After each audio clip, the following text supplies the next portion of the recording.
These last few years, Chipotle has treated us good, giving away thousands of dollars worth of free entree cards. This year, they're taking it to the next level with a free air-conditioned ride to get some free food. If you're ready to go get some free Chipotle, make some noise! Chipotle! We're here! Let's go! I guess there is a silver foil lining to washing out of pools day one.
The crowd, I mean, at first it was pretty boring because I was losing, and they were screaming out switch, switch, switch.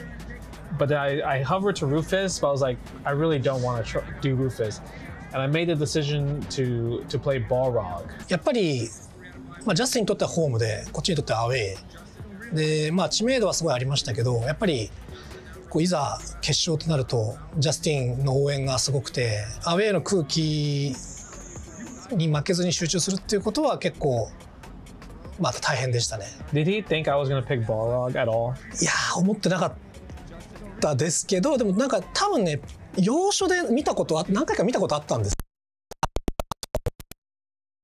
So Balrog was my first choice in terms of I wanted to pick Balrog against Daigo, but then all the Ryu players, like from different regions, like America, Europe, and they told me not to pick Balrog against Daigo.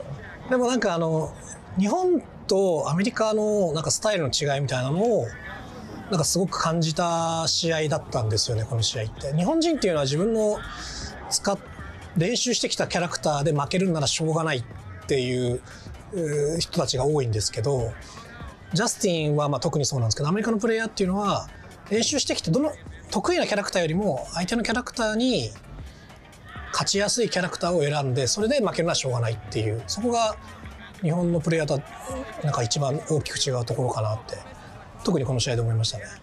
All the Ryu players sabotaged me not to pick Balrog first. いやでもいい選択だったと思います。結構当時は困ってた組み合わせの一つだったんで、I think the reason why Balrog was so strong here was because like his hurt box was really weird. It was really hard to like kind of hit him. So he was able to like get out of like specific like strings. It didn't really work against him. His jab was really fast. He also had a lot of ways to get through projectiles compared to old Street Fighter games where he had trouble to get through projectiles. I felt like when I was playing Balrog here, like after rewatching the match, there was so many stuff that I wish like I knew or could have done better. 今見ればそうでしょうね。Because after this match, PR Balrog told me like, you could have done this, you could have done that, and it never crossed my mind trying to do that during the match. やっぱりこのキャラクターだけを集中して練習していれば、それもこのタイミングでできたのかもしれないですけど、やっぱり彼はいろいろなキャラクター使ってる中の一つなので、そういうあとはこうしか良かったなっていうのは、どうしても出てくるとは思います。Oh, jumps right out of there. Can Justin pull off a little miracle here? Justin looking for. That was Ultra. Ultra. I think it was Ultra. But too far. I think it was too far. Yeah, I feel like Balrog versus Ryu, it's watching now, it's like it seems like it's a pretty hard matchup for Ryu. At least during this time. そうですね。だから嫌なキャラ選ばれたなと思ったんですけど、ただそのジャスティンはもともとそのストリートファイターサードっていうサンストライクっていうゲームやってもカップ S やってもすごい手堅いプレイヤーっていうことだけは分かってたんで、一応そういう想定、そのプレイヤーのタイプっていうかそういうのは分かってたんで、なんとかそれで対応しようと頑張ってましたね。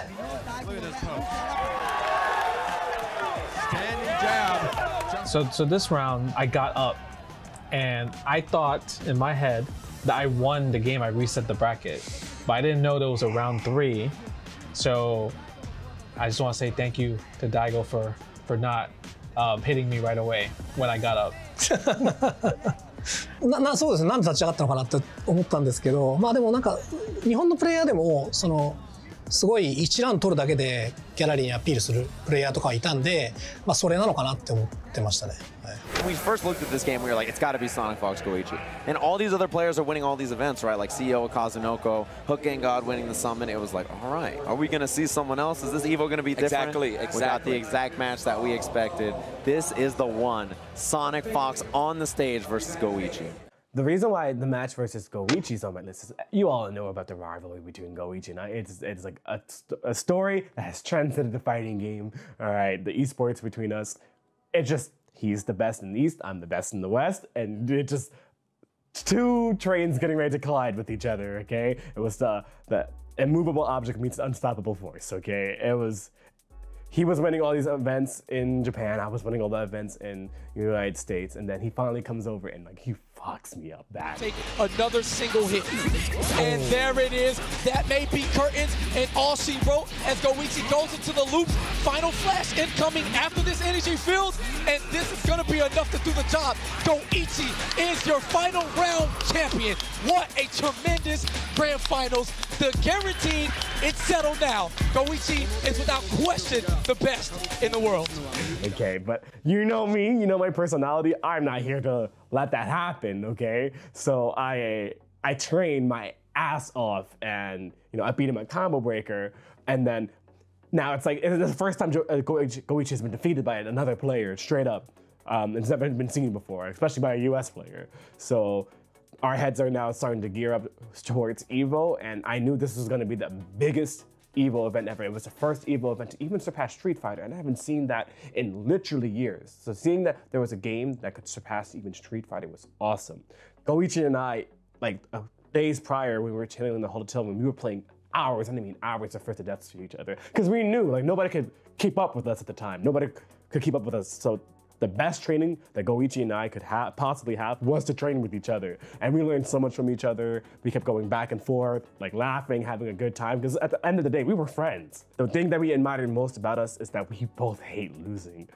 We really, really wanted to win. And it was like, this is a true rivalry. Like, this is someone that like, this is the person you want to have push you in life. Oh, what you gonna do? How you gonna open me up? Oh, just like Yeah, the stagger, he caught him level 3. Yep, and there's no more sparking. Goichi just has to guess. oh boy, where are we going? The meta at DBFZ season 1 at the time was playing Bardock. You would hit somebody, he had a really cheap win condition. You would hit somebody and then you would level 3 with them with Bardock, and then it was just straight up a guess for a game. Which is like I said, I'm used to playing games like that where you hit them once, you reset them, next character, okay? So Bardock solved the game in a very solid way. He had a really strong neutral control, really high damage. He was very easy to play, and like what he did for a team was truly wonderful.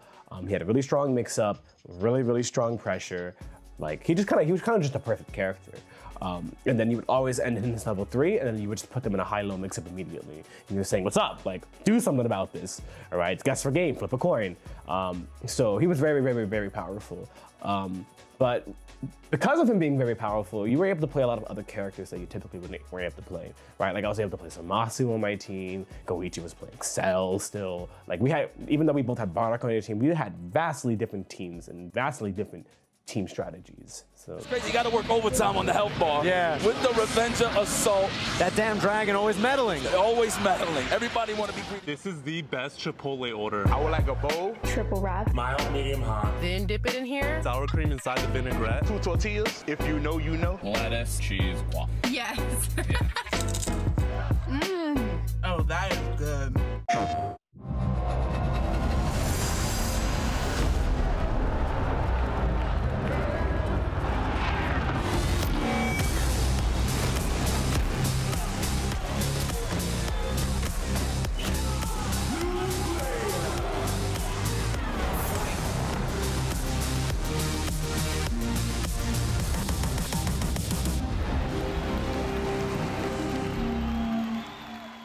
PlayStation. I got my hands on my back. No, I don't know, show me. You can't keep that. I make it pop like bubble gum. I'm hot now, wait till the summer come. Shake some. Those who have lost their lives will never return. Nothing can bring them back. So where we going, old man? A hotbed for demons, the entertainment district. We've killed off anyone who's ever crossed us, anyone who's ever slighted us. We're going to slash through your gullets, just like we did to all who came before you.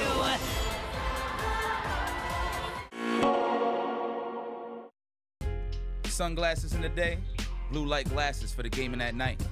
Zenny's got affordable eyewear for everyone. Vibe and style while protecting your eyes.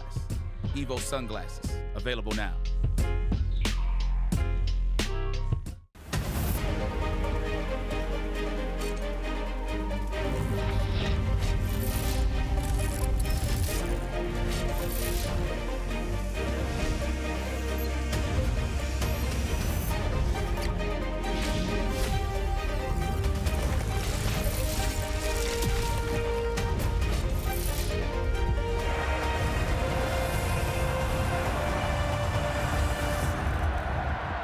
this might be really meaty.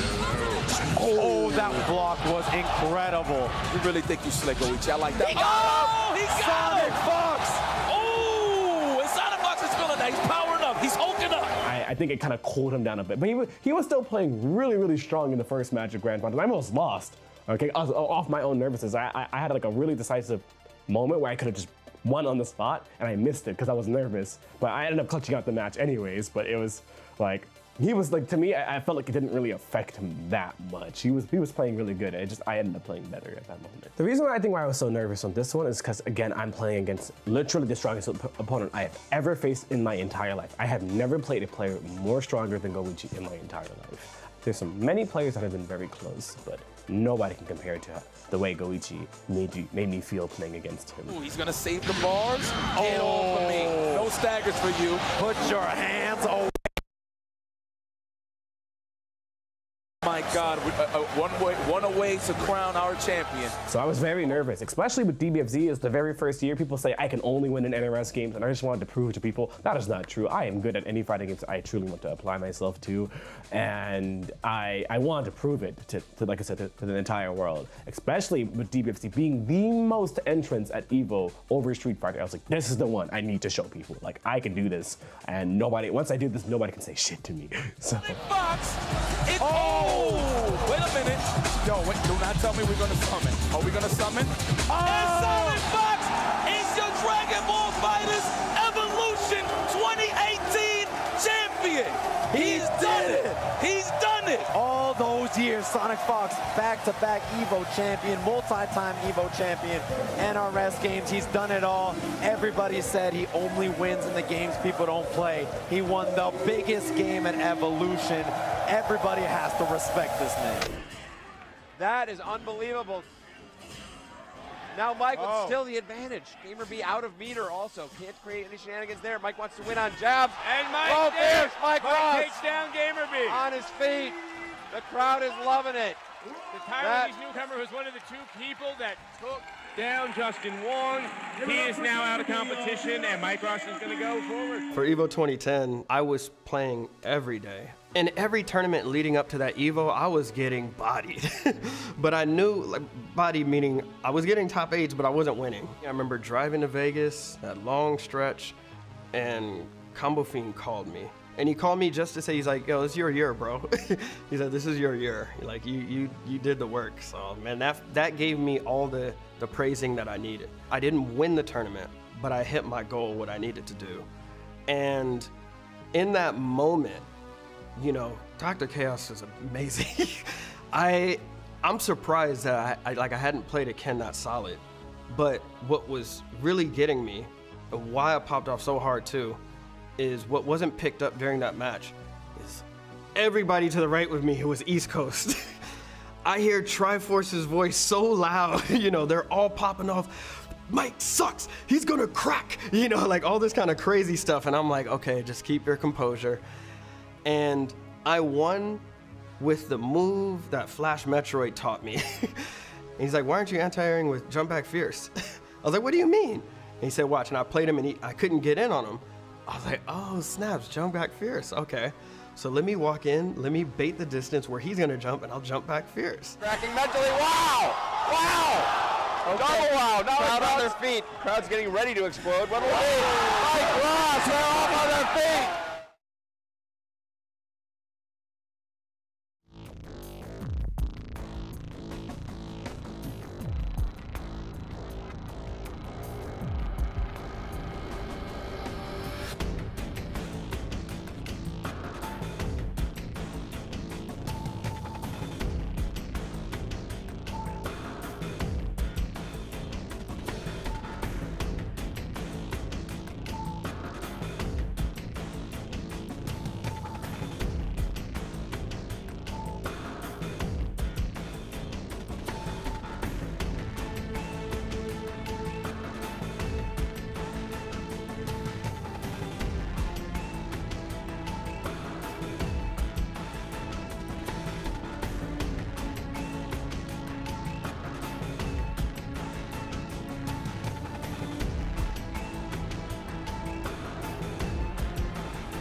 2025. We are here in the flesh. You can smell the offline electricity just coursing through the air. Okay.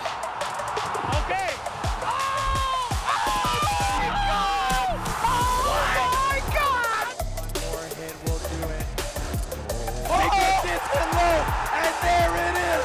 Punk gets his retribution, his revenge!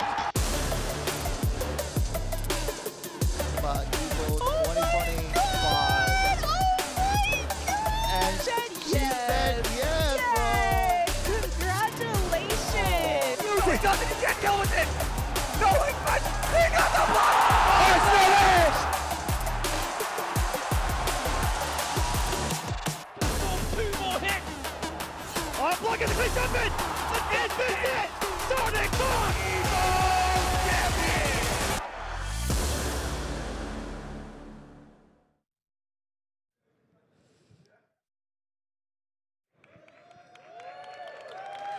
What is up, everybody? We are here at the Evolution Championship Series 2025. We have an amazing lineup ready for you guys today. We'll see some Uni 2, we'll see some Marvel 2, we'll see some Granblue, but you know what's first? Mortal Kombat!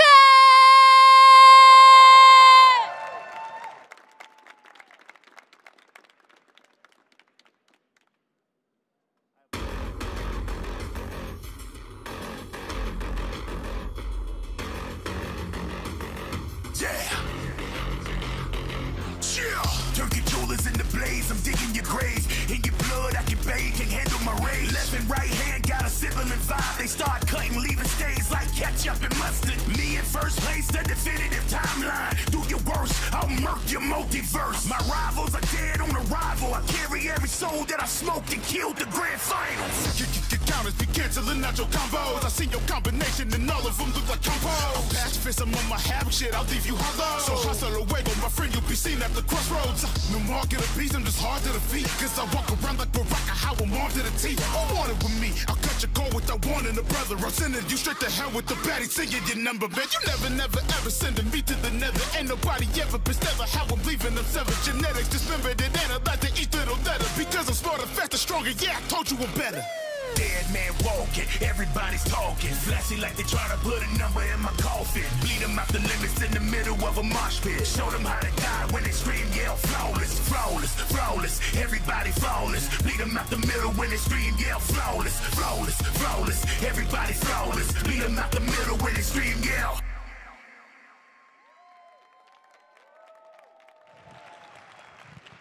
All right, let's give it up for our top 8 with the introductions right here, starting with the one and only Sonic Fox.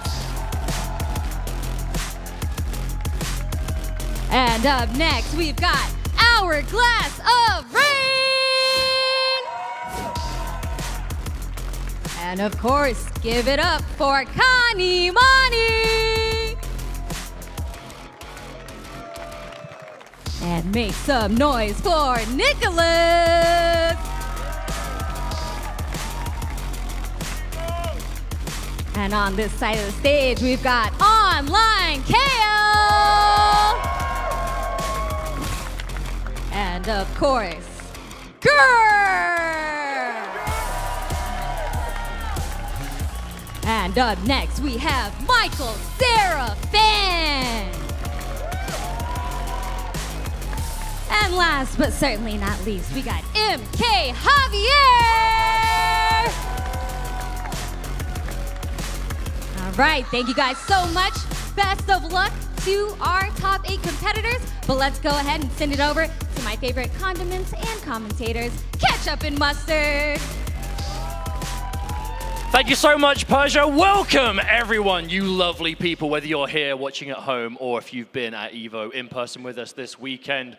Welcome to Las Vegas EVO 2025. We are Ketchup and Mustard, and it is our pleasure to bring you today's top 8 action here for the MK1 Pro competition.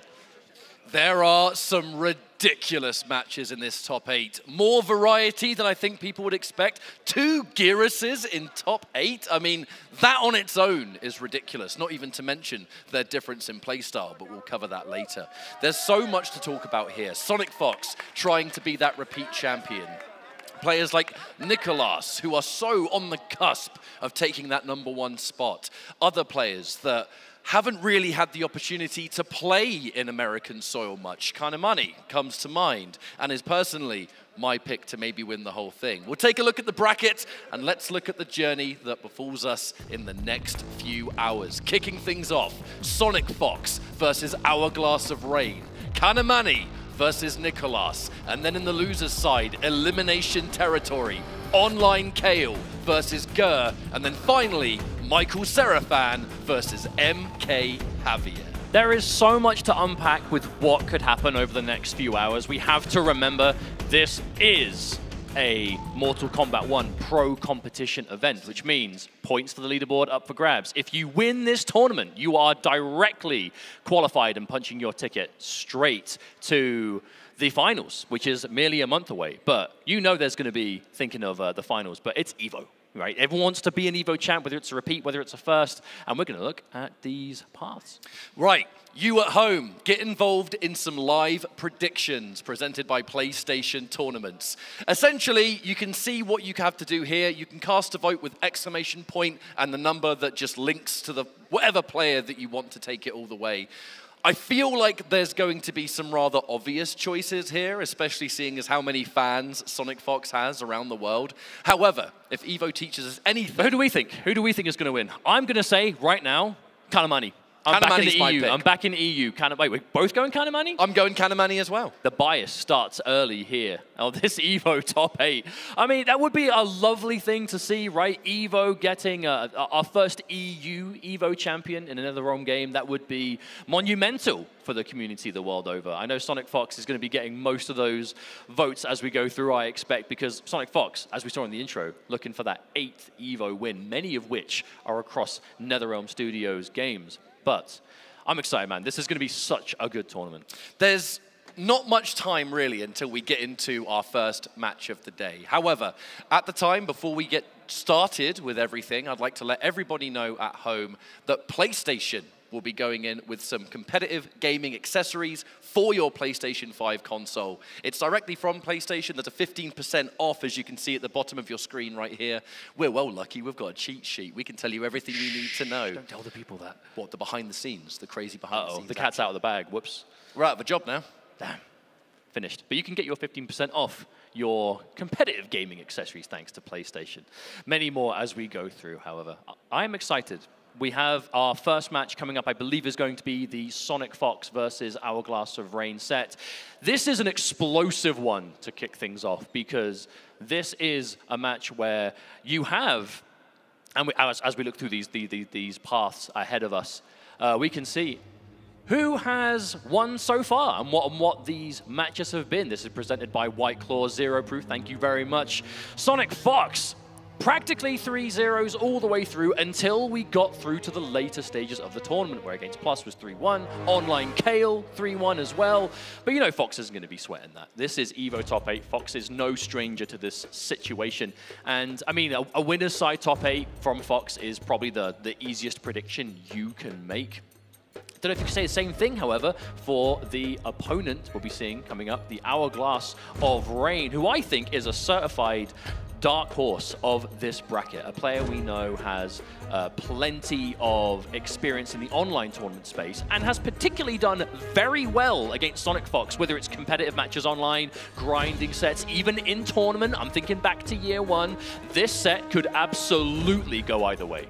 What interests me is that it sounds almost strange to refer to Hourglass of Rain as a dark horse.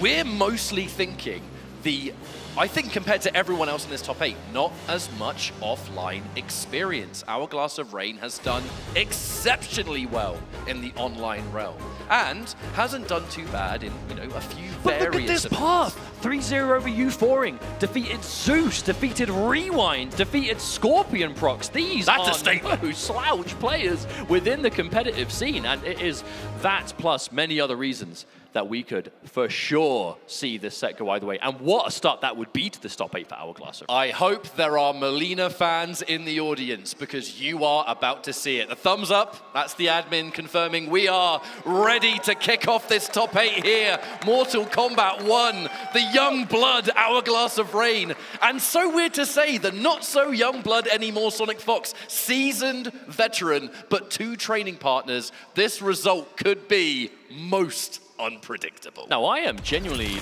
curious. Okay, it is going to be the Cyrax from Sonic Fox. Sonic Fox been playing the Ketchup and Mustard duo, loads of Sector, and now the Cyrax too. We're going to have an explosive match ahead. Cyrax, Madden Bo, such a scary team, especially in the hands of someone with the execution of Fox. But immediately, Hourglass is able to get out of the setup, finds the advantage. Melina Lau, the tried and true team that we've seen Hourglass play so many times. And this is a matchup. They have grinded this online. They have played so many sets against each other. And Hourglass has been able to hold his own pretty consistently. However, this first round, we are seeing Cyrax setups. Here comes the net. Meter drain, goodbye. No drain, I think no break for you given this situation. That's what's so scary about Cyrax. You spend 2 bars to take one of theirs, but in this game where breaks are 3 bars, it is so ridiculously worth it. Okay. Ooh. I mean, this comeback is, yeah, round 1. You're going to have to flawless block to survive that. Not going to happen this time.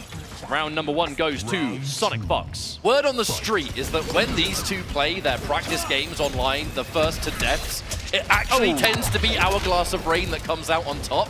But this setting, Evo, stage, offline finals, this is going to test anybody's mettle. Okay, the command grab comes through. One of the many things that makes Madden Bo so scary. Command grab combos off both directions. The help with the setups. Not going to see it this time, though. Keeping it simple. Oh, tries to jump out, but gets caught by the bomb anyway. Where are you going? Nowhere. You are back where you started. The green net once more. Oh, and the Madden Bo pickup as well. This is most likely going to be game number 1. A few more bombs should do it. We're going to get even more of it. An almost unclimbable mountain situation for Hourglass of Rain.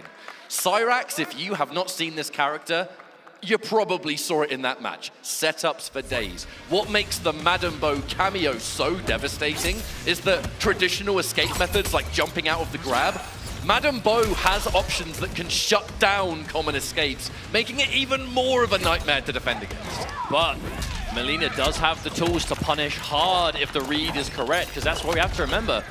You might not always be able to punish Cyrax when you get the right read out, but sometimes you can, especially if it's like one of those grab opportunities, and that's where Melina is going to be able to thrive. Chop to the head! But you have to get out of the setups first, and right now, Sonic Fox, it is party time.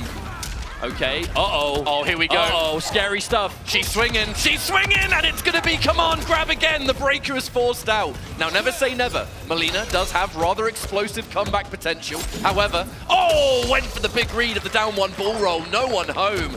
That was hit in the wrong order. You definitely wanted the down 1 to get blocked and the roll to come out. Yeah, counter poke bull roll is definitely a cheeky way of trying to steal a turn back with big reward, but in that instance, the poke hits. They end up blocking the ball. It does not combo. Oh, I love that option. Yeah. Beautiful armored reversal just to get out of any situation. So much aggressive armor used this weekend. Oh my goodness, you see that? The full, like, what, 3 dashes up to try and get that bomb? You can tell Sonic Fox is feeling super comfortable right now. And that's what I'm saying! You want to jump out of the setups! Madam Bo, the rude landlady, chucking the bottle to cover the airspace. You're going nowhere. You haven't paid your tab. There is bills to pay yet, but right now Sonic Fox is collecting. This combo maybe won't do enough, but you go for the drain. Okay, this is a scary situation now. Sonic Fox on the cusp of going 2-0 up. Oh, hang on. Oh, no, that's still reached! Oh, that is unfortunate. Right, character select. This could be a cameo change, but more than likely, I think it's just to take some time. I mean, take your time. Hourglass of Rain is a Melina loyalist. Day 1 has been representing this character and is in winners top 8 for good reason. Has taken out some serious competition to get here, but now staring down Sonic Fox, current reigning Evo champ, looking to add another world title to that resume. Of all the players in this top 8, Hourglass of Rain was said by many to be the one that really could pull it off, could take him out in this winner's bracket. But I'm telling you, this experience, you cannot prepare for EVO top 8 unless you've been there before. Oh, but this set is by no means over. We have to remember, we have seen reverse 3-0s plenty of times in EVO's past. Yes, we need have. to see it now for Hourglass. Trying to find something here.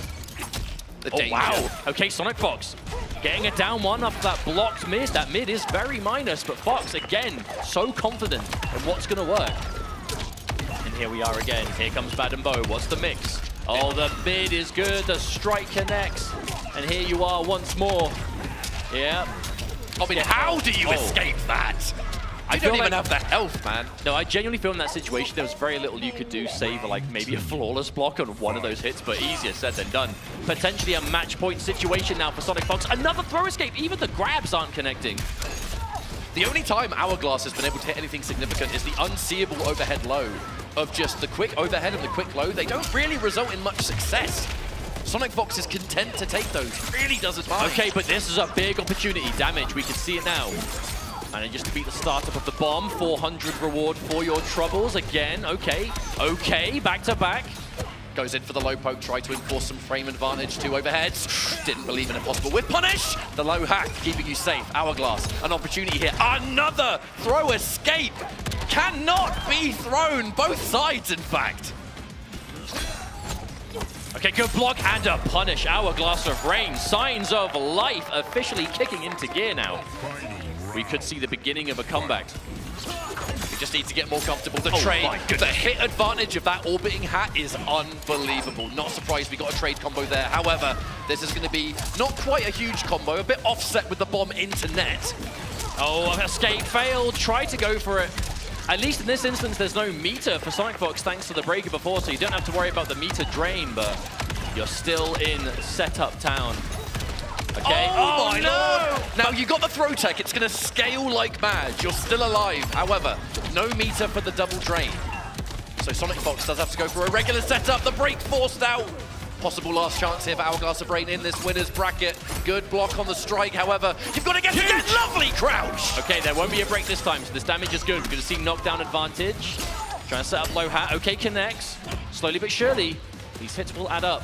Now you've got to be so careful. There's so much meter there for Fox. Madam Bo fully stocked. That's punishable. And a punish. That's going to be it. That has to be enough, and it will be. Sonic Fox starting things off so strong with a 3-0 win over Hourglass of Rain. But we have to remember, Hourglass of Rain down in the loser's bracket now, but certainly not out of the tournament. But it's going to be yet another winner's finals confirmed for Sonic Fox. I gotta say, that is a really important win for Sonic Fox. I mean, I kind of alluded to this earlier in the bracket, earlier when we started the show, but so many people were talking about there being possible players that could take out Sonic Fox. Hourglass of Rain, the online training partner, someone that historically actually tends to have the upper hand on Sonic Fox. But in the back of your mind, you're always thinking, Sonic Fox at EVO, a different beast. Also, Hourglass of Rain, first time at an EVO like this, first time on the stage. You mean, you know, this is a pretty big stage, you know what I'm saying? You can hear everything, you can see everything. Sonic Fox more prepared. Okay, so it is time for us to look at the victory path presented by White Claw Zero Proof of our next matchup. Kane Mani, a player that is close to home for the two of us. Coming here from the EU side of things, shouts to Rips Arena, where this player has honed his skills in Mortal Kombat, but finds himself here, the lone, well, not lone European, actually Javier's here too. One of two Europeans I was literally just in the about top to correct 8. you. I was about to say, excuse me, but sir. Again, another impressive path. We saw 3-0s the entire way through, up until he faced off against Snake Doe, where it did come down to a nail-biter of a Game 5 situation. Facing off against Nicholas, who, another player, whether it's EVO stage, whether it's Final Combat, whether it's Combo Breakers, you name it, the largest tournaments that we have in our community, Nicholas has been there, done that, and won some of them along the way. And look at this path, dropping a single match the entire way to Dexy. 3-0 over Dialogue over Han Rashid. My goodness, what a player. What excites me about this match is that, let's be real, the difference between South America and Europe is quite large when it comes to how far you've got to travel. And Kane Mani, this is Kane Mani's first time on American soil for a tournament. I really don't think they've ever played. Like, maybe they got a few practice games in, but I'd be shocked if they did. Shoutouts to our wonderful crowd here, by the way. I know this was an early start here at EVO. This is merely day 2, but plenty more games where that came from. Hopefully everyone's having a wonderful time in person and watching at home. Can't forget that. Yo, who's that we see in the crowd? Is that Online Tony? I mean, I didn't want to say it, but Online Tony knows a thing or two about an EVO top 8 for Mortal Kombat back in the day, and his son in this top 8. I guess talent runs in the family. Indeed, but we're just waiting for this next match to get underway, but there is plenty for us to talk about in the in-between. You know, Kanamani here playing. I actually had a chance to talk to Kanamani before we kicked things off today, because he was the first player to arrive. You know, he was here bright and early, ready on time, and I was just saying to him, I was like, how do you feel being here, you know, playing on the stage and kind of seeing the stage we have around us, because this is new for him, and he said, you know, it's kind of crazy to him to see MK on this scale of stage, you know, with the potential just size of the event, right? But he is just cool and calm and collected, and he's like, yeah, it's fine, I'm just gonna do my thing. Like, genuinely, like, I didn't get any hint that he was kind of just, you know, up playing it. It's straight up, he's not phased at all. I want to give you a quick history lesson regarding European Mortal Kombat at EVO. We've kind of made this comparison. Kanamani in Mortal Kombat 1 is very reminiscent of a Foxy Grandpa from Mortal Kombat X in 2015. The first EVO for Mortal Kombat X, Foxy was untouchable, like in EU or outside of America, and America was where the real test began. Foxy got second place, losing only to Sonic Fox. One game away, really, from being the first European Mortal Kombat EVO champion, and Sonic Fox stopped that rampage. Kanamani finds himself in those exact shoes 10 years later. A winner's side top 8, at an EVO for Mortal Kombat, the talent to pull it off, but has to make it count. You know, there's no room for error here. And on the flip side, Nicholas, a big thing to point out, the only one of the 2 Chilean twins in top 8 this year. So, you know, somewhere in that crowd, there is a lone Scorpion prox who's just going to be screaming his lungs out every time Nicholas does anything at all. Understandable. But that's what you want to see, right? Nicholas, who was second place at EVO last year, so has come so close yet so far for that EVO first at the hands of Sonic Fox. But you know he's going to be wanting to really pull this one through. You know, Latin America came to EVO in force this year. So many of the best, right? Like Snake Doe, Conqueror, Lavender Rain, Killer Shinnok, and the many more who made that trip over. And if they're not in this top 8, you know they're out there and they are looking to support. So we definitely have an international matchup on our hands. And you know that last chance qualifier for Final Kombat going to go crazy because it's in Mexico. Oh, for real. There's no two ways about that. It's going to be wild. Looks like we're able to go into our next matchup. I did kind of confirm there.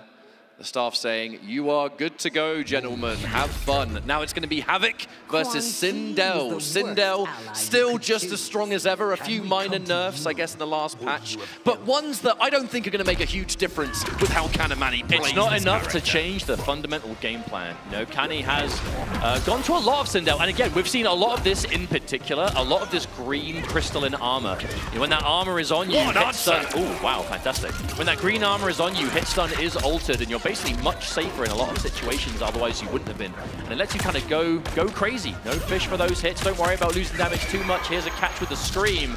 Now, there's no tremor, so we're not going to see a crazy situation to follow this, but still, nice damage. And there it is. Okay, another use of the crystal armor. Kanamani has a strategy in mind that he is enforcing. Now, as this is EVO, there's a chance some of you might not have been following Mortal Kombat 1 as closely through the year. Quick TLDR. That crystalline armor from MKX, it just gives you a unique hit animation. It can make things unsafe on hit and create a really uncomfortable situation. And Havoc, so scary. There it is again. A strong character in the current meta of the game. We know Nicholas does like going towards those characters who are so scary. But so far, a good round one. Oh no, gets hit by a long-range sweep. Turned into a launcher, courtesy of Movado cameo. Match made in heaven. Wake up, Fatal Blow. Hello. Oh, no. No, that jump in was far too active. Fatal Blow armor. Unbreakable down 2. Wait a minute. Is this actually going to be the round? It is. Oh, my goodness. Just enough time. I was worried the Fatal Blow wouldn't come back in time. Remember, if you go for a Fatal Blow and it doesn't work, there is a cooldown period before it comes back. But that combo took just long enough on the back of that unbreakable launch. Hey! That allowed to show that. That was perfect. Major change with Chaos Reigns was that down 2 jump cancel. Unbreakable damage. Game-changing in situations like you just saw. I mean, it was expensive. It cost a lot of meter. It cost a fatal blow, but Kenny, I mean, it wasn't the first time he did it in the round. He was clearly willing to spend the cash. Nicolas holding on to the meter for that Havoc. Being able to use his meter for that crazy good armor. Other opportunities too, but finally decides to pull the trigger on that break in this first match. Kanamani in control. Oh, what a lovely confirm from Nicolas. Movado able to pick up just the lone back two. Oh no, missed the end though. An unfortunate little drop at the end. Plenty of damage done, but still, oh no, and again, Kanamani, no, misses the full punish. Mixer! But manages to make the most of it. Could have seen a potential scramble on the back of that drop, but Kanamani forgot about it, unfazed, moved on immediately, and turned it into a reset instead. Again, I said this going into the match, cool and level-headed, which you kind of have to be when you're facing down a titan of the game, such as Nicolas. This is what impresses me so much, is Kanamani's just general composure here. Like I said, first time on American soil for tournaments. But not the first time we've seen those highs ducked. Kanamani is just on it with those crouches. No highs going unpunished. And Kenny is just one of the greatest at the Duck OS. That's just one thing that really sets him apart. Nicolas, not used to seeing Nicolas just straight up struggle to land a significant hit, but this changes now. But he's also in Fatal Blow territory, so he does have access to EX Tether, should he want to do it. There it is. Here we go. Okay. What's it going to be? Are we going to do it? Armor break, but the defensive tremor, the matchup knowledge, and that's going to be a punish. Oh no! That was such awareness from Kanamani. Normally, that EX tether into the snap, if you spend the meters, armor breaking potential, it's so hard to get out of that. But Kanny with the savior call on tremor, just to avoid the situation. All those resources spent, and it did not even get the round. Kanamani able to turn things around. Unbelievable turnaround, however. No time to reflect, really, because we're going straight into this next round. Kenny landing a hit, going in for that tremor armor, which has just been working overtime. Beautiful whip punish from Nicolas, however. We have to be careful. That Sindel forward one, a strong, normal, multi-hitting, very confirmable, but oof, whiff punishable. Oh, went in for the advancing mid there. Nicolas with a great down 3 to challenge. The armor to interrupt. The guaranteed plus frames into setup of the Movado slide. And now, Nicolas on the board. That was a Movado slide on hit, like mid-combo. Haven't seen that in a while. Don't see that every day, normally used. Oh, there's the interruption again. I love the delayed wake up there because it does waste the tremor armor time. But in that instance, right, we saw the duck on that high, but Nicolas, normally you'd see a full combo there. Not going to happen because of the crystal armor. Okay, and I love the fact that Nicolas is still going for these highs. Like, even though Kanamani is getting so many of these ducks underneath, he is not being put off. It's still a strong mix-up. Armor. The armor has just been working so good, and we haven't really seen it blocked yet, but even if it were to be blocked, the tremor armor will still come out. It becomes a safe armored reversal. Not unless you neutral jump. No, the whiff! Challenges the plus frames, though, and actually, that is going to do so much damage. I think he might even be dead. Oh, one game apiece. Nicolas fighting back. But always looking for, again, that kind of safety net. We saw a potential drop there from Nicolas. As soon as he saw it drop, out comes Movado slide. You know, it's that awareness to be ready for things aren't, you know, when they don't work out in your favor, still having the options, the reactions to go, whoops, that didn't work out, let me do something else instead. We saw Kanamani do it before, Nicolas responding in kind now. You know, even the best players, it doesn't go perfect every time. You have to be ready for those mistakes to happen and recover immediately. It's definitely looking to just create some distance there. I'm not quite sure that was intentional, but at the very least, Kanny still able to continue. Oh my God, Nicolas, that's the second time he's hit one of those wayward strings that normally the opponent falls out. Looks so ready for Movado to turn it into a combo regardless. We are dead even though in this set. Long range snatcher coming out from Nicolas there, the low. Oh, went for the fake low there. Definitely was looking for the fake low ground pound.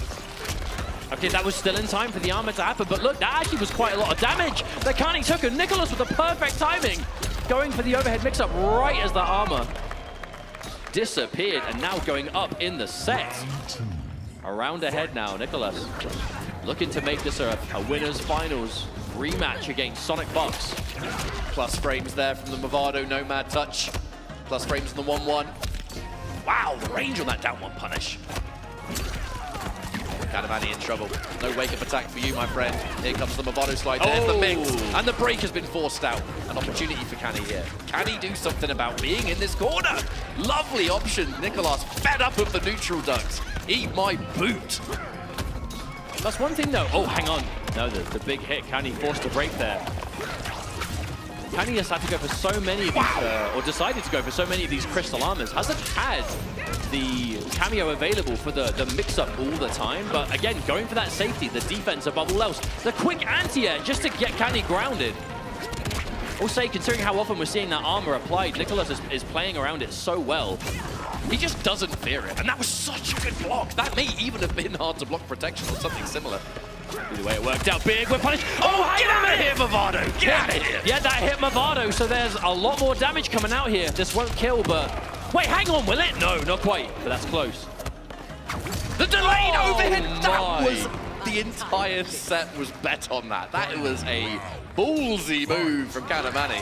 What, just delay, jump in, wait, and then just overhead? No mind, can't turn it into a combo.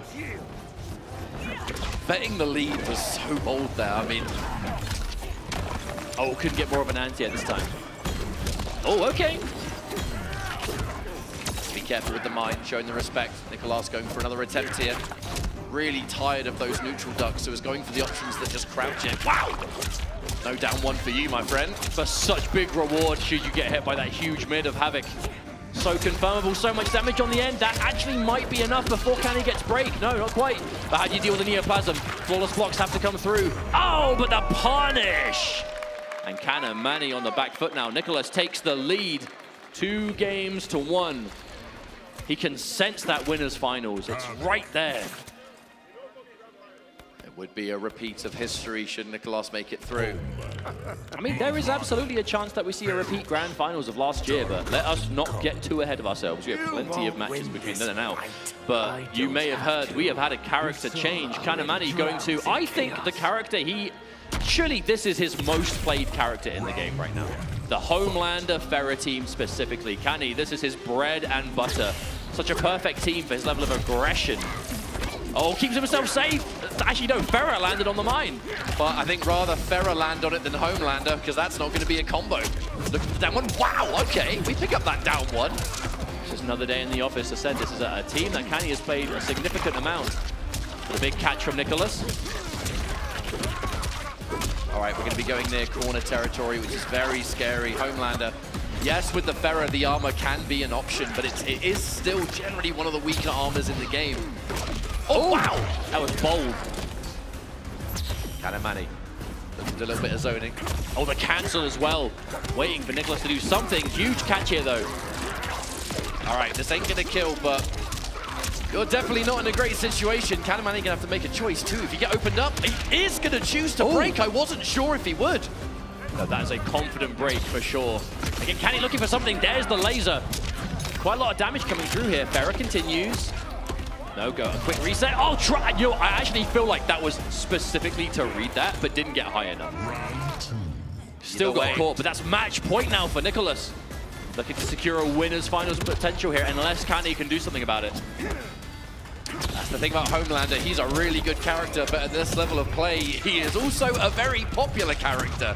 Nicolas is going to be comfortable in this matchup. However, eating those down fours, the plus frames to deal with. The defensive. Oh, watch out! Oh, no. The mine just disappeared. But the mine was used. Cost both bars a cameo, so that low kick that connected. No Movado to turn it into something. A back throw out of the corner there. Escape failed too. Canny definitely thought it was going to be the same side. So at the moment, oh, Canny out of the corner, but some big advantage coming through. Armor, okay. Plus frames like that. Again. Another armor! I mean, this is a risky business. However, we're going to confirm. That was so far. That's very just enough. Is there enough to kill here? There is. Just enough again. Kanamani looking decent here, but again, this is still match point for Nicolas. I was a bit worried about the amount of armor we saw there, because obviously no break potential to build for the rest of that round. But that forward four has just been working so hard in this match. Can you believe that used to be a low? I mean, it's one of the scariest things about Canny playing this character. Oh, what? The mix-up is good. Oh, drop. A drop. He got it! Yeah, again, a drop into an opportunity. Kanamani just went for the quick standing one, tried to get a quick punish, but Nicolas was just ready for the whiff punish. Oh, that was so long range. It's looking real good for Nicolas right now. One more significant hit. The breaker's surely gonna have to come out, but he goes for the... Oh my God. What do you do? You've got to make a crazy comeback here. Is it possible? I mean, there's Fatal Blow, there's a lot of meter. Next hit would actually win if Caddy can find the hit, but there's no Ferret to help find it. Yeah, manages to get over the mine. So careful though. Oh, no, that could have been it. If there was the faith to follow, but there was none to be found. Nicolas manages to take out Katamani in this winner's bracket, and winners finals is secured another time for the young Chilean. That was a bit of a heartbreaker for Katamani. I mean, you said it, if only he believed in the mid, but the problem is, you're one hit away from death, right? If you do mid, you instantly just commit to the float, they block it, it doesn't work out, all they have to do is breathe on you, and you've lost the game. So I can't fault him for not quite having the, I suppose, the confidence to pull it through. But that is winner's bracket, so Katamani is still in this tournament.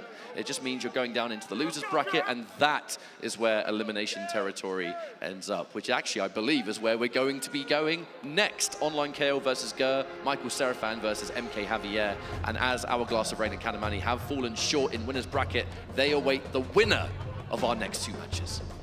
I'm excited to see it, man. I mean, two Geras players in top 8. That is surely a first in MK1, in any major for that matter. I could be wrong, obviously, but I'm struggling to think of a single tournament that had 2 Geras players in top 8, at least of like major scale. But either way, it's going to be a lot of fun. Geras is really cool to watch in this game. Right, let's take a look at the victory path here, presented by White Claw's Zero Proof Online KO. Definitely going to be a fan favorite for this crowd. The young blood, the son of Online Tony. Like I said, the legacy, the story. I think one of my favorite competitive stories in all of Mortal Kombat is this this father-son just skill that we see through here. Look at the path, able to take out Lavender Rain. 3-0, are you kidding me? 3-0 over Mars, the Natara player we saw on stream yesterday, but even in round 1 of pools, 3-2 to Obnoxity. So actually did have to fight for it early on, but did manage to do so. And obviously losing to Sonic Fox later in the day, I believe that was the match for winners top 8, and then able to run it back against Bward TTV in the loser side. Oh, now here he is, the people's champion. I know we're going to be hearing some support here from the crowd for Gur, who, I mean, what a tournament. What a year this player has had. Look at this run. Wins over Guamo, Striker, Dialogue. A huge win over Dialogue because they are somewhat similar in terms of like points in the pro competition leaderboard. 3-1 over Conqueror, over Han Rashid, and then the most important match for this gentleman in the tournament. 3-2 over Scorpion Proc, securing his first ever EVO top 8, where I mean, there's so much more than just the EVO top 8 going on for this tournament for Gur, because he has been around, he has traveled so many times to offline events and pro competition. He needs as many points as he can get, and a top 8 here is a good way of doing so. But in his way now to stop him getting even more points is Online Kale, the young destroyer. I gotta say, I do like this Lao pick. One of the big things is that Lao now is heavily built around that somewhat range control, that neutral. The way Gur plays Geras is so heavily geared around the rewind. If you hit him and he spends a bar while he's got the hourglasses, he'll go back in time and break the combo for a bar, get the health back. If he's fighting someone that's chipping away, there is no such opportunities to rewind. There's the first one, though.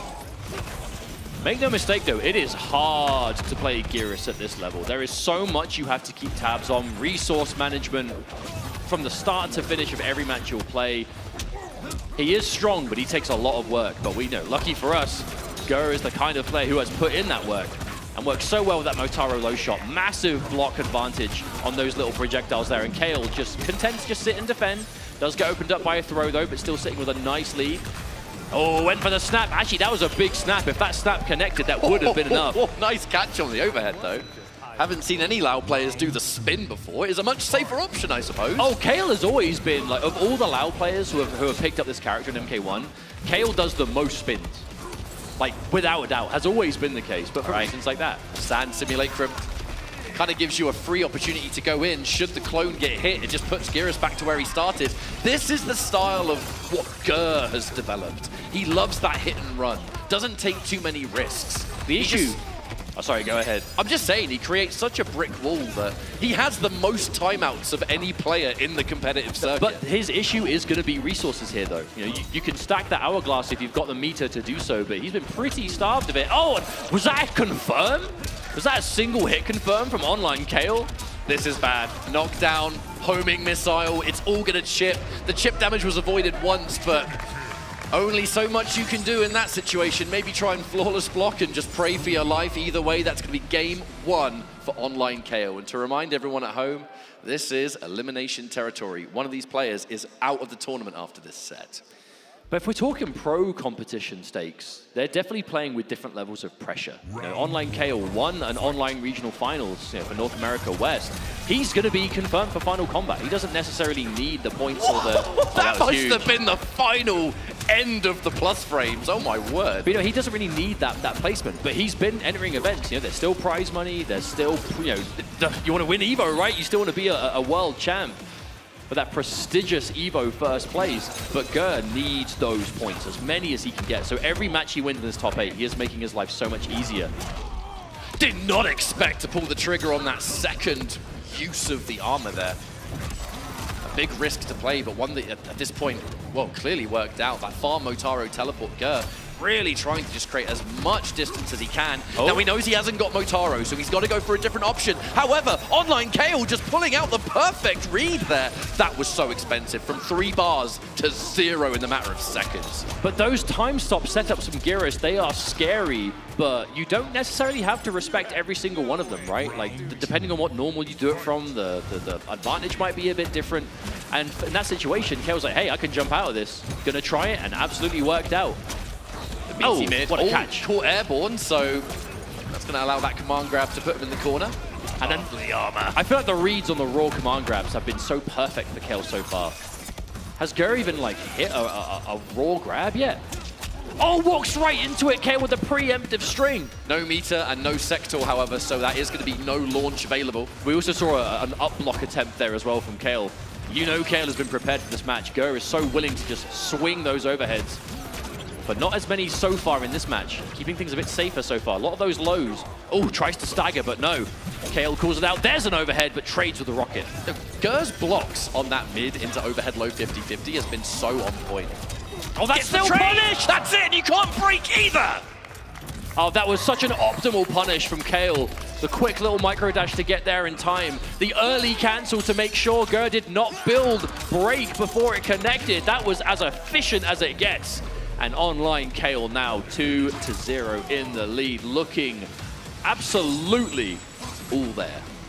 Now Ger, a loyalist through and through, not just with Gyros, but with whatever team he uses at the time. I don't think he's going to change, but I think we are going to take just a few seconds to go back to that character select. Oh no, never mind. Oh no, he is going right back in. Consider me wrong. Ger wants to go right into this and try and just get the job done. All right, there's the command grab. We're going to build up a rewind possibility. Well, Still have to build meter, though. I feel like it's not that Ger is doing like a bad game plan here or anything. I think a lot of the instances is he'll go for a mix-up where there is one, and Kale's defense is just on point. I don't think it's necessarily a problem in terms of style, but we'll see if Ger can bring this back. Oh, huge armor. Even if that homing missile doesn't result in a combo, it just totally freezes the neutral. It just gives Kale that opportunity to push us back to wherever you want to go. If I'm getting pushed near the corner, you kind of have to respect that homing missile. It's so plus on hit, so plus on block. Lovely throw there from Online Kale as well. 3 bars of meter. Can break if he gets opened up. We also have the hourglass stocks ready from Ger. Should he want to go for something big here? Hang on, wait, is he going to avoid? Yep, gets to the other side. Sector completely misses. No homing on that missile, I'm afraid. Punish! Oh, but manages to get a full punish. Kale unfazed by the whiffed fatal blow. Manages to get a full confirm here. And now match point to potentially 3-0 over Ger here. This, again, loser's bracket. Kale even tried to go for the sector fatal blow, which is way faster. Plus hit. You know, 9+ frames for that flamethrower. I actually think Kung Lao's like normal strike might be faster at point blank, but that's a situation you want the range. Yeah, he's too far away. Yeah, I think it was more of a distance thing. But still, that's a strong thing about this team. You have access to 2 strong fatal blows for different reasons. But good defense from Ger.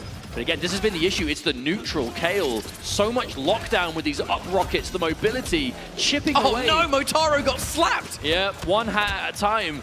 This life is just disappearing, although we are pretty even here. Oh, but calls out. Wait, no, was that a full? No, I actually don't think that was a punish. Remember, Kung Lao has access to that fast punish option, though. Big up block. Oh, wait, hang on a minute. Whoa, whoa, whoa. Could still go for the rewind. Catches underneath. Big opportunity here for Ger. Gets a freeze. Teleport extension. No, straight into Fatal Blow. Okay, Gearus Fatal Blow. I swear this just doesn't scale. This might actually kill. It's going to do a lot of damage at the very least, and even then, Motaro's locked and loaded. Oh my goodness, Are you dead? Look at this. 560 big ones. Yeah, you weren't kidding. That didn't scale whatsoever. Now, Ger needed that round. You can hear this crowd here. They want Ger to pull through. On the back of the clutchest rewind we've seen as well. Oh, that rocket still went in. One of them missed, and the other was like, nah, I got you, bro. Nah, Sector don't miss. That's my boy. Good block. The defense on that overhead blow has just been immaculate. Oh, okay. Why are you kicking? Stop kicking me. Okay, here comes the sentry. Good block. I felt that was actually a really good block of the overhead. I think from that range, the low wouldn't have even connected. So Ger with the awareness. Gearus with the thrust. Okay, knocked down. Good block on the overhead once again. Anti-air! Okay, caught.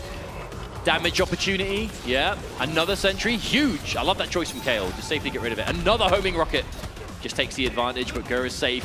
Homing rocket does have a pretty gnarly cooldown on it, though, so Kale is going to have to bide some real time here to get it again. If there's one thing that Kung Lao's going to do in this neutral, though, it's build meter. Ger has to block so many of these situations, but it's going to build bar every step of the way. Kale, again, a breaker available. Should he get opened up here? Okay, we've got the hourglass ready. Teleport out of the corner. No. Found it. Okay, nice. Decent end for Kale. And again, at this point, individual hits will be all you need. Oh, the overhead was good. Managed to get the rewind. No, Ger is still alive. Possible last chance here for Ger, though. You cannot get opened up anymore. Good block! But the armor comes through, and it will be online Kale defeating Ger, eliminating him from the tournament. I know Ger is through the roof to finally get that EVO top 8. However, it will be Kale moving into the next phase of this tournament. Man, that was such a clutch final round, though, from both players. And it's so impressive to see this level of composure, especially from as we go through and the world of esports develops, we do typically see the younger player base around there begin to start competing, whether it is going to in-person events, whether it's playing in the many online opportunities you have these days. So to just rock up and play at tournaments of this caliber, it's really impressive. And Kale is going to be advancing through this bracket. Unfortunately, we have to say goodbye to Ger for now, but thank you so much for putting on a good show, as you always do, with a well-earned first EVO top 8, and you know he's going to be satisfied with that. Well, our next match is a rather critical one, I would say. But before we get into that, we are going to go for our first break of this top 8. So thank you so much for watching so far. Stick around. Plenty more Mortal Kombat. We'll be back after this. These last few years, Chipotle has treated us good, giving away thousands of dollars worth of free entree cards. This year, they're taking it to the next level with a free air-conditioned ride to get some free food. If you're ready to go get some free Chipotle, make some noise! Chipotle! We're here. Let's go. I guess there is a silver foil lining to washing out of pools day one. I won PlayStation's Road to EVO and went head-to-head with Arslan Ash. I won PlayStation Road to EVO and battled against Sonic Fox. I have never seen that in my life. To compete on PS5, choose your game, find PlayStation tournaments, and register. It's that easy. Sign up for PlayStation tournaments for opportunities to win unique prizes and much more. PlayStation. Well, Vaya is laughing right now. Look at Vaya laughing right now. Oh, he's doing a dance. What is he doing? Man, he's too ready, you know. Not today, man. Oh my God!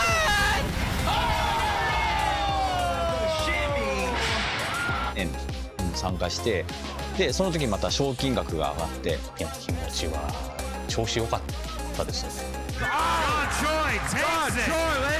So it's much more than just playing. It's being just being a part of this community.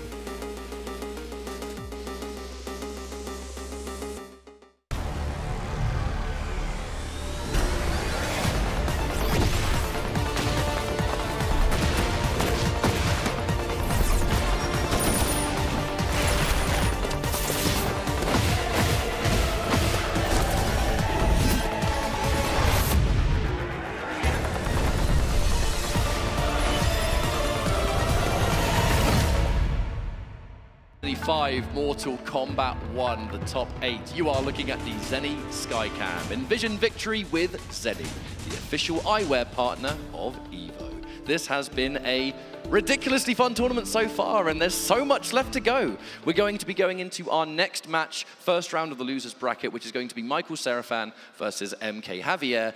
I mentioned that this is a very important match. I spoke to Javier and had a bit of a conversation with him. He's not going to be thinking about it right now, but a lot more rides on his victory here than people would assume. Javier is in a good running for the Pro Competition World Finals, but he's not guaranteed. He has to beat Michael Serafan to, from what he has said, confirm himself. So if he wins this match, there's a lot more riding on it. I'm definitely not envious of the players who have had to be doing some serious maths to decide, as we get later on in the season, how many points they need. I can't do the math. I'm bad at math. I play video games. What are you talking about? Yeah, I'll just leave it to them and, the smarty pants out there that know what they're doing. But either way, it's an important match. But Michael Serafan, I want to say, so happy to see him make this top 8 today, thanks to this victory path, once again presented by White Claw Zero Proof. Really good path, and has just, honestly, he's been one of those players who I feel like when you're looking at, oh, who's a favorite for top 8, who's a favorite to win, you rarely hear his name. But then when you watch these tournaments, he's always there, and he is beating my man's been cooking all year, tell me that. It's like, look at this path here, being able to defeat the likes of Han Rashid. No, sorry, losing to Han Rashid, my mistake. Dexy Dog. 3-0 again versus Lavender 3-0 versus Lavender Rain is one hell of a result, because that is a fearsome player. On the flip side, MK Javier, I mean, he's pointing at it. He is the Scorpion man, Mr. Scorpion, Scorpion's adoring fan. Solo Scorpion main, a 2-time MK1 EVO top 8 finalist, as basically just a Scorpion specialist, with wins over players like Dialogue, Xander, Rewind. I have to actually mention his match against Rewind was a nail-biter. He himself said, I can't believe I won that. I don't know how I won that. But no time to reflect on that now. We're going to be loading up. I saw some thumbs up. We might be jumping in very, very soon. It's going to be another Geras. However, what excites me so much about this, you're seeing the same character that Ger just played, but this is a very different style. Now, what cameo have we seen from Scorpion? It's either going to be Farah. It is going to be Farah. We see Farah or Tremor from Javier these days. I mean, Farah is just back 3. Such an amazing button when you have access to Farah stance, the Tor stance on the back of it. Huge throw combo damage. Turns him into like elements of MKX Scorpion, right? A lot of restand into overhead low potential. Huge uplock! Still ready! Opening up the first round of the first game with that, that is sending a message. Yeah, doing uplock for the first Tor stance overhead, like Serafan is not messing around. He is here to play. Javier down on life here. Has been known to make some rather incredible comebacks historically, but it's going to be tricky when your opponent has the Rewind available. But you see the adjustment there this time, though. Javier with a huge delay on the back of like committing to any of those options. Big punish with the full screen spear. Scorpion, one of the biggest hit and run characters in this game. One thing he's so good at is that backwards movement. It's quite hard to chase him down. He can play a lot more of a slow game than you would expect. However, the counter poke. I love that counter poke into Motaro teleport at that perfect timing that gives you the meterless stun. That was so clean from Serafan. On hit, you get the combo on block. He's teleported you another option. He is just ready for this. It also shows that Serafan is so prepared for the adjustments, not only just the basic kind of matchup knowledge, but just as Javier is trying to adjust for it, he's adjusting too. All right, this is Farah, so that's a throw combo for Scorpion. Respectable damage too. All right. Fast recovering back forward too. Ooh, gets up swinging though. Escape failed. That's so smart to go for the forward throw. Chuck that in every now and then. The throw combo with the cameo is so attractive, you would always assume that that's going to do it. And immediately now, you want to up-block me, I'm going to start throwing out command grabs as well. Extra damage. That's the layers. Ooh, my word. If only he believed the crouch. He knew he was ready for the next layer instantaneously. You know, Seraphan is actually playing from the future. He knows what Javier is doing before Javier turret stance. Notaro's turret stance. Oh, no. Oh, how do you get out? Long range. Oh, okay, I love that choice. Wait. The Geras clone didn't even do nothing. No, that was a bait. Walk forward. That was 100% a bait. Like that. Normally, you see that kind of freeze time setup reserved for like on block or a knockdown, and you're using it for these like scary, hard to block up situations. And most players, if they think they can, they'll jump away because they don't want to sit there and deal with like overhead lows and command grabs and whatever.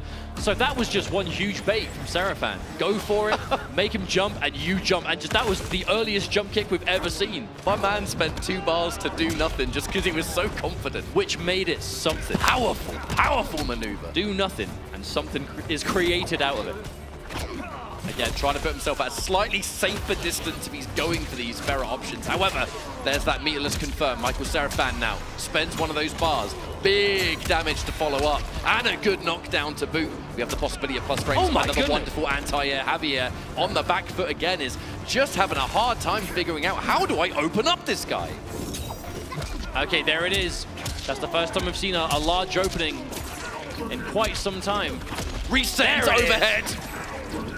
I think that's the first time we've seen a mix-up from the stance pay out so well. Oh, is that punished? Oh, that is definitely enough. Another round on the board.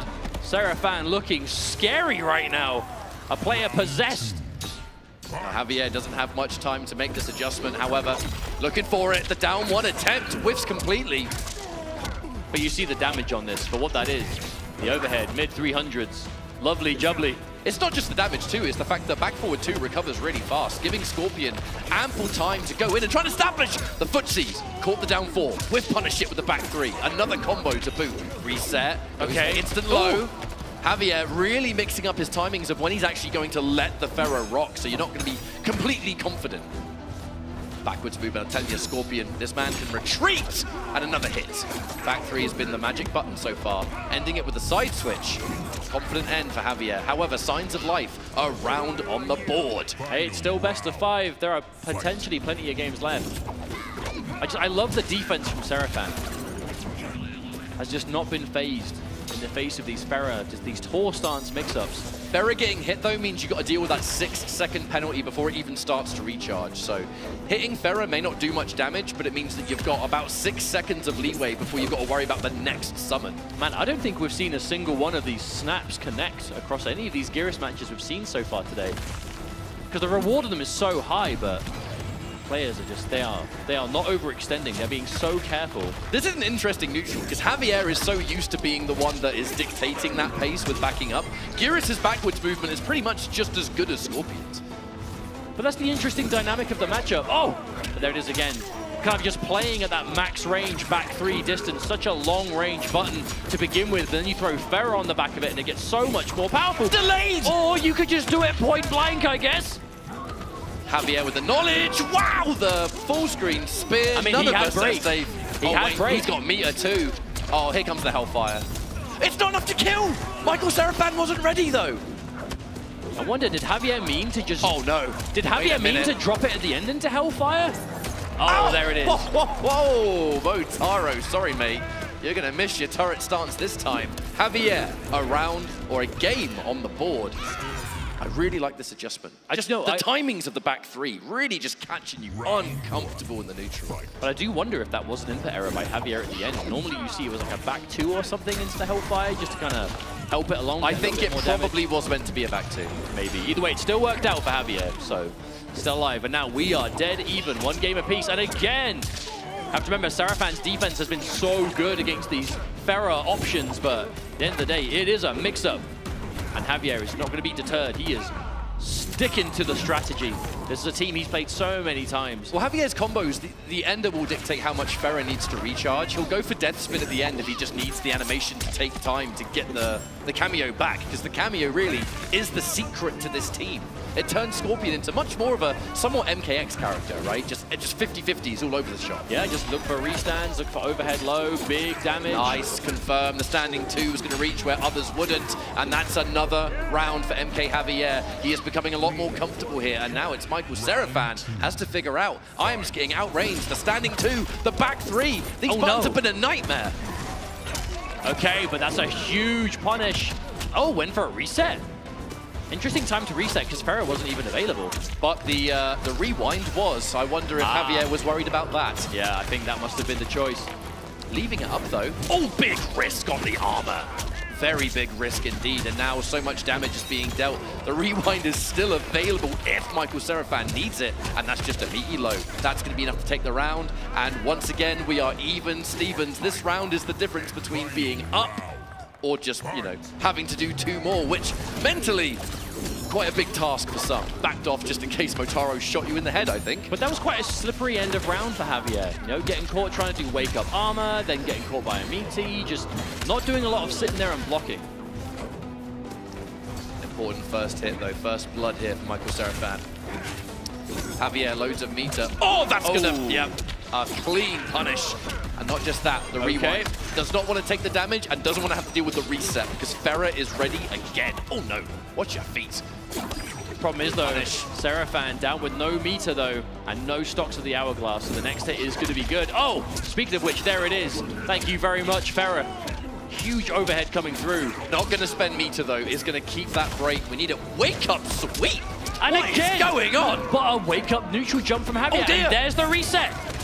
Wait, this is 950 health. Is there some? I mean, there's 3 bars. If you spend it all, is this Hellfire? enough? It's Hellfire. You're dead. Yeah, there it is. That must have been what Javier was going for last time as well. That was enough damage. So important as well because grab combos, they scale pretty significantly.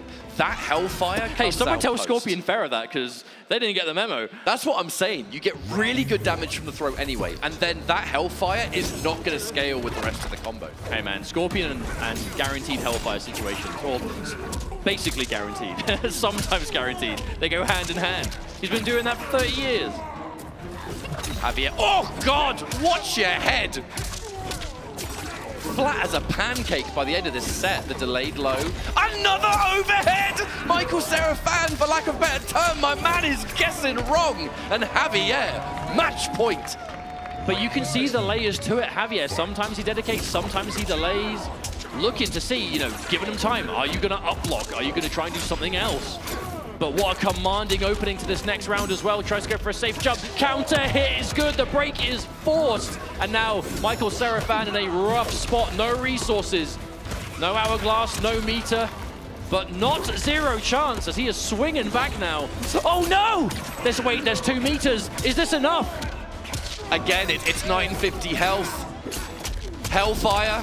Do we even need it? No, we don't! Michael Serafan must have been worried about something similar. And it will be Javier taking out Michael Serafan. Huge congratulations. Final combat, boys. That was such an important set for Javier. Gonna be over the moon. But the thing is, we still have a top 8 to get through, my friends. You might do even better. Yo, I don't want to be a hater, right? But that didn't look like that was made within the last few seconds of winning that game. That wasn't like scribbled onto a phone. That was an image that was crafted before. So that is confidence from Javier to have that ready. But on the flip side, what if he lost? He wouldn't have shown it. He'd have to go through his phone and delete it. Can you imagine? It would have just been nothing but bad memories. Sorry, I don't mean to be a hater. He's got to bring the mood down. But congrats to Javier, of course, for moving through to final combat. I'm not going to say it's definite because I don't know the maths on it, but I'm assuming he did. So congrats to Javier, 100%. But great seeing Great seeing Michael Serafan make a top 8 as well, getting 2 Gearus players in top 8 this year. Fantastic stuff. Look at this. All right. Our next matchup is going to be a bit of a dream match for many that watch the Rips Arenas, the online tournaments. Kanamani versus Online Kale. I'm going to give you a quick little online history lesson. Kanamani, devastating in Rips Arena. I believe Kanamani and Kale fought a online 1st to 10, and it was the closest that anyone had got to really defeating Kanamani in that sense was when Online KO played, and I heard it was a legendary set. Oh, yes. We're now going to make the transition from the online realm, where you're in the comfort of your own home, you know, you can play in your pajamas, whatever you want.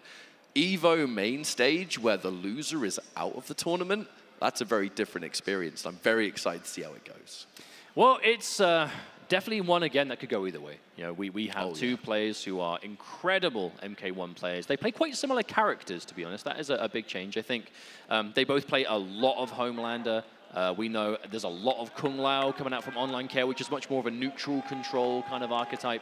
And then we know there's that Sindel that Kanamani has been really going towards in the entirety of this tournament so far. So the question is, I wonder what matchup we're going to be seeing. But I want to say shout-outs to all the EU heads at home who are tuning in, whether you're watching just at home, whatever time zone you're on, whether it's late at night, whether it's the evening, whatever it is. I do want to say, because it's a 10 a.m. start, I don't think it's as savage as it could have been. So I'm sure there's going to be a decent amount of you at home tuning in. Thank you so much for spending your weekend with us. I say that to the people watching. I say it to our wonderful crowd that we have here live and in person. It's going to be Kung Lao versus Sindel. Loser of this is out. Winner progresses to top 4. Looks like Candy putting a lot of faith in this Sindel, the immediate armor, and that's going to be a grab combo. Didn't quite get the second dash though. Yeah, I think if you actually get the full shove and you don't get knocked back by your own missile, it's quite easy to pick up from that. Oh my! I'll tell you what isn't easy to pick up from, whatever that was. I've never seen that confirm in my life, mate. That was a sweaty conversion, if ever I've seen one. Sector's full screen teleport. You don't always get the chance to confirm, but it does just completely destabilize this neutral. Looked for it. Cheeky ground pound there.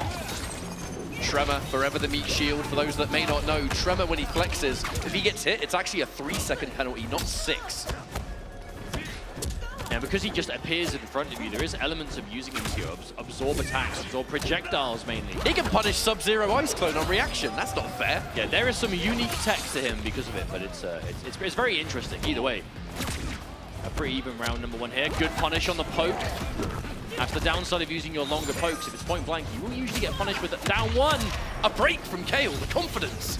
I mean, it's a close round. If this connects, it's going to be either you lose the round or you use a break as well. Oh, hang on a minute. Oh my goodness. That was so risky because even though the Tremor was coming out, I don't think you would have survived for the armor. Maybe not, but either way, it did work out. Kanamani takes a round. Overhead's going to connect. Missile pressure. The sweep doesn't look like much, but every single knockdown, it's damage, it's positioning, it's momentum. Oh, counter hit. Big opportunity here for Kanamani. There's not going to be a Tremor on the back of it. We did see Tremor used before. Let's make that reversal attempt a bit harder to deal with. That was an interesting ender. Going for like slightly different enders. I wonder if that's almost to make your opponent uncomfortable. They don't get their wake-up timing.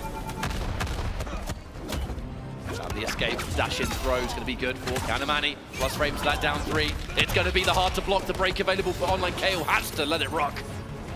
A tricky situation to survive there. So difficult to block the low ground pounds. The overhead flow options from Sindel at the same time. Huge up block on the rocket, but no. Kale is not deterred. This is really scary stuff. The delayed high. Oh, the whiff punish! Kanamani, 1 game up here, Online KO. Far from out of things, but after a whiff punish like that, sending a bit of a message, right? I'm looking for your buttons. I'm not afraid of you. Rematch. We wasted no time. No, this is definitely going to be quick back fire.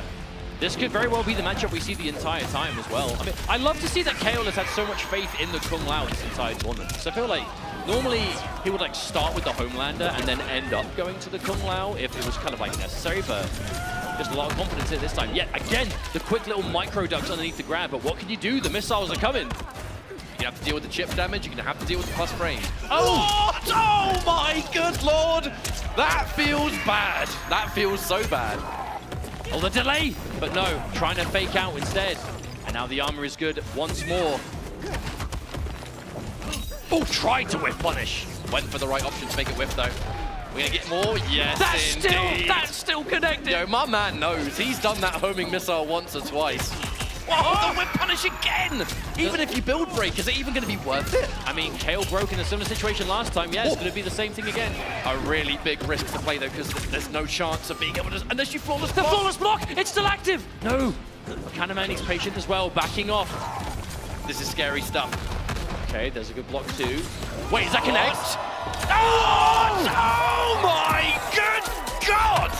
How did you find that? Is that enough to do it? Surely, I mean, oh, it might be close. Oh, you're dead, mate. That is enough. You're dead as a doornail. What a reaction! He must have been like a pixel away from that down 3 hitting. Now that genuinely had to have been like, it couldn't possibly be closer without actually connecting. But that's why we see the breaks like that, Kale. That young man confidence. And for good reason. For it again. The down 3, just really good, but also low profile. Just being able to go under those projectiles that you're having to deal with. All right, knockdown, no sector. Gonna have to do this the old-fashioned way. A complete swing of momentum, though, in this round. Until now, Kanamani finds the opening. This won't get close to killing, but it is gonna be a decent lead to keep anyway. Knockdown. All right, okay, this is rough. business. There's no fatal blow to power through the armor either. Oh, he lands on it. Kanamani. Okay. This is one of those pivotal moments. Do you go 2-0 up or do we tie it? Oh, well, that reached. Can you believe how far Tremor was there? Still found a way. Oh, all right, we're mixing, we're mixing. That's 3. 4. 4. And now we grab. Just like that, about half-life gone. All right, wake up down 1. Enough of this. Get away from me. Oh, no, that counter hit. Yes, it did. And meter being spent. Oh, the fake out. Tremor. Yeah. Tries it again. This time, up rocket covers. We're getting weird. Oh, wow, whip dive kick. Instant recovery on that. However, clipped. And now that's a full combo. Not just a full combo, but a fully stocked Tremor. What is the mix? Okay, no, we're not going to see it. Kale decides to break before. I respect that. Oh no, Sector gets hit. No missile. That hurts because that is a 6-second penalty. We might not have a missile for the rest of this game unless Online Kale can bide his time. I mean, Kanamani's sitting on a lot of meter. That's the big problem. Tremor's going to come back much faster. Okay, there's a hit though. Okay, again, the mids are good. He's pressing. He's pressing! Kanamani just swinging the down 1. What is going on? Yeah, back-to-back down 1s there. Kani definitely looking for something quick. It did not work out, neither of them connecting. 10 seconds on the clock starting now. How's it gonna go? Bowling ball, no! The hat finds its mark! And that brings us 1 game apiece. Kanamani way too, I would say, desperate to close things out there. Yeah, I feel like those 2 down 1s back-to-back, like those are normals that, yeah, they're fast, but they have a lot of recovery and they're pretty stubby. So for Kanamani to swing 2 of them back-to-back there, very uncharacteristic of him to play like that. When people normally do stuff like that, it's because the pressure's on. You've got really only a few seconds, a few hits. Or there's like magic pixel left to do.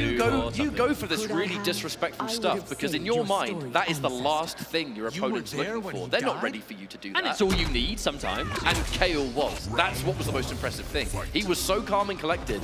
He was still ready for that stuff. Okay, double missile. Here we go, full combo. Knocked down into the corner as well. That 2-1-2, such a good auto shimmy. But such a crucial match for Kale to win. You do not want to be facing down 2-0. It loses bracket. But what look at this momentum and the overhead as well. On the verge of this could have almost been a flawless victory. We only took like 5% damage. A dominating round though from the young man Online Kale. A complete twist of fate.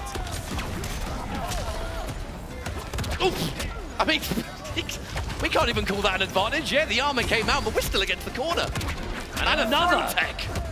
No throws allowed. Throwing discouraged.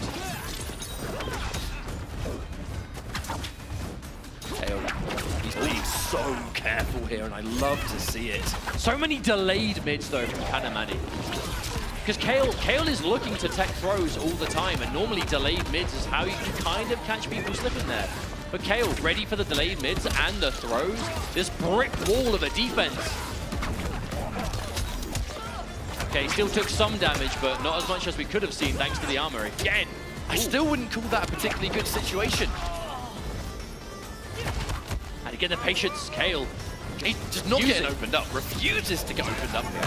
Good block on the sweep. Cannot whip punish. Almost instant recovery on that. Oh, the buffer. Are you kidding me? And we're just going straight into character select? All right, this could be where the Homelander comes out, or maybe even something else. Well, this is going to be the final opportunity that Kanamani has. Not to be a broken record, but we are in losers territory, my friends. If you lose here, you are gone. Oh, okay. Actually, we just go straight back in and just take this moment. Next time, Earthrealm will host. You can definitely see the change in approach, though, from Online Kale. The defense, superb. The aggression, on point. What can Kanamani do to stop this momentum, though?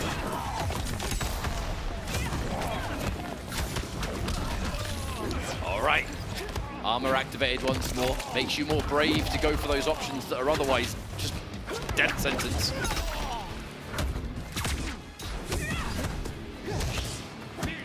Okay, again, the defense. Just eating those 50-50s and consistently being wrong on them just gives Kale so much advantage. I love how Kanamani is still trying to check these whip dive kicks, but it's so hard. There's like almost no recovery whatsoever on them. It's still trying to establish something. But this is a big opening now. There it is. I actually feel like whenever Kanny has like faked out the tremor, it hasn't worked. Whenever he's called the tremor, it has. I wonder if that could be a change. More commitment to these scary mix-up opportunities. And there's the block. And Kale covering. Making sure that if the overhead is blocked, well, he can still get out to safety. I really do like that overhead into spin technique. It's just a free check. On hit, you get damage. If not, then who cares? I mean, is it the, is it the biggest reward you can get off that overhead? No. But is it going to keep you safe if it is blocked? Absolutely. These throw techs have just been on the money every single time. Looking for the down counter poke. Another throw tech. Kale says, get away. Escape failed this time. Oh, but there it is, the confirm. Tricky confirm too. The first hit of forward one blocked, but the second and third good. Another delayed mid. This time the block on the low overhead. That block might have saved Kale's skin in this match because Kanamani just needs a little bit more damage, shy of 300 to bring us to a game 5. Many of us expected a game 5. Will we get there though is the question. Oh, I hope so. As Evo top 8. You do always have to be quite careful with any sort of projectiles. Didn't have the meter. Just shy of it. Like a shred away from having enough. Okay. You're definitely dead. Unbreakable? Yeah. Yes, indeed. Yeah. Game 5 is secured. And it's all going to come down to this. One more match. But even there, the boldness to just commit to Fatal Blow there. I mean, if you do have Breaker available, yes, you can take more risks, but at the same time when you're that low, a great option from Kanamani. I like that choice because Kale has been poking after that overhead like almost every time. So Kanny just trying to establish armor, maybe send a message. Lovely block. A really good interrupt, though, from Online Kale. He's going to let it rock. There are so many layers to both of their offense right now. Fundamentally, it's coming down to what kind of options Kale is choosing versus Kanamani, the flip, other things too. Armor meets armor, but in this case, Kanny still has meter, and he will spend it. All right, full combo. It's going to take a good amount of time. It means that we're going to be able to get Tremor back even faster now the snaps come out. First time I've seen that in the whole match. Easier said than done to find the space for it, but manages. Okay. Kale finishing the string, looking for the advantage. Kanny not letting it happen. Interesting trade. And there it is again. The mix-up is good, and Kanamani finds himself at match point. Round 2. It's a critical moment here for Online Kale. If you want the young man to make it through, you don't have much time left to cheer him on, I tell you that much. Okay, trying to go for a quick jump back projectile, not getting it this time. Oh, fake! Wow, okay. The fake! That is the first time, maybe in the entire set, that the Tremor fake out has resulted in a successful hit. Which means if you get a hit on the fake out, you then have Tremor to use again later. Pretty scary. Really difficult situation. We are on the verge of getting a combo break. That does mean, though, that Lau is going to have to choose break or armor. A hard choice. Kanamani can just sort of chill out at this range at the moment. He's got Tremor, he can meet shield, he can build his own resources. There's like just shy of 40 seconds on the clock. There is no rush here. I mean, you don't need to. Nice anti-air, but again, the rocket coming down. Take every hit you can. A pivotal break. That break has kept Kale in this tournament. And can he find something else on the back of it? Tries to upblock. But this time again, Kanamani not looking to commit this time. Really wanting to take this win slowly and steadily. All right, the good block of the low. That actual low block might be everything. Do you have time to make this comeback? Hang on, I don't know. Go big or go home. Go big or go home. There's not much time. Is this fatal blow going to be enough? That is the question. This has got to be enough for the lead. It is, it is. With 1 second left, I don't think there's anything Kanamani can do to get back in this round. That has to be enough. 1 second to go and the missile to shut it down even more! Still alive in this set! That was what a catch! That was a long second, I'll tell you what, but we are going down to the final round here. Game number 5, 1 round apiece. Who advances and who is going home? So much momentum on the back of that. However, the good blocks. We got hit by 1 bit of the ground pound, but who cares? It's negligible damage. Online Kale. Really good in the meter department. The air hat just to keep you from eating that air trade. A lovely throw. It's impossible to call who has the lead right now. Okay, avoided it. Online Kale. Okay, wow, that was so risky from Kanamani. That wasn't even a tremor. No, that was from the heart. Another meat shield. Better Tremor take the hit than you. Uh-oh, but then as soon as one connects, Online Kale, smelling blood going in. Keeps it nice and simple, standing one ender. Uh-oh, 50-50s. A down one. Potential pressure here, gets the counter hit. The break, this is too close for comfort. So much resource on the side of Kanamani, except health. He finds the mix! He finds the mix! Kanamani pulls the trigger on Fatal Blow, and in a true nail-biter, moves on. A rivalry that is slowly becoming more and more apparent. That was an exhausting set. No, that has to have been the ultimate sigh of relief for Kanamani. That matchup, we've seen these two play online, we've seen how close it can get between them. And then here they are again, doing the match in loser's bracket, but managed to pull it out, does Kanamani as he moves on. And what I think is the best set we've had so far today. I mean, we got to give our props here for Online KO. The journey that this young blood has had this year. His journey does not end at EVO. We do have final combat, of which he is qualified, and is Kanamani. Maybe they'll cross paths again, an opportunity for revenge next month. We're going to check out some replays here, presented by PlayStation Tournaments. Speaking of which, PlayStation Tournaments, the reason that Kanamani was able to attend EVO this year. It was actually. Kanamani won the road to EVO for Europe, and that is why he is here. And actually, fun fact, last year, Javier won the version as well. So actually, we have 2 European PlayStation Tournament champions in this top 8. If that isn't reason enough for you to get involved in these, I don't know what else is. Well, the proof is there. Maybe you can also get top 8 yourself. Who knows?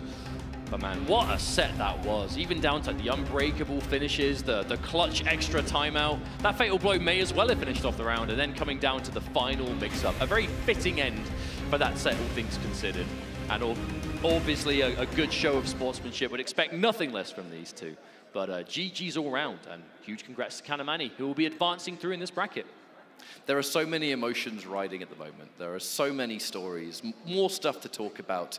But before we talk about all of that, we are going to throw to another break. So thank you so much for watching so far. Stick around. We'll be right back.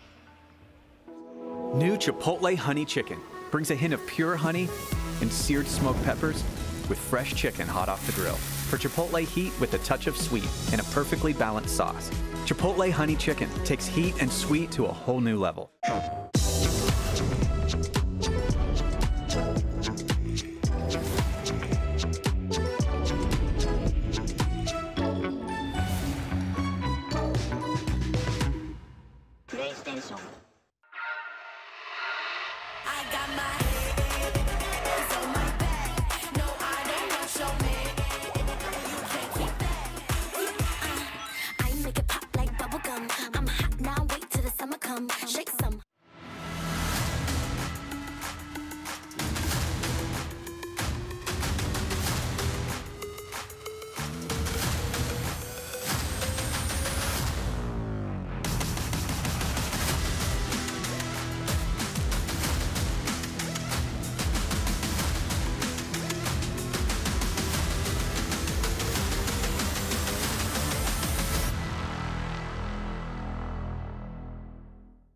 pretty early on that the game was fun to play.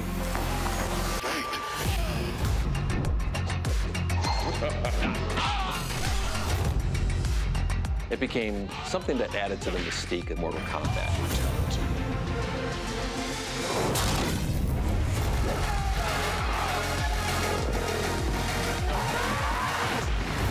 Flawless victory.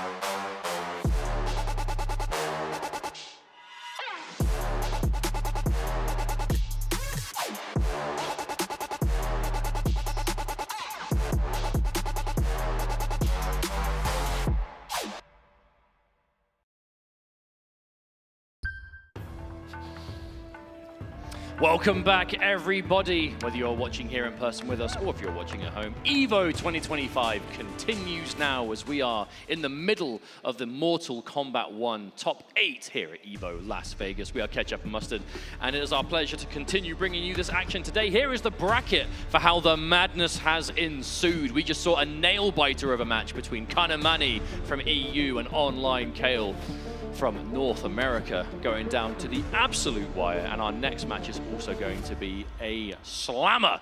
Hourglass of Rain, MK Javier. But just look at these matches so far, man. What a top 8 we have had. You know, I'm looking at Hourglass of Rain versus Javier. Have they ever played before? I could not tell you. I would assume it had to have been like just Combat League. I know they've never clashed in any kind of tournament in the past, but this one's going to be quite the result. I have no idea how to call this one. I really don't. Because it's going to be difficult. But what I really love about this matchup, though, is that it is two true character specialists. You've got Hourglass of Rain, who is Melina through and through, and it's Javier, who's Scorpion through and through. So I feel like as we've progressed in competitive fighting games, the era of character specialist, it is slowly becoming a thing of the past. People like to have variety. They don't want to pick themselves in bad matchups. This kind of match is a treat. But what makes me laugh, though, is, and I'm not firing shots, but to both Hourglass and Javier, I've seen both of them over the time pretend like they're picking up other characters, and then when it's in tournament, Scorpion, Melina. You can't quit your favorite. That's just how it goes. Hey, but they took him to EVO Top 8, so, you know, clearly something is right. But the big change here, though, is the Scorpion Tremor from Javier, which is much more of a, I suppose, kind of like traditional Scorpion team that this game has seen. A lot of like safe death spin, nice damage extensions. You don't quite get the same overhead low that you get from Ferrer and the massive throw combos, but still, you definitely get a lot of interesting tools that Scorpion very much likes to have. Scorpion Ferrer is an anomaly for the character. Like, Tremor brings you much more to a fundamental that he hit and runs, you know, and that's the whole thing. Lovely break there from Javier. Confident, though, I must say, because that was a brave option. Is he going to go for bait the breakout, maybe? No break. No, they will choose to break at the last minute. Has to be plus. The throw. Bold business. Is it going to be possible to find a hit? Oh, I love that. A big risk. Yeah. A big risk. That right there is going to be a very important piece of this matchup that we will have to remember. There is basically nowhere on screen that you can spear that ball will not pick it up. And that ball is a full launch every time. Oh, okay, no. We're going to be seeing Javier fish for that quite a few times. That meterless Hellfire into Tremor launch does so much damage. But it is not unblockable. A hard read there from Hourglass, though. I know sometimes Melina players can sometimes get full roll on accident, so I'm never going to boldly claim whether it was or not. I'm not a Melina player, however. That is a big part of the team right there. Death spin into Tremor punch. She is the right character, though, that you could assume that it's probably intentional whenever you see a ball. It's just Melina players, isn't it? It's hard to tell. No, for real, it's part of the Melina DNA. You are playing the character wrong if you are not throwing out a ball every now and then. I'll be honest. You've got to install the fear into your opponent. You know what I'm saying? It's got to be done. Oh, wow. Advancing overhead. Looked for the reversal, but just covering way too much space. Tremor nowhere to be found, and that will be game number 1 for Hourglass of Rain. A solid start. You can definitely see how punishing it can be, though, right? You're so motivated to go for those big rewards, whether it's a spear, whether it's a teleport, reversal trying to cover it with Tremor, but if it's not on point, Melina will make it hurt. Melina, I feel like, has been so consistently one of the higher damage characters in the game. Maybe not so much with the Kung Lao team, because this is much more of like a consistency above all else, but this character is capable of some big numbers. Ah, and there's the adjustment. This time we go for the ground pound instead, the longer reach and the quicker startup. Very down one heavy though, and Hourglass ready to punish those. Any down one on hit from Melina, it's a decent position, right? Because you have the advancing overhead. You've got the instant low. Her sweep is plus on block. Most people don't really know that. That's why he backdashed afterwards. He was looking for a button, but he didn't want to get hit. Punish. Oh, big punish. That's the unfortunate kind of low projectile where at the range they're standing at when you throw it, it is safe, but they just dash beforehand. Oh no. The pickup. Yeah, looking for the low pokes. Yeah, these are two characters with some decent pokes on them. Melina's down 4. Her sweep, down 1, very strong. Scorpion's down 3. That's why we're seeing it established. Oh, and there's the layers, trying to establish poke into special. Because if you start respecting poke into special, you can start doing poke into a lot more. Wow, just let it hit. Laid mid there, Hourglass. Again, these individual buttons, they have been hitting, but they're part of the stagger game. They're not really being used to connect. However, timeout territory, plus on here. The sweep, looking for all buttons here. Overhead, hang on a minute, Hourglass still has a chance. Ooh. Not so much after that whiff. Yeah, the second that whiff came out, Javier got the low poke, the frame advantage, pretty much a done deal. Well, I'm pretty sure if that down 2 connected, that it would have been enough to get a slight light lead. Either way, it was definitely an attempt. Didn't quite work out. Javier now in the driver's seat. Good knockdown, meaty mid. Oh, did go for the up block. There is some specific answers for that overhead. The death spin was slowed down in the patch that happened a few months ago. Staggers. Okay, again, we are seeing so many throw techs in this top 8. Which is important because there's so many characters, they have that real strike throw threat. Oh, hello. Really loving the use of this Kung Lao orbiting hat. It really isn't a cameo attack that many players use, but Melina's application of it is pretty ridiculous, to be honest. Damage plus frames, safe advances if you cover it with a low hat as well. Great tech. But that is kind of like classic Hourglass of Rain. In the neutral, just back off, build that time, get the cameo back. Don't go in until you've got the resources available. You've got 99 seconds, use them. Both players sitting on 3 bars a meter. Doesn't punch Melina, but does punch Kung Lao in the head. Yeah, a lot of advantage on that, but nothing else to be too afraid of. Another escape failed. We're seeing so many throw attempts. And the techs always tried. Every time there's that low hat, I'm just so certain that Scorpion teleport is on Hourglass of Rain's mind. Even then, backing up, you know, you don't want to get in a weird situation here. Happy to play. Yeah, Hourglass so consistent with those up blocks now. Not really eating any chips whatsoever. Okay. Again, Melina not going to overhead low you to death, but when they do connect, they can add up. Oh, tried! Oh, punished! Unbreakable. Oh, this is big. There's another bar, too. Oh my God, are you serious? He just went 1 down 2 to another. I have never seen that exchange before. I wonder if Javier, like, is there a possibility that maybe he could have continued off of that and just gone for a larger combo, or do you reckon he just wanted the reset? Because in that instance, I think if you do reset off of that Hellfire, the next hit probably wins, but Hourglass always ready. Scorpion. What's a way to return to an EX down 2, being on the receiving end? Do it yourself. Such a strong tool, though. I'm not surprised to see players really make the most of it these days. Javier putting his tournament life behind the Ferrer. A very different style of Scorpion. A lot of the ways that Trevor's been playing here, Hourglass has been shutting down. Wonderful defense, amazing neutral. Just the death spin isn't really doing much. Yeah. And it's been pivotal to his game plan. Well, think about it. What do you pick Tremor for? It's like death spin safety for, like, you know, chip damage adding up. Oh, wow, got caught. Damage extensions maybe off of Hellfire. Oh, speaking of damage, tries to go for the pain in game, but it didn't work out. Still does have the damage buff, but I just don't think you're going to have a chance to use it. There's the up block, but again, one of those overheads, the up block doesn't actually make punishable. Okay, there's the low. I mean, this is the right team to make the comeback. It's going to be resource heavy, but... Overhead, no, too he doesn't, early, too early. Oh, no! Oh, heartbreaker for Javier. You do have to delay your Pharah move, otherwise it does just combo and it's wasted. And Hourglass looking so ready for this match. And there's the catch on the teleport cancel. Javier trying to fight back, but Hourglass looking just one step ahead in the set, and there's something can change. It's the readiness for the matchup, right? It was the up blocks before. It's the ducks always. Nice down one, turn stealing. However, oh, was that a roll I saw there? I swear I saw the effect there. Hey, when Melina's sitting on Breaker, chances of a roll go up big time. Okay, armor's through. Not a huge reward. Lovely reactionary. Oh, wow.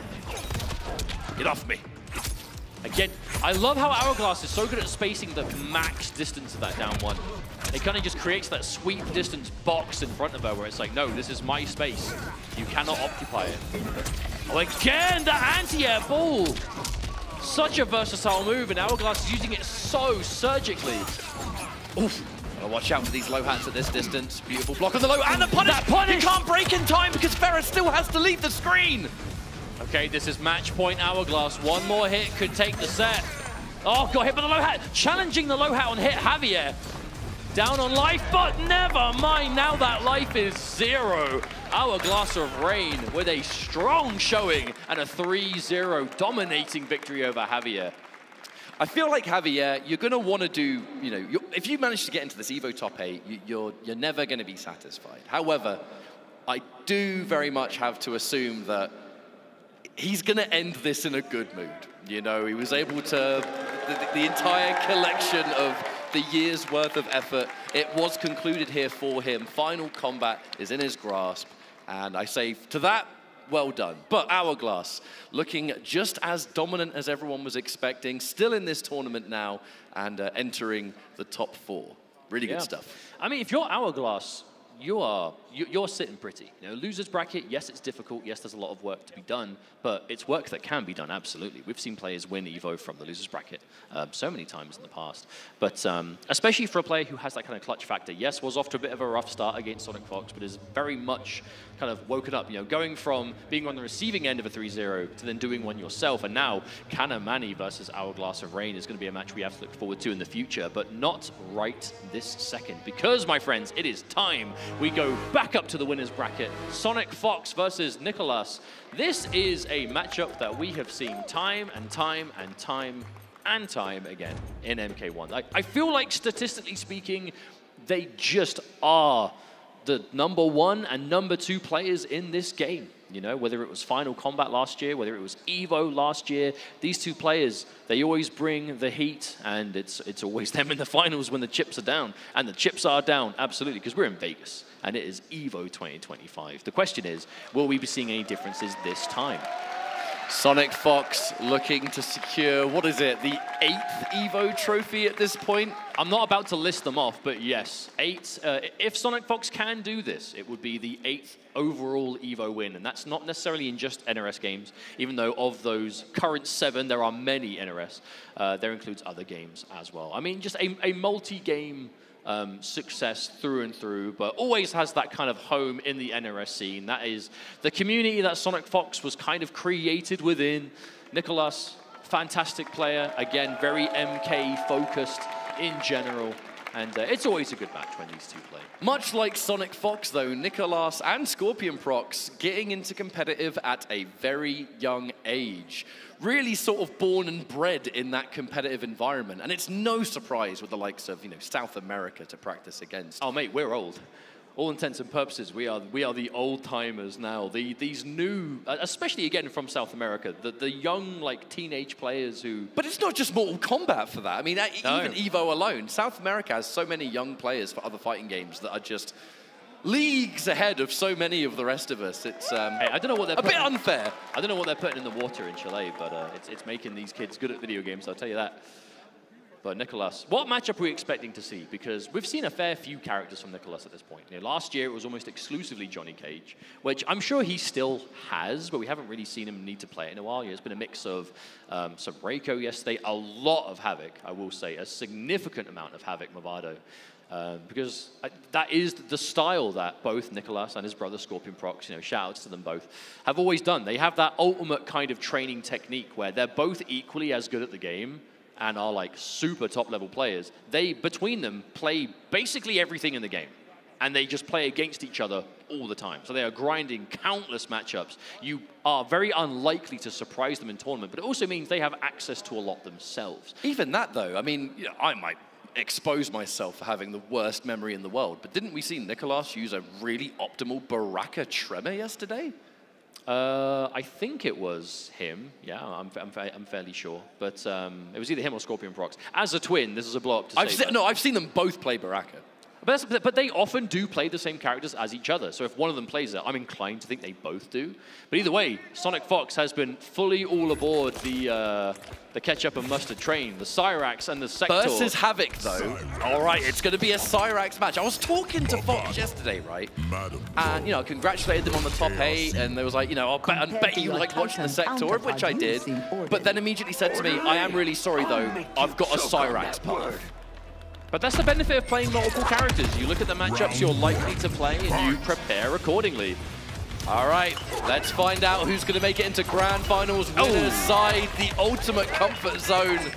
Havoc versus Cyrax, Brawn and Brute Force versus setups all day. But Cyrax, Madam Bo, this is that Sonic Fox team. It's everything Fox likes in a character like this. Oh, what, not letting you play the game? I mean, a lot of one-sided setup opportunity. Look at the development. What do you do? The setups are strong. The mind games are heavy. On the flip side, we are seeing Havoc Movado right there. Oh, that was so cheeky. So I love that adaptation, though, because a big source of counterplay you have access to if you've got Movado cameo is Wake Up Mine. You know, Movado Mine is an ambush. You can do it very quickly. Calling it on Wake Up can kind of help you out because they'll become active. If you guess wrong on a setup, they might get pulled into it, they get zapped, whatever. And I feel like we've seen Sonic Fox particularly have that used against. Oh, the dash cancel, it's disgusting. And as if there weren't enough layers, Mustard. Oh, it just never ends. This team is filthy. But hey, Havoc Movado, we've seen this team once or twice. Down, but certainly not out. Oh, going in for ourselves. I heard the little, you know that Movado was popped there, but just wasn't ready. Okay, another grab. What's it going to be this time? We do see 2 meters on the side of Sonic Fox. Will we see the meter drain end? We do, and that, not only do you get the meter drain, you also get the drink. So now the dash cancel's in play. Oh, the mix-up between 2-1 for the overhead and 2 Madam Bo. You know, I had wondered why we started seeing Sonic Fox go for that overhead. But with bombs on the screen, is it even unsafe? Oh my God! Perfect time we saw. The mix-up was committed to, but a throw tech on the dash cancel. Hang on a minute. Beautiful throw tech there from Nicolas. Oh no, Madam Bo! You're so rude, mate! Again, waiting, punish on the down one. Mix up, no. Playing it safe, waits for the reversal, goes underneath. What? Oh my goodness! What even happened there? The back 2-2 underneath the bottle toss. Movado ready to make the most of it. What was that? Absolute savage, Madam Bo. Just trying to hit him in the back of the head with a bottle. He's not even looking. Oh, hang on. Huge wake-up option, though, from Sonic Fox. Very greedy and punished. Okay, the dash-up grab. No fear. This is a really healthy, life lead for Nicolas. The only problem is, against a team like Cyrax, Madam Bo, is any life lead safe when all she needs is that one hit to start the trade? Oh, you can never get comfortable. That much is for sure. It can just take one hit to start the sequence. But in this instance, we see, oh, okay, the breaker is forced. This is good for Nicolas now, though, because that means there's going to be no meter drain threat, even if Sonic Fox can find the hit. But no, not going to happen. The trade, the whiff punish. Don't be whiffing in front of me, says Nicolas. Huge catch there to start things off in a game number 1 on the board. But man, do you have to fight for it. These are 2 characters who I feel like you can never feel comfortable in front of them because whether it's damage, whether it's mix-ups, like Cyrax is much more about that kind of upfront strike throw and then obviously dialed up to 11 on hits, but Havoc is just so many strings overheads in them where that low nether snatcher is a threat, the mine for extensions off low grabs and strings. So much to be looking for at any given time. Oh, wow. Nice catch. delay wake up just to avoid that Neoplasm. A really good read on that grab. Sonic Fox now engaged.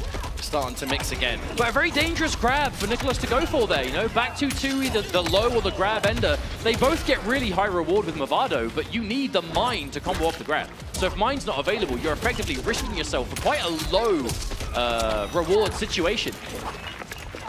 Pushing this into the corner, however.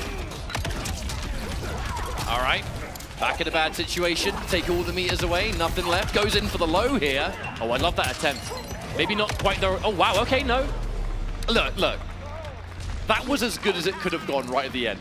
At least you're not in the corner no more. But we did see an interesting attempt there from Sonic Fox. There are some setups. As soon as you've kind of established that layer 1 of the bomb mine game, you can start doing like different distances of bomb into like the back 2-4, so the, the low that you fake out the overhead. And then even though you don't normally get a combo, it will pick up, but not going to see it this time as a huge opening from Nicholas. Starts things off with a 430, the Guess mix is wrong. Overhead.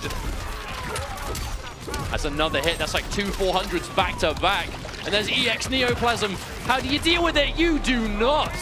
Wow, that was Movado into Neoplasm. So that was Movado just holding you in place. Right. Cyrax. Where do we go from here?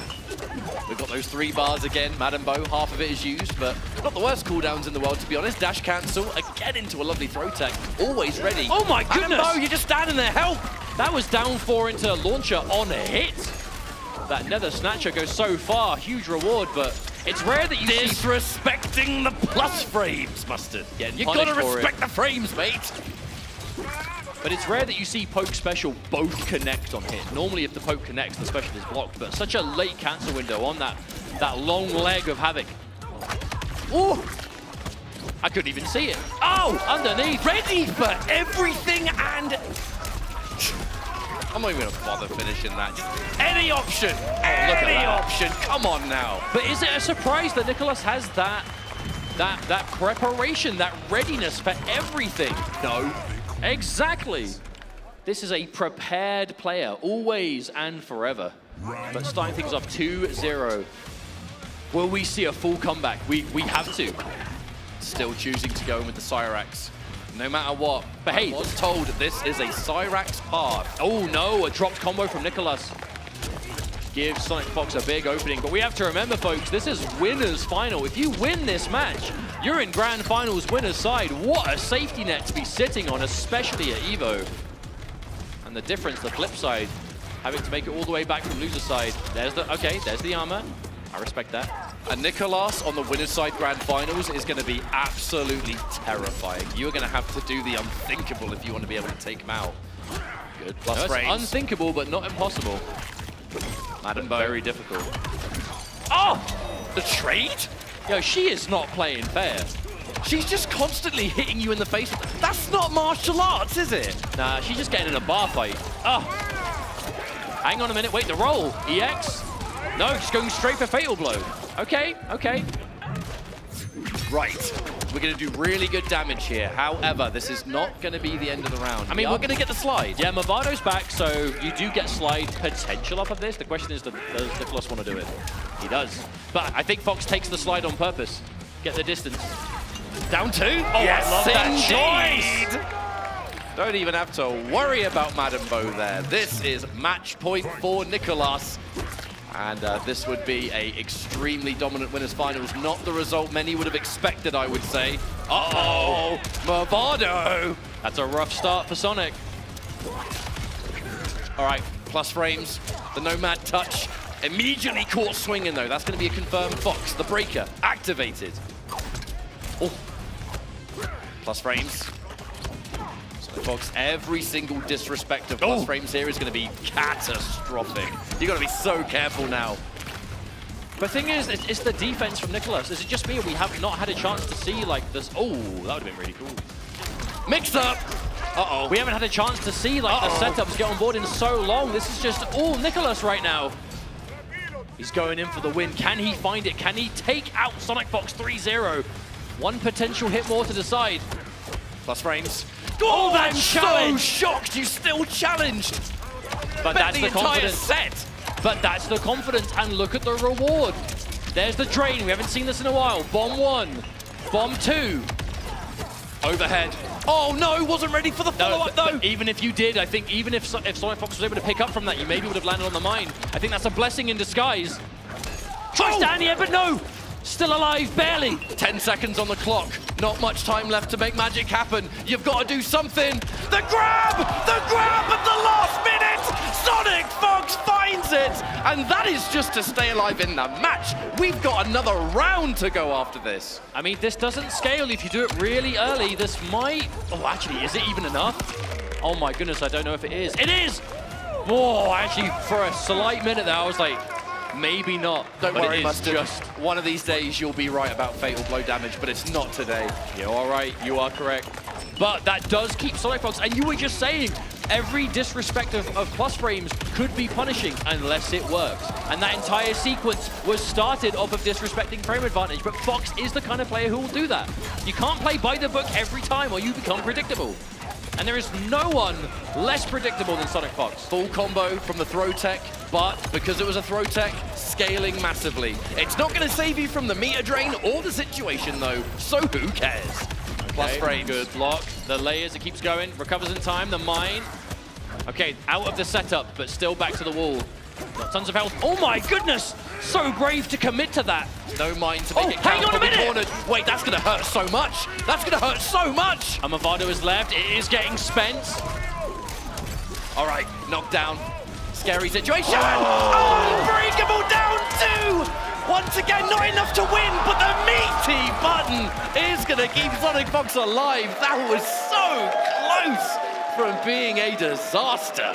What utter confidence to just wake up uppercuts for the amp, for the unbreakable, and for it to work, and it counter hit. How many of these down 2 jump cancels have just been paramount in this top 8? No, that was on the back of a pretty miraculous turn of events for Sonic Fox there, but it was a turn of events that was crafted in the moment. Those decisions, oh my goodness. Sonic Fox staying alive, I cannot believe it. I for sure that was looking like a 3-0. Completely and utterly, but not gonna happen.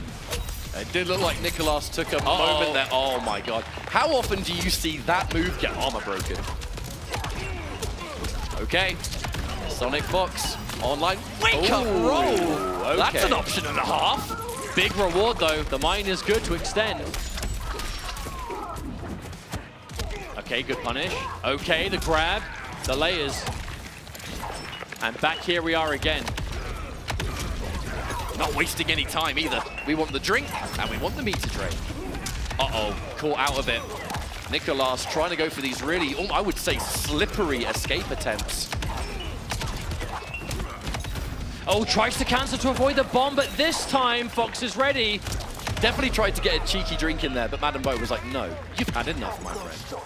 But all you need is one drink is enough to get the dash cancel, which is the most important thing we see Fox typically go for. You see the flawless block on that down 4 into the dash in punish on the down 1. Oh no! A big miss though, unfortunately. Not that it matters. Nicolas caught trying to jump out. Does look to be far less more comfortable on the defense in this game. Oh no, the flurry. What's it going to be? Oh, the jump! Finds the way out. That's the first time we've seen someone escape that setup, but no! Immediately has to break. Oh, the grab. Not enough cameo for the Movado mine, however. Gets it again! This time, the mine is locked and loaded. I can't expect we will see a break here from Fox. With that kind of meter left, you know Fox is just looking for that kill. Any hit into EXNet. Would this be it? Escape failed. Uh-oh. This hit will not kill, but the mix-up that follows absolutely could. The combos are going to take quite a while. That's going to give Madam Bo time to regenerate. The defensive mine, it is going to come out, and the fatal blow is going to hit. You can't break because Madam Bo is standing in the background. Okay, this might just be enough for a life lead. Do you go for the Movado slide again? Last time Fox took the hit. This time blocks. This time blocks and looks for the armor. Oh, that was ridiculously bold from Nicolas. However, a match point has been secured. But that was just enough health left. You can absorb it with the armor. And then responding in kind. This is such an armored match right now. Yep, good blocks. Oh, the counter hit. Sonic Fox looking to swing as early as possible for big reward now. My spider senses tell me that we might see a meter drain. Oh no, this is tricky. This is tricky. Weird setup. What? Oh! I have never seen that. You can even tell what side she was on while she was doing the move. Yeah, you keep that one up your sleeve for a rainy day. And it is pouring now here in this Evo. Top 8, good break. Nicholas has... The low! Oh, never That's mind. a combo! Never mind. Was about to say has such a comeback to make, but not going to get the chance. Nicholas was unfathomably close to a 3-0, and I feel like before you know it, everything's just going wrong. Did you hear that? Reiko. The big character change here from Nicholas. This is a character, I wouldn't say it's one of his most played in competitive, but he has used Reiko a lot. Currently, Reiko quite scary, quite a mix-up machine of his own. But we're betting it all on this game 5. A brave character change as well. Nicholas did go up 2-0 with the Havoc, but decides that now it's time to change things up. Really good block. Really good block, but a bold choice from Fox. Going for that mix-up without a bomb to cover them. Beautiful tech as well. Nicholas looking for it. Oh, get right in the face! Oof. Hey, if you don't want to get kicked, you shouldn't be standing there. True, she did put herself in that situation. Oh, right. Confirmed. Launch. And Tremor is back. Hurt so good! Oh, not this time. Not this time. No. Nicholas has been on the receiving end of a few too many of those comebacks in this top 8. Refuses to be flustered. Refuses to be stressed. This change to Reiko just looking so clean. All right, Breaker has been forced out. Sonic Fox, the match point for Nicholas once again. Obtained beautiful jump. You live by the sword, you die by it. Those grabs so rewarding, but when they whiff, you're in trouble. All right, here we go. More mix. Again, the throw tech, it's going to scale the combo, but at this point, it just doesn't matter. You just want the momentum. You're still building meter doing all the bombs. Oh, try something big with the reversal tremor, but not going to work. Oh, my good lord. Here comes even more. Right, what's the mix going to be? Here comes Madam Bo. Again, that bottle used just to cover a jump out. Okay, we're going all the way. We're going to Game 5 catch-up final round. Winners finals. Will Sonic Fox be able to seal it on this full reverse 3-0, or will Nicholas be able to stop it right at the very end? Oh, huge. Try to cover it. Just keep things safe. Big overhead. That down 4 very almost caught the bomb plus frames. Again, challenge the frames again. Oh, the dash-up grab is good. Yeah, you have to break there, surely. But now we are back down. No meter. Oh, the interruption. I think Nicholas was maybe delaying there, trying to maybe confirm that standing 3, but took a little bit too long. Sonic Fox says absolutely not. Challenges, finds the 2-1. The meaty mid as well. Good blocks. An overhead comes out, Reiko. So many mix-ups at close range. Looks for the whip punish. Get out of here, Madam Bo. I've had enough here. No, there's no tremor. There's no tremor, but there will be at the end of this. All right, what's it going to be? Strike or throw? It's going to be armor. Down 1 punish. And the mix-up! No! Oh my God. Flawless block. Last breath is barely here. Fox finds the hit. There's barely any health left. You have got to make this count right now. Okay, this hit doesn't kill, but you have the meter drain. You have the strongest setup. Wait, we're cashing out. We're cashing out on damage. Okay, wait. Surely this doesn't kill. I know I'm wrong all the time, but there's no way this kills. It's not. Look at how little damage it's doing. Sonic Fox went fatal blow instead. This is going to be a scary situation. What is going to follow? Went for the flips. Oh, went for the flips. What a decision at the last moment. Sonic Fox, the miraculous play at the very end, and clutches it for the full Game 5 reverse 3-0. Oh my days. Production, can I ask you a really important question?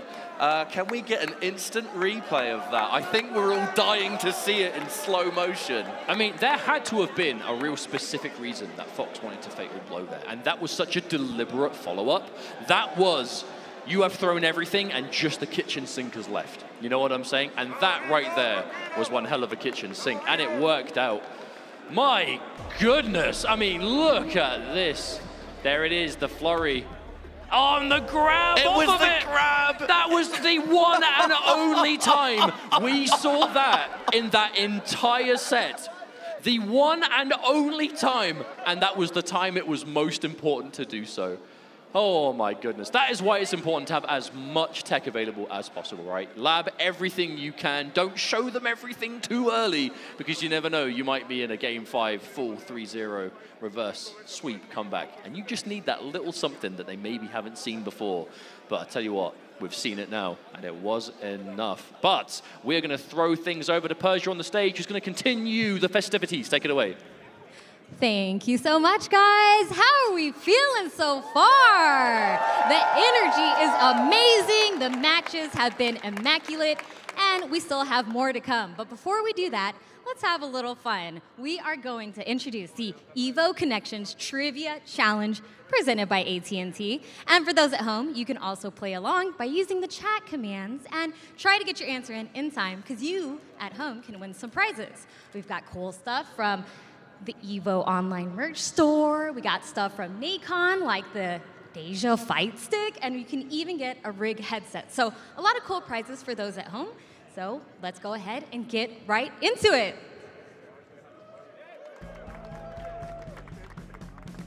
Hello, everybody. Welcome back to Evo Connections Trivia presented by AT&T. I'm here with Sherry Jennings. We're going to see how much she really knows about fighting games. I'm going to ask you a question. You got 30 seconds to answer it. 30 seconds. We're going right into it. Okay. How many players have won Evo back-to-back in their respected franchise? This is the hardest one. Good luck, Sherry. All right, so I'm going to go for Justin, Sonic. Let's hear what you're thinking. Tell them what you're thinking. It can't be that high. I feel like it's got to be like below like 4. But it can't. What does that mean? What does that mean? What does that mean, chat? What's he doing? It's kind of a tough one, but think it through. I'll give you a hint. It's high. Believe it or not. It's high. Okay. So I know Justin probably went back to back. It's hard for me to imagine that that's more than 4 or 5 people, right? Let me see. 4. I'm gonna say 3. 3. Oh my God. I'm gonna go with 8. I'm gonna say 5. I'm going to go for 7. I'm going to go 12. You were the closest one. Yes! You were the closest one. The correct answer is 15, but you were by far the closest one. Thank you, everybody, for joining us at Evo Connection Trivia presented by AT&T. Make sure you hang out and lock in with us for the rest of the weekend. We're going to have more connections and more trivia to win some great prizes. So thank you very much. We'll see you guys soon. Sorry, Sherry. These last few years, Chipotle has treated us good, giving away thousands of dollars worth of free entree cards. This year, they're taking it to the next level with a free air-conditioned ride to get some free food. If you're ready to go get some free Chipotle, make some noise! Chipotle! We're here. Let's go. I guess there is a silver foil lining to washing out of pools day one. Well, Vaya's laughing right now. Look at Vaya laughing right now. Oh, he's doing a dance. What is he doing? Man, he's too ready, you know. Not today, man. Oh my God!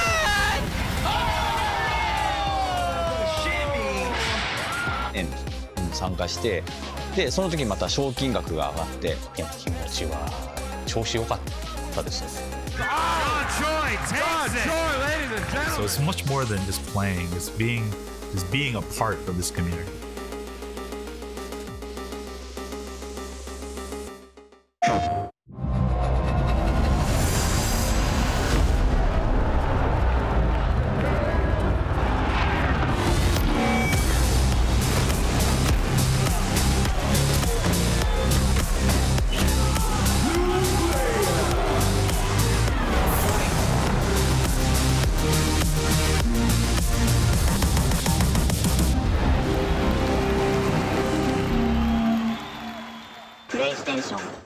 All right, Jay, you ready for this block? You already know. I feel like we've been killing it lately, and everyone's been loving it, but we gotta let the people know where we're gonna be at. Let's just do the meme real fast. You know, my heart meme, get the engagements and everything like that. Yipes. So, you understand me. It's not about the engagement. I'm just always thirsty for a drink, especially for this White Claw Zero Proof. Yeah, but that was corny as hell. But I'll drink to that. Cheers. Cheers. I'm thirsty.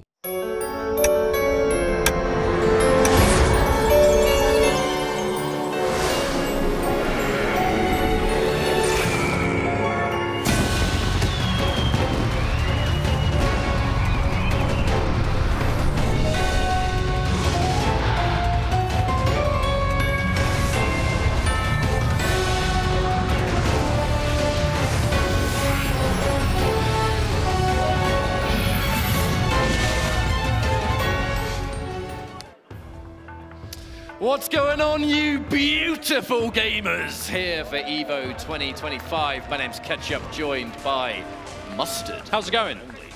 Mortal Kombat is well underway. However, only a small handful of players remain. Regrettably so, but as is the way the cookie crumbles here every single year, where only one can win. Usually it's Sonic Fox, but maybe it won't this time. But on the back of the result we just saw, with that miraculous reverse 3-0 we saw in winners finals between Sonic Fox and Nicolas, with Cyrax tech I have never seen before. A wise man once said, save that for nationals. Yep, and Evo might be that. Just a bit, just a little bit. If you're not going to pull the trigger here, I mean, well, where do you? Now, our next matchup, Kanamani versus Hourglass of Rain.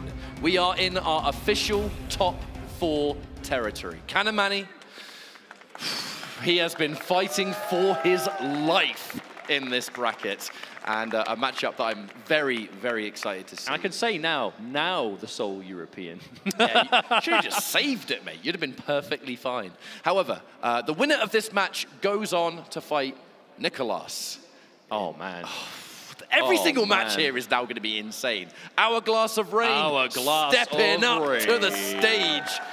Hey, has had the tournament of the life. But absolutely. I have to say it. I'm so happy to see Hourglass doing well here, because of the 4 players left, if we're going back to kind of pro competition, you know, standings for a minute, Sonic Fox, Nicolas, and Kanamani, they're pretty much already confirmed for finals. Yes. If you win EVO, you directly qualify for Final Kombat in Mexico in just over a month's time. It is a direct qualifying invite.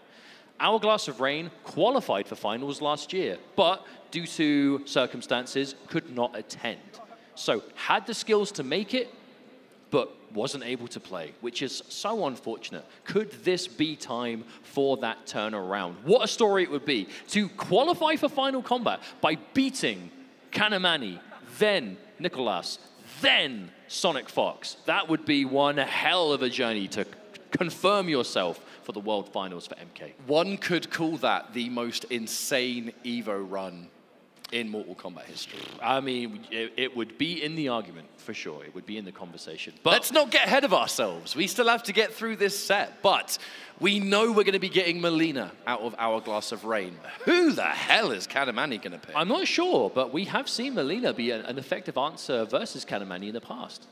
We've seen players like VGY, who, you know, another UK, EU player, has picked Melina specifically against Kani in the past because it's a player thing. It's Kanamani, the way he plays, doesn't really like fighting this character. That was already months ago, so this could be like ancient information, and now Kani is completely fine with the character.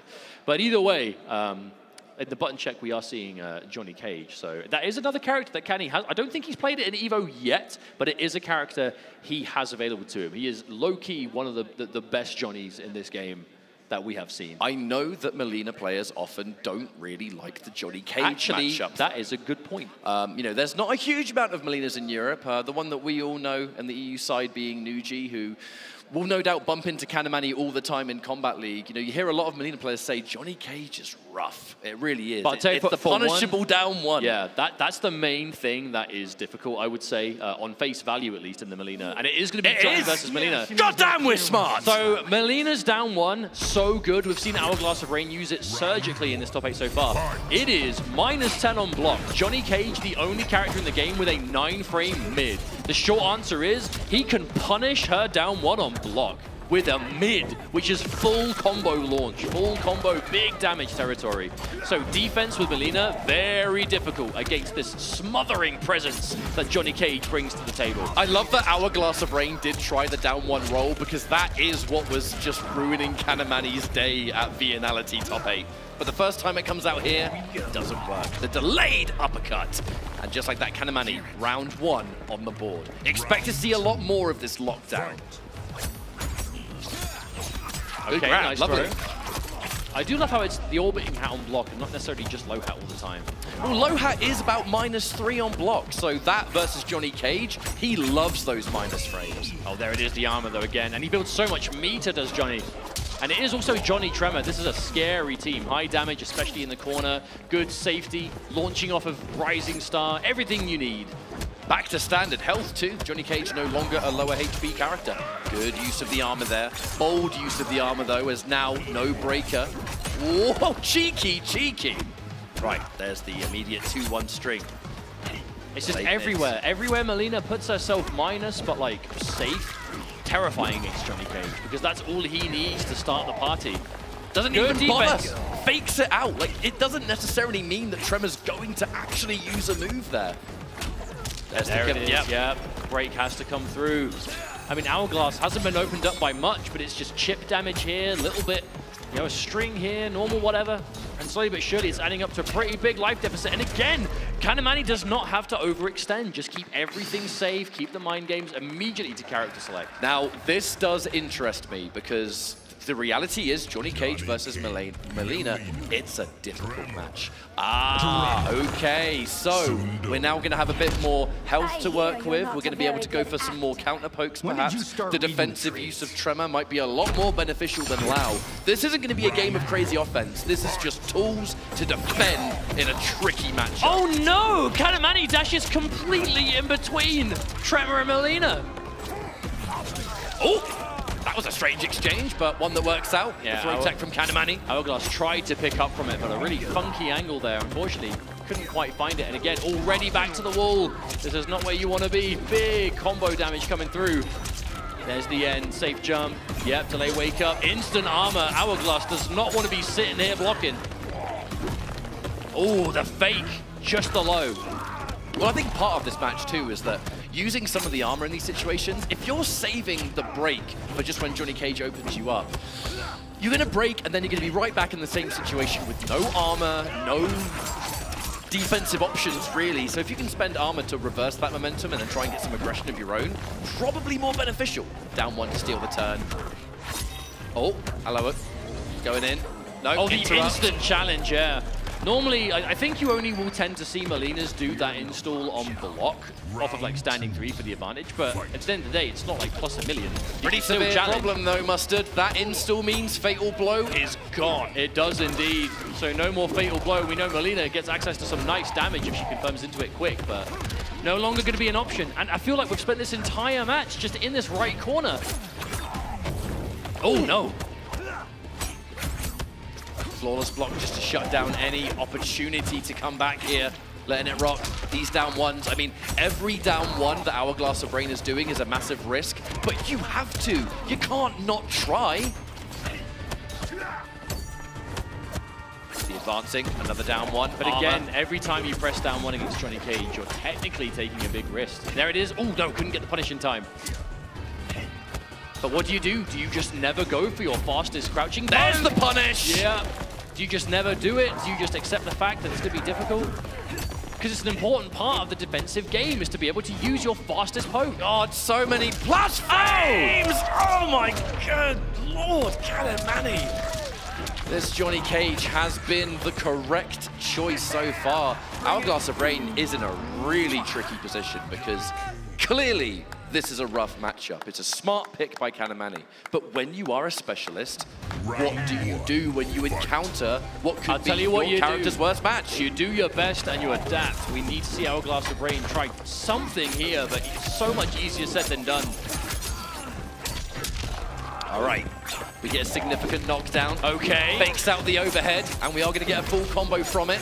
This is more like it. I think that was one of those unavoidable situations. Like, one of those kind of like ground pound off the start of the grab. It was really quick. But side switch, that's really bad. Delayed wake up to completely crush that jailing safe jump that it would have been. Shows the respect there. But that could be an interesting adjustment though for Mileena, with maybe more poke special with Cameo covering it. It's expensive, but all tried. Yeah, not going to be able to get a clean punish there this time on that fatal blow. A weird mind game on the back of that, but Hourglass of Rain. Okay, here we go. Okay. Oh, no, you're going to get hit. You're going to get hit. That was far too active, and the install is going to pay for itself. Hourglass of Rain around on the board and not out just yet. And again, yes. Okay, this could be the beginning of something magical. just being able to put the shoe on the other foot. I am now the one that is rushing you down. Eat my overhead. Oh, no. Oh God, at least we had a breaker. At least we had a breaker. Oh, but even from there, that wasn't even like point blank. But that knee, so fast, 9 frames. Fastest mid in the game. Plus frames, layered on plus frames. Yep. Oh, there it is. Down 1 hits this time. He goes for it again. Oh no, and it works! Oh, that's going to be a really good situation for Kanamania. Yes, I know you've got less than 10% health remaining, but you've got meter, you've got tremor. You absolutely can make this comeback happen. The block. Oh, what a choice! choice! Armor at the perfect moment, keeping Hourglass of Rain alive. And such an important match, even though this matchup, there are serious problems for Melina in it, not unwinnable, as Hourglass of Rain is proving before us right now. No, but the interruption. Tremor just ate that. Beautiful flawless block, though. That's going to shut down a lot of this block string situations. Oh my God, that's not even the first time we've seen that crush the low post of Hourglass of Rain. Looks for the counter poke. Yeah, now that, I mean, the counter poke, it exists to try and bait you into punishing down 1. That's why he's taking the risk. Well, you have to think, is it possible to be patient for the counter poke special as well as punishing it by itself? I'm not sure, but regardless, Kanamani on match point now. But a full bull roll, that was from the heart from Hourglass of Rain. And it was good. Bull roll versus shadow kick. Johnny Cage's poor foot. Can you tell that one bent the wrong way? Either way, that's a hit confirmed. EX Rising Star. Yeah, he does deserve it. Down 1, again, plus frames, more plus frames. The stagger, the flawless block. I mean, that is the first time Hourglass has finished that string, and Kanamani immediately flawless blocks it.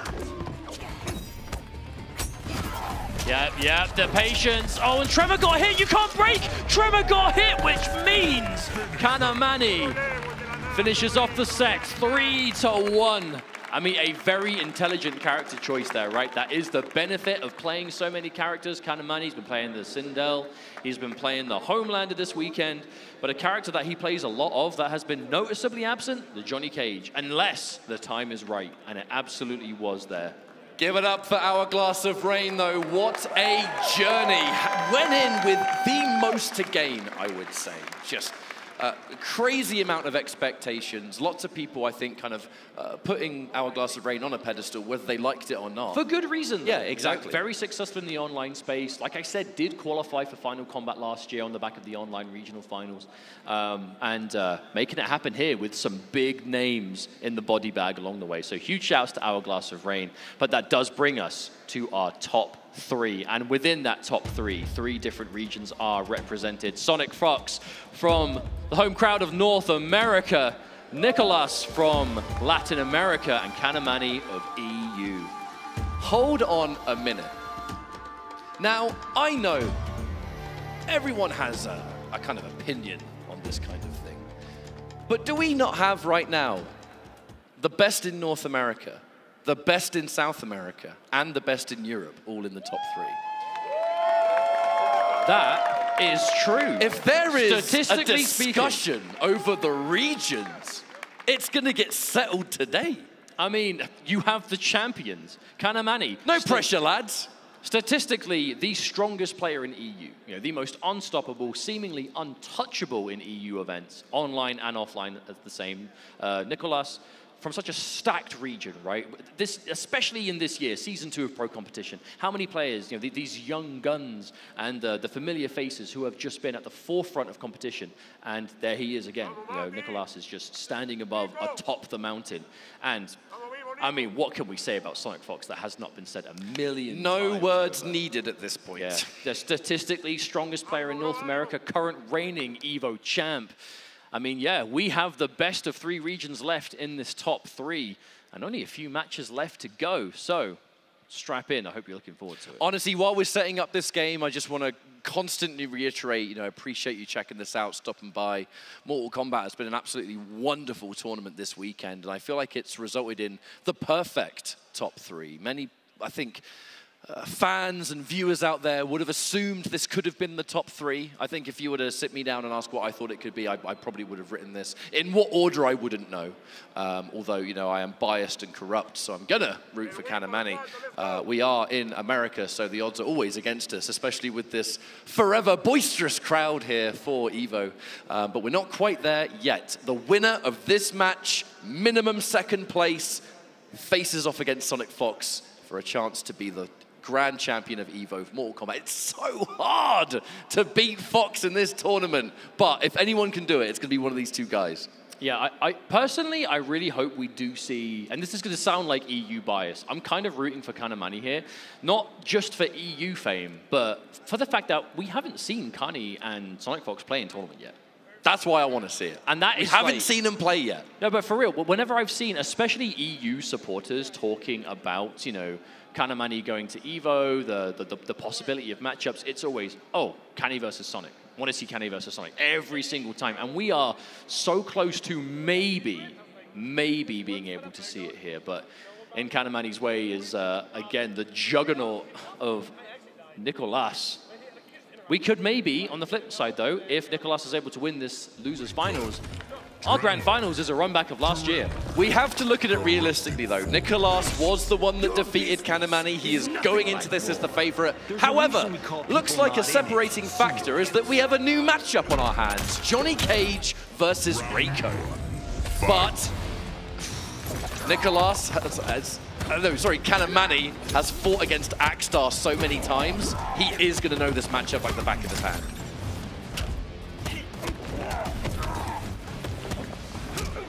All right, immediately challenging the frames of that down 4.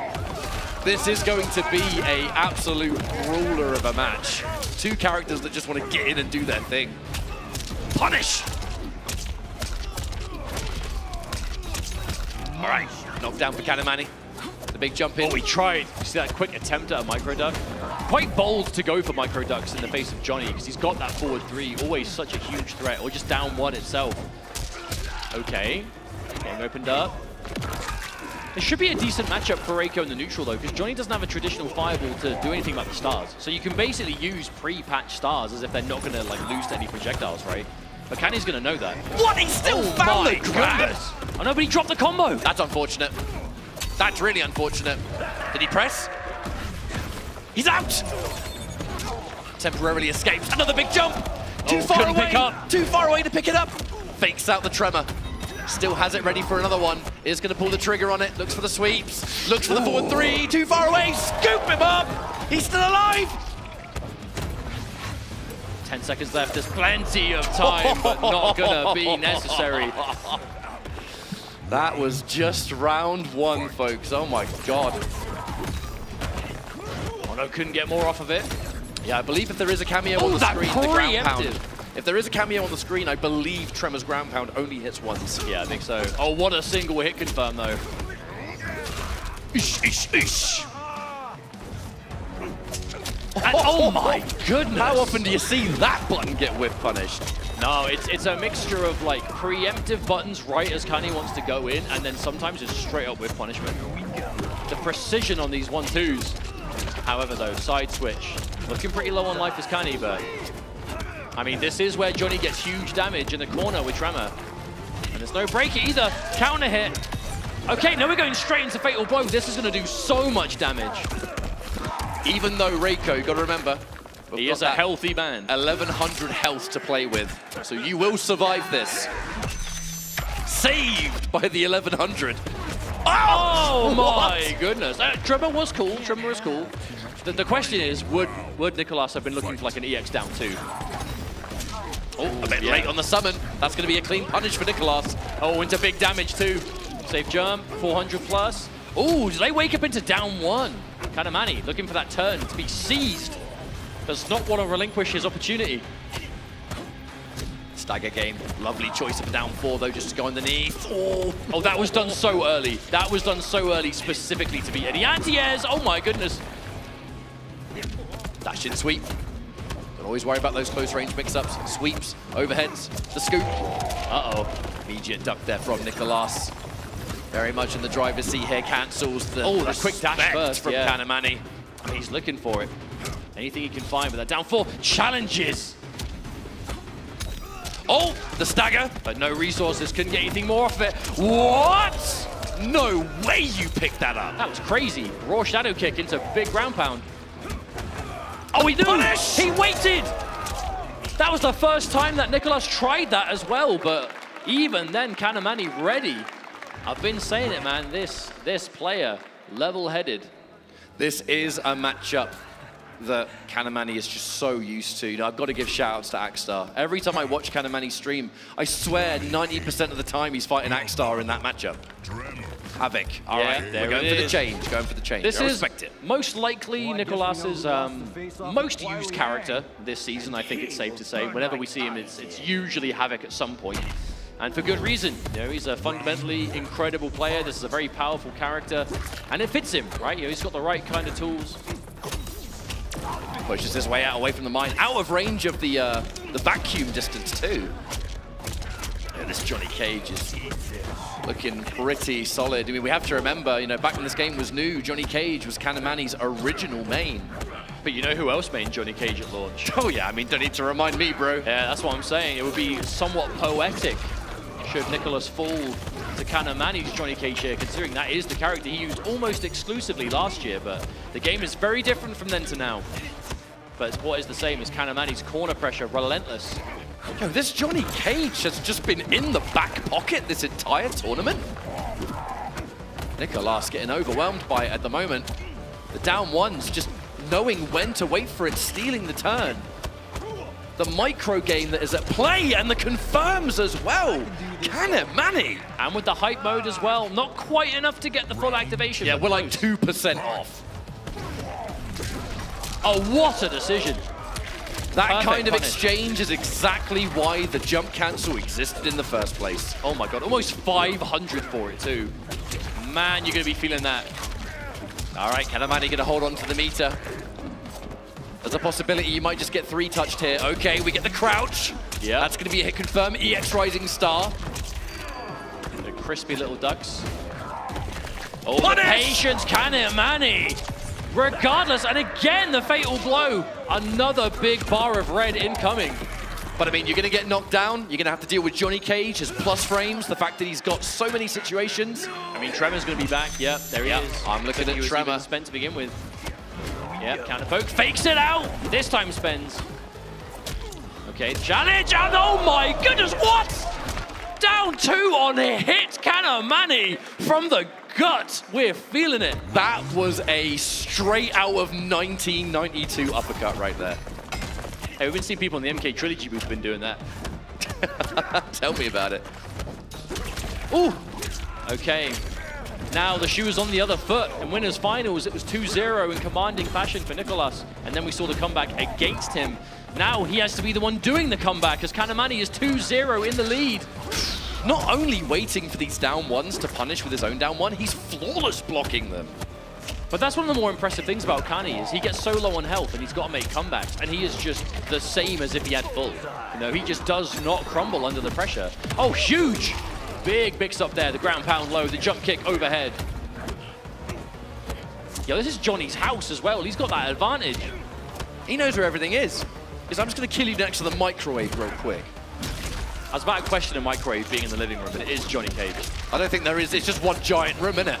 Pretty sure I can see an air fryer in the background. Oh, God! Wait, match point?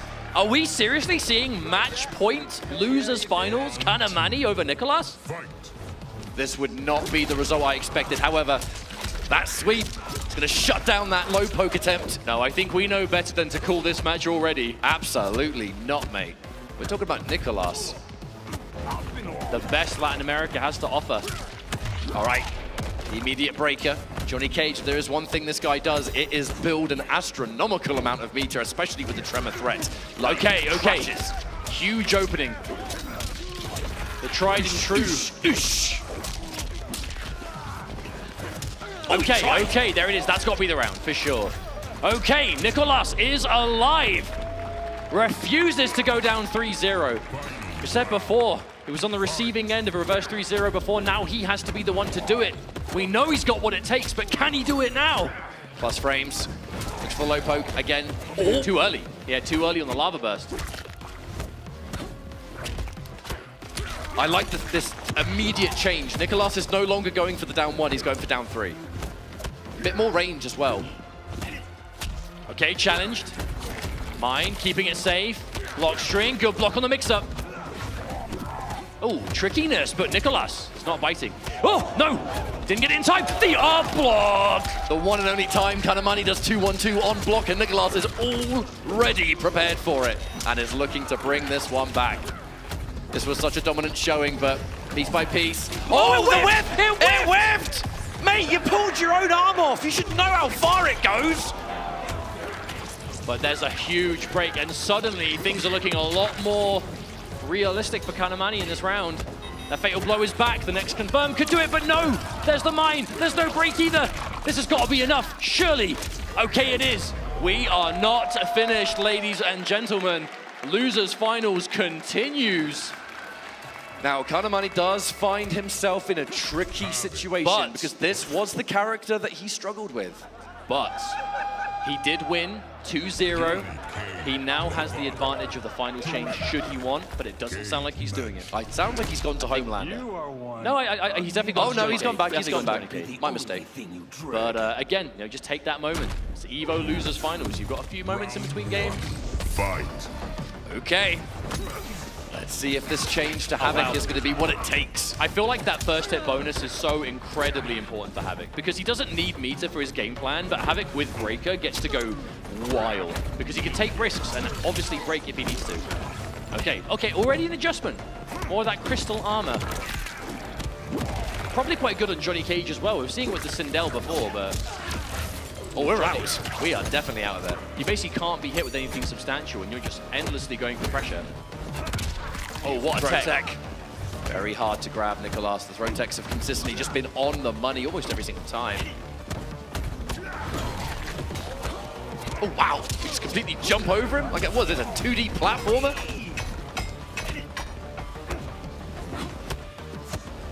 Oh, the patience, no. The back-to-back down 1. You'll notice Nicolas has almost completely stopped going for down 1s because that is what was giving Kanamani so much offense. That's the adjustment. Find your opening, do over 400 damage. Oh, just that's the momentum. And there's the break, Kanamani. The confidence, he thinks he can still do it. The counter poke! Side switch as well. Okay, what's going to follow here? There is a break available for Nicolas. Oh! So many uppercuts this top 8. I'm in love. But that's for good reason, right? You have that unbreakable opportunity. The damage is there. Sometimes you don't even need it. Just the damage of the down 2 by itself is enough. Wow, the delayed scoop of the down 4? Yeah, but the cancel window for that is quite late, so it definitely looks and feels later than most pokes. But that's why it works, because so many people are muscle memory to, like, the poke and then to cancel is so quick, and then the down 4 is just way later. The magnet grip there, Johnny Cage. Oh, punish! There's no doubt why Nicolas has been going for the down 4s into the late scoop to try and interrupt that. Speaking of interruption, Nicolas trying to do just that with Tremor. No opportunities, however. Defensive mine. Okay. Ooh, that's nice. That's nice. Oh, okay. No, tried to go for a side switch and the combo, but didn't have time for both. By the end of this grab, Movado, #1, is ready. Calls out this time, yeah, this time he called out the fact he didn't follow through with the Tremor option. Oh my goodness, just dash up and grab. Hey, when you've got that bulletproof vest, you can get bold, and that's what we saw Kanamani now. Teasing match point once again. Has to be careful. Getting zoned out by man, severed leg, that's disgusting. Yeah, it's pretty minging. Didn't have the Tremor fully ready though. A minor hit. Ooh, hello. Armor on block this time. We're getting tricky. Only down 1. Plus frames from the Nomad touch. Delayed mid. The glass catches it out with a sweep though. The perfect choice. Right. Yep, grab or strike. This time it's grab. Again, no mine. Kanamani. Isn't going to matter too much. Yeah, you definitely don't have to sweat that if there's no big reward. I think it's just more of a mental thing. Showing your opponent you're willing to go for it. Oh, the bowling ball. I didn't even see him throw it. The strike throw as we get less on health here. Down to less than 50%, near enough for both players. Good patience, and there's the unbreakable! Probably not enough. Wait, no, Trevor is there. You get a mid-screen pickup, you can! That did so much more damage than we expected, going in for the down 2 for his own. Swinging these plus frames all day, the 1-1 as well. Kanamani looking for the punch. Nicolas still alive, but barely. He's backing off. He does not want to overextend and get hit by another one of those down 2s. He whiffed. The chip damage and avoided the flawless block. Are you kidding me? Nicolas with the miracle flawless block at the last possible moment. Right, here's the situation. Movado slide is ready. Even if you survive this fatal blow, which I think you will marginally do. Never you got to worry about the slide. You have to flawless block Movado here, and you cannot! And that takes us, oh my goodness, for another time, Game 5. We said before, we need to see the God comeback from Nicolas, and we are now going into Game 5. We are so close to seeing it. But at the same time, it was a nail-biter. We just saw Sonic Fox in the crowd watching on, one game away from knowing who their final opponent will be. This is what EVO is all about. These matches that are almost, you can't invent the outcome. Oh, man. One final match to determine who's grand finals to join Fox. A battle of just the greatest players in their respective parts of the world. I mean, it's a true world championship. Man, I don't even want to say. I don't even want to say anything. I'm just so locked in. So much is on the line. Okay, we're going for a knockdown. The Movado mine, the plus frames. Immediately challenged though, very risky stuff. Kanamani going for it. I swear, if one of these strings can be flawless blocks, they are both doing it.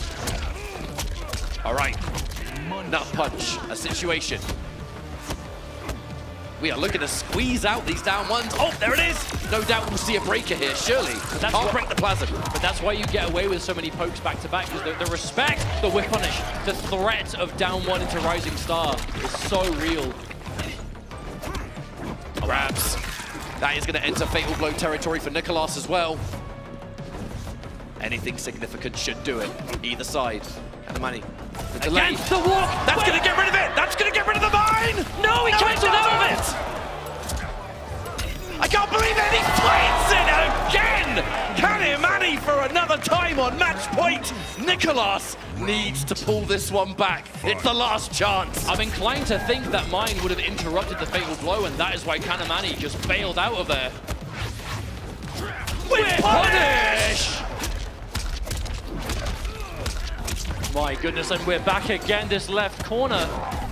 But we know, Nicolas, he's come back from worse, but he's got to do it now. All right, okay. Half of his life is gone. The mine has gone too. Cooldowns pretty severe on that mine for Movado. However, finds the 1-1. This combo's going to do decent damage and give time for Movado to come back. Oh, really trying to bait something out there, but the escape failed. Every throw is being attempted. Huge sweep. No break for Kanamani either, and even by the time he builds it, will he go? Okay, does Nicolas break? No, he doesn't. Way too much juggle for a fatal blow. Kanamani, he's minus. He eats the grab. You will survive, but barely. The jump. Yeah, you can't defend unless you flawless blocks. That was it. And this is it, match point, both players. The winner fights Sonic Fox in grand finals, but only one can do it. Sure is down 1 around here. But hey, this defense from Nicolas with the wake up. Yeah, the wake up standing 1. And the sweep. Wait, what? I've never seen that happen before. Movado, mate, you're choking. Nah, who am I kidding? Look at this full combo. So much damage dealt already. Kanamani gets the flawless blocks. He's out of there. Escape. Plus frames. Again, back to back. This time he commits. Kanamani takes his turn. One fake out too many, but a down 1 just to keep things safe. This time we go for the advantage. The defense of Nicolas has just been on the money. Oh, speaking of which, that throw tech, game-changing, flawless block on the low poke. This is the highest level you will see. Oh God! The sweep! Oh no! Can he find it? The throw tech, that might be it. Nicolas has completely managed to turn this around. He's waiting. Okay, no, you can take the throw this time. There's a breaker as well. Oh! The flawless block! Nicholas! What is it with these matches today and finishing with a move we see for the first time in the entire match at the very end? The Movado flawless block attack. How many flawless blocks did we see in that set? And that's when it's saved for when it is the most important. Give it up for Nicholas. Losers, finals, victor, grand finals, back-to-back 2 years running. All right, chat, be honest. How many of you even remembered that that move is a thing that Movado can do? My goodness, that was crazy. But we have to say it. Give it up for Kanamani. 3rd place, first EVO appearance. Fantastic showing. Took it to the very limit. But unfortunately for us EU fans, couldn't seal the deal to the very end. But what a way to go out. That was one hell of a match. And we now have one more set left to go. Grand finals for 2 EVOs back-to-back. Sonic Fox and Nicholas, they've already played. It was another nail-biter of a Game 5 scenario. So, I mean, who knows at this point? How do we even call this? Will we end up having to say that Sonic Fox wins EVO another time? I mean, I'm just looking at the situation of Sonic Fox at EVO hits different. It just doesn't matter what else is happening. It doesn't matter who Sonic Fox is against. There's just this almost hidden buff. The EVO buff. It's the EVO buff. The more you win, the better you become, you know, the stronger it becomes. But this is the biggest rivalry in Mortal Kombat 1.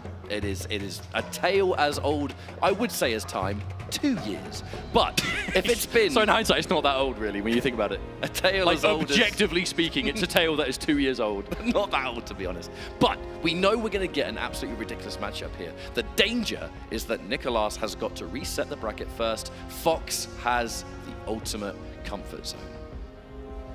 Man. I imagine it's going to be a repeat matchup, though, from what we saw in Winners Finals. Will we see Cyrax win the first EVO for many a year in the NetherRealm space? Not since the days of Denzel Terry has Cyrax seized an EVO championship win. Shouts to DJT. All right, here we go. Okay, this is all it's come down to. One final set. Sonic Fox on the winner's side. Obviously representing United States. Nicholas, the best player that LATAM has to offer currently, and believe me, that is saying something. Shout-outs to Chile. I mean, they breed champions, it seems. I know there are some of you in this lovely crowd. The headsets are going on. Cyrax versus Havoc is the assumption, but Nicholas has played so many other characters. I was about to say, plays a lot of other characters, and we have seen Homelander somewhat escape the Madam Bow sometimes, mostly down to the float. Okay, grand finals. One set left here at EVO 2025. Starting things off with some offense into an immediate throw escape there from Nicholas. Homelander, a character that has had some answers for Cyrax in the past. Will we see that here? Sonic Fox. I mean, he's got that vertical armor. It's kind of difficult to armor break. It won't be difficult for Cyrax, I'll tell you that much. But the thing is, when he's in the air, can't really do much about him on the way down. Big punish. And obviously the float to avoid bombs on the ground. Oh, okay, trying something big there. Huge escape. Down one. I have to remember, there's a lot of work to do. Nicholas coming into the grand finals on the loser side. He's got to reset the bracket first, so you got to take 6 games off the Fox. But we can definitely see it. The question is, will we? Oh, honestly, these reversals from Fox this entire tournament over have been so on point.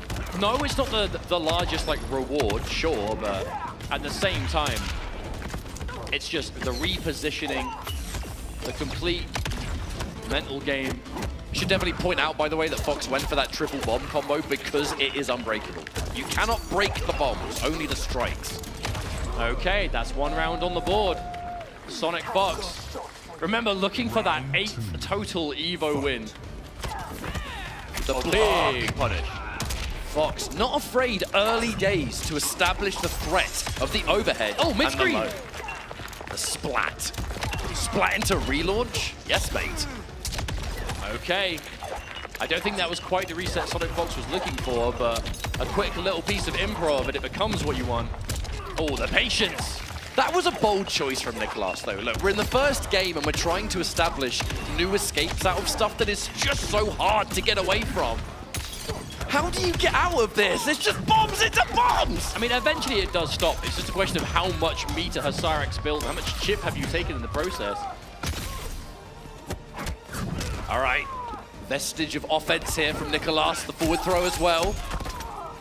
Are we cooking? Are we cooking? Okay, raw grab. Fatal blow is spent. But it's interesting to see the dynamic, because obviously Cyrax has been quite the popular character in this Season 2 of Pro Competition, and normally it was the Serena team where it's like, well, she doesn't really help you get the initial hit, but when you've got the initial hit, man, is it crazy to get the setups that follow. And here comes Madame Bo, who helps you with everything. There she is again. Helps you with the initial hit, both combos on both throw directions, and obviously crazy setup. Lovely choice of the grab there from the Ferrer. No breaker available, no chance to break, no nothing. You get hit, that's my round, thank you very much. Oh my goodness! Was that a buffer? No, I think that was just a commitment, truth be told. All right, here comes Madame Bo again, shuts down the wake-up jump. It's insane how many options Madame Bo closes the door on just by throwing a bottle at you. Okay, here's the meter drain, the double bombs. Yeah, still safe. Turning it into a grab on the end. Disgusting. You think you're safe? Look at the state of that floor as well. Absolutely caked in ash and all sorts of stuff. Oh yeah, we're out. All right, let's go back. Let's just change character. Let's just get out of it, yeah? Let's just get out of it. Wait, but you don't want to wait like 30 seconds to watch your Cyrax combo? Yeah, okay, I did lose. Oh, now, the first time we saw Nicolas on stream this weekend was with Baraka Tremor, and it was frighteningly optimal. Sonic Fox lost to Baraka Tremor at Gamescom Latam, so I'm wondering if there's a bit of retained information here. Maybe. Question is just avoiding that initial hit, the overhead completely going over the down 4 of Baraka. I mean, on paper, Baraka, that armor, it's fast advancing armor, so it's going to reposition you out of bombs. Oh, but you still have to guess right on the strike throw. All right. We're going to continue this cycle. The blender. Uh-oh. Oh, speaking of blender. Oh, God, it's just... How many of us get hit every time? How do you get out? How do we know? There are so many layers. A lot of players. Yeah, the defense from Fox. No reason to not just block all this. And the armor just to finish off Sonic Fox. Another round on the board. I mean, this is Sonic locked in. These setups are on point. The layers that come with them. The defense when it's time to just block. It's not your turn anymore. The armor has hit every time. I think armor's yet to be blocked in this set. There it is. A blade charge. Oh, I'm not sure that was intentional. Yeah, a bit too early. Yeah, but losing Tremor now, that's huge. I mean, you're probably going to have it back at the end of this long combo, but still. Oh, level 2 on the drink as well, so now the body splash. There it is! The threat asking you shall receive. I think they heard you. Oh, my Lord. Oh, no! Not again! Oh! Where are you going? Where are you going, Baraka? Oh, instant restart match. This set is fast. Don't blink, folks, you'll miss it. Be forgiven to thinking the set hasn't even started. What's going on? Sonic Fox looking to close things out. Tremor not available at the moment. Big jump in. Flawless block. But this has to be a full 3 games in a row for Nicolas. This is a one-sided grand final so far. He made it work against Kanamani. Now he's got to do it against Sonic Fox and then some. But you are fighting a totally different experience. There you go. This is the most set play oriented team in the game. So many layers, but so many ways to restrict your defensive options. It is a Sonic Fox team through and through. The main problem that Nicolas is having, though, is just cannot open up Fox whatsoever. Okay, there we go. But not a huge opening, unfortunately. Okay, there it is. And the breaker is there for Nicolas. Yep. Yep. Delayed mid. Delayed, poke again, and dash up grab. I love it. I love how even in the face of this momentum that Sonic Fox is just powering through with, not being deterred from just keeping it together, still sticking with, okay, delayed buttons to beat throw attempts. Get that conditioning in, get them blocking the poke so you can start establishing throws. I mean, that's the Baraka classic as well. Backdash into back 1, down forward 2. That's just, I dare you to press a button. Okay, in the blender again though. Pressure. Counter poke. There is Tremor, so you know that's going to be safe. Oh my lord! The 1-1. Whiff punish. Good reactions from Nicolas. Absolutely wonderful reaction. Oh, where you going? Hit confirm into Tremor. This is going to be quite a lot of damage. Respectable, considering there was no meter on the back of it. Oh, the delay. Good to throw tech again. Oh, damn. She's got shot. No, not enough hit advantage. Keeping it safe with Tremor, yeah. The dash in. Oh, where are you going? Oh, the chip debuff. Is that enough? That actually might kill by itself. Oh! That was choreographed. That was so cheeky. All right, the signs of life, Nicolas. The chip debuff was active. You just want to get him blocking anything, that's probably going to do it. All right, that's one thing that we haven't actually seen yet. Tremor does give Baraka a 200+ damage throw combo. And I think maybe going for a knockdown. Where we go from here now? Oh, we just commit! Yeah. Okay. I mean, Nicolas has been finishing that string. The last hit is a high. You think they're going to duck back? Just go for the mid-launch instead.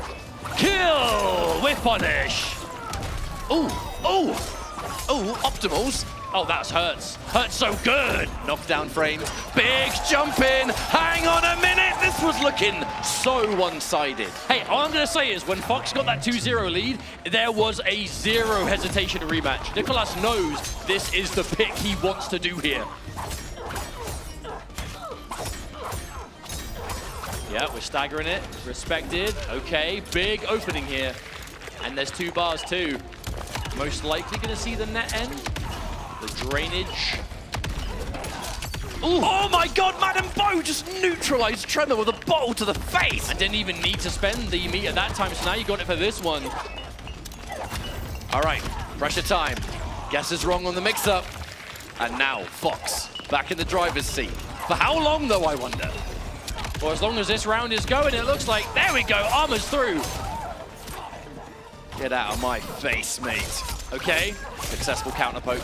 No use for Tremor. Ooh. Lovely block on that low overhead. Okay, but still throwing. There is Fatal Blow on the side of Nicolas, which basically means you can't throw bombs, can't throw nets. Right, you have to break, have to break. Yep, there it is. Massive whip punish. Baraka, you can throw your Blade Spark, but you're dealing with bottles, you're dealing with bombs. Oh. You don't have heaps of time left either.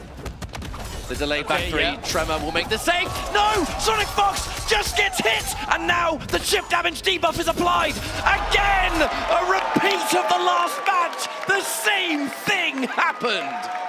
Man, that was mid-screen as well. I feel like mid-screen, that was even more of a commitment. But just the confidence in Nicolas. And here we are tying things up.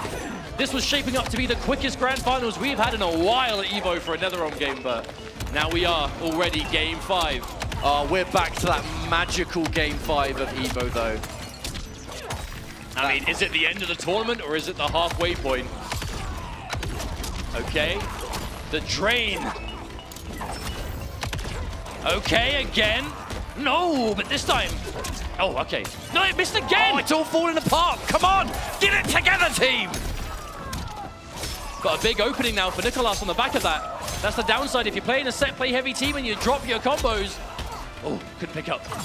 Oh, the delay of delays on that forward 2, chopping him up, carving him up, and that is most likely going to be tournament point, EVO point. But is it the last one? I guess we're going to find out in the next few seconds here. The advancing back 3, the Tremor bowling ball. We're trying to establish something. However, the command grab's good. Madam Bo sliding in them DMs. The bomb immediately. No breaker available. I'm going to put this pressure on. The immediate overhead block. Great block there from Nicolas. Oh, the cancel for the throw tech, even more impressive.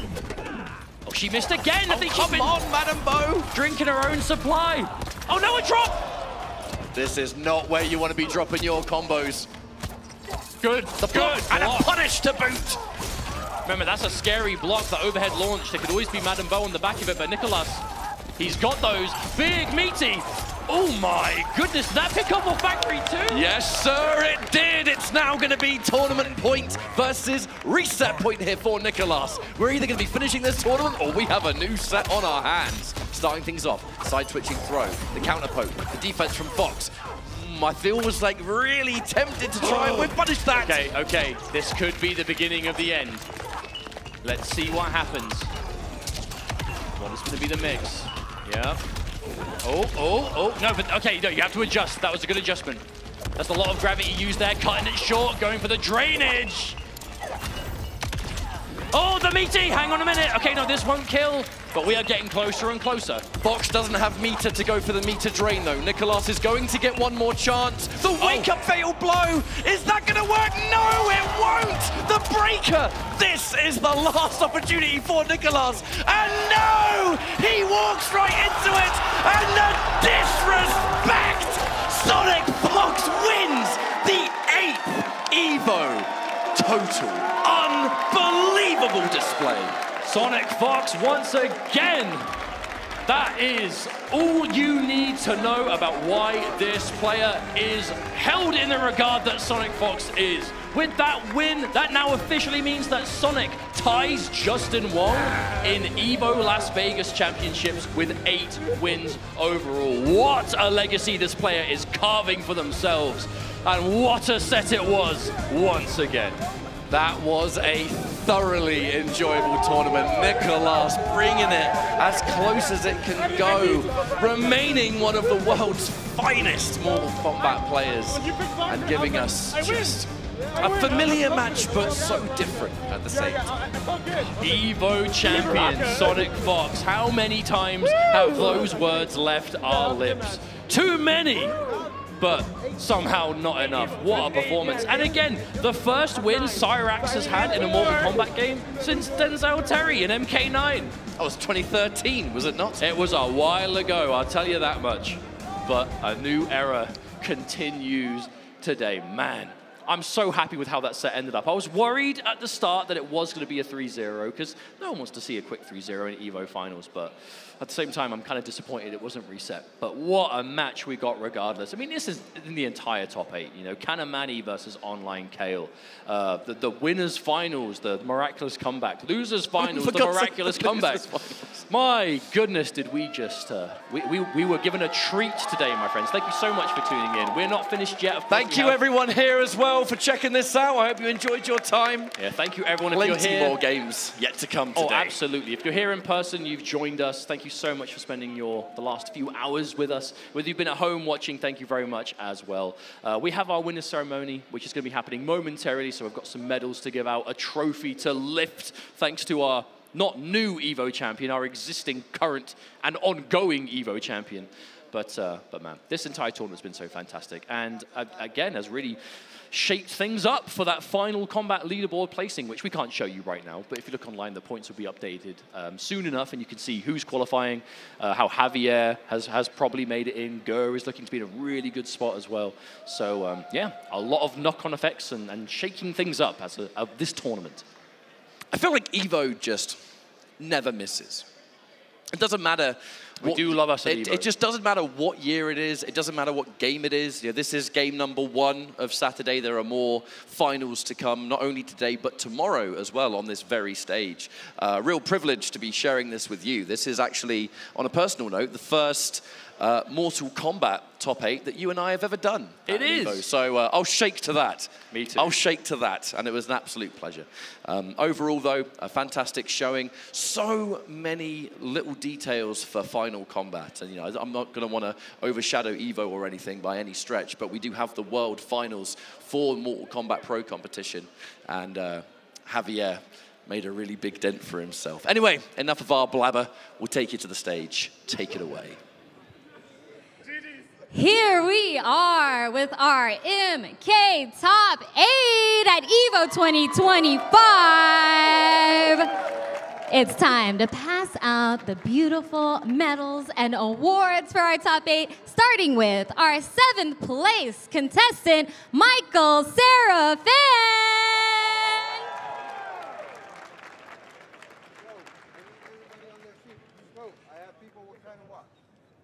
And also tied for 7th, Gur.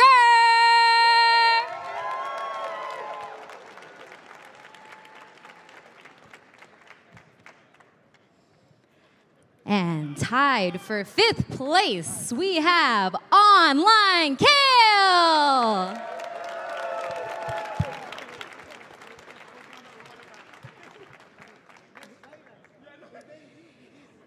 And also tied for 5th, we have MK Javier.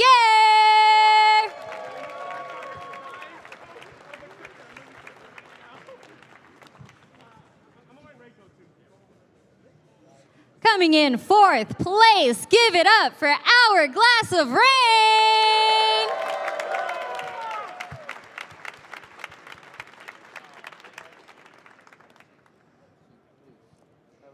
And coming in 3rd place, we got Connie Mani.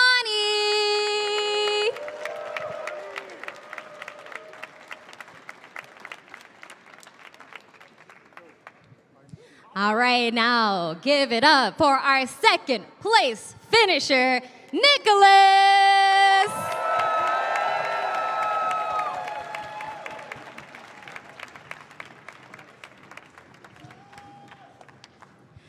And of course, you already know our Mortal Kombat EVO 2025 champion, Sonic Fox.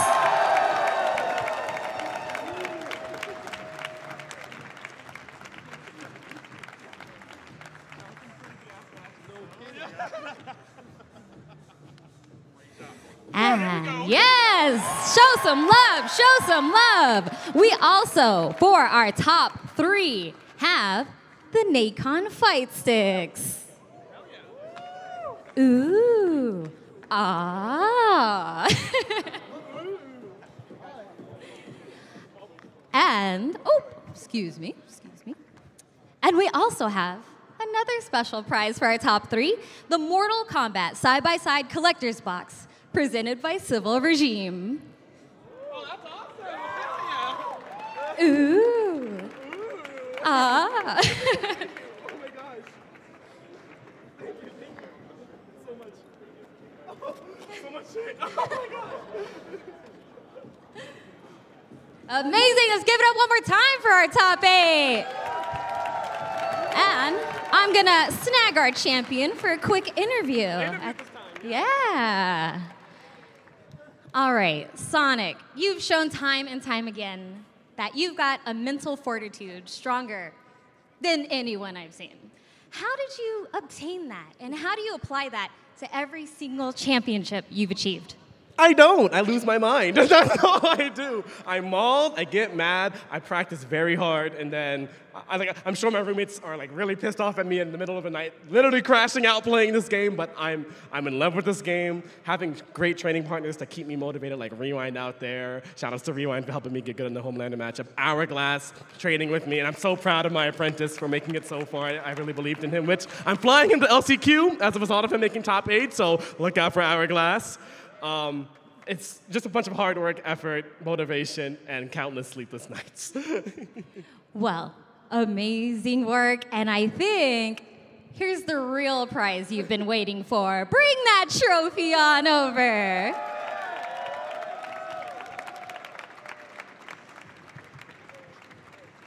Raise the prize up high, Sonic! Congratulations! I'm gonna shout out all my furry fans out there. You know, yeah, this guy's in the front. Yep. Nonstop Jade for supporting me. All my roommates back at home. Luminosity Gaming and Nike for showing me off these new shoes too. You know, looking good. Trans rights. And let's fuck with furries, yeah? Woo! Woo! Thank you so much, Sonic. Congratulations again. But now let's go ahead and send it back to our commentators. Ketchup, Mustard, how you feeling, guys? We are feeling fantastic. Thank you so much. 2 thumbs up. Indeed, it's hard not to. You know, we are very lucky to have been able to do a number of Evos over the years. Like Ketchup was saying, this is the first time that we've done like a streamed commentary top 8 together. So for us, it's been a big year. But thank you all so much again for watching. This is not where the entertainment finishes though for the weekend. Au contraire, we have so much left to go. Many more games to follow to look forward to.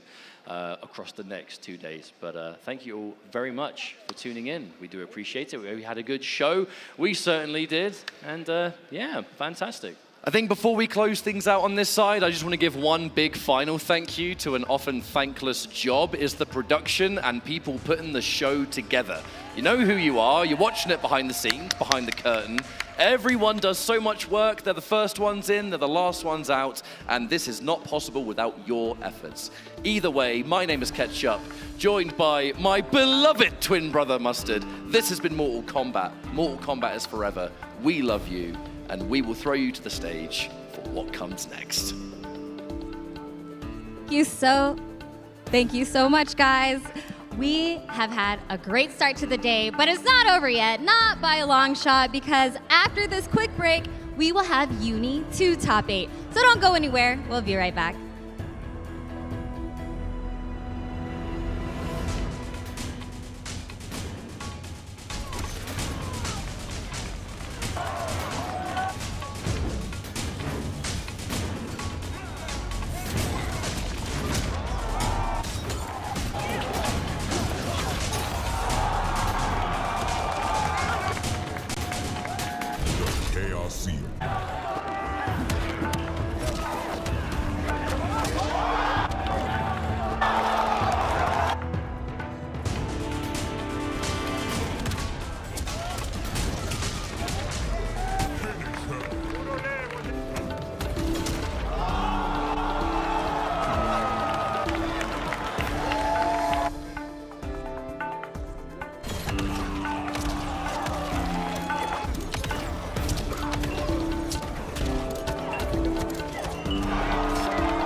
These last few years, Chipotle has treated us good, giving away thousands of dollars worth of free entree cards. This year, they're taking it to the next level with a free air-conditioned ride to get some free food.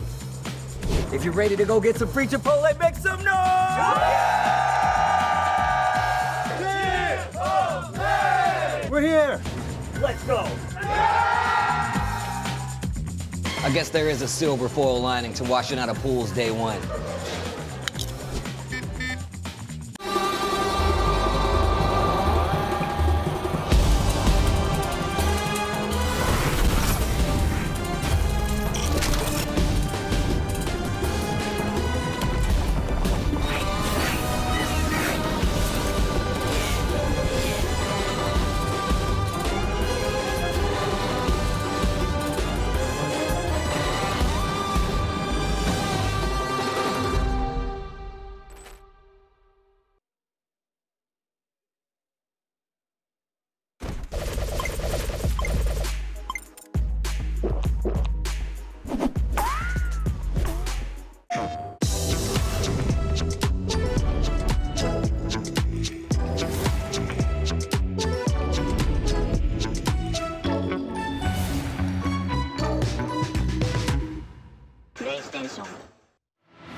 It's the EVO 2025 Rock, Paper, Scissors Battle.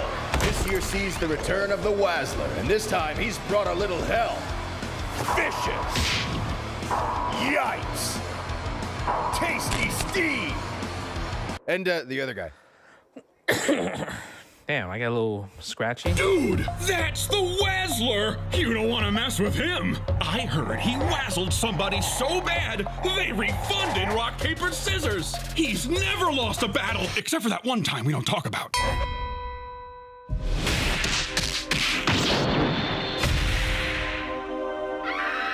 Oh, come on, man. Get that off the screen. Who wants to see that?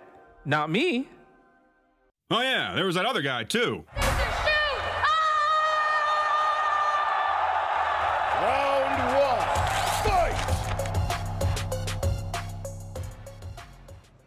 Hey everybody, what's up? I'm Jalen. Are y'all hyped for EVO Day 2? Oh, I love the energy. Let's go. We have so much coming up here in the arena today. Right after this is going to be Uni 2. Following that, we've got MvC2, and closing out our day, we've got Granblue Fantasy versus Rising. But first, as we said, we have, once again, it's time for another Rock, Paper, Scissors challenge presented by AT&T. So we know who our cameo appearance is. Look it up there. You want to say hey?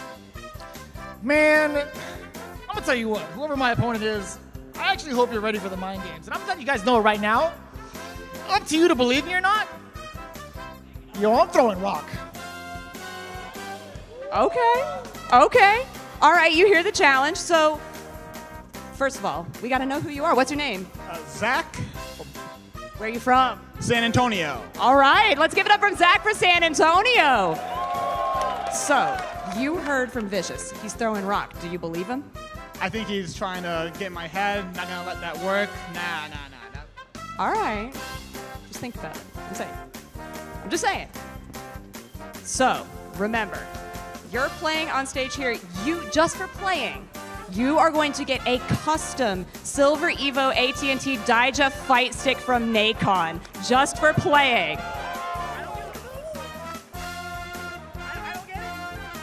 And if you win, you will get a PlayStation 5. And for the audience at home, you are going to have a chance right after this to play and claim some prizes of your own. So, my friends, come a little closer to the center. Are you ready? It will be 3, 2, 1, shoot. We are establishing this early. 3, 2, 1, shoot. Are we ready? Are you ready? All right. Audience, help me out with this. Are you ready to count from 3? Okay. We've got 3, 2, 1, shoot! Oh! And we have a winner. Congratulations, congratulations. We love to see it. So, we've got your prizes coming straight to you. Your Nacon fight stick and a PlayStation 5.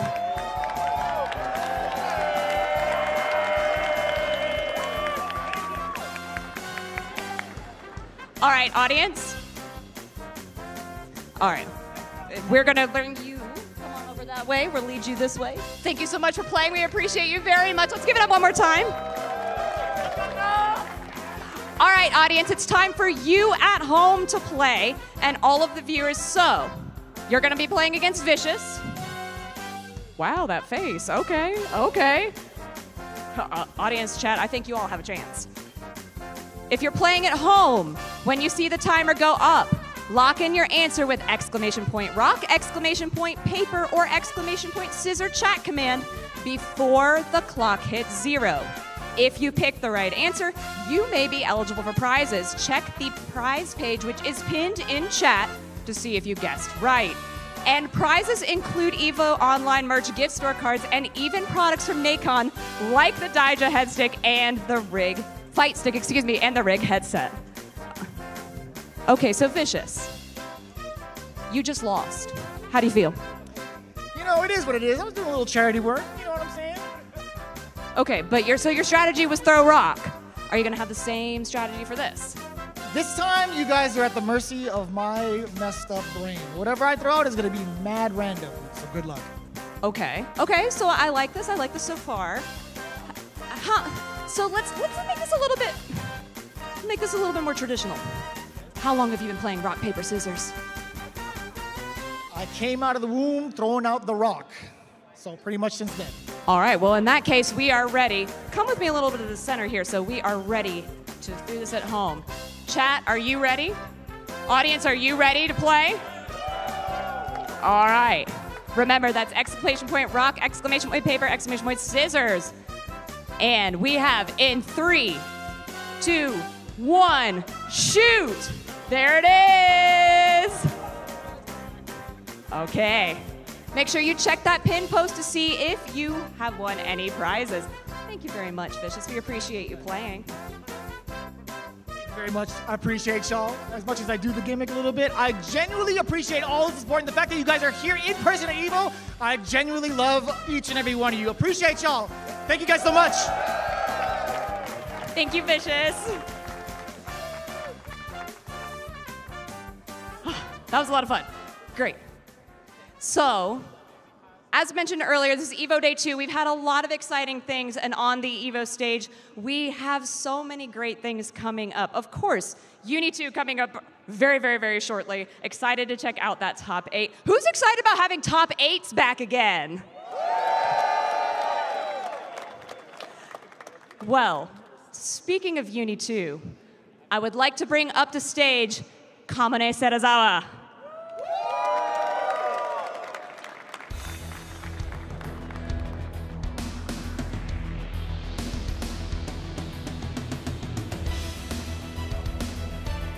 Hello, everyone.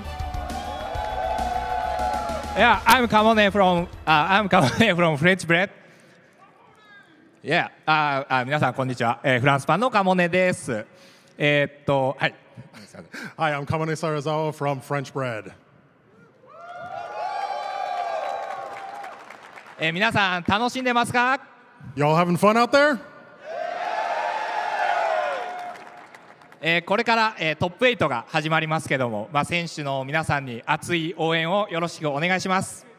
So the top 8s are going to start soon, and I can't wait to see some amazing battles from our players. 試合がメインなんですけども、ちょっとしたちっちゃいニュースを持ってきたので、見てほしいです。So I have a little something I brought with me today, and I hope you guys enjoy seeing it. じゃあ、映像の方をお願いします。Play the clip.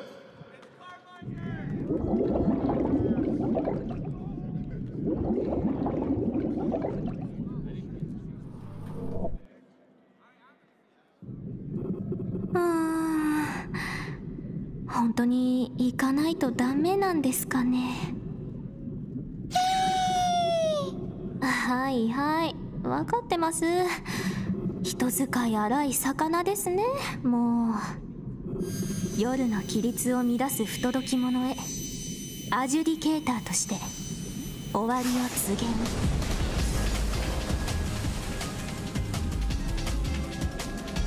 遠くまで広がる青き海たる力、すべてを包む母なる力。エレフィー、あなた最低者なんて偉いっぽい名前なんですから、もっと圧倒的なパワーないんですか？跳ねるだけ？ねえ、大会の厳しさ分からせてあげましょう。優しく抱かれ、静かに揺られ、とどまらぬ流れに身を委ねて眠れ。プルーミーホワールプール。静かに寄せ返す波音があなたを永遠なる眠りへ誘うことでしょう。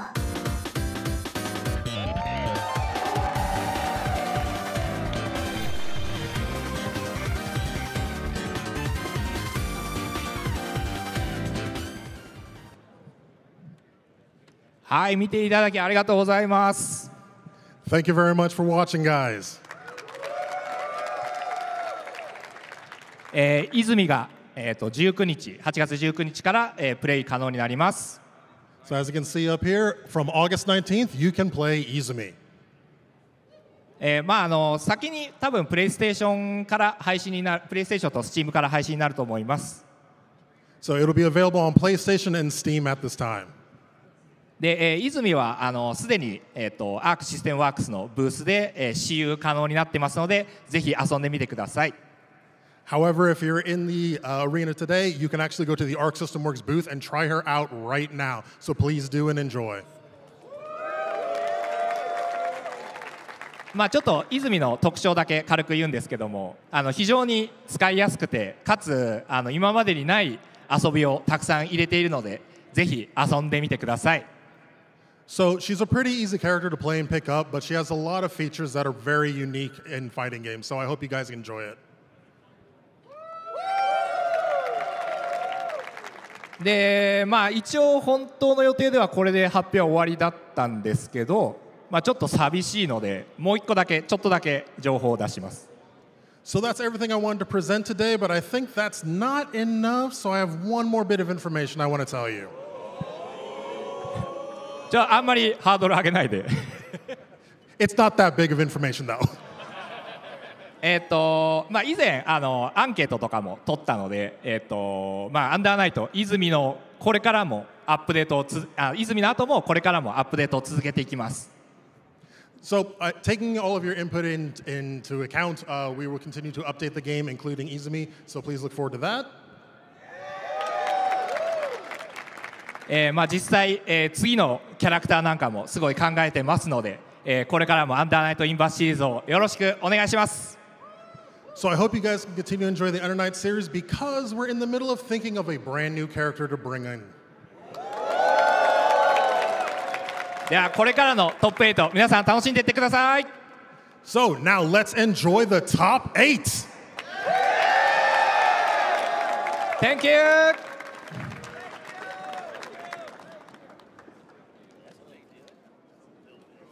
Thank you so much, Kamane. Who's excited about getting to play Izumi soon? Well, as is tradition, we have an intro for Uni 2. Get ready for the new intro for Uni 2 Top 8.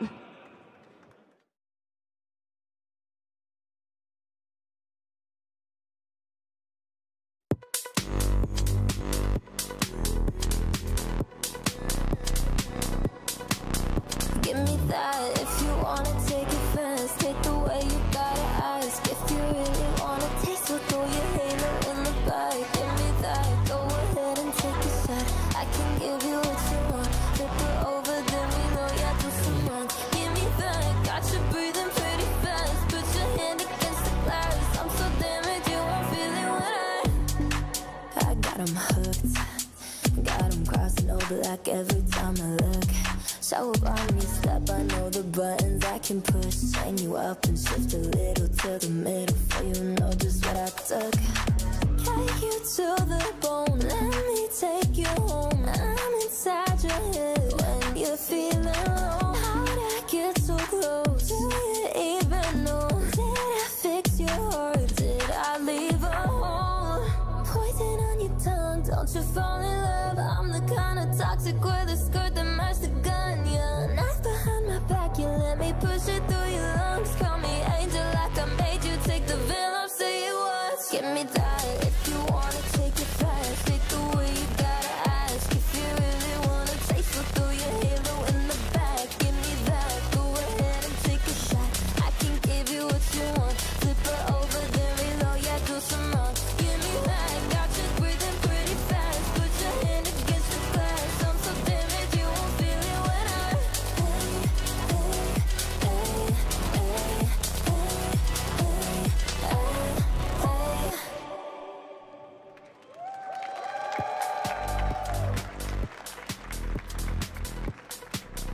That was a fantastic way to kick this off, and what better way to intro the top 8 players that we have here for Under Night In-Birth 2, starting with Nods.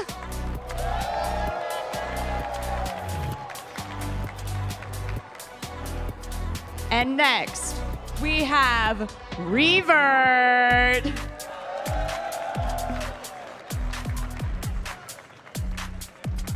Following that, we've got Defiant.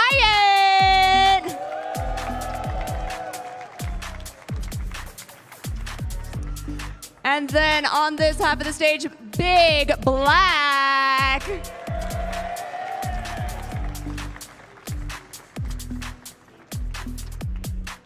And then we also have to round this out, Suteneko and Sinaru. Coming up after that, we've got Mario. And to finish out our top 8, Omnidig.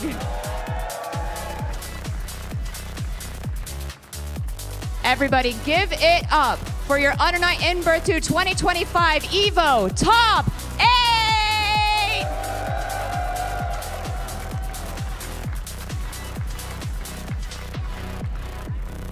Wonderful. We are gonna go ahead and get things started with our fabulous commentators, Brett and Fox.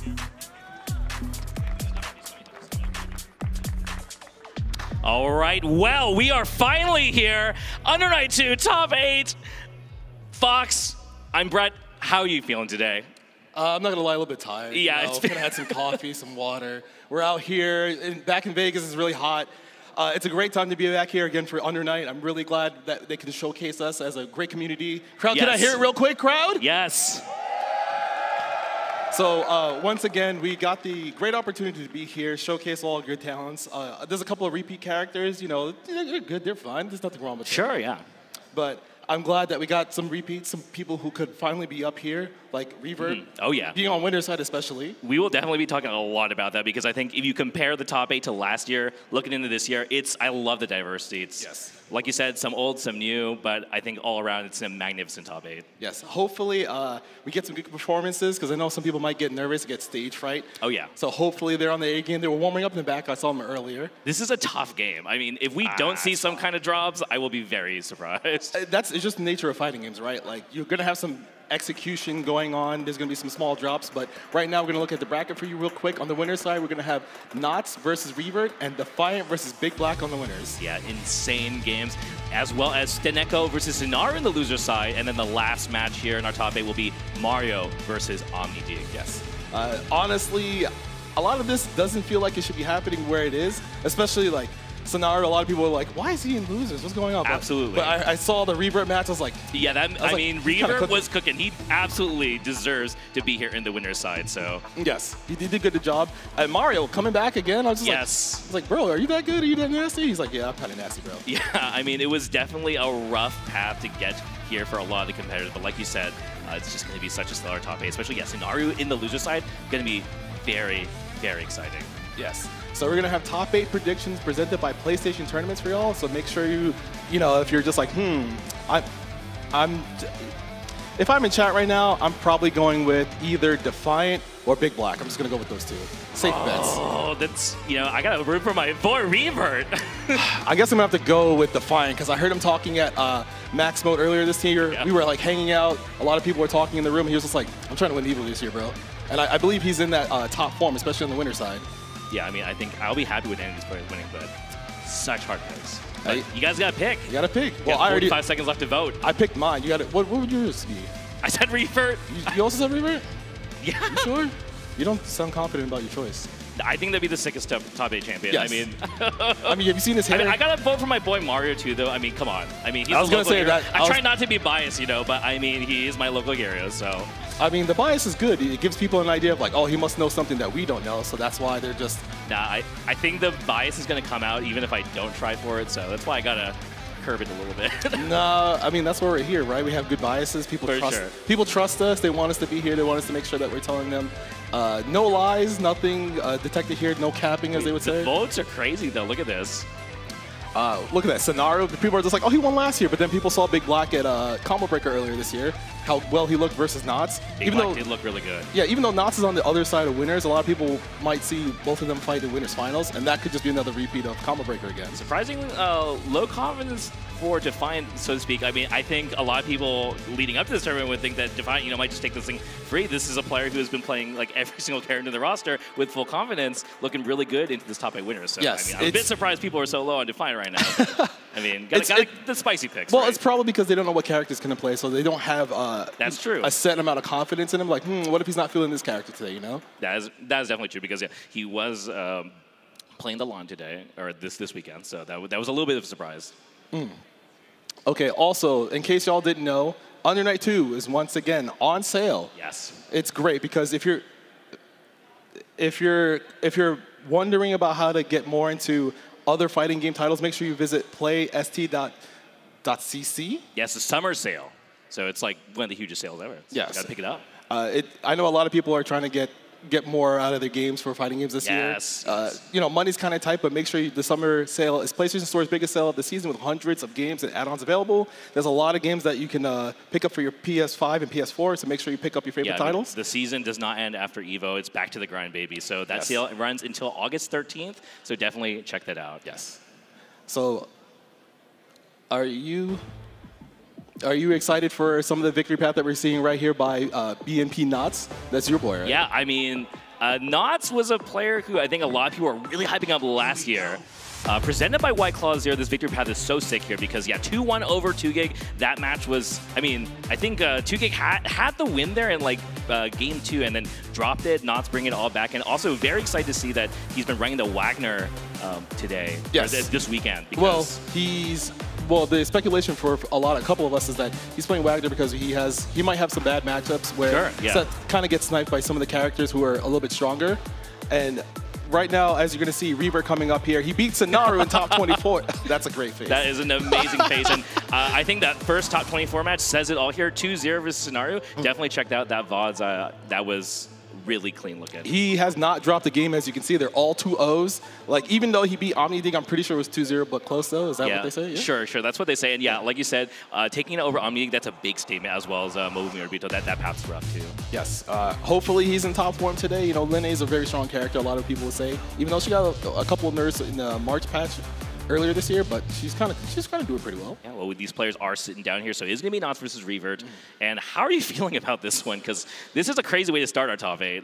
It depends on what character Knots is going to pick. Yeah. I think he's going to probably play Wagner, but he does play a plethora of other characters. I've seen him play Seth, Aurier. Obviously, he might bust out the Wagner if he's really feeling it. I don't know what he was playing in the back earlier, but Revert, he's known for having really strong defense, blocking a lot, and then kind of just busting out and saying, you know what, I don't want to block him, I'm just going to mash on this. Yeah, I think I like Line in a top 8 situation here because nerves are really high. The character has a lot of ways to kind of, if they get you off tilt, it's going to be tough. But we are jumping into the match, so here we go, Knots versus Revert. So Knots is going to play his Seth. He's going to have to try to figure out a way to make sure he doesn't get sniped by any of Line's big buttons. He's getting Shrek thrown help. I don't want to deal with this anymore. Oh my. The 2B mash, it's my turn, bro. Hold this corner.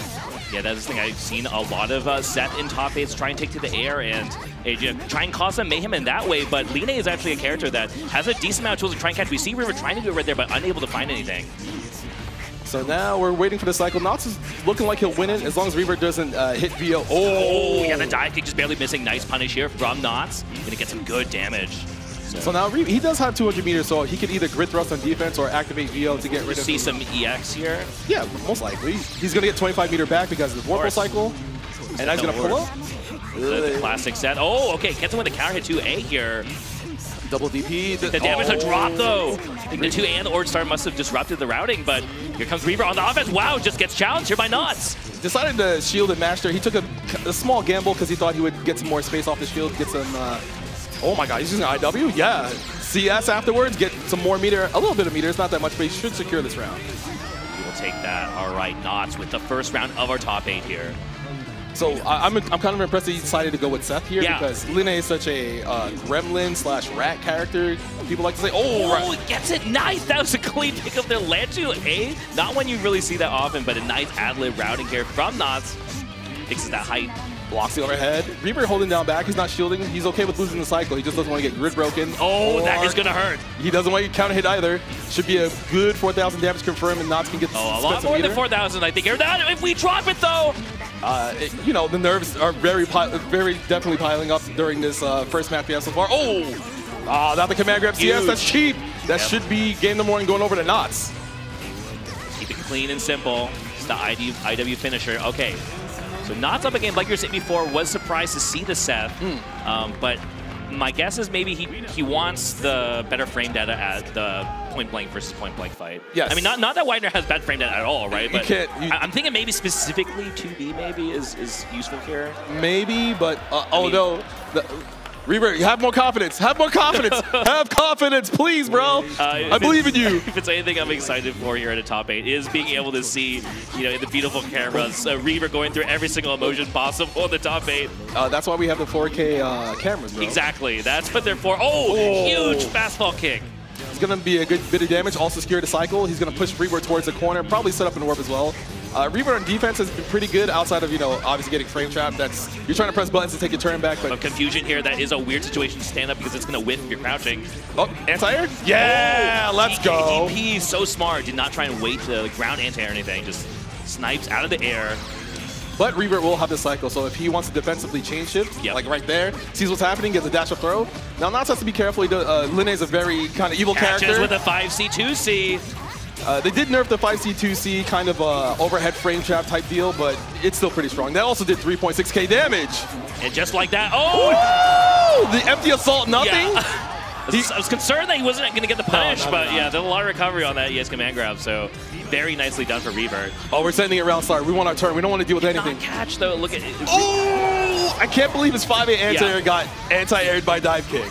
Just kind of went around the other side there. I was going to be concerned for Reaver being unable to catch Knots, but, you know, finds a hit where he needs it. But there's that Rising J. We've seen Knots utilize this OS so often. Yes, it's really good for characters who have jump A's or any jump normal that hits at that angle. Yeah, I mean, Seth's definitely one of the best, where that J A hits really nice, pretty fast, and you get a nice confirm off it pretty easily. The dive kick again, though. We're going to be doing a lot of up forward in this match, so, like, you know, something to look forward to. We're going to spend maybe 100 meter.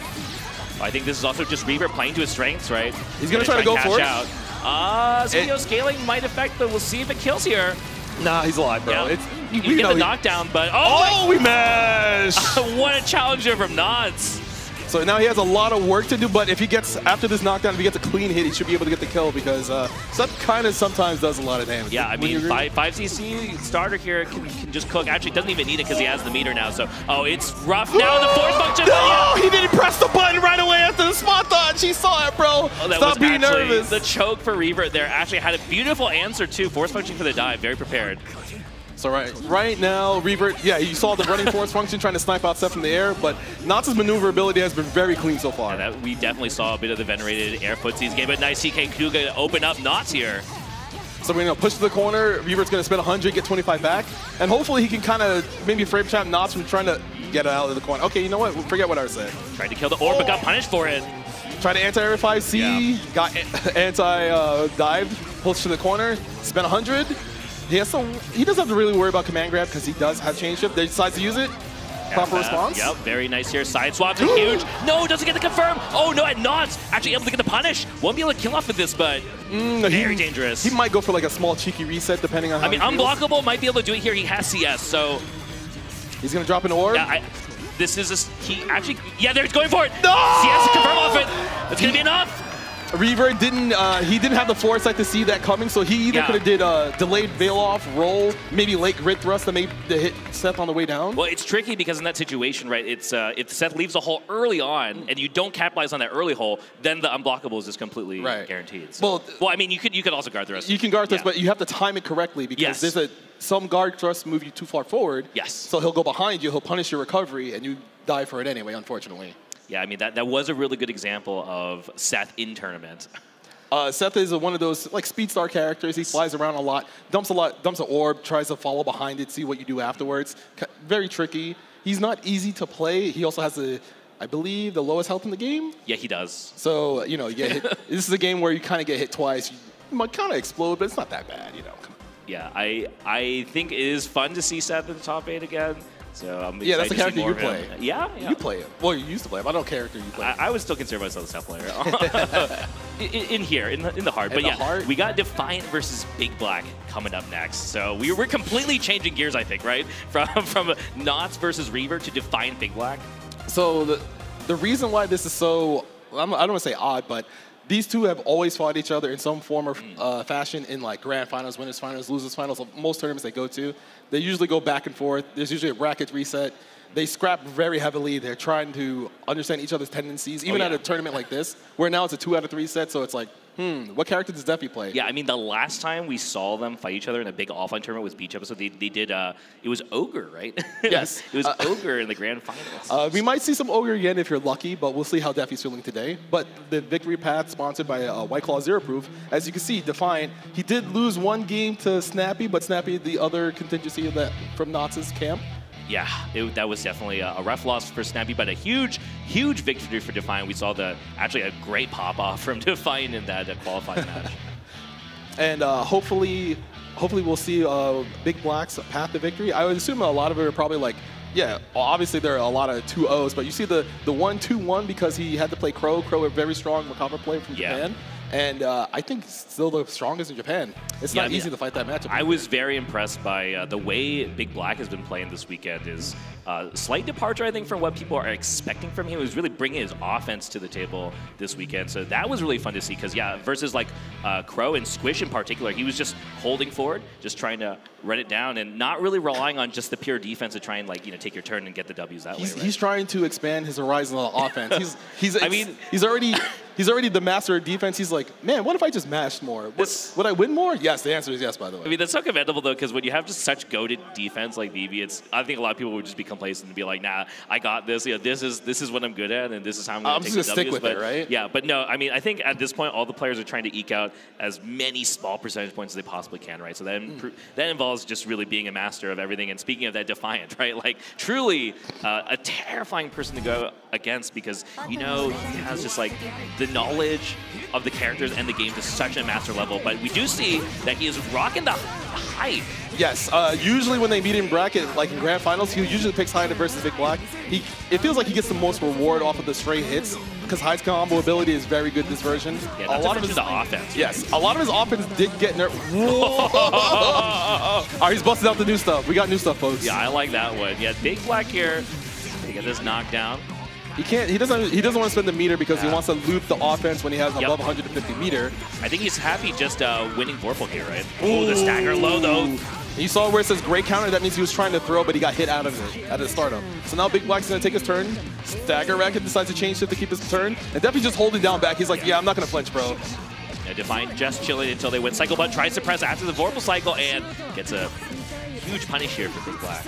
So hopefully BB can make this combo long enough to maybe win the cycle. But he's going to set up 3 webs. There's the third one. These webs definitely help here, so. Ooh. Good tech, though. Tech those instantly. There's a chain shift, keeps his pressure, but now Big Black has the cycle and it's very scary fighting someone as strong as him on defense. Had no meter to be able to EX during that CS, so actually able to get away. Oh, that's unlucky. He didn't get the walk forward to get the throw to punish the green shield. That is a unique classic, right? Is you see the green shield whip, but you just a little too fast about it. That's why you have the car grab. Yeah. That's why we learned to do that like 10 years ago. Car grabbing is really good in this version.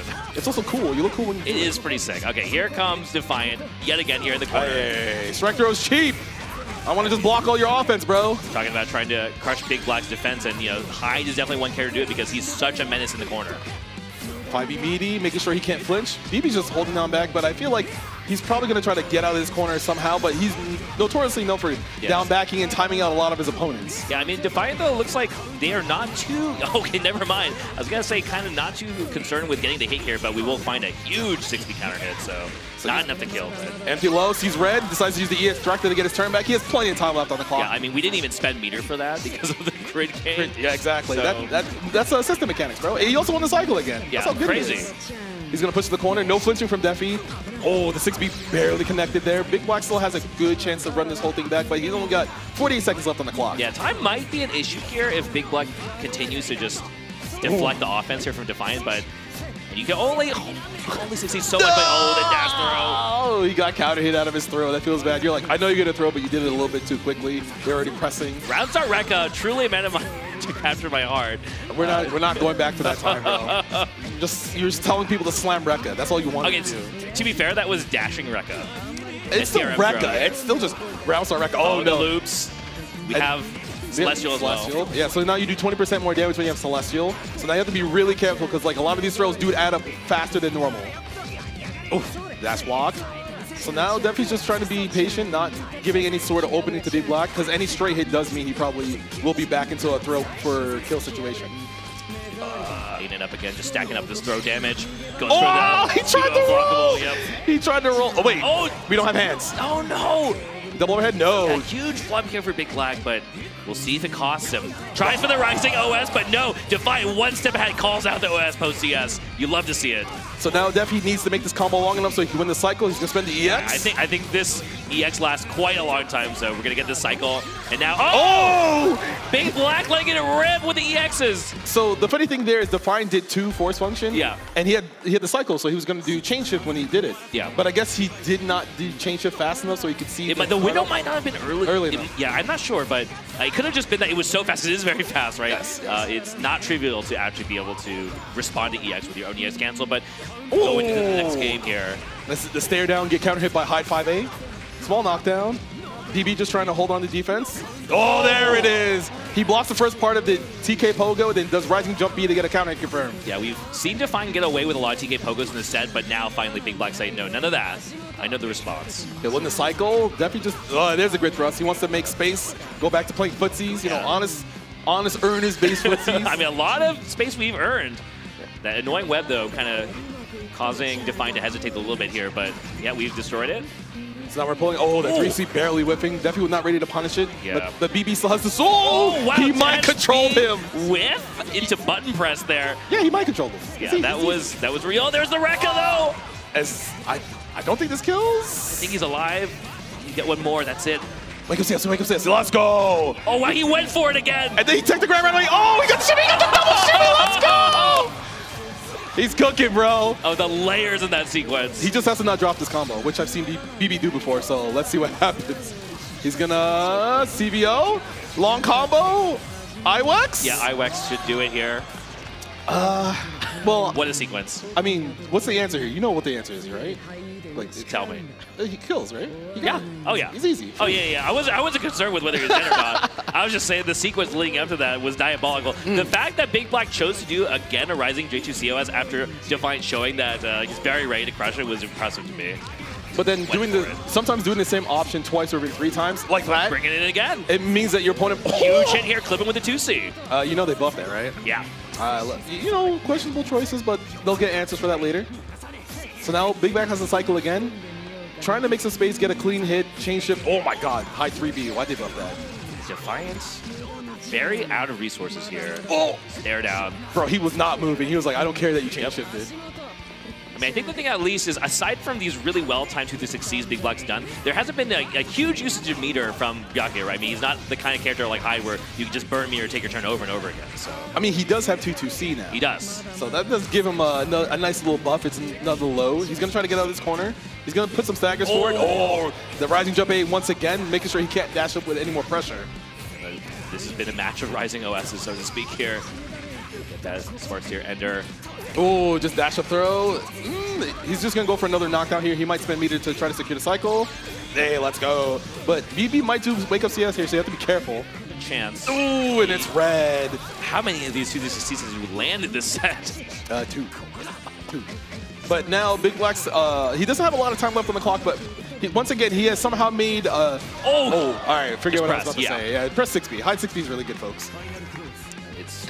It's a good normal. All right, round start here. Big Black just laying out the throws. No flinching. Super delayed 2C from Big Black. Definitely not flinching on that. He just got back in the same spot. Yeah. Dashed into the TK Pogo, unfortunately, here. Nice. Gets a clip, but no confirm. Push to the corner. BB has cycle, but he gets slapped by jump 6C. Yeah, a bit off of the spacing of that 2-2, so... Oh, no. Counter hit throw. Definitely trying to press something in the meantime. Offense here from Big Black. Ooh, we won the cycle off that last shield at the last second. Over it! He was flinching. He was not trying to block that, folks. Bit of an uncharacteristic FF just landing here, wow. Down blacking here for Big Black. Ooh, look at those staggers. Nah, he's not flinching, bro. Okay. He has Celestial again, by the way. Yeah, Guard thrust just straight into the corner. Defiant says, I want my turn still. I don't care that you have all the meter, all the grid. Oh, yeah, I'll just kill you right here. More staggers coming out from Defi. He's trying to get BB to flinch and use his chain shift. He has normal warp analysis. He's only going to do 10% more damage. Oh, the stand attack, but no confirm. Rising. Oh, there it is. there's Goes for the stand attack, and Defiant so ready. We'll tie this up 1-1. This doesn't even feel like a semis match. This feels like a grand finals match. Yeah. Because these two have constantly... Get that water! Can I hear it for water, everybody? I love water. Water's great. Love water. It's also supposed to be free, but we won't shaking talk it about off. that. BB, unfazed. He's like, I'm trying to get this W, bro. Stone cold. No expression. Oh, he punished the web set. He got the dash to the 5e. That's not easy because if you wait too long, you might get whip punish.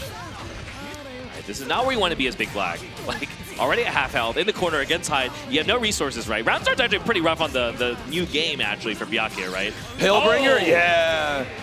Nice chain shift, recognition. Gonna get the knockdown. BB kind of already on like a fifth of his life bar. So throw combo does not kill unless Defi has 200 meter. No meter from BB, so you can't do EX record through that. That chain shift was rough for Big Black. Just kind of threw away his advantage resource-wise. Might not matter, though, here. We might just go into the next round with 200 meter for Byakuya. That might be okay, but staying alive here with the roll. Nah, he's got this, bro. I've seen BB No, win. I mean, he's got Vorpal now. You could totally do this as Byakuya. I've seen him win at 0 seconds. 158 here. Oh! He got the timing for the shield down. That's what Defi looked like he was hunting for most of this match so far. Trying to find his shield timing so he could not get away on defense for free. Again, a very familiar sight here. Defiant, pushing the offense in the corner. Ooh, that jump A whip. Right response, but he does not get the proper confirm, and Defi just smashes 6B, gets the confirm into the corner. Yeah, you need to be ready for that if you're going to actually try and target that pogo like that. That's a huge loss here for Big Black. Again, damn. Yeah, Defiant just really running these JAs out with confidence. And if Big Black doesn't have a response, that might just be lights out here because he's potentially one hit away. Gonna get the knockdown, win the cycle. Yeah, especially with CS. This is very rough for Big Black here. Oh, BB just waking up with the delay 2A. There's a chain shift, doesn't get a counter hit off the 6B. BB's last chance right now, because in the corner versus Hyde, he does not the most damage, but a lot of damage. Oh! I was gonna say he needs to fight back at some point, but anti-air? CS to save himself. There's Let's a confirm go! from JB. It's time to win, bro. It's actually time to win. He can win this cycle, make this combo kind of long, spend 100 meter. Gets the 3 web sets. 1, 2. This one's gotta count here. Defi rolls through. He's still met by the other web. Yeah. Oh, he gets the throw, wins the cycle off the throw. Let's go. The overhead gets blocked. Double overhead. Defi not flinching. He's just holding down back. He's waiting for his not turn. Fighting on any of these frame traps here. Has to use CS to maintain pressure here, but not going to find anything. Could this be a Defiant? It's almost over with that throw tech. Oh my God. Defiant's turn again. As Celestial decides to burn it. Look at that meter. Oh, but he gets met by 5. He's about to side switch him into the corner. He has 200 too. He might do a 100 meter set and then go for the last chance setup. We'll see. 1, 2, 3. He's going to win the cycle too. That's huge. It comes down to this. There's the guard thrust. Oh, he doesn't CS in time. 10 seconds on the clock. Oh, he gets the meeting throw. He knew Defi would probably try to do a delay throw there or a delay button after the chain shift, and that was very sketchy.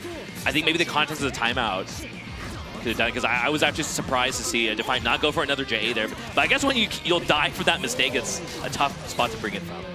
Big Black gets the side switch, but Defi does have the cycle, so he can decide to wake up chain shift if he sees a gap that he can maybe DP through. Okay, there we go. Finally, I think Big Black's kind of getting into the groove. Yeah, speaking of which, finally gets that first throw side, but drops it. Oh, okay, never mind. It was a reset. It's a reset, okay? All part of the plan here, Big Black. It's trying to conserve meter. You know, in this economy, you need to save as much meter as you can. Now Big Black's on the verge of trying to take this. He didn't doesn't get to confirm the air hit. Oh. Rekka! He just slammed Rekka, bro. What's going Defiant, truly a Hyde player here. Knows how to swing. Oh, the scoop into the throw, though, not going to be enough. Big brain stuff from Big Black. The fact that he had the fortitude to do dash up throw in that situation when he know Defi would press because time wasn't low. There was like still 50 seconds left. We had plenty of game to play there. But he was like, if I let this guy pressure me again, I might not get a chance to play the game, so I'll just be a little bit more offensive here. And he just did dash up throw and he wasn't ready. Yeah, that dash throw was sick. that was probably one of the best sets that I've seen those two play in like the last 7-8 months because, you know, they play pretty frequently. I mean, I think we've both seen our fair share of those two playing each other. So the fact that I don't know how many matches we watch and they're still bringing more layers to this is you love to see it. Yes.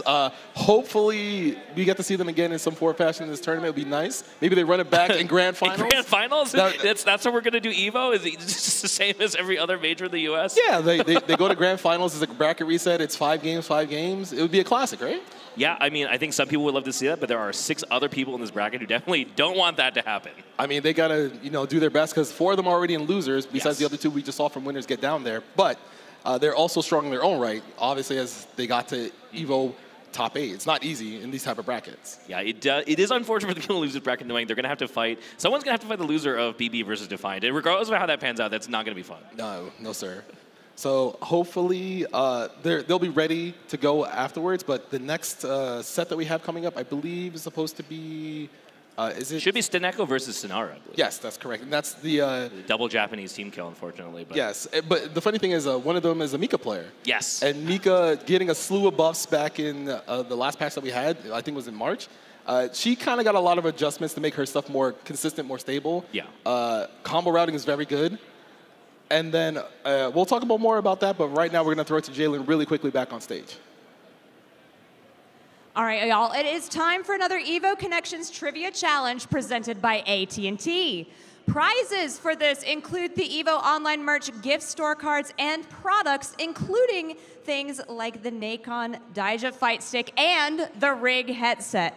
Go ahead and use the displayed chat command to lock in your answer before the timer runs out, and check the prize page pinned in chat to see if you're correct. Hello, everybody. Welcome back to EVO Connections Trivia presented by AT&T. I'm here with Sherry Jennings. We're going to see how much she really knows about fighting games. I'm going to ask you a question. You got 30 seconds to answer it. 30 seconds. We're going right into it. Okay. How many players have won EVO back-to-back in their respected franchise? This is the hardest one. Good luck, Sherry. All right, so I'm going to go for Justin, Sonic. Let's hear what you're thinking. Tell them what you're thinking. It can't be that high. I feel like it's got to be like below 4. But it can't. What does that mean? What does that mean? What does that mean, chat? What's he doing? It's kind of a tough one, but think it through. I'll give you a hint. It's high. Believe it or not. It's high. Okay. So I know Justin probably went back to back. It's hard for me to imagine that that's more than 4 or 5 people, right? Let me see. 4. I'm gonna say 3. 3. Oh my God. I'm gonna go with 8. I'm gonna say 5. I'm going to go for 7. I'm going to go 12.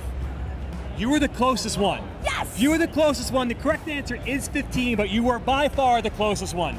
Thank you, everybody, for joining us at EVO Connection Trivia presented by AT&T. Make sure you hang out and lock in with us for the rest of the weekend. We're going to have more connections and more trivia to win some great prizes. So thank you very much. We'll see you guys soon. Sorry, Sherry. This is the best Chipotle order. I would like a bowl. Triple wrap. Mild, medium, hot. Then dip it in here. Sour cream inside the vinaigrette. 2 tortillas. If you know, you know. Lettuce, cheese, waffle. Yes. Oh, that is good.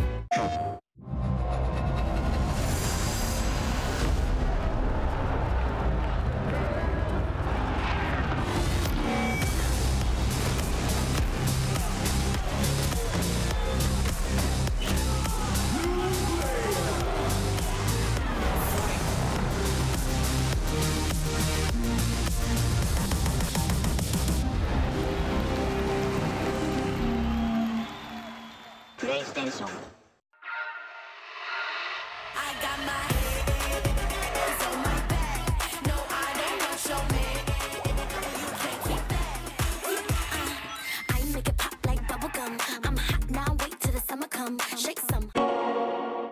Those who have lost their lives will never return.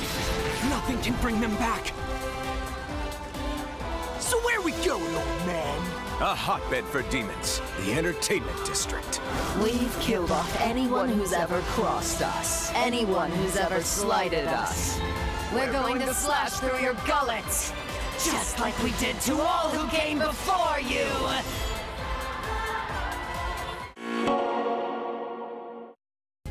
Sunglasses in the day, blue light glasses for the gaming at night. Zenny's got affordable eyewear for everyone. Vibe and style while protecting your eyes. EVO sunglasses, available now.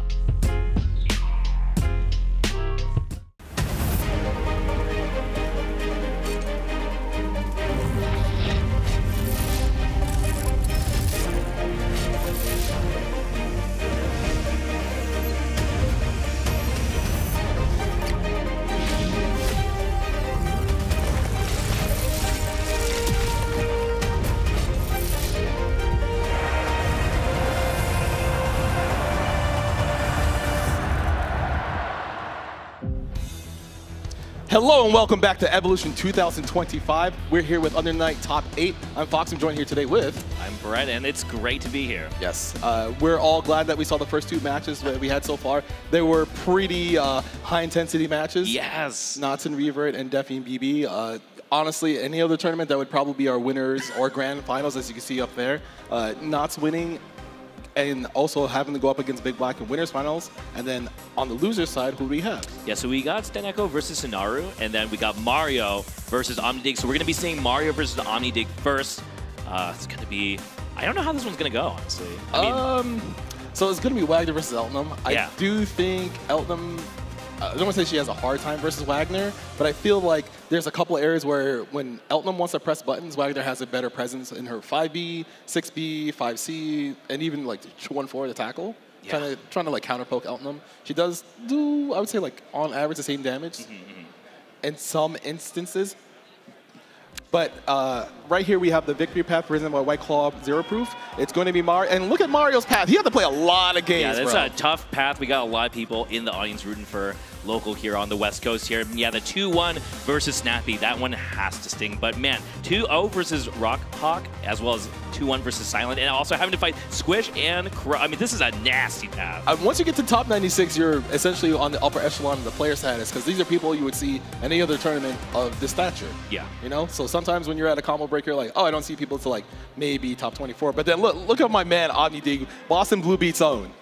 Yeah, took it over 2-0 versus Breaker Dave, 2-1 versus Nox. I mean, those are some crazy players here today. I'm very impressed by like everybody here, but man, like Nox really put in the work as well as Breaker Dave. This weekend, so. Yes. Breaker Dave, honestly, he's not. If he's in the crowd, I hope he says something. I hope everyone gives a shout out to Breaker Dave. He's one of the players who he'll just show up to a bracket and kind of just mow his way through with no real problems, and you're just like, wait, I thought you didn't play this game. Yeah. But also, OmniDig taking the 2-0 over Steneko as well, so fellow top 8 finalist here. That's a huge one. So.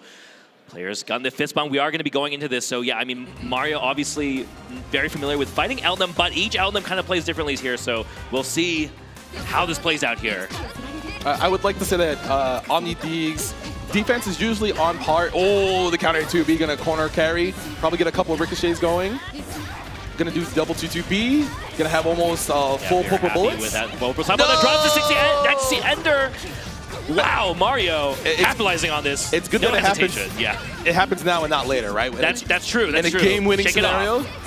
So now he's got his back to the corner. The evil Wagner strike throw character with good footsies. Yeah, here we go. Mario with the chain shift on deck here. Walk the overhead. OmniDig kind of gets out of the corner. Ooh, the 2C startup gets snuffed. Nice. I like that attempt to go for the throw, but OmniDig so ready for that. Takes the grid break here. Get the 2A low. Look like Mario's trying to jump there and wake up. Gonna get a reload. No, uses some meter. Now he'll get the reload. There we go. Let's hit right with the DP. Mario fighting back here. Just barely too far away for the woman sweep, but dash up. Mario holding down back. He's not flinching in any clean hit will end the round. One throw can do it here, so it's very scary for Mario, but he's going to try. Rising J! Why do so many characters have good rising I mean, that has truly, so far, been the story of this tournament, especially in the top 8, is rising OSs.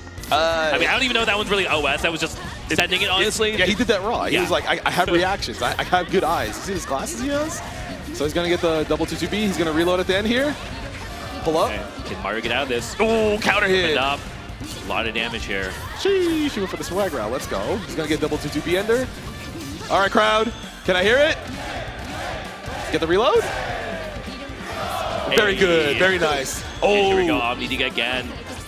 Saw that a lot last year, that EX dive, just putting in the pressure. So Shades of Scenario here as OmniDig really working to clean up Mario in this game 1. He won't be able to get the confirm here to win the round, but he is in a great spot, even though he does not change it. Yeah, TRM, I mean, that just makes sense. Because you're assuming that Mario's going to try to press a button there to get out of the pressure. But it's kind of scary, because Eltnum has like evil advancing normals, so you kind of have to like hold that on defense. It's not really the easiest thing to Going back to characters like just taking them some time, drinking that water. Get that water. Hydrate, y'all. Get that water if you're at home as well. OmniDig making sure he's nice and calm, collected, doing his breathing exercises, making sure he's not rattled in the slightest. I mean, round winner losers in top 8 is a tough spot to be in. Yeah, because if you lose, you're just hanging out, doing nothing the rest of the time. You're just like, I'm a bum, hanging out. I got top 8 at EVO, though. You can't tell me anything. Yeah, Mario not a stranger to being in this top 8.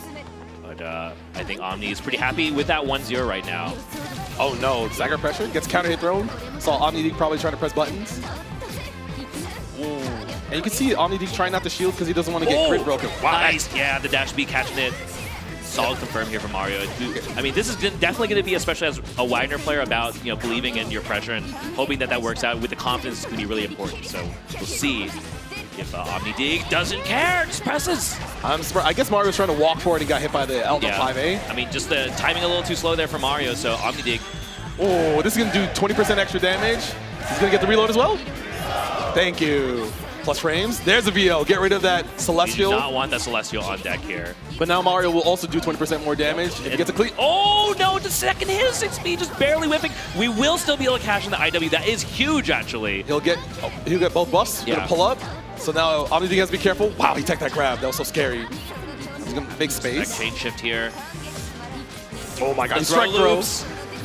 Gunshot chain shift, keeping his turn. Nah. Immediate throw tech. Let's it go with the ADP. Nice 5A. So ready for that EX dive on whip. That is kind of hard to be ready for because if you don't notice that the EX dive has some space on it, you might lose your turn right away and she'll just get a counter hit there. So good stuff from Mario to get the counter. That is definitely showing the matchup experience. Oh, I saw that 3C, bro. I know you're mashing that OS. Ooh. Yeah, so with the grid break, that's huge. Wins the cycle for free here. Stacking up the damage. This is where Mario trying to tie it up. Gets a huge counter hit from the sweep. Counter hit 2C from Wagner does probably some of the most damage you'll ever see a character do, especially without meter. Look at that. Get both buffs. We're in trouble here. Are you? It's probably real close because there's also the burn. No way. But we get the double buff here, which means you are in trouble. Anything can do it. And yeah, the throw. I mean, what are you gonna do? To try and stand tech? I don't, bro. He had no HP at that point because he had the burn debuff on him, and it was ticking during the IW animation. So it's like one of those. Hey, I have nothing left. Like there's no chip damage in the game, but you're pretty much in a really bad situation. Look at these two. They're having fun. It's 1-1 now. They're having fun, but I think they're ready to lock in here for game 3. Is that Cookie in the background? I see Cookie. He's standing up. Look at that quirked up white boy. Look at him go. There he is. All right, here we go. Game 3. It's tied up here. And like that last game was all Mario, and it might be again going into game 3. Huge round start. The counter hit 6B. Yeah, just presses. Just doing it. Yeah, it's huge. It's a good butt. Covers a lot of ground. Now what you gonna do? Stuck in the corner here against Wagner. Has a sword buff, so her sword normals do actual chip now. There's a raw CS, doesn't see anything, gets counter hit by 2A. Just the weight, the delay on that 2A. Gonna get the knockdown, takes the sword buff again. OmniDig's not flinching. Trying to open him up, maybe press a button on a frame trap. Whoa! So smart. The dash of nothing, and that should be the end of the round. We get the confirm after the sword buff. Very nice. Held on to that sword buff that whole round. He was waiting for that kind of checkmate situation where if you don't check the throw because she has sword buff, she gets a combo. Oh, okay. Counter hit 2C starter. Yep. She gets maybe a full corner confirm. We'll see if it pushes all the way over there. I think we like this for Eldam here. OmniDig. He's gonna spend. He's gonna 660 and get the reload. More staggers. He's trying to win the cycle, but Mario with a proper shield now has CS. Yeah, that's good here for Mario. He's trying to find a hit here. He's dead on life, but we like the resources. There it is! He saw the jump C whip, and he hesitated a little bit too much before he decided to press the next button. Completely unfazed here. I like this a lot for Mario now. In the knockdown situation. Ooh. Uh-oh. Oh, what? The VO hits for the fadeaway. That was really scary. Yep. Spins meter to keep his turn. More stagger pressure. Hey, gets a throw. Mario down backing. He's scared about, that green shield could have got thrown. Huge counter hit here for OmniDig, though. Wait a minute. He's going to win cycle 2, so. If he can get 100 meter, he might be able to end the round, but he's not going to. He just gets the reload.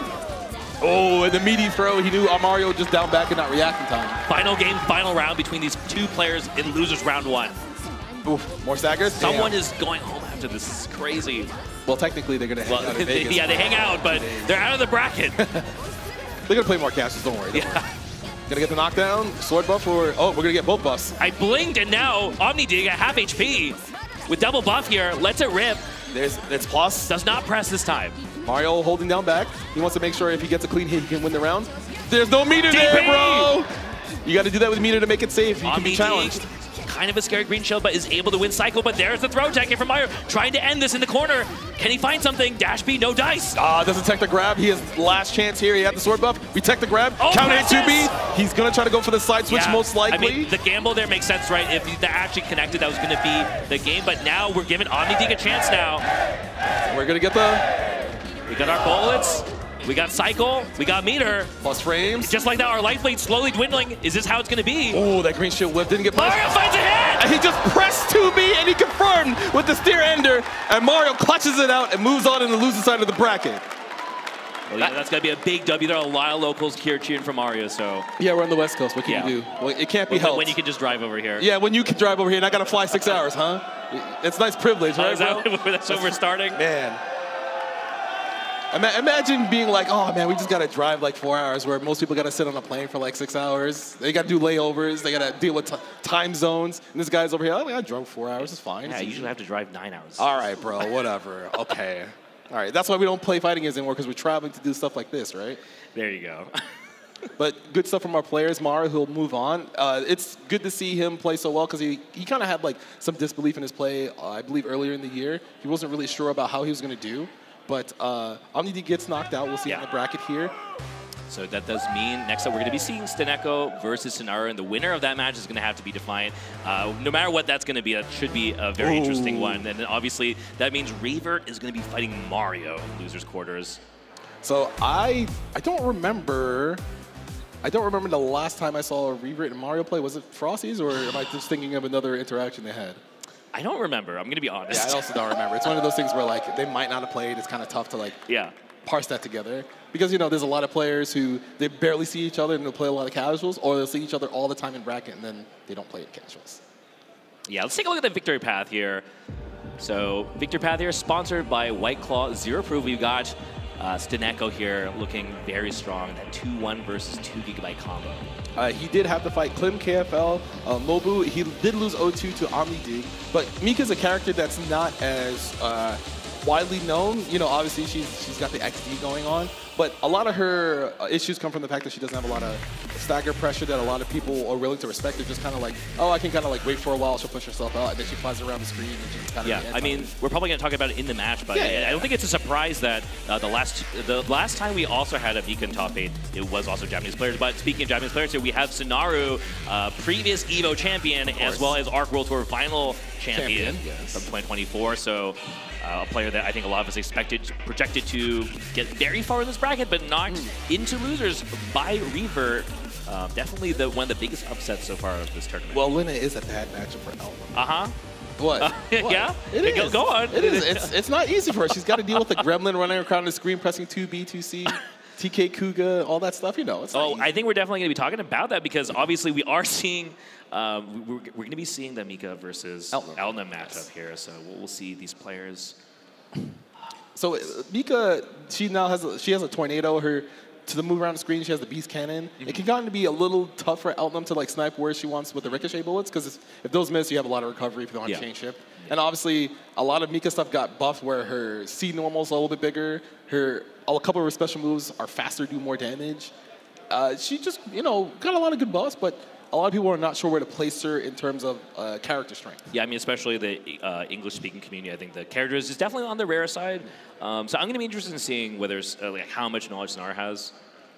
I would like to think that they play each other at like the different events throughout Japan if they get the chance, because sometimes you don't get the chance to play your fellow countrymen at tournaments. You have to like fight. You have to fight in different paths. You never see each other, or you don't have time to play casuals because, you know, time allotted and all that. Yeah. It's not the same. But I have seen Steneko. He does do a lot of kind of safe pressure in the beginning to see how you feel out. You know, 2-way stagger, 5B, and then he's like, all right, I'm gonna start doing beast cannon. If you get hit, it's your own fault. That type of deal.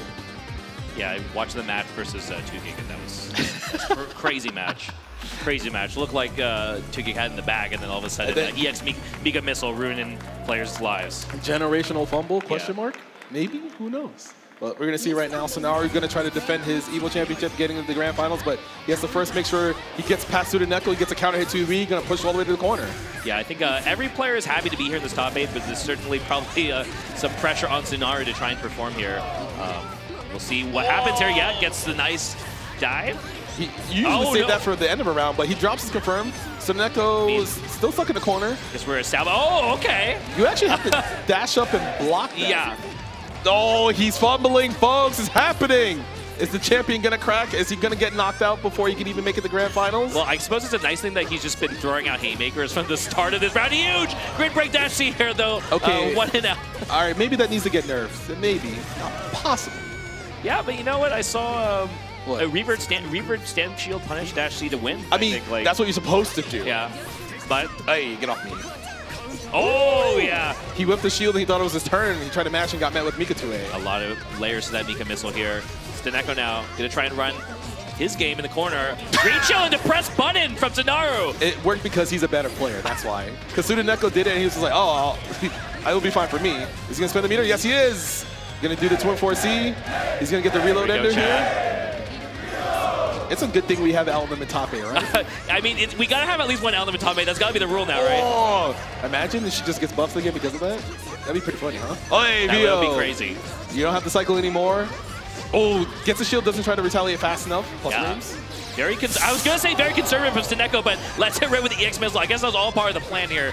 Feigning weakness only to let it rip here. So now it could just be one juicy hit from Steneko to close out, but never mind. He tried to low shield, he got hit by the overhead. Oh my god, we're dropping everything right now. Tsunaru, though, a player who seems to be able to ad-lib and pick up from those drops very well. Anti-air? Oh, anti-air shield, even better. He gets a full confirm. As long as he does not drop and gets the right routing, he should be able to end the round. Some of those drops I think I'm willing to brush aside as like they're safe drops maybe, or it's not a big deal, but that one was big. Oh my god. So hopefully Tsunaru got that out of his system. He dropped it there as opposed to the game-winning moment. Counter hit 2C starter. Gonna do a lot of damage. He has 200 meters, so he might dump all his bullets and get a reload incoming. Another 2-2B. DP 214C EX. All right, chat, you know what to do. I hope they can hear that at home. That's great. Oh, I definitely... Our production team is amazing, so I know they can hear. Tsunaru, though, chain shift. Very nice. That's the classic Altum special. He's going to side switch. He won't spend meter again afterwards. I think he wants to cycle, yep. But he unfortunately dropped the confirm. Oh, he tried to get a meaty delay throw, but Steneko decided to delay mash. Oh, it's going to be quite the ordeal to try and take this round, but we'll see what Steneko can do. Burns IW. So he gets a bunch of grid back for that, but he still has to contest with the CS from Tsunaru. Proper shield. Doesn't see any red. Still stuck in the corner. Just jumps out. Oh my! Dude, jump out, land 2B. That is truly the power of the EVO champion. Holding up is a very good button in this game. It's very strong. Yeah. Being able to just carelessly fly around in the air, that's great. Oh! Going into game 2. Probably got hit by a counter hit 2-2A there. Gonna push all the way to the corner. Oh, he misses the micro dash 2-2B. What is going on, Tsunaru? He's probably nervous, bro. Like sometimes when you're in a high stakes, everything's quiet around you. You have to perform. Sometimes you have more drops than normal. Well, he's doing a good job of recovering from these drops. I mean, he did still take game 1 despite pretty rough round drop. He's getting out of the system. Oh, there's a VO to get out of the grid break concentrate. Uh-oh. Guarantee the cycle here. Let's it grab EX. Oh, he was walking forward, trying to block the other way, and he gets mixed. Oh, no, the chase down not working out for Steneko, though. Tsunaru. Should be able to get the confirm here. I mean, we do whatever we want, so spend 100. Nice and easy. And now Tsunaru is one round away from advancing onto the bracket, but Tsunako's still... Oh, my! Rounds our gunshot confirm. He's going to do sync, push to the corner, get a double 2-2B. Tsunaru's very happy about that. It's kind of free damage there. Meaty throw. Tsuneko not holding up. Oh! And there's a dreaded OS crush. Gonna get smoked here. That's a lot of damage coming through. Yeah, this could just be lights out here for Steneko Tsunaru with meter and Vorpal. Not where you want to be as Steneko, but press out again. He managed to get that 2A in a dire situation. A lot of people would just kind of folded under the pressure, but Tsunako's like, nah, I'm going out on my own terms. There's definitely a universe where Tsunaru just lands 2 throws and kills him. Oh, speaking of throws. Yep. Gets the grid break on that throw there with the 2-1-4C. Yeah, so sometimes it's hard to forget, but Mika is kind of a grappler here. Oh no! It's okay. It's okay. As long as he does not drop, he should win this round. The question is just how many resources we need to spend here. As long as he IWs, yes, very easy, and he gets the round back. That was looking kind of. It looked like he was not going to be the main character for a second. Looked like he dropped everything, but he's like, no, I got this. I'll make the comeback. Ooh, that meaty shield was kind of scary. Plus 10. Not flinching. Oh no, not again. Is he going to reload? You got to reload for the chat. How nice of him. I appreciate that. Wins the cycle. Slightly delayed throw tech. Very nice. Presses. Walks the overhead. There's the mash. There you go. Steneko is actually so good at mashing out of his corner. It is kind of tough versus Elton, though, because if she spaces herself properly, you'll whiff your normal, or she'll try to use a resource like that. Oh, no! That is a low. You have to down back that. You have to be careful. Suneneko trying to mount more offense. Okay, this time actually shields the Mika missile. Ooh. Catches the backdash with EX missile though, yet again. What a move. Suneneko is banking on the fact that Sonaru will try to make space with backdash. He's always getting met. Oh, he almost got the confirm. Straight hit though, not going to get anything off of it. Sonaru. Walks overhead. Oh, where's she going? No way! Where is she going, folks? Sonaru doesn't know. I mean, if the Evo champion cannot block the EX Mika missile crossover, then who's to blame anyone else for getting hit by this, nobody right? else is going to block that, you know? I thought he had the stand shield on the right side, that obviously... He actually pressed force function, because he tried to use the force function to hit her out of the air because she was right above him, but he was like, it's a little bit too slow. Got counter hit, got the confirm, and Suneneko was just like, I'm in there, bro. Yeah. I'm kind of nasty. All right. Game number 3. So let's see if Sonaru got all those nerves out of his system finally. Oh my god. Yeah, I'm nervous for him, man. This has been a crazy set. Counter hit 2C once again. Good, great starter for Eldom. Gonna get a ricochet. Gonna dump 5 more bullets and get a reload afterwards. Chases. I don't think he wanted a shield there. He might have wanted to assault, but the roll swap sides for him, unfortunately. I thought Steneko was going to be one punch instead. Wow, it is all Steneko right now. The Mika. Insane Mika representation here at this top 8 now. Like, pushing in the corner, no flinching. Oh, he was too far for the command grab, but it's fine. No, he gets counter hit by 2C once again. And gonna be great damage for Sonaru. Oh my god, look at that routing, bro. Yeah, unfortunately, I think that command grab whiff is going to cost him so much. Yes. So hopefully Suneneko can kind of shake that off and figure out a way to get out of this corner, because this might be his last chance. Yep. More stagger. Oh, he gets the counter hit again. He just knows. So he just knows. He's not going to be able to kill off of this, but he gets a steer ender knockdown. Time to guess, bro. No, I'm going to change it. Mash again. I dare you. Hey! Speaking of mashing, he had resources, so he was just going to make that safe even though he got blocked. And now Suneneko is on set point, of all things. Oh, 6-6 so good. Oh, the Windsor no punish though, but here comes Sonaru with some pressure. Again, he hits with the trade. You take that trade. 100. Oh, the dive! You don't take that. The dive gets a full confirm into the corner. They buffed it so it doesn't use a bounce, so she gets more damage on this. Steneko is just throwing out every knowledge she possibly can here, and it is working out. Uh-oh, there's the grid break. You're not going to get any meter. You're not going to have access to the D button. He's working on the grid. Oh, there's the 2B press. Counter hit 2B. He doesn't have a lot of bullets. He can still get a decent confirm off of this. Gonna spend? Yes, he is. He's gonna get the reload after this, everybody. He's gonna pull up. Ooh! It was a frame trap the whole time. He knew he was gonna mess up the air 214B. Yeah. So he waited for him to press the button and then chain shifted and saw red and got the so smart. I mean, that won him the round. Again, dangerous throw whiff here from Steneko, but no, eats the air DP. He's gonna full confirm into the corner. Let's see if he decides to spend meter or not. He's going to try to win this cycle as well, and he will get it. So right now, Suneneko he's done a great job of fighting out of the corner and being right on defense. Yeah, is it going to stay that way, though? Ooh. Dash blocks. Yep, take the throw. Yeah, changing it up here. Nice. Mika missile again. Catching backdash says you have to down back this. You got to hold that. And even if Sonaru were to down back, he would still have to deal with the mix if he does not shield it properly. Now, it is a messed up move. Oh, he did not know which side he was going to land on. It ate the 2A on the same side. This is getting closer. Steneko might only need one more good hit to close this out here. Blocks the overhead. What is going on? Oh, that is a punish. He's going to hopefully side switch because he needs the position. Yep, he's got it. And now Sonaru looking to try and close this out off the next hit. Or is it just going to throw Laboom to death? It depends, because he's going to do 10% more damage on his offense while he has to cycle. Or is he going to air dive EX to close it down? It would be so funny. Oh! Oh, so non-counter hit. Mika missile gets away. And that was not the right thing he wanted to do. So as long as Suneneko does not drop, he should be sending Sonaru out of the bracket. And the Evo champion is now out of top 8. And just like that, Steneko moves on. Takes out Sonaru from losers. Even though you can tell he's disappointed in his performance, he's still kind of just like, oh shucks, oh dang it, you know. He does wear his emotions on his sleeve. I mean, he always looks happy to be here, but love this for Steneko. That did not look like it was going to go in the way of his favor. It looked like Sonaru was just kind of steamroll him after the first game, even with those drops. But I mean, he just pressed at the right time every single time in the corner. It took a little bit. Like the first game, he was trying to mash, but then he got counter. He was like, maybe I should mash later, and it started working. And then he started getting the side switches. Yeah. He started pressuring Sonaru's backdashes with the EX Beast Cannon, which was a great way to make sure people get back to full screen safely versus Mika. I mean, the EX missile landed like every single time he did it. He knew. He's a knower. He actually knew what he was trying to do. Trying to make the space. Even if he blocked, he was like, I'm just going to apply pressure. Every single cross-up landed, and every single one that was aimed at a backdash landed too. There was like 7 of them.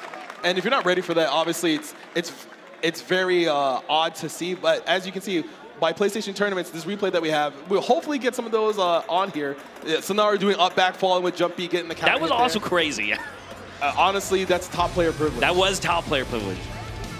But I think really Steneko really knew everything he needed to do to... Like, I think it was funny that we were talking going into this about whether or not Sonaru knew how to fight this character, and like the answer is maybe no, it does. No, maybe. it doesn't. I mean, to be fair, he had a lot of input errors. It looked like input errors. And I don't want to, you know... But, I mean, he won the game where he had a lot of drops, and the game when he still won it with the drops. Yes, but it also looked like Tsudaneko was not performing to his standards. Sure. So, as we all see, Sonaru is not going to be moving on. He's knocked out of Loser's top 8 first round. Tsudaneko will be fighting Defiant, and that'll be interesting to see, considering Defiant plays against a lot of the... He plays a lot of the cast, so he should understand how to fight Mika. Yeah, we saw Defiant bring out the Mika versus, I think it was Ohito in our World Tour Finals. So, yes. I mean, like, Defiant definitely knows what's going on with Mika too, but we've said that before with other players. We'll definitely have to find out whether that's true or not. Yes, because you have to perform on the day, right? Like you did all the studying, you know, you studied up way more, you got all the references, and then you sit down at the test and you kind of just stare blankly, and you're just like, I don't remember what I'm supposed to do. I mean, I think having to defend against that kind of stuff in top 8, especially in Losers, which is where the path is going, right? It's like every single person here is probably just shaking their boots, being like, let's not get hit by this cross-up. Let's not get hit by this. It's scary, though, because if you haven't practiced against it, you're just like, I'm free to it. Yeah. I just have to make sure she does not have meter to open me up, and that's not an easy thing to do. Yeah, it might end up having to be a battle against resources, really trying to check her resources and figure it out, like how to play when she has 100 meter or not. I don't know. Yeah. Well, hopefully, Tsudaneko will still be warmed up.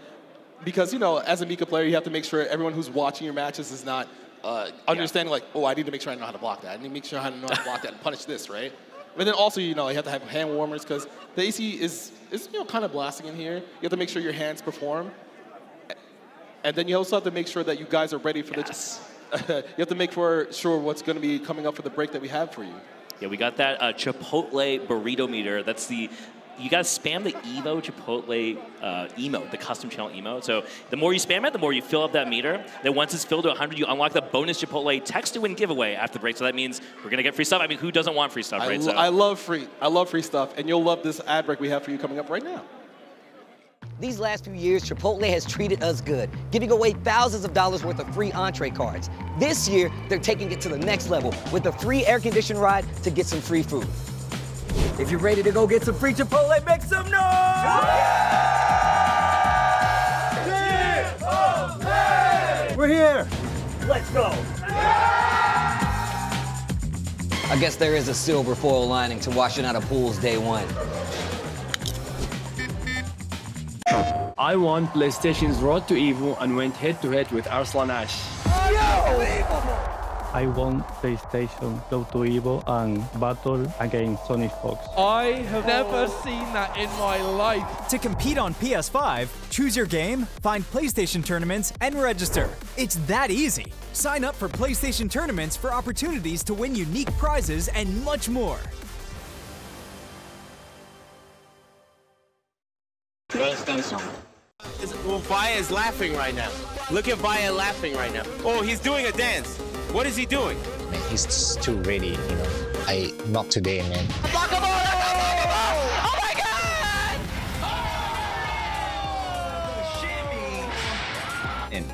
に参加して、でその時また賞金額が上がって、気持ちは調子良かったですね。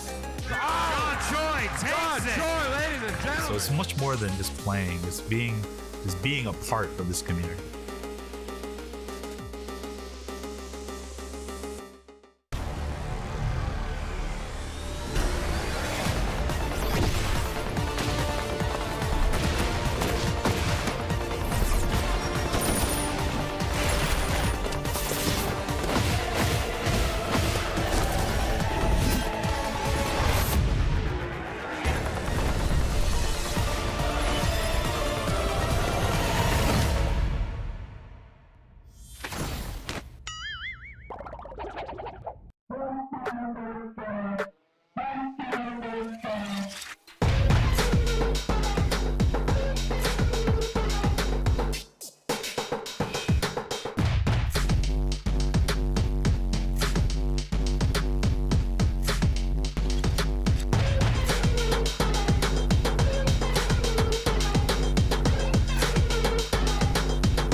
Welcome back to EVO 2025 Day 2. We are here with the Uni 2 Top 8. I'm Brett. I'm Fox. Good to be here with you guys. Good to also see Revert on the stage. This man has the most emotions I've ever seen somebody have that I can barely see his face because of his afro. Look at him.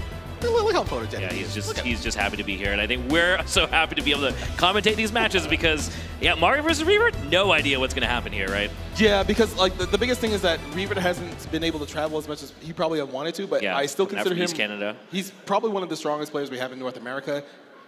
He has a lot of good defense. He understands where he's allowed to mash with Linne. Sometimes he's a little unorthodox with some of his offense. Sometimes you get tripped up, but that is an asset to his gameplay. He's making sure that he's constantly not being able to be read, but sometimes, you know, some days they get the better of him, but maybe not today. We'll see what happens. I think if I was to characterize Mario's playstyle, it's like he wants to fight on his terms and make you like get crushed by the way he's cycling his options. And so a player like Reaver who's able to kind of like throw a wrench into the plan might cause a lot of problems or might just train wreck here. We'll find out here as Mario lands the first good clean hit.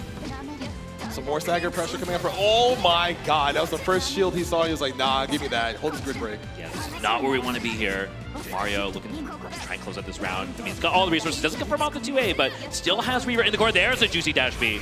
Gonna get the full confirm here. He's gonna have 200 meter. He might not be able to get the kill here, but he's still gonna be in a great spot with maybe both buffs still. Oh, he's gonna place the dot on him. Oh my goodness. Yeah. Damage over time. GG. He took the sword buff, got the combo off the sword buff, and the dot was still doing its work. So that was kind of like a check. That was an absolute Wagner round, and that's really what it looks like when this character looks good, is just the snowball. What? Did he want to do backdash EX Kuga or backdash EX DB? I don't know, but worked out. I'll ask him later. But right now, he does not have the cycle. He's going to eat 10% more damage throughout the cycle right now, but he's going to try to shield and tech throws to make sure he doesn't have any more grid. Yeah, Mario again trying to press off of the throw tech, not going to work out here. Reaver actually has been being pretty patient on defense so far this set. Oh, yeah. That actually might just be a raw 3C. He just saw the assault and it was just like, oh, I can react, bro. Yeah, I mean, that was a 3C no cancel, right? So.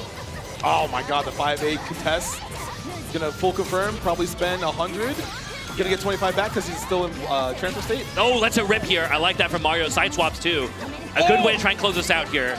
He actually didn't get far enough to punish that shield. Yeah, one good hit can actually close out, but the OS. Wait, he's not dead. Oh, wait, he's not dead. That's a rip. He's gonna side switch too. He's gonna take probably shield buff if I were to guess. That makes sense here. Oh no! Oh, he wanted maybe the cycle, I'm not sure. But there's an EX and That was great recognition from Reaver to understand that as long as he doesn't play to losing the cycle, he'll just win it just by having more grid at the end there. Yeah, Mario's been relying a lot on these assaults into the fadeaway, and that hasn't been working here against Reaver. Oh. Yeah, that TK Kuga is meant to blow up low. It crushes lows and also crushes. Dashing block out in the corner, no find, but we will get the 6B. He tried to press 2C there, 2B there, but he just, got met by Wagner normals already. Gonna stay in the corner, spend 100. Ooh, he did it a little bit too late, so he didn't get the damage afterwards, but he's still in the same spot. No! Running away with the veil off. Here comes Revert. The trade, though. Revert does still have veil off meter, so he can kind of just burn. Mario's just chilling. Oh, very nice! Was looking for that air. EX Kuga snipes out. That EX cycle is a projectile invul, so that's a great way to blow through that and keep your turn with the confirm. Yeah. Oh no! So smart by Mario. He now is one hit with. There it is, a 2A. Can't even talk fast enough to catch up. Mario's really good at just kind of like walking up to you and just like pressing 2A at the exact right time. It's similar to Sudaneko, but it feels like Mario's very proficient at it because you think Wagner's trying to do 5B, like all her bigger buttons, but it's just a small 2A doing its work. Yeah, I mean, that move is all you really need, right? It's just like just timing it right, and Mario's definitely a player who's all about trying to find the timing to blow up your defensive option. So it's working out really well here. Nice trade. We get the full combo off of this sweep. Maybe that needs to get nerfed. Maybe he just nerfs it. That move is fine, bro. Nah, maybe he gets nerfed a little bit. Look, I'm trying to provide a narrative here, okay? Leave me alone. Well, the narrative might just be lights out for Reaver here because Mario working on, letting it rip with the DP, not going to work out here. Just a clean 5B starter. You will take the round here as long as we don't drop this. Should be nice and easy. With the swag out ender as well. Uses the sword buff after the attack throw there. Mario looking sitting very pretty. He's playing in top form right now, I think. Like I said before, I think when everything's working out for him, he looks unstoppable, right? He's just like, I'm going to run my game, and you are just in for it. You can see Revert trying to... Nice, yeah, you cannot do that. Mario saying, what are you doing? It looks like Revert's not sure how he should start pressure because Mario's defense is kind of on point. Oh, we didn't get a confirm on the jab, but to chase out for the back, that's not going to work out. Dash C comes through, swap side. Mario still has cycle, but he gets smashed on. Press here from Revert. Gonna try to push to the corner, maybe spend 100 meter. Yeah, definitely fighting back here. Has a lot of resources. The defense here from Mario is going to make the difference. There's no matchup for Mario. He's holding down back. He's waiting for his time. He's waiting for nice good shields here. He's going to win the cycle. Ooh, yep. He takes his turn back with the 2. Very deft defense here from Mario, right? He's able to completely neutralize it. The EX2 got... Oh my god, the CS on the dash C whiff! So smart, finds a counter hit too. That's going to be it, I think. And that should be GG. Yep. Steer Ender, IW, nice and easy. And Mario takes the set 2-0 over Revert. Dang, that's kind of unlucky, huh? Revert got the top 8 winner side. He lost 2 games, but he's still considered probably one of the best under night players in I mean, definitely the best performance we've seen out of Revert ever, so. He is, he's trying to make sure that in the future that he's not going to have any issues there. But the Envision Victory Zenny with the official eyewear partner from Zero. Yeah, swing by the merch store. So you can get an exclusive Zenny Evo co-branded gear while it lasts. That's here in the venue. So you can hopefully see our other great contestants later on. Because I think up next we have more losers. I think we have Devi versus Yeah, the other Neko. side, right? Yeah, so Steneko versus Defiant. We were talking about that before about how much Defiant knows how to fight. Not only Mika, but also Steneko, who's been playing really well today. Yes, it also depends on the character he's trying to pick, right? Yeah. Because does he pick Londrekia? Does he pick Kuon? Characters who could probably keep Mika out with their big projectiles of lasers. And as you can see here, we're going to have that match coming up next. But the big thing is the character Defi's going to play because he does have a plethora of characters at his disposal at a very high level. Defiant's definitely a commentator's treat here because we get to sit here and theorize about whatever character he's going to bring. Usually we talk about the matchups, but here because it's Mika, I think it's a little harder for us to really zero in on what that's going to be. Yes, because Mika's one of those characters who, because you don't see a lot, you're not sure how a lot of her matchups go. Yeah. She is a slippery character. She has a fast dash. She kind of has ways to stall herself in the air. But sometimes some characters are just like, oh, you're up there. She gets sniped for it. But it also comes at the cost of having the execution to do so. And as we've seen today, a lot of players have not been on their game outside of Mario. He seems pretty good. Yeah, I mean, Mario was looking really strong in that previous game. And getting into top 4, that's where you want to be. So he's probably feeling really good about this. And the fight here is going to be a nasty one because we are still on this loser side. Someone's getting knocked out here. And obviously, both players want to get as far as they can, but being in the losers is rough, and especially I think Divine was probably really hoping to take it over Big Black, considering how often they play each other, right? Yes. That one could have gone either way, so that could have been a little bit of a confidence deflation, but we'll see if he can bounce back from that. I mean, he probably went to the bag, just went through a lot of his characters, just said, all right, I got to figure out how to make sure I don't drop anything. Make sure I think we're going into train mode, recording Mika do an EX pistol and practicing blocking that cross up, or fuzzy or air shielding, or there's a lot of different options, that you can try and throw out here. But so far, we've seen none of that in the matches because every single person has just gotten hit. Sometimes you know what the answer is, like I said earlier, and you just don't perform. So it looks like, he goes with the Londrekia. He does have, his 5EB is very adept at, counter-poking you from the distance Mika's trying to dash up at. He gets a 5A counter hit confirm into the corner. Probably going to go to the Ice Flower side, as you see there. Try to attack a throw. Doesn't get anything. Yeah, this Defiant pick makes a lot of sense here. We've seen Defiant on that lawn quite a lot. Is putting in the work versus Steneko with just pure reward, right? Well, this all was for one jab, basically. Does he still win the cycle? No, the cycle did not turn over before the green shield occurred.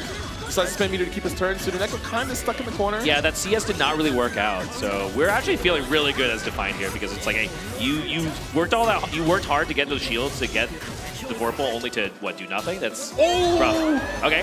He thought Steneko would probably jump on wake up. That's why he down back for so long. Yep. Oh boy. Is it throw loop time? No. Tries to bait out a button. Oh! And that was one of the busts that Mika got. She can kind of drift after she does the Beast Cannon in that form from the ground. So that was a great bait by Steneko. No, but does not fall for it. But no combo. There's the VO to get out of the situation. There's scramble situation. I don't know what Steneko did, but it was not invincible. Yeah. So it was not going to beat the jab. It might have been like a EX cannon to call out backdash or something. I don't know. We're going to push to the corner. Ice Flower set. So now Steneko is going to try to shield properly to win the cycle, but definitely is very adept at pressing 5A in those instances of any player's gaps. Yeah, it just puts in so much work. Ice Flower set again. Assault over. Team same side. He does have a setup where that pushes you forward out of the corner and swap sides, so maybe Steneko thought that's what was going to happen. Yeah, I mean, I think the layers that these players are playing on right now is very high because, that bait for the force function. You know what's funny is he did the was it the late fireball? Yeah. Late CS. Yeah. He saw, so when you try to throw and the CS occurs, you get that Gundam, I don't know what to call it. You know, the new type noise? The new type flash, yeah. Yeah, you get the new type flash, you can hold up and actually punish the throw in a better way than just using DP. All right, well, again here. Oh, wow. This is looking really one-sided here from Defiant. That did happen to Sonaru as well. Sonaru looked like he was pretty okay in game number 1 and game number 2, but Tsuneko kind of just weathered the storm and got the W, but right now it is actually not looking great because you're right, actually. This could have looked like Sonaru's match if Sonaru hadn't dropped those combos, right? Maybe, we will never know. Oh, no! Yeah, gets caught trying to anti-arrow S or something, and Defiant can get a lot of solid damage off of this. Delay wake up. This beast can't. Yeah, so ready for that. I know what to do. Stay in the corner. So he decided to hoard his resource so he could bail off from reactions and super flash. No, bets the farm on that.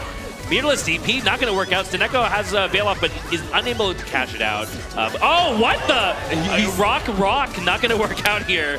That's 2. So he's thinking, he's trying to deter his offense. Okay, we go rock, paper. I understand. Oh, and no. The up forward charge MC, they did buff how big that is now, so that will hit way lower to the ground. All right, I expect that if we see the player cam, I expect to see Defiant be like, yeah, you got me. Yeah. You got me. The player head nod. Yeah. the affirmation of it's like, yeah, you got you know.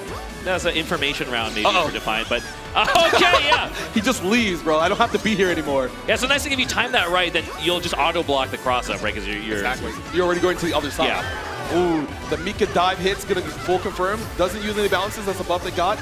Knocked down. You have to worry about command grab, chain shift. No. This is CS. Up forward. Yeah, I'm out of the corner. I got my turn. Get the confirm off of the rising hit. Okay. Wow, we are playing Pogo here. Not gonna work out.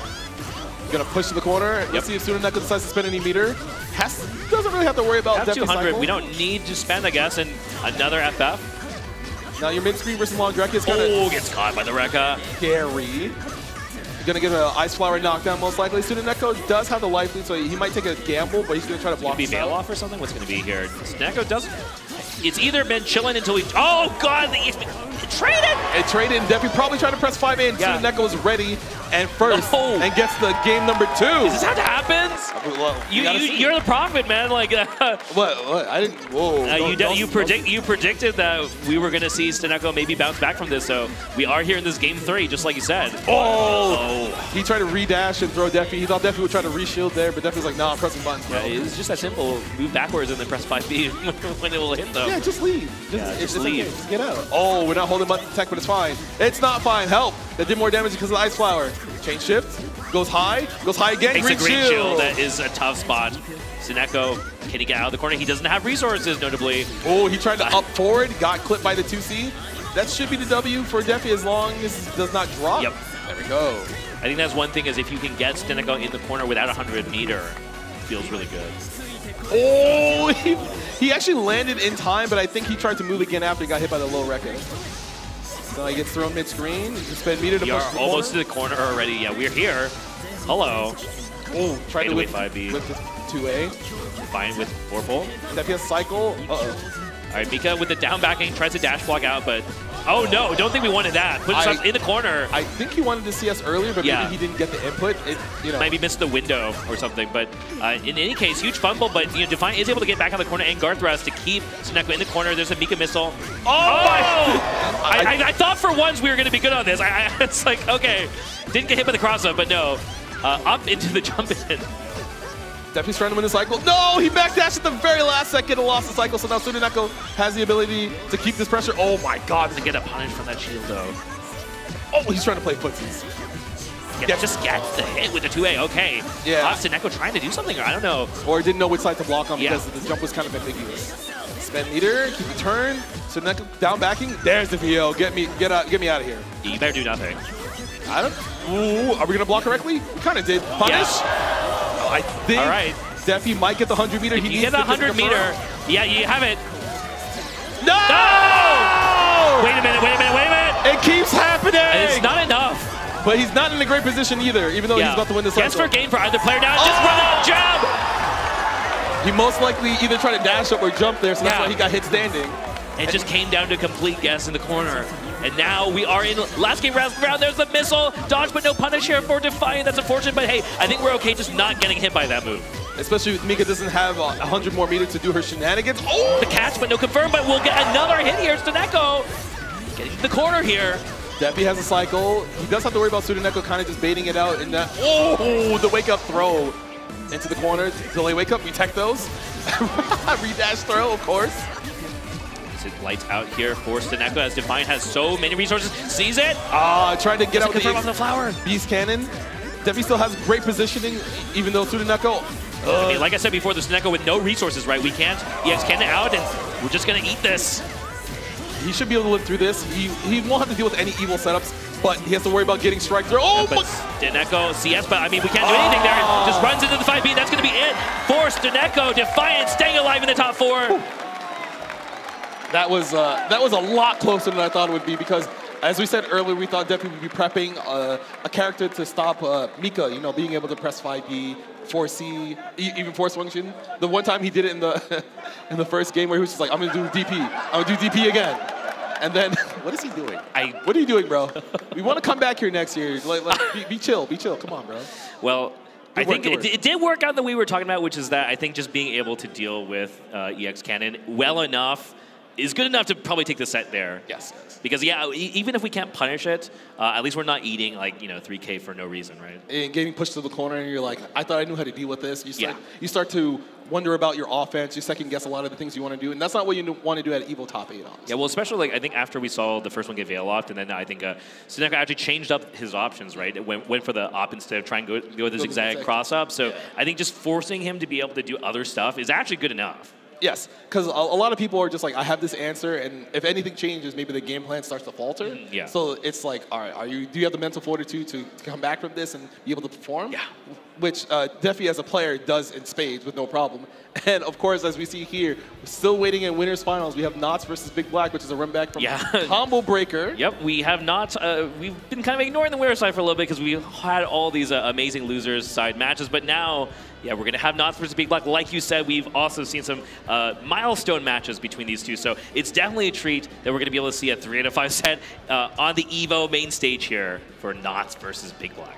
It's funny because when we saw their grand final set, it was a lot of, I don't want to coach the players or anything, I saw Knots doing a lot of command grabs. Oh yeah, I mean, we talked about that a lot, right? That's like, okay, well, if this guy's just going to attack every single throw, then we just got to bring in the command grab. And I was just thinking about it before I mentioned that, too, is like, I mean, we saw him bring in the Wagner early on, but are we back to the set now? We have the command grab? There's Big Black. Hey, look at that. That bucket head's fresh. It's fresh, bruh. But Wagner does not have a command grab. She does have great armored moves as long as she has the shield buff to get through some of Byakuya's normals. But there's also a chance that Big Black's ready for that and just like, all right, I'm just going to burn through this with some metered options. Which is good because he usually hoards meter a lot, and it's kind of hard to fight through a lot of the situations where you're like, oh, the armor went through, but no, he reacted. He got with a counter hit grab, got with 2-3-6C. Because a player, you don't want to test a player like BB in a scenario like this. Right. You always want to be able to one-up him because if you're ever on the back foot versus him, he will just kind of steamroll you. Yeah, I mean, I personally kind of want to see the Wagner out of curiosity, but, like as a coach or whatever, I would be like, maybe we just run the Seth. Yeah. So I think either way, it's going to be a treat. But, man, Big Black, always looking completely unfazed, just happy to be here flourishing, and not new to the main stage as well. So popping out for BB, yeah. Waiting for Nas to get up here real quick, probably getting some water, probably like... hydrating? Hydrate. All right, got to hydrate out there, chat. Can I get a hydrate? Oh, they're not focused. Oh, look. Hey. We got the one reused water bottle that you'd love to see it. It's great. But once again, thank you all for joining us here today with Uni 2. We're glad to be back here. Yeah, glad absolutely. to put on a great show. The game is great. It's fun. It's on sale. I mean, the players are also just putting in an amazing performance today. But, every year that we seem to be here, we get more and more exciting matches. We get more memories. And we're just like, oh, man, I hope we get to come back again because even though sometimes we're not on the main stage, we still just kind of have the outpouring and support of other communities. Like, hey, you guys are doing pretty well. Here you go. We're going to show more. Whoa. What up, Frog? That's good. What up, Frog? I hope you got water. Someone make sure that Frog has some water, all right? There you go. I like to see the thumbs up. But, the crowd happy to be here, hanging out, enjoying some other nights. Some people might be like, dang, I hear this game's pretty cool, but I'm not sure how to get into it. There's a lot of information going on out there. It's making sure that you talk to other community members, people who will redirect you to other resources. Because, like, as we talked about earlier, put Kirito in Under Night. Yuto for you too. That's the homie. I'm down. I'm down with that. You would be down, bro. I approve of this message. But in case you didn't know, Suika, he might be in the crowd. I don't know. Yeah, he's definitely here. Yeah, he's here. Hopefully he pops up. He is the he runs the Uni2 Discord, or the Uni Discord server. Make sure all the information is there for you at home in case you're like, I want to get into the game, but I'm not sure where all the information is. So shout out to Suika. Yeah, and the wiki too is just. Oh yeah, also the wiki. Don't forget. Really good wiki. A lot of resources for the game, and yeah, I was gonna save some of this for later on, but you know, I'm just trying to say one more year, man. Give us another year. Well, that's at the powers. That's for the powers that be. That's not us. Because we can tell you we'll always come back here all the time with great matches. But you know, sometimes other games need to get here too. But I would like to be back here next year. I'm not gonna lie to you. So we do have Not sitting down. It is. Knots is probably getting some water because he usually likes to drink in between rounds because finishing his Uma run. we don't talk about Uma here. We do not. Yeah, that's right. I gotta say that for Granblue, right? Maybe, I don't know. you do rolls in between sets to make sure you get the bad luck out of the way, so that way when you actually play in finals, you don't have that issue. But once again, shout out to Zenny, the official eyewear partner for Evo. Look at that crowd. That crowd looks great.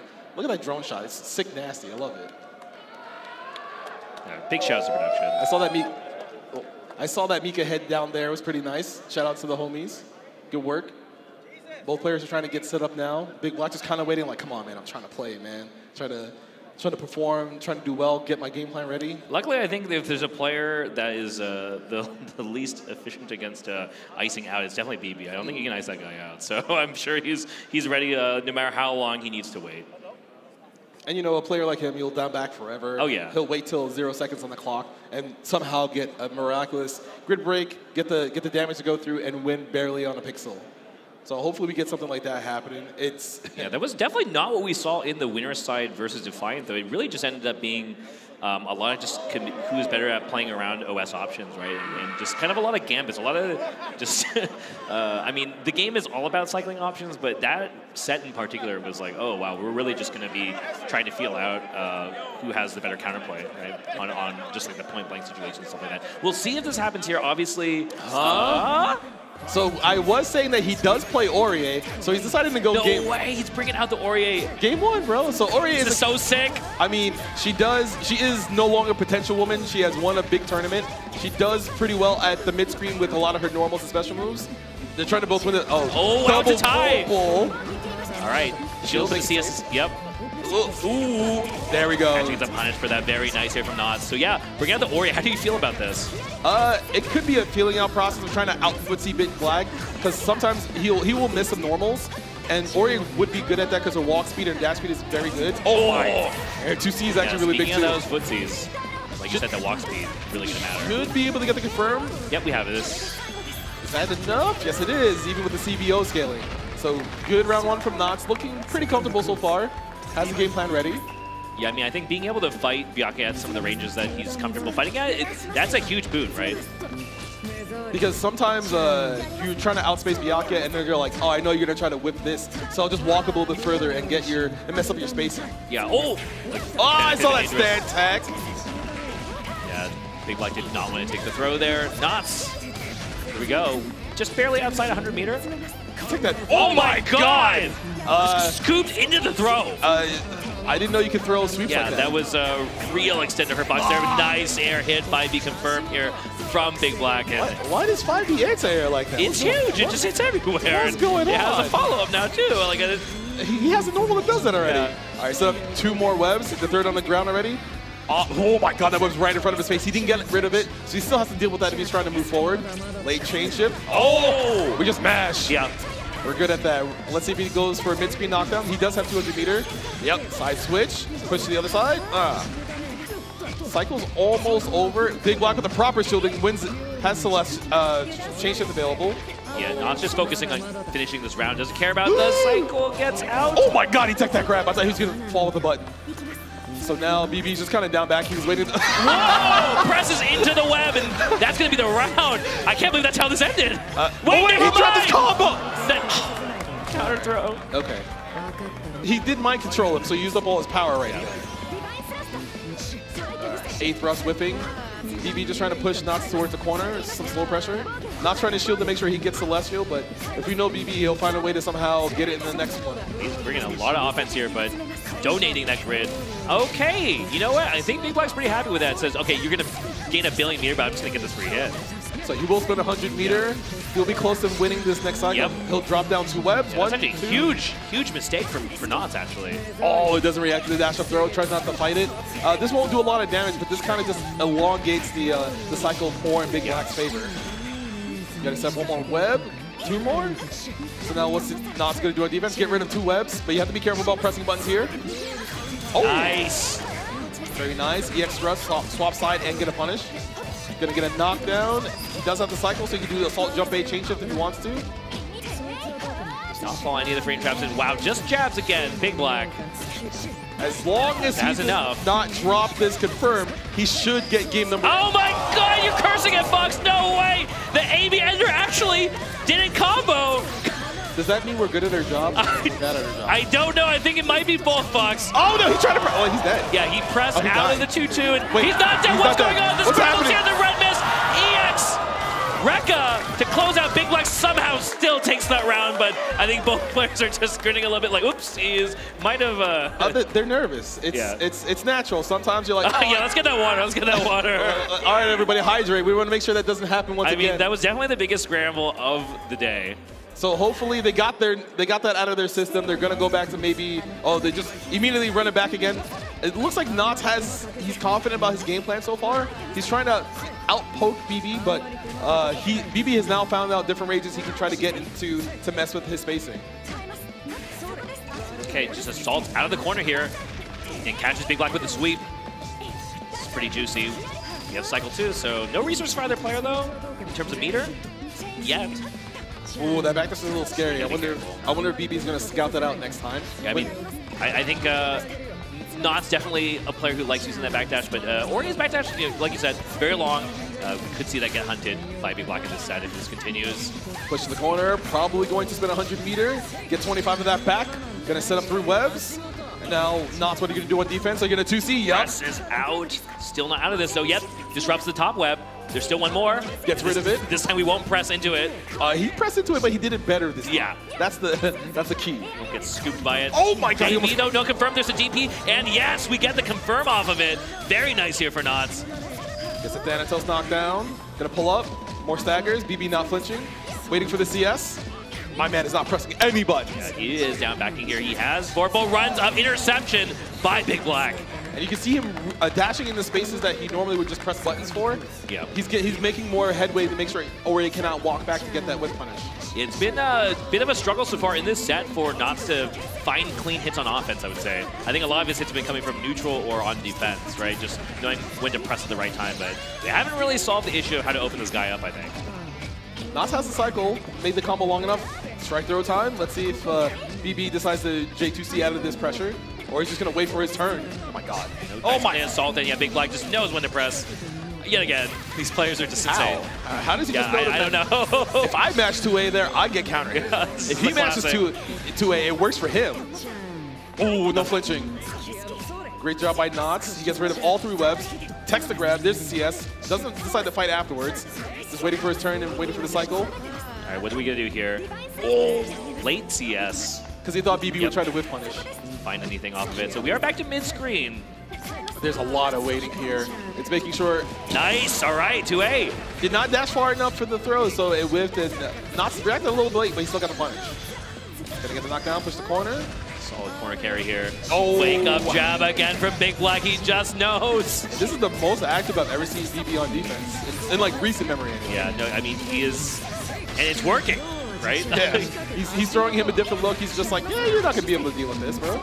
There's 2 webs in front. He saw a cycle. Time 19 seconds. Oh my God. Yeah, remember, this is 3 out of 5, so this is not quite it for Big Black, but he will be very happy if he can get to 2-0, and it looks like it's going to be the case. Yeah, 3-bun it. Okay, we can do whatever we want here. Are you sure? Are you sure we can't drop? I know that this part will not drop. We're in the cinematic, thank God. But Knots did CBO or he did CS and he dropped. I don't know, man. Yeah, players will find unique and creative ways to make sure that we are still cursing on commentary. but that's how we keep our jobs, Yeah. right? Okay, cool. All right. They're looking out for us. That's what it means. They're looking out for us. So is this a switch to It is Wagner? going to be a switch to Wagner. Okay. So he's decided that, hey, I can't strike throw this guy to death anymore. I will use slightly better, more damaging footsies, I guess. Oh, all right, bro. Okay, my bad. I'm sorry. Yeah, I'm not sure. I'm sorry. I'm still stuck in the minds thinking about the logic behind the character swaps. Like, what are we looking for here? Is it more reward off of throw? Or just better strike throw game, like better stagger options? Because yeah, it's true that when on Aurier we were like in Baby's face, all we were kind of doing was a bunch of pretty basic stagger options. Yeah, we weren't really able to bring too much to it, I think. So maybe that's what he's looking for here. It's either that or we just don't think like thrust is working out very well. That could be it. Because like you could just do that. You could do sword card to kind of force your way out, get rid of the webs. Almost got whip punish, but you're lucky he wasn't. I wonder if actually he feels more confident getting out of web pressure maybe with Wagner. And also with tackles. Yeah, the drop here is going to be, oh no! He's kind of sending it, by the way. Yeah, well, I mean, that was really awkward, right? BB looked like he was dropping his combo, so he has to save it, and then... He's so pressing 5A at the right time, every single time. He's too good. It's happening, bro. This might be BB's year for real, for real. Oh, actually, I shouldn't say that. I might be cursing him. Yeah, you can't curse. We got to say that, so I don't know when we're allowed to say that. W curse, maybe? Question mark? 5C kills the web, but we're still in the corner here. Big Black spends meter for his turn. Grid, sorry. Oh, he tried to take his... Yep. Not trying to dash up, take his turn with the button. He's getting smoked. Gonna spend another 100 meter. Yeah, is this it? I mean, one more hit here, but... Cycle decides to CS. Dive, doesn't get anything off it. My man. That is it. Wow. He's resolute in his defense. He will not be shaken. He knows you're trying to whip punish him. He will wait for you to send it, be in the right position at the right time, and get the proper punish. I know last year we were also thinking like, Big Black has got a really good shot at this, but somehow things just didn't pan out that way last year. But this year everything is definitely working out for him, and that's not luck, right? I mean, he just smoked Knots 3-0. I mean, we could be cursing him. Who knows? He could do well, and then all of a sudden, like, Defi might have his number if Defi gets there, or maybe if Mario gets to him instead. I mean, I think there's definitely plenty of players able to take out Big Black, but I think Big Black in winner's side advantage is a huge deal. Being winner's side grand finals is very nice because you have a nice cushion, because even if you lose the first set, you still have another set to work with. And there are times you've seen people lose the first set who were in winner's side and they got the W, but thanks to PlayStation tournaments, this replay will show us some of the set that went on earlier. I think the Aurier was very cool to see, and it's also nice to have that Aurier representation. Oh, this drops, yeah. All right, that's kind of nerves. That's just raw. I don't know what's happening. I'm pressing buttons, and then this last interaction here where he whipped the dive and he just kind of dashed in. He knew he was not going to press because he's like, oh, he wants me to spend meter, and I didn't spend it. But he gets the W there. Yeah, the dive seemed a little desperate there, but I think seeing the replay again really reminded me that I think one of the most iconic things from the shift in BB's playstyle today, this weekend, has been seeing these 2-6Cs. He has been sending these, and they've been working like a disturbingly high percentage of time, like 90%. Like not just like, oh, I'm going to punish with 2-6C, but sometimes he's just sending them and they are working.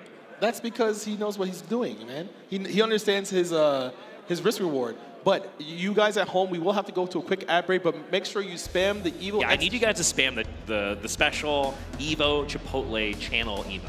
Yes, make sure you do that. You gotta fill that burrito. You gotta fill up the burrito meter so that way you can get some free Chipotle stuff. Yeah. You want free stuff, right, guys? So make sure after this ad break, you fill up the custom spam it. Spam it. And then we'll see you in a few minutes. New Chipotle Honey Chicken brings a hint of pure honey and seared smoked peppers with fresh chicken hot off the grill. For Chipotle heat with a touch of sweet and a perfectly balanced sauce. Chipotle Honey Chicken takes heat and sweet to a whole new level.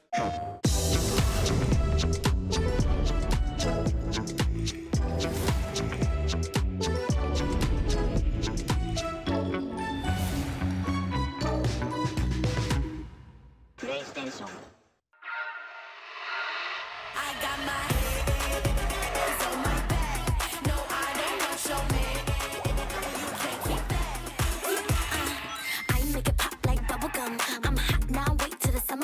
Shake some.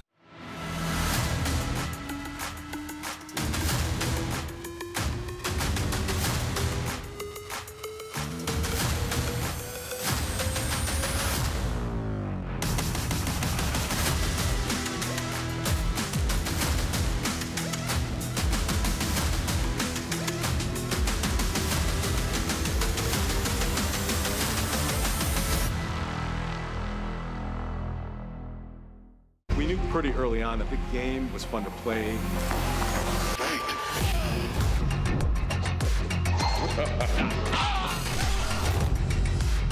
It became something that added to the mystique of Mortal Kombat.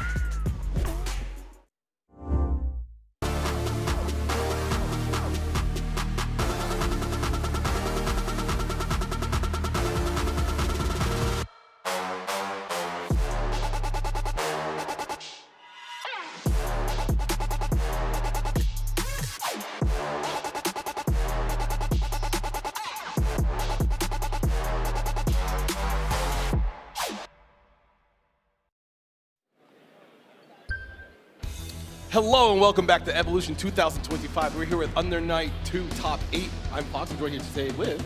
I'm Brett, and yeah, it's been a crazy bracket so far. We just got off of an insane match here in winners. 3-0 for Big Black versus that's kind of, it's not too, well, actually... Well, we saw an Aurier for 2 games, okay? We saw Big Black pressing more buttons in a set than maybe a whole bracket, a different bracket, I don't know. He learned a new strategy called press more buttons. Sometimes mashing creates winners, you know? But we will have to see what will happen later on in the bracket because BB is waiting in grand finals all by himself, but we're going to go back down to losers. We're going to do 2 out of 3 once again, and we're going to see Defiant versus Mario. We are here at our top 4. It's close to over. It's the home stretch now.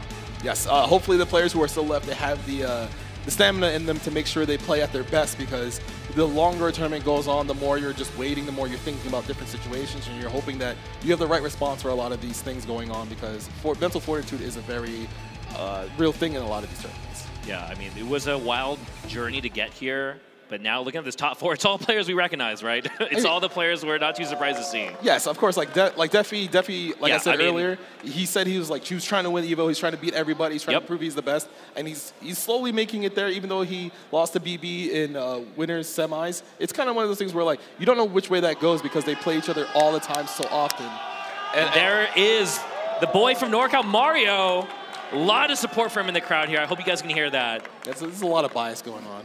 You know, a little bit of bias doesn't hurt, right? I mean, top 4's got to be feeling good about being here. Obviously, this upcoming match is going to be tough, but had some huge wins in the bracket leading up to this point, so really happy for him. So now the conundrum once again is, what character does Defi play versus a player of Mario's caliber when he's deciding to play Wagner, right? Because does he play Kuan? Does he play Landrekia? Does he play Hyde? Does he decide to have his own Wagner out of nowhere that maybe we didn't know about? Yeah, I do think that Defiant definitely has the advantage here as far as character repertoire and being able to maybe throw Mario off kilter. So I think for Mario, this is just going to be about believing in oneself and just not getting flustered, not letting us get tilted by whatever Defiant is going to bring, because Defiant is definitely going to try and bring something here. Yes, he is not going to be trying to fight Mario on Mario's terms, right? Or maybe he is. Maybe he's just like, I'm better than you, and the game plan that you have established for yourself, I know how it works more than you think you do. If that's going to be the case, it's going to be a Hyde probably, right? Because Hyde feels like he has some of the better buttons versus Wagner. He also has a couple special moves that Wagner doesn't want to deal with, like a fast 2-2X, because it can kind of just smoke Wagner for walking forward or trying to press buttons at range.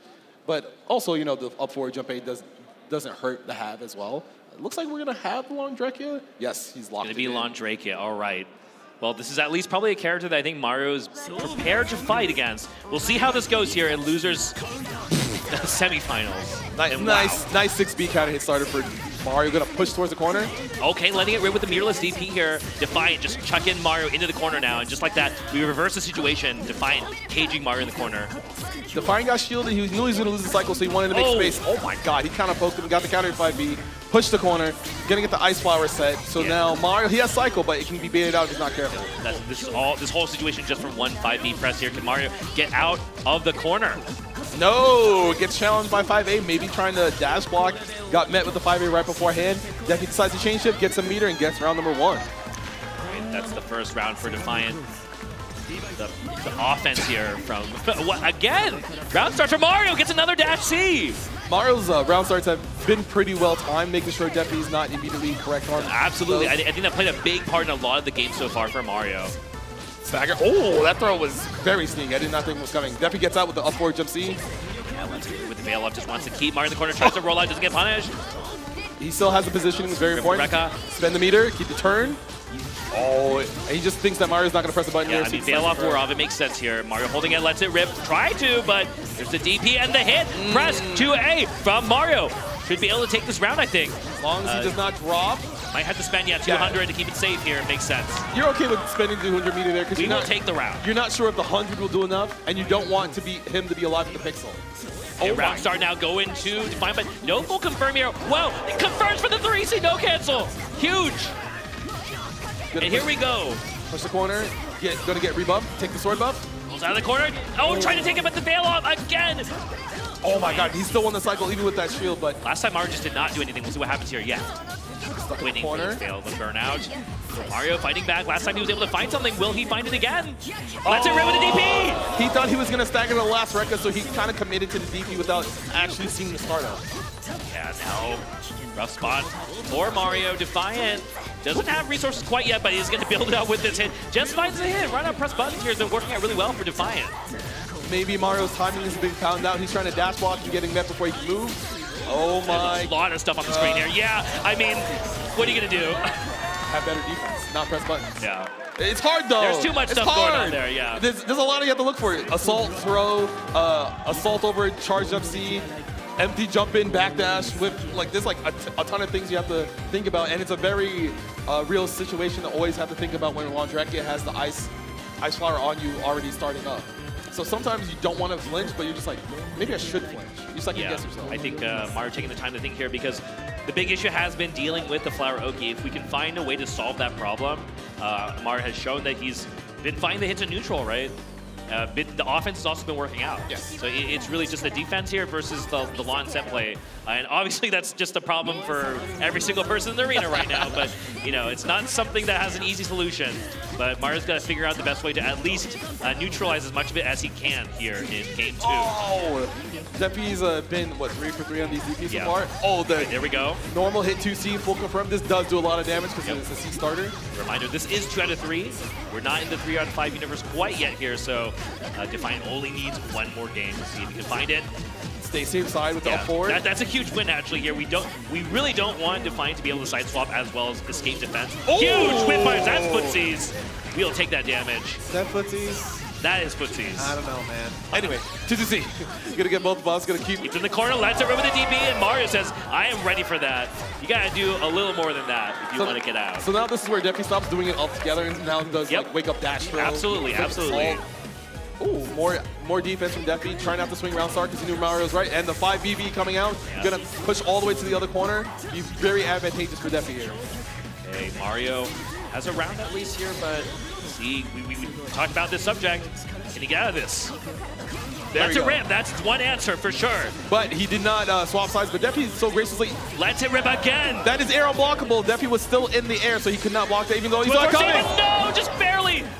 I think Defiant's a little too high in the sky for that 24C. Gonna eat it even though he didn't get punished for that 24C. That's still a rough spot here. So Defiant has meter. I don't think it's enough.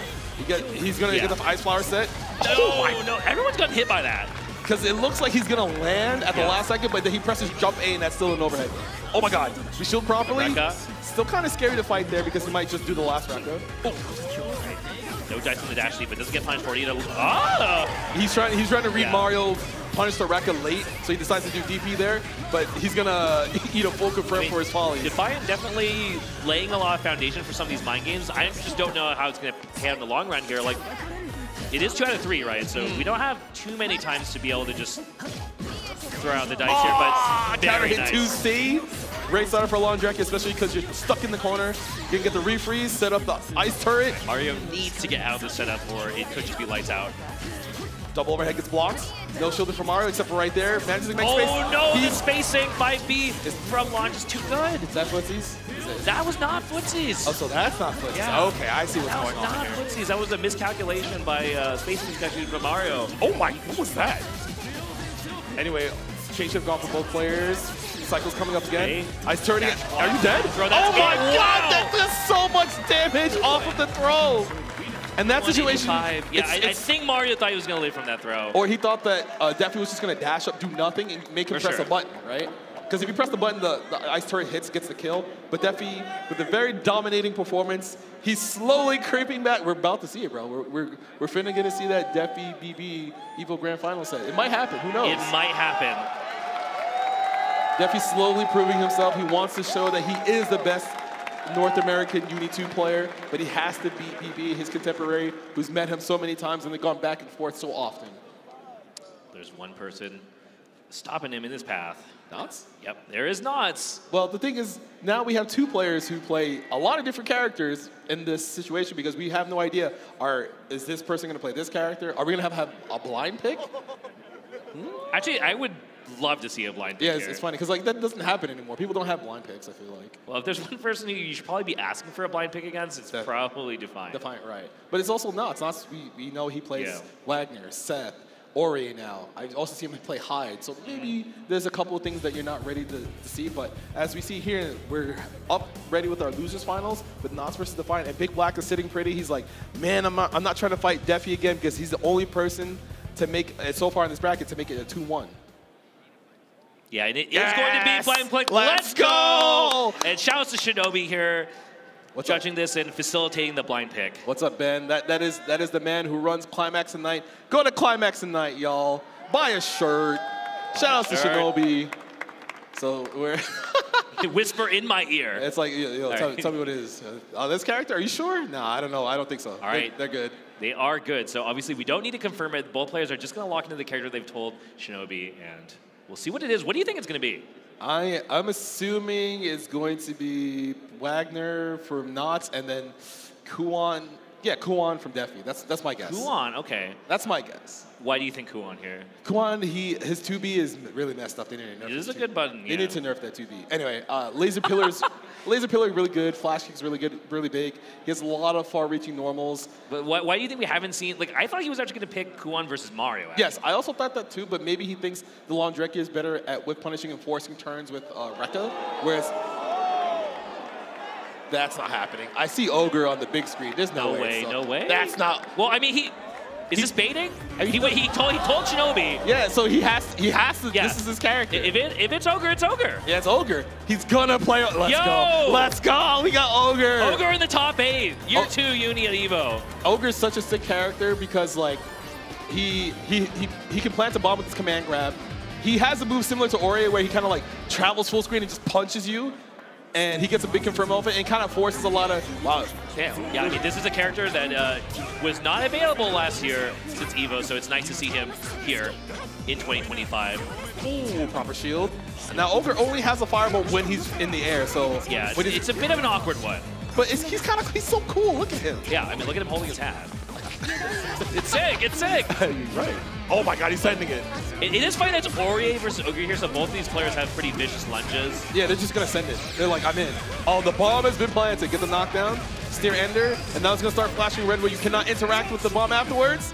Oh, he just down backed. Oh no! Lets it rip with the veil off. He's dancing on him. He's gonna plant the bomb one more time. Push the corner. Yeah, straining out a lot of the veil off. Proper shielding. Bomb's gonna go off. Oh my God, he actually got that throw there. It was pretty sick. Oh, too far. He didn't get the car grab. Ryan showing here on the slight lead. Finds the hit. Yep. I wonder what Knots was trying to do there with that high shield. I don't know. I mean, I'm not sure how much experience Knots has with Ogre too. So it could have just kind of been a complacent stand shield. I'm not sure. Knockdown from, I saw that dash block at the corner, counter hit throw. Definitely gonna kind of just weather the storm here.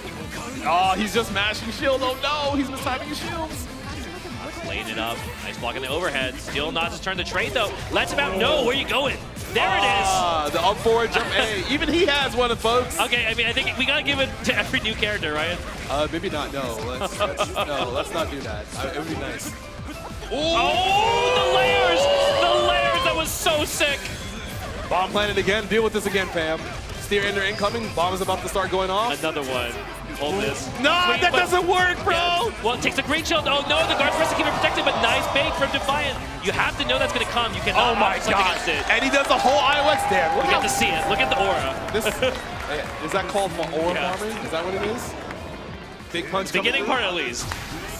So Defiant already kind of just cooking. He understands how Nox tries to defend against the bomb plant. He's trying to mash at certain points to knock down Defi and get hit by the bomb explosion. But then Defi's like, yeah, you're going to try to mash it, so I will just back off, but you kind of... Yeah, I think we have a character slot immediately goes to the Wagner. This is 3 out of 5, so we can afford another loss, another swap, maybe. I don't know. You don't want to... It feels like you just don't want to give any losses, period. I think we don't want to lose the match, for sure, yeah. Well, even though you can give a game... Dragons, again, pressing against the Rekka series is not been working out. He's probably trying to fuzzy mash on defense there for the delayed follow-ups. The bomb's going to go off, so you decide to block. Mash, too far. Maybe if I see works out next time, we'll see. Goes for follow-up, plus frames, keep my turn. Trying to keep Knott's cage, but he gets clipped by 2B for walking back. All right, nice stuff from Knott's here, spends the meter, but a little bit of drop here. Finds the hit, Defiance. This 2B goes so far, man. Is that footsies? Can you tell me that's footsies? Come on. Debatable. We'll have to ask the judges. We have judges? Bomb goes off. Not enough to get the W. We will plant. No. Oh, we're not, yeah. Because plant side swaps, he wants to get the one. He did point blank. FF? Maybe he thought he was going to jump. I don't know. I don't know. Yeah. That's hard. That one into the second one is not something I'm used to seeing. Stagger coming through. Nas has both buffs. Oh my god. He's just making sure. Finds turn, but nice dash up here from Nas. Finds it just to stagger 2A. This is enough. Yeah, it's enough. It's enough. We're gonna get to see the swag. We're gonna do it back. We're gonna do it back. Yeah. So good stuff from Nazi. He held strong. It was looking not so great in that round, but he made sure that as soon as he got the knockdown, he made sure Defi had to worry about him constantly pressing with like 2B, 2C, lows that catch good walk back characters. Oh my god. Trying to wake up press something here from Knots. Not working out. Back to corner. Now you have to worry about the bomb once again. You still have time to interact. Not anymore. Block the overhead. Still safe. Block the overhead. Still safe. Oh no! No, Fox. You know, you're right 2 times in a row, not 3 times in a row. That's how it works. Bomb back in the corner. Not the infamous third one. Let's wrap. Okay, this is done. We go next. We gotta go next on that. We're not gonna talk about this round. Sometimes you send it and you're wrong, right? Oh my god. Speaking of sending it, still his turn. We have the 100 meter. We just allowed to. Okay, there we go. Right. He got the timing for the fuzzy mash in that situation, so he doesn't get blown up. He gets both buffs, gonna push in the corner, gets a throw. Defi kind of chill on defense. He's okay with losing the cycle. Blocks the overhead, blocks the overhead. Late CS, no red. Oh my. Footsies? Yeah, sure, yeah. Maybe. Bomb planted, gonna get the knockdown with the steer end. Scary, scary. Yeah, it's awkward to do something here. Does that still? Has to block it still after the 2-2C. Double overhead, block the correct way, very nice. Yeah, has the buff, but can't really use them right now as Defiant really just presses his offense. Oh, he got caught flinching. Yeah. He blocked the first hit, but maybe he tried to the rapid flow is actually, it puts in a lot of work. Oh, he auto-detonated, very nice. But he gets caught for trying to backdash. Now we're gonna get pushed to the corner. Are we gonna take the sword buff? Catches with the dash C, very nice. No flinching. Okay, 1-1. So is this gonna be the game of musical characters? It could be, yeah. Wait. Well, locked in. He hit rematch. He hit rematch. He's feeling it. Yeah, you hit rematch. He's feeling it. Let's go. Let's go. He's feeling it. Ogre's such a cool character. And when his game plan gets started, it kind of becomes one of those things where you constantly have a bomb on you and your time to make a decision becomes slower and quicker and quicker because as it goes off, you can't hit Ogre and have it stop. It's like, no, the bomb goes off anyway, Defi will get a combo, and then you have the whole thing. It's definitely a character that if you're not familiar with, you can just get caught. Wow, speaking of which, catching the stand tech. Defiant, off to the races here. Command grab, back to the corner, bomb planted, stagger pressure. We saw the triple overhead before. This time, Knox trying to do something, not block it there. He thought he was going to not stagger the 2-3-6 punch. Yeah. Here we go. Well, what if I just grabbed you again before it went off? That's very cheap. Had not shown that in the previous 2 games, but brings that here and is maybe going to just close out this round because of it. We'll see. Yeah, that staggers. That's violence. because as you wait for the next set of records to go through, the bomb is still starting to detonate. Yeah. And if you don't press buttons right away, that just becomes a safe option for Ogre. Boom. Back in the corner you go. Extra damage. Now you gotta hold this.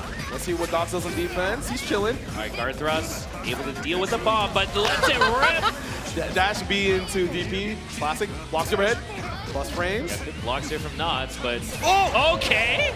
I feel like that dash 2B might have been dash DP. I don't know. Maybe I'm crazy. I don't know. Takes both buffs. Here we go. Knots needs to find something solid here in the corner. There we go. Forward throw. Still has the cycle. Get off of me. Now you don't have to cycle anymore. Let's it rip. Oh, jeez. Catches the backdash. Where are you going? He doesn't have sword buff, so he's not going to size up play. Maybe he spends meter to get the W here. Not quite. Just a pixel. Ogre might be a tanky boy, folks. Sends it. Oh my god. Okay, we'll take that trade. Is that FF? Maybe? I don't know. I couldn't tell what was coming out there. He just got bopped at the same time. Ooh, oh, wow. Dash up, dash back. Doesn't get it. He gets clipped. A lot of straight straight hits. Proper. Actually punishes. Very nice. Clean anti-air shield. Gonna push to the corner. Command grab backwards. Bombs planted. Long combo to make sure the timer is shorter and shorter. Down situation, blocks it overhead. There's another one. Don't do the third one. Yeah, goes for the throw. Makes sense here. Not says, well, Bailoff will just solve all the problems here. But what if it gets blocked next time? We're not blocking there as Defiant, right? We'll see. Punish throw here from Knots. Trying to open up Defiant. We have the resources. You have to worry about Wagner CS. Yeah, there's a DP afterwards. But you're back to the corner. You still have a good bit of life. You have some meter. Trying to win this next cycle. And lets Defiant jump out of the corner to make some space and actually wins the cycle here. Oh. Catches the backdash again. Where are you going? Back into the corner with a bomb. That's where you're going. Waiting for the cycle coming up. They're both kind of even on grid, but Defi gets him knocked out with the stander. Woof. The baits. Nice. Wow, what a shield punish here from Knots. That was raw reactions there. Just got the proper anti-air punish. One more hit for either player, honestly, if it's right hit here. Oh! It's canceled, but no punish there. So the trade on meter sorted. Well, no, he didn't even spend meter as Knots, so that kind of works out for Knots. And he wins the cycle. Oh, he takes the grab. This is going to be very hard for Defiant to play it out here because Knots has so many resources. Oh my god! Yeah. He tried to send it again. Yeah, he thought Knots was trying to backdash there, so he used the dash speed to catch the backdash, but Knots was already charging up the 2-4. The 2-1-4 with the shield has the armor there. Yeah. And because he had no meter, he could not cancel it after. Charging star, we can call it that. Can we do that? We can do that. It's an homage, right? That's how you get away with it? Sure, all right.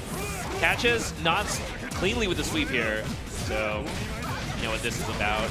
Back to the corner once again. Cycle coming up, gets the raw throw. Bomb's still about to go off. Overhead block, decides to chain shift. He's just dashing I could not see. I don't know what's going on there. It's still Defiant turn here, but lets it with the DP. Knots trying to find a way out. Nice throw into the corner. Knots has a lot of grid, so he should win. Oh, no! Defiant just hold it up forward. It's like, I'm out of here, bro. That move does not have that good of a backwards hitbox, I guess. And command grab.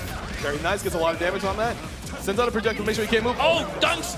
But he gets no combo off of that because he doesn't have the explosion after. But he just runs up and throws him anyway. Unfortunately, yeah, that CS was actually sick from Knots, but couldn't confirm off the drill. Oh my god. Up and down we go here. Still Knots' turn.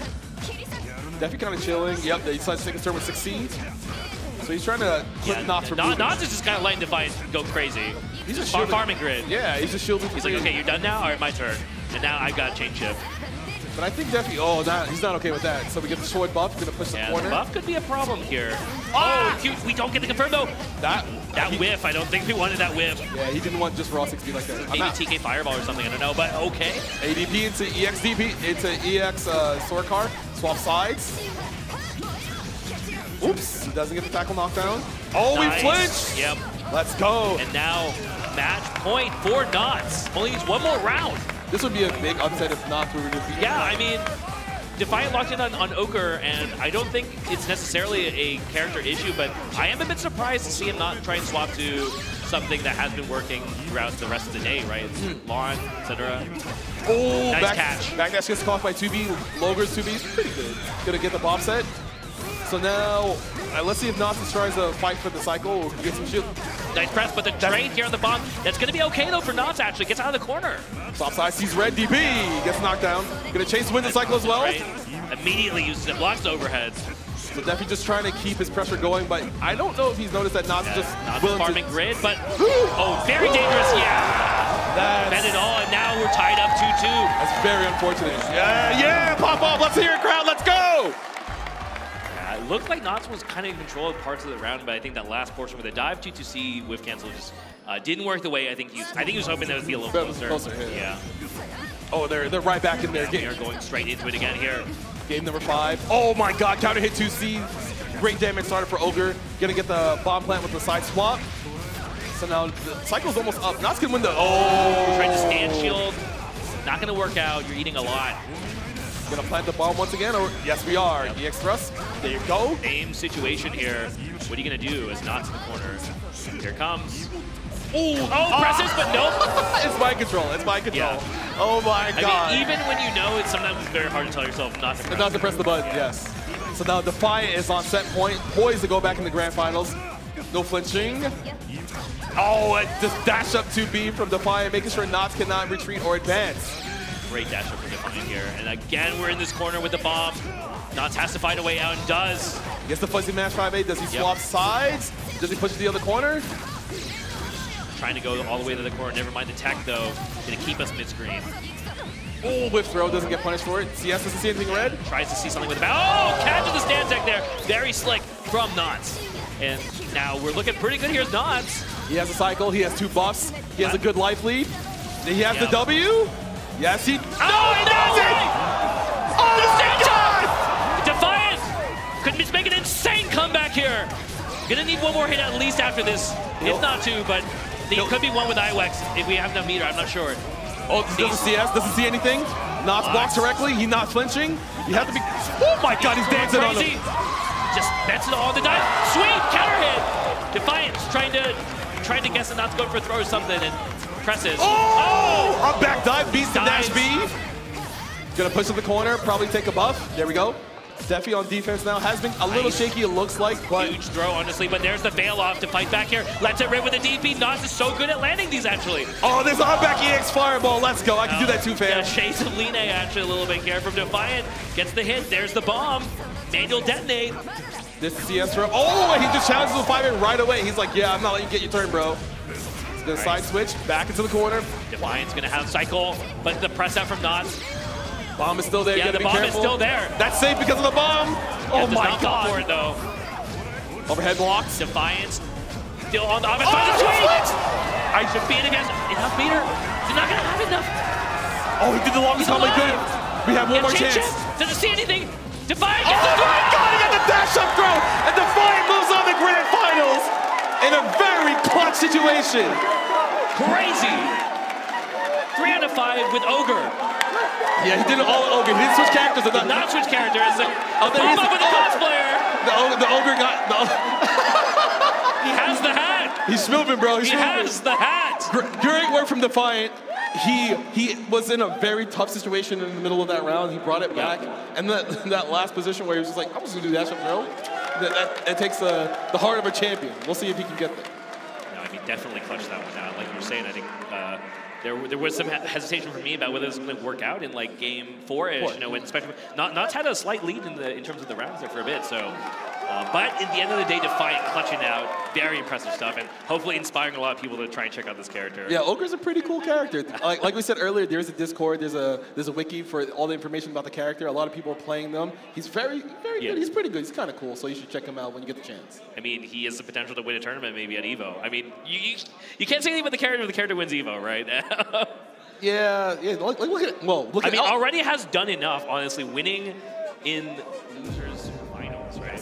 And now we get the matchup we were all waiting for. Big Block on winner side and Defiant on loser side. I can't believe it comes down to this. It comes down to this at EVO 2025 Grand Finals. It's Big Black versus Defiant. So are we going to see the 5-game reset into the 5-game winner? Are we going to get 10 games at EVO here? Or are you just expecting a blowout? I want to see as many games as possible at the highest level, you know? Yeah, I mean, these sets are sick. Every time these two have played in the Grand Finals, it's been a treat. You know, and obviously, again, Defiant always throwing in the wrench with the character choice. Like, who knows what's going to be here? I don't think we're going to be blind picking this time, but I think you know, the question is still out on what Defiant is going to play. tons of time to be thinking about this. I'm sure Defiant has a plan. If you're Defiant, you're absolutely thinking that you're going to have to fight Big Black in this tournament at some point, right? Yes. Or, you know, I mean, I feel like last year, Grand Finals wasn't the one that I think people going into the tournament were projecting to see. This year, though, it totally is one of the matches that we would be like, yeah, this is Grand Finals, right? If not like Sonara versus someone else, then, you know, the North American, like, major of all time, just every single match is BB versus Defiant. You know, how many times have we seen this? How many times have we commentated this, right? Like way too many times. And it looks like Defiant's going to go with the hide, so it's kind of the same matchup that we've seen many times. Oh my! He blocked assault jump C and did an immediate jump to C. Yeah, we are just going straight into this. This is Grand Finals for Uni2 at EVO 2025 here. And right off the bat, Big Black going on the offense, gets another hit, converted to the web. He's crazy!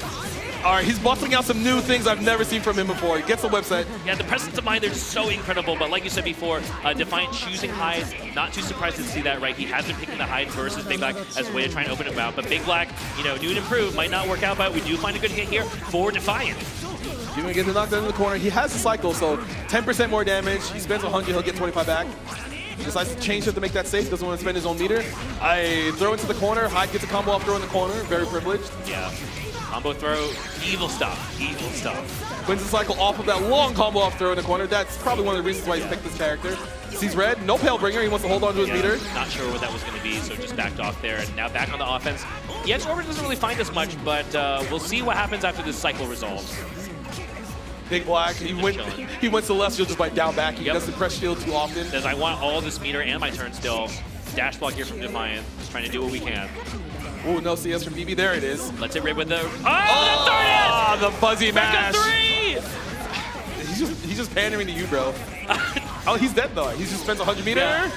And round number one going over to death. I don't think he had meter either. I think he just did that. Yeah. He was just going to slam the... We're here at EVO, and we're just doing Rekka, 1, 2, 3. It's so sick. It's almost like 10 years ago. Oh, my God. He actually killed the up forward with the 2-8. I didn't know it would go that high. That's crazy. I guess he needs that. No, he doesn't need that. No. Let's be real. We can be real up here. Gonna set 3 webs, win the cycle, dash up throw. Immediate throw. And even though it doesn't do a lot of... Oh, no! Well, it won't do any damage because he drops his combo. Dropping, and also like Defiant get out of the corner here with that dash C.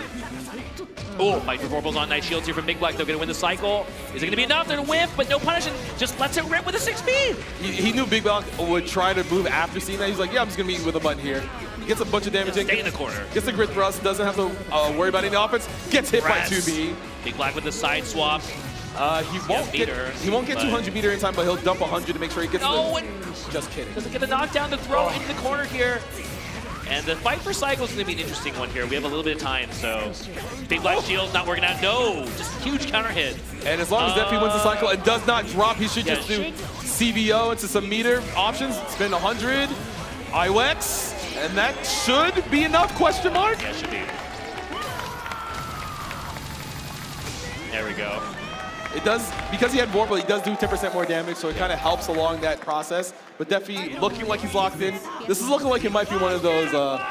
might be in for a long one. The game 5 reset type It could be, it could be. Oh, 6xc not getting the full confirm. Hitting like, just a little bit of the tip there. It's a little unfortunate for Big Black. Rising Jet Aiden doesn't find anything though. But look at that Celestial. How does he have Celestial already? I don't know. How does this guy do that all the time? Hey! That speed gets blown up by the Orbiter by Defi. Great timing. Gonna push to the corner, but BB has 200 meter at 76 seconds. Yeah, just lets it rip with this stand tech and not gonna work here.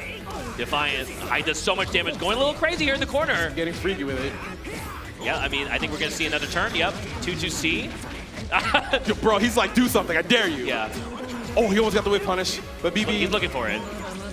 2-2-6. Yeah, I think Defi tried to do EXDP there, but he still had the Orbiter on screen, so he was stuck doing laser. Uh-oh. Dash up 2A, make sure you don't move. Defi wins the cycle. Yeah. Rekka! Oh, he dropped, oh my god. Send it. Another one. It's my turn, I'm just slamming EX. BB doesn't have a lot of life left. Oh, wow. I think he thought he could try to walk away from it. Didn't think he was in range for the detonate, but awkward spot to be in here for Big Black. We have so much meter, but we need to land a hit first. There's 30 seconds left on the clock. Okay, that's one way to use meter. What was I saying before about the C's here? Oh Find the hit, just meaties, just that's it all. He's Defiant, not blocking. He's about to win. He's actually about to win for being at a deficit. Yeah, he's gonna have to eat this setup. Spend the meter. If you take a throw here, that could just be the game. Oh! Confirm again, the 5A into the web, and that's gonna be the round! I don't think anyone thought that setup was coming like that. Yeah. We just assumed he was just gonna set down the web, dash up, and do throw, but... Yeah, no, but from downtown, he sent it with the cannonball. Worked out. So big lag. In a good position to try and tie this up 1-1 here. Oh, that feels bad. Whip throw gets punished. Dash up, no buttons. We're just waiting, trying to win the cycle. BB's just waiting, yes. The patience gets in the cycle and uses it immediately. JA to whip, Pogo. Gets knocked down, gonna push to the corner. Cycles halfway. I was wondering when we were going to see that, because that was the story of winners finals, right? There's a lot of these like rising OSs. Is it going to be like, you know, rising J2C from Byakuya or not, etc. But I haven't seen that until now. Gets a dash up throw, gonna get the knockdown. He does have to worry about BB with cycle. Oh my god, that was so scary. EX again. Just up the meter. If you're Deppy, you're okay with that because you don't have to deal with the web setup. But he's being. I don't know about that. I think if we're getting kicked here, we're gonna still eat this web setup. Oh my god! Yo, Under Knight! It's like a horror movie! He gets the big assault jump in. Completely clears the orbiter here. And now, gonna be going into it. Gonna spend 100. He has a cycle. Shouldn't be able to kill here, but he's gonna set game here for Defiant. I mean, webs. let's rip with the DP. Yeah, wow. He bet it. He thought that the normal will extend its hurt box into the DP, but BB has such great timing. He's like, yeah, I know you're gonna do that. Yeah, I'm impressed that Defiant went with it. You also have to worry about 2-2. Yes, of course, but like, I don't know. He just knows. I think he just knows. He just knew that BB was gonna press. Hey. XP counter hit. Very juicy. Gonna push the corner, win the cycle off of it. So now we've seen BB in this position before. He's just kind of. Oh, what a CS! And air shield the JB! The layers, that is insane! Layers that these players are playing on here. And that comes from winner's side of the bracket too, where BB was just getting away with jumping. Yeah, the counterplay to that TK Pogo is jumping and trying to hit him out of it. But Defiant just one step ahead using chain shift off of the TK Pogo. I love to see it. Huge counter hit though. Counter hit 2C, trying to press buttons. Big Black kind of falling apart after that one play we were talking about. Sends out the orbiter. BB just kind of chilling. He usually chooses walk back, win some grid for free. Oh my god. I was thinking also, oddly enough, despite the fact that we have a winner side advantage, Big Black, I think there's a lot of pressure to try and end this before Defiant finds purchase. I think we really don't want to see a reset here for Big Black. I mean, goes out. Yeah. Wow. Okay. The TRM. That was an awkward situation here. Finds a hit off of the throw. Probably try to smash like 2C, 5B, 5C there. Defi's gonna eat. No metered option there. Okay, cool. We're chilling. Walks overhead. And we're just waiting for a button to whip punish, but Defi's like, nah, I'm not doing that. All right, here comes Defi. More staggers, making sure. Find anything here. The trades. We're gonna win chain shift here. Yep, just burns it immediately. Gonna try to win the cycle again on this next JA yet again to confirm. Very nice here from Defiant. Doesn't do too much damage, but we just get so much corner carry off of this. Oops, small combo drop, but it might not be okay because BB's trying to win this next cycle. Jesus. Tries again with the Pogo CS. Send it, yeah! Great reactions by BB. And the life totals are pretty even now, but Defiant has a lot of meter to just force return. Gets hit with the over, but no combo. We're down backing, waiting to win this cycle. Comes Defiant again. We have changed it. Oh my god! He's alive. He wasn't close enough to score, and he gets the counter hit. And Defi is now up 2 games. And this See Big Black stand up for like a right of frame rate before getting hit by the 2-0s. Oh, came down to the wire. Oh, doesn't get a confirm off the dash C there. Very scary. And BB looks like he's playing at a slightly faster pace. Oh my god! Yeah, that could have been really dangerous, but... Oh, with punish? Whiff. No, neither player can find it. Still unable to find a clean hit between these two, but the order detonate again. Yeah, getting whatever we can here in the corner. Trying to walk forward during the detonate. Wins the cycle. Yeah, that's nice and easy. Big Black with the chain shift, but we have no resources, so we just have to block again. I think BB's okay with that because he's willing to make sure Defi doesn't get a chance to win the cycle or use it at all. Oh my god. Concentrate. Right on full screen throw. He knew he was just going to down back to win the cycle. That's why he just bashed that thing. Defiant saying, I don't really care about cycle if I just kill you, JA again. There's the punish. He didn't have a resource to back that up this time, so he does suffer that punish. He's going to eat a 100-meter option. He's going to also lose the cycle, so not looking good for Defi so far, even though he has a life lead. Dude, keep it safe to throw into the web. Looked like Defi tried to press a button there too. Got thrown out of it. Gonna suffer the same fate, maybe? Are we spending? Yep. Yes. Thanks to Vorpal, we get 25 meter back when we spend 100. Oh my with the lord! Red guy, EX to keep it safe. Or plus even with the dash C. Oh, get off me. And now Defiant also wins CS here. uses it immediately, doesn't find anything. Oh! The shimmy backwards, bait out the stand tech, press the 6B lift punish. Is he dead? A high classic here. If we have 200. No. Okay, no. Just spins the meter to get the knockdown, they'll probably win the cycle. Let's see what BB does on defense. 16 seconds on the clock and just goes for the median. Big Black going for something there. Trying to mash, thinking that Defi would like do his patented like walk forward, walk back on offense. Defiant. Oh, I was gonna say on his way to maybe a reset here, but Big Black off to a good start this round. Let's try and tie this up. He might spend 100 here because he's close to winning the cycle. No, it makes sense. He decides to. He's gonna set the 3. No, he sets the 2 only.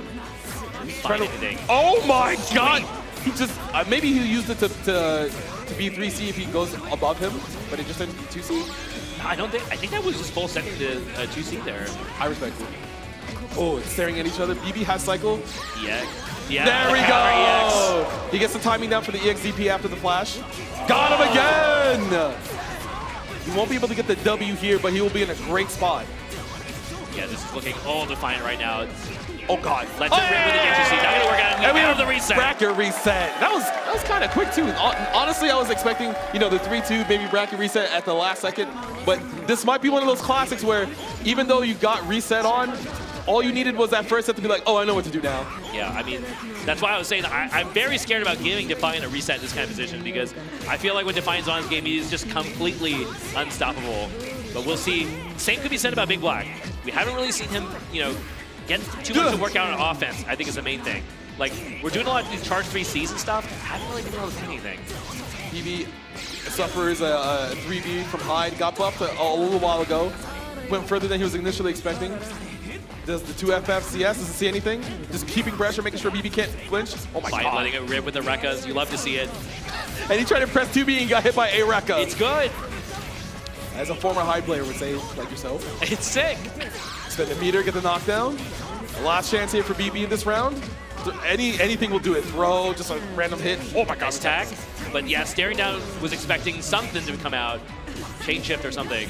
But Defiant holding on to the chain shift here. Knows they only need to get this chain shift once, but gonna lose it now. Spend the EX. And just like that, Big Black actually in a position to try and take this. If he can get one more hit. Oh, I thought that was not gonna hit. Texas throw. He's waiting for a response from Defi. A forward punish. Let's go! Great response. So that's also pretty interesting because if you jump too early, your back is the wrong way, so you can't come down with the JA. So very well-timed response from Defiant. Great patience, making sure he doesn't get going the wrong way, as you said. BB is about to win this cycle here as long as he doesn't. Okay, there we go. And he's also pushing Defi to the corner just by kind of positioning him with door. Okay. Run up 2B here from the Big Black. I need to see him land something juicy from his setup because we really have not seen him get enough reward on Byakuya so far. That's really, I think, been the thing that's been. No, he punished the whip DB. Oh my God. I mean, that's just Defi like gambling though, right? Sending it, yeah. Sometimes sending is part of the reward. So now BB's trying to win the cycle. Oh! I thought he was going to do dash to punish that 2C, but he didn't react. What a throw! My bad, boss. Come into my arms. Ooh. Dash up low shield. Hey, up forward. I told you. 9 is it's a good button in this game. Hold up. 9, 8, 7.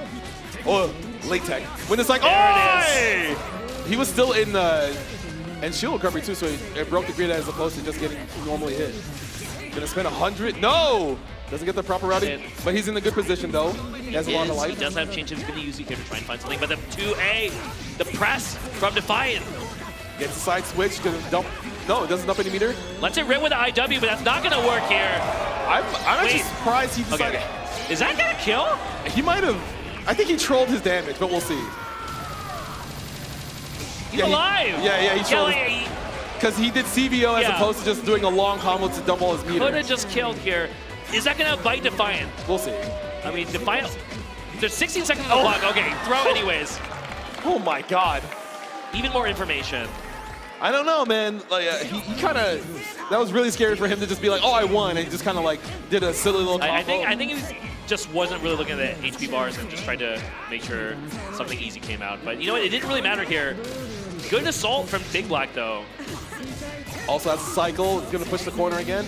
Wonder if he's just gonna go for like the one web setup or just walk back and try to get. Tries to go for the step change just to keep it safe, but no! That move just hits too high. Doesn't get a combo, but there's the confirm. The punish on TK Pogo. We're going in the corner. We're spending the meter, right? Yes. We better be. He's trying. No! go! It's a Big Black classic. Anytime you have the confirmed suspend meter, he's just like, yeah, I won't do it, man. Don't worry about it. Ooh, he's the raw 6B here. Trying to dash up throw, didn't get met by high 6B, gonna get pushed to the other corner. Quiet. Actually just barely wins CS as well. Not a good look here for Big Black, who has a life lead, but we've seen how many times Defiant has been able to just make that not matter because stacking up another throw. Let's see if he decides to spend any meter to make this combo long enough to win the cycle. Yes, will, but... The right hit, I think you're dead off the right hit here. Oh! I think this is the right hit. Yeah, oh, yeah, 4.2, you're super dead. Yeah, 10% more damage. even need meter. High damage, yeah, high damage in the corner. And they nerfed it too, bro. Yeah. They nerfed it. But it's fine, it's okay, it's all right. Defi, yeah, it looks like he's found the timing to fight BB. So he's being a lot more aggressive, making sure BB can't win cycle for free, but like right now, he's about to win Celestial, my God. I think the thing, though, is that Defiant does not care. Jesus. I mean, how often have we actually seen meter matter that much in this matchup for Big Black? Like, he's been struggling to get his knockdowns. Well, there's the website. Yeah, we do have the red set here. He has to find something, though. Rolls out, can't punish it. With Celestial, again, there's the grid thrust from Defi, trying to make some space. Trying to whip punish BB, even though he's pretty proficient at that. Oh my God, he gets the confirm! Yep. He's gonna dump another 100 here. He's doing 20% more damage because of Celestial, thanks. Gonna set up the two webs. There's one on the bottom already, so he has 3. Oh, I thought he was actually gonna block that. Yeah, that's one way to deny your opponent's Celestial, right? Otherwise, it's pretty hard when the opponent has like 12 grid. I mean, he's about to win it again, too. Yeah. He's just kind of... Oh, he gets punished. But he still wins Celestial. Come on, yeah. bro. I mean, I don't think it really matters anymore, though. I mean, one hit, almost anything on the throw is going to do it for Big Black. But can he find it? The footsie's there. Run up 3B. Just the barely dropped the combo! As long as BB doesn't drop, yes, and he scores that round, which is very important because it was looking like Defi was able to manage his way through a lot of nice the offense. Anti-air shield gets a confirm, pushes the corner. Cycle's still pretty fresh, so BB can down back for a while. And he's also been whipping a lot more throws. He's not been dashing, he's missing his dashes, or he's just been way more finicky on defense. I think regardless of score, it's really obvious from observing just like how much it looks like BB is a little bit off his game right now, and he needs to bring his 100% because I think Defiant definitely is right now. Decides to rip 100 meter on the orbit. Oh my God! My God! Yeah, that is the 100%. I bet you won't do something. Pure aura. He has no meters. He has to be careful about all these strings. Nice. Oh my God! The dreaded frame trap of they'll run at me. Just so good at mixing up his options right now. Oh my God! He actually threw whatever he was going to do. I thought that was like TK Pogers. He got out of the corner. You have to be careful about the chain shift because BB, if he gets momentum, it could be kind of scary. Not I mean, anymore. What are you going to do, right? Yeah, High's a scary strike throw character. And Defiant. It's alive. Chain shift immediately, but Defiant knows that's going to happen, right? So never mind. 2B. Even though it's now or never, I think, for Big Black. Yeah, even though Defiant was in a great position, BB should not ever be counted out. You cannot go down 2-0 in grand finals like this. You have to make something happen here if you're Big Black. Hard thrust. Finds assault, doesn't get the confirm off it, though. A little bit too far. He still has the cycle defense. CS. Oh my God! Backdash 6B yet again. Back to the basics, honestly. It's such a solid option. And now Defiant is up 2-0 in this bracket reset. It's compared to some other characters we've seen fight. It's a bit more awkward for Byakuya to like punish these backdash strikes. We have to bend it all on the dash B. Dash C comes through, gets a confirm. He's already in the corner, so he gets a slightly better confirm. He's gonna win the cycle. He's gonna go for the one website because he doesn't have 100 already. The rem. That's the first big TP he's done so far. He's trying to get the momentum back right away, but I don't know if that's a great way to start this round. Yeah, I mean, I spoke about not wanting to go down 0-2, but at the same time as Defiant, you want to just try and 3-0 this, I think.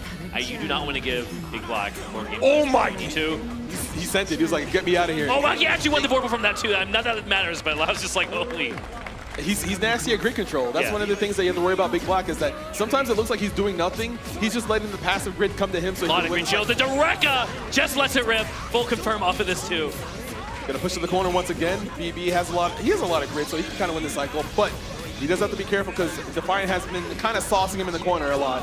Whoa! Yeah, Big Black probably trying to just take a throw, I think, but somehow lands the throw. Oh, that whiffed. Yes! Correct response.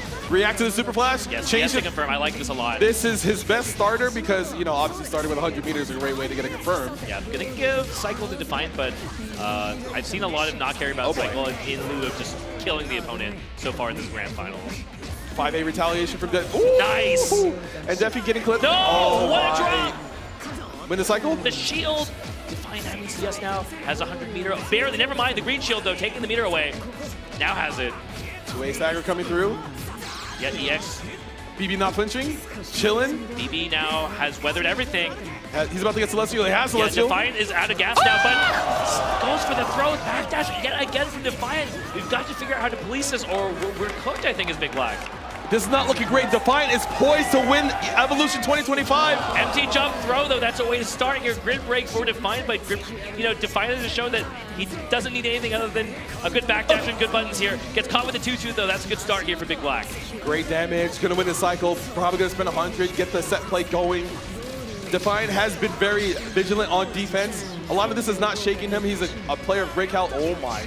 That's so scary, though.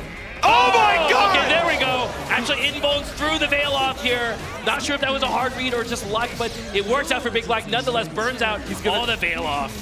He's gonna try to go for it. He's gonna bail off, spend another 100. He's gonna IW. I think it's enough. Is it enough? Very scaled, but... Are you sure it's enough? I think it's enough. He thinks it's enough. I think it's enough. It's enough! And so we stopped the bleeding. We staved off getting 3-0'd in EVO from being in a Winterside Grand Finals. One step, but we still got a long road ahead of us if we're Big Black here. And honestly, who wouldn't want to see a Game 5 at Evolution, huh? Yeah, no, absolutely. No anti-air? Oh my God. He's just waiting. The nerves, the tension between these two. There's the jab, though, from Big Black. Seen a lot more dash Bs ever since like the backdash 6Bs were coming out from Defiant, so might just be actually really trying to home in and target that, but we'll see if that actually works out here. The overhead not going to find any purchase. BB still has a lot of grit. He's going to win the cycle again. And now Defi has to be careful about any block string that looks unsafe and get baited into a chain shift. Is it Rekka? Okay. Oh! Yep. There's the DP. We're out of the corner. Maybe? Question mark? Oh, still a CS on deck for us. We might hold it for another cycle. We will. Dash up. Oh, he just gets the raw throw, push to the corner. Big Black in the lead here. I like this position here for Big Black.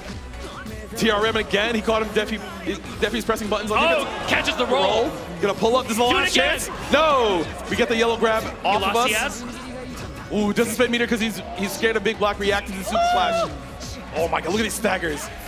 Doesn't get sauced up by the jump in. Very dangerous. Oh my God! He's going crazy. Doesn't get the combo. Oh my! He's just right with mashing 2A. Maybe he just needs to mash 2A more as opposed to throw. Pressing it. And BB is now getting way more throws. Yeah, he's getting active. Yeah, he's getting very active now. And this might be the change that Big Black needs to try and tie this up. Oh! He still had to block that because the jump CC hits on both sides. Gets hits everywhere. I think a lot of other characters would not be able to be safe in that situation. He's just throw looping him, bro. Yeah. Look at the staggers. He's waiting for Defi to maybe move or try to throw a button as it comes out.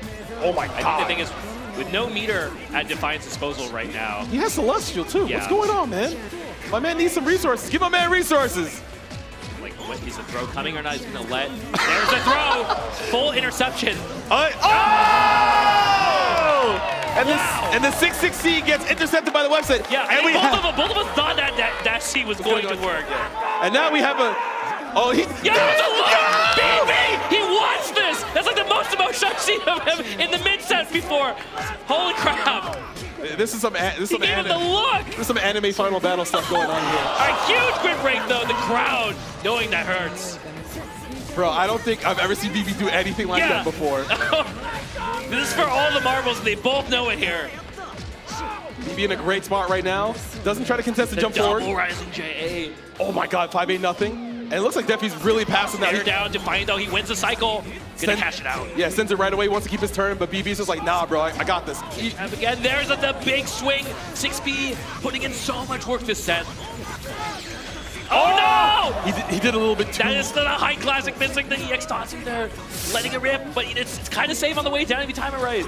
Oh, we finally get that throw tech. That's very important there. EX gonna get the knockdown into the corner. Still has a good grip of meter. Big Black. Oh my God. Kind of pulling ahead here in this first round. He just concentrated his face. Oh! Doesn't get the too high.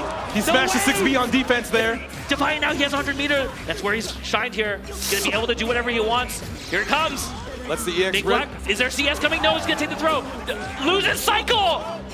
BB just making space while walking back, doesn't get clipped by the 3B. We send it with the... Just gonna die from throw here? When is gonna happen? Oh my God! The chip of 3B! The tip! So now Defi's back in the driver's seat, but BB, once again, right when we thought it was all over, he made the comeback. This! The veil off here. I've not seen him do a veil off in so many games. With the dash C though, huge! Goes into the Rekka. We have enough.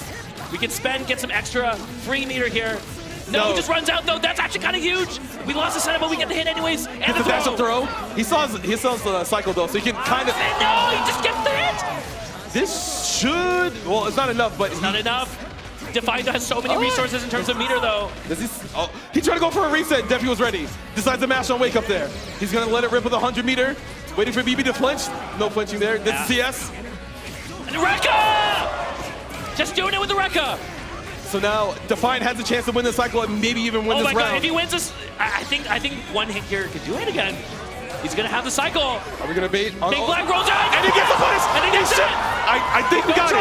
Don't drop it. And Defiant wins Evolution 2025 for Under Night in Bird 2. What a run from Defiant all the way from losers.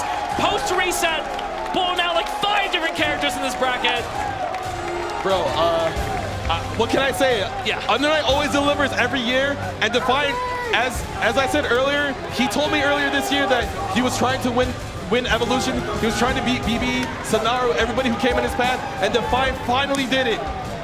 He, through all his struggles, through all his self-doubt, made it to top 8, and then made it to Grand Finals, and then beat one of his demons. And honestly, that's another one for the history books. That's a great top 8 Grand Finals for both of these two. Absolutely, couldn't have said it better than yourself. Like, he just brought such a high level play today. He came here to win. You could tell from the play. Right? The play really speaks for itself here.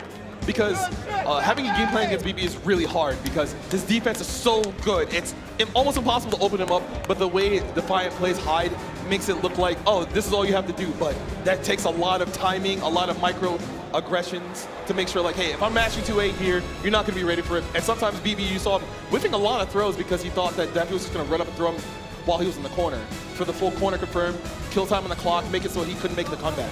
I mean, I think the biggest thing was just the confidence from Defiant, right? Willing to even just, bet on some of these, wake-up DPs, knowing that we have the mental advantage. I think that was the big thing. Is at the end of the day, I think, Defiant was just able to land so many of these throws because he kind of had Big Black's number today. Yes, it's not easy because BB usually has immaculate defense. He'll tech you play him, he'll tech every throw. Yeah. He'll catch all your back dashes. You want to press a button at the right time. I'm going to counter hit him this time, and he just hits you anyway. And you're like, how? Yeah, it is a contest of endurance. It's a battle of willpower for sure in the grand finals like this, especially with a reset. Yes, it's Under Night, man. Like, honestly, if we didn't get these really close 3-2s, even close 3-1s, I mean, everyone's already played each other. We all know what the deal is. We all know what our characters do, even though we don't like some of the characters we have to fight against. Even though we want some of those characters changed and nerfed, you gotta, at the end of the day, you gotta shore up all your knowledge, make sure you know what's going on, and you get ready for a big tournament such as Evolution. Yeah, I 100% satisfied with today's bracket. Like, just amazing matches throughout. Love the diversity. Love the players we had here on stage too. Yes, it was great. Hopefully we get to come back next year. It would be great to see. Yeah. You get to see a top 8 as good as that. You get to see that hype battle at the end, like that nod that BB gave. He's just like, we got it. All right, we got it, bro. Yeah. Game 5. I was just like, damn, I've never seen him do that ever. That was maybe my favorite moment so far. I have never seen an expression like that. Like, he didn't even change his expression. He just looked at him and nodded his head, and he said, let's go. And I'm just like, you know what? That's kind of badass. Hope you guys really enjoyed that one because spectacular top 8. Yeah, it's great. Again, like we said, give us another year, guys, please. Come on. Like, the community delivers here. The players deliver. You got to... I gotta start. We're 1 year out now, right? You gotta start.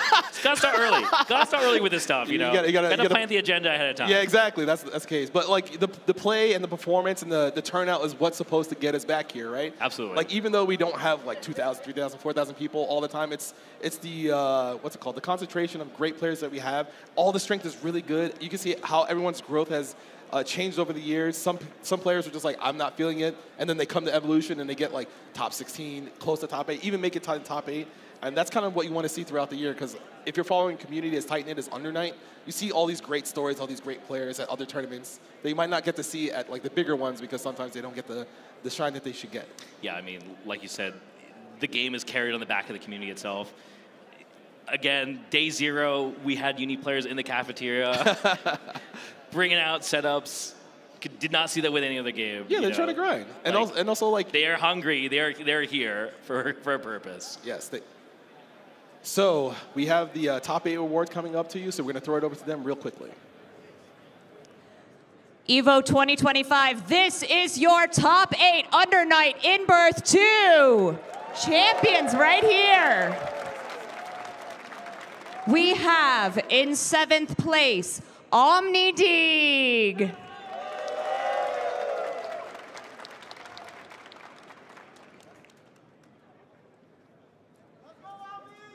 Also in 7th place, Sonaru.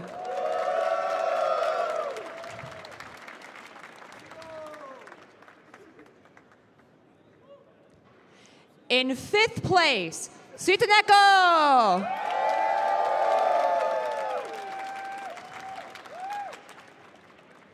Also in 5th place, we have Revert.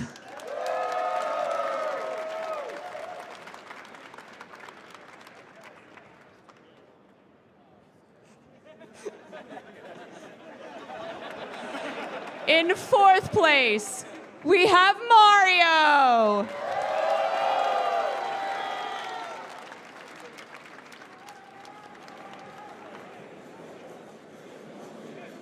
Now getting into our top 3, which are all receiving the custom Nacon fight sticks.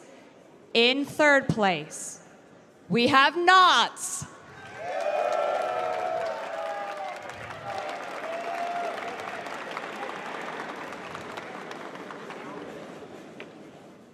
In 2nd place, Big Black.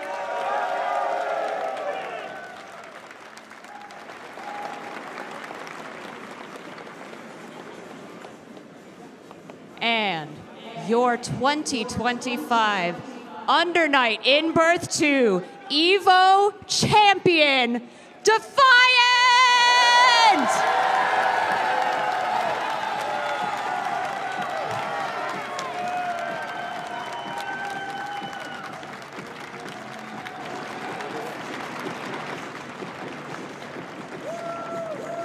Everybody give it up for top 8! Come on, everybody.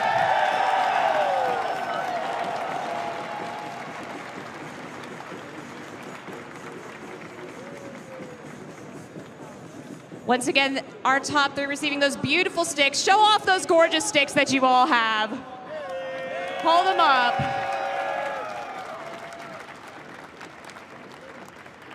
And give it up one more time for your top 8. Get those photos in now. Get them in, because they're all up here. Everybody smile. You're at EVO.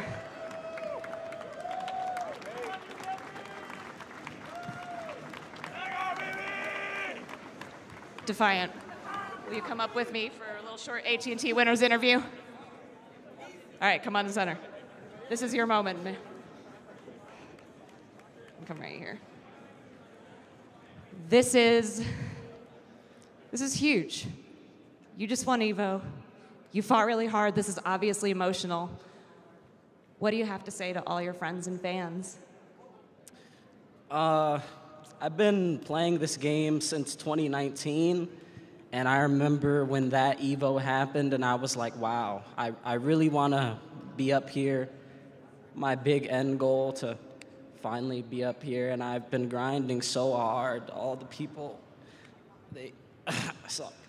it's just, I wouldn't be here without my friends. I wouldn't be here without the Uni community being so supportive. Shout out to Tama Home. I love him so much. Shout out to BBH. Shout out to Gravy! Let's go, Gravy! I would not be here without them. Last year left a really sour taste in my mouth where I died really early, but this time I got to control my nerves, and finally this is the title I've wanted for so long, and I knew I could do it, so I'm just glad it's finally been done. So congratulations. So come right here. Defiant, it's time for you to host your EVO trophy. As your champion, of Under Night in Birth 2 at EVO 2025.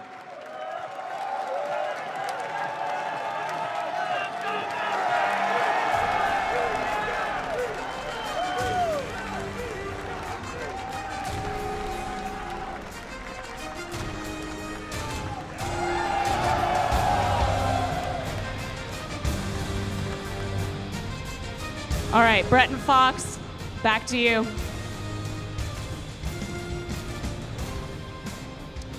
And that was a great ceremony, great words from our champion, Defiant. He played really hard. He studied very hard to get to this point. He did not disappoint. Even though he got into losers, he made sure he controlled his nerves, as he said. He played hard. He remembered the people who got him here, and he won.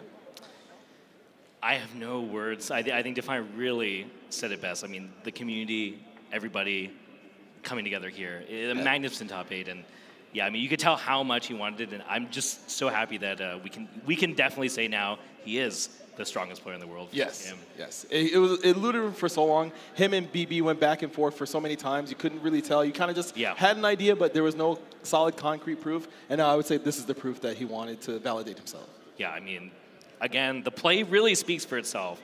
Just incredible from start to finish. Yes. And once again, thank you to everyone watching. Thank you to the Uni community out there in the crowd. Can I hear for you guys out there? That's what I like to hear.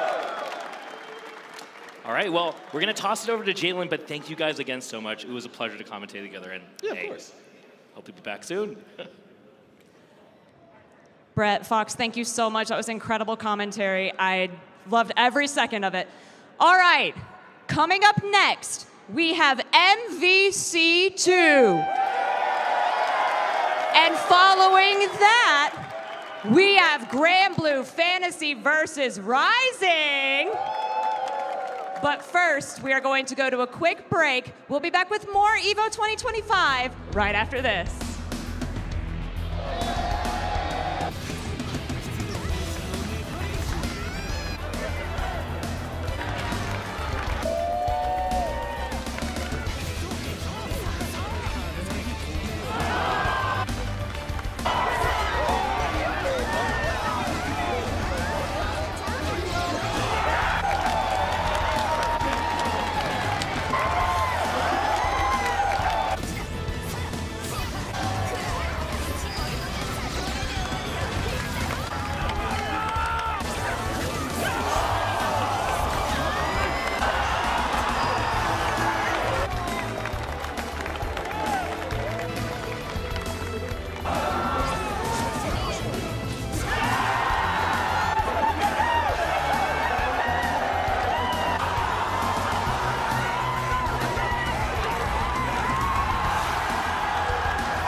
These last few years, Chipotle has treated us good, giving away thousands of dollars worth of free entree cards. This year, they're taking it to the next level with a free air-conditioned ride to get some free food. If you're ready to go get some free Chipotle, make some noise!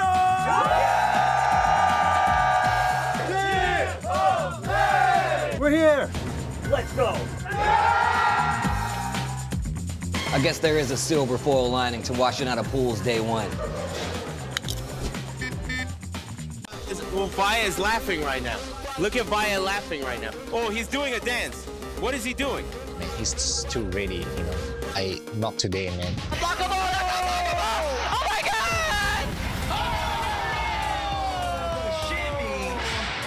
円参加して、でその時また賞金額が上がって、いや気持ちは調子良かったですね。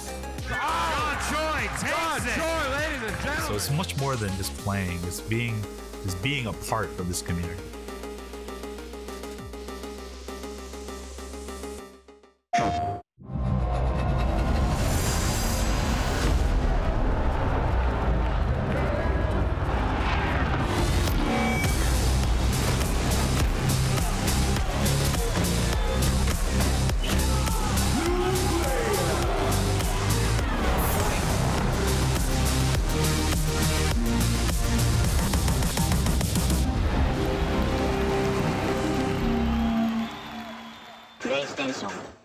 All right, Jay, you ready for this block? You already know. I feel like we've been killing it lately, and everyone's been loving it, but we gotta let the people know where we're gonna be at. Let's just do the meme real fast. You know, my heart meme, get the engagements and everything like that. Yipes. So, you understand me. It's not about the engagement. I'm just always thirsty for a drink, especially for this White Claw Zero Proof. Yeah, but that was corny as hell. But I'll drink to that. Cheers. Cheers. Yeah, I'm thirsty.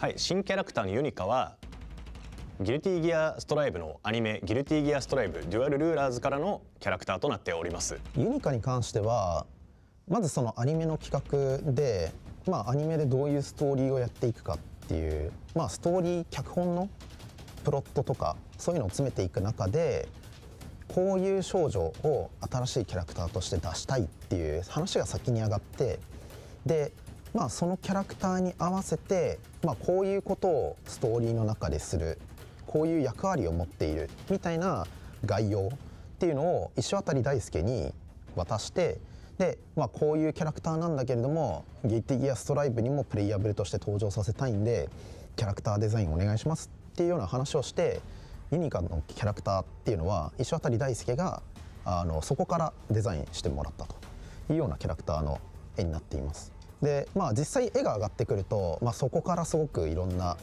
話とか設定っていうのも生まれてきて、新規のキャラクターに関しても、1人だけもう発表になってますけどユニカというのはいますけれども、あの子の立ち位置であるとかもそうやってこうよりストーリーが、ギルティの、ギルティギアの中にきちっと盛り込めて、なんかアニメだから特別みたいな感じではなくってちゃんとギルティギアっていう世界観の中で、楽しんでもらえるようにもうするようになんか、努力した形ですかね。はい、アニメの中では実はユニカに関して100% 語られていないみたいなところが多くあるんですけれども、ゲーム側でもアニメとゲーム開発は実は同じタイミングで並行して走っているっていうのもあって、ゲーム側ではゲームでしか見られないユニカが見れて、アニメではアニメでしか見られないユニカが見れるっていうようなのを目指しているので、ぜひユニカの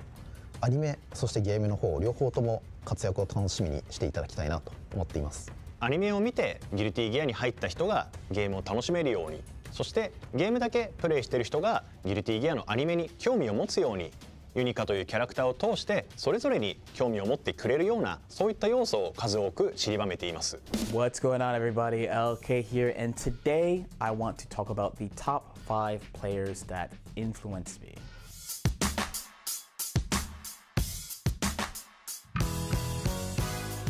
Before I even go to these, this list was actually pretty hard to make. I want to give a couple quick shout outs to the homies, Dala and J Dala, you know who you are. Stickbug, I literally do not exist without Stickbug. I would need a whole video to talk about the GOAT. Also Czar the Biscuit, who really helped me very, very early in Belty Bud. These 3 groups of people just helped me out a lot. For number 5, it's actually Mewtwo King. Might sound random, but I played Super Smash Bros. Melee when I was in high school. That was my first competitive fighting game. Coincidentally, he lived really close to me, and at that time, right before he started blowing up as a player, people didn't really want to play with him, so I was like, I'll play with you. Lucky's hitting some nutty recoveries, but Mewtwo King just one step ahead. He set the baseline of how I play competitive fighters, like coming up with strategies, being patient, noticing certain tendencies. And I apply things I learned from him still to this day. And that was a very long time ago at this point. My number 4 is Cho. He's a top player in many games like Dragon Ball FighterZ, Guilty Gear. He's a Persona Evo champion. He is the Japanese BlazBlue, I believe, Continuum Shift 1 national champion with his teammate Tsuchikawa. This player has influenced me very greatly. He switched from New 13 in BBCT to my main Lychee in BBCS1. I believe I leveled up so much because of him and studying his matches. And now Koroma is back. Here come the Buckets. Whoa! Buckets mixes them up. This is dangerous. Ooh. He's got it. Just do it. Sends it out. And one thing he did that was really, really cool at the time, because information was not shared so readily, was that on the Japanese forums, he would actually have threads of just like, yeah, just ask me anything, I'll just answer your questions. And I learned so much about this player's mentality, how he builds strategy, tactics, getting ready for tournaments, all sorts of things from this player. Not only that, but if I had actually listened to this person, I would be one of the best Marvel vs. Capcom 3 players of all time, because he told me to play Morgan, Doom, Virgil, and I did not actually listen to him. I asked someone else, what do you think of this team? And they were like, that team is kind of cap. Maybe you should play Sea Viper. So you could tell his third eye is open. Like, he knows. He's truly a fighting game GOAT. I don't think people talk about him enough. He's in that category of Japanese player that like just is really, really good and people just don't know, despite being an Evo champion in Persona. For my third pick, another player that I believe does not receive enough flowers is Super Kawaii Desu. You probably know them as SKD though. From my era, best BlazBlue and Persona 4 Arena player in the US in my opinion. Because of his influence, I really learned how to not just push myself to my limit, but also push a character that I'm playing to their limit. Especially if you see like, oh man, LK's dropping a character, that's usually me feeling like I've put so much into a character and I don't think I could do much more, and I feel like I can't like accomplish my goals. SKD, I think he has the ability both to just develop characters to like an ungodly level of power, but then also his ability to use system mechanics in the game against people very quickly is also top class in my opinion. Fortunately, wasn't able to finish the combo before he came back. Yep, there it is. Into Astral! Second Astral of the week. Jashin!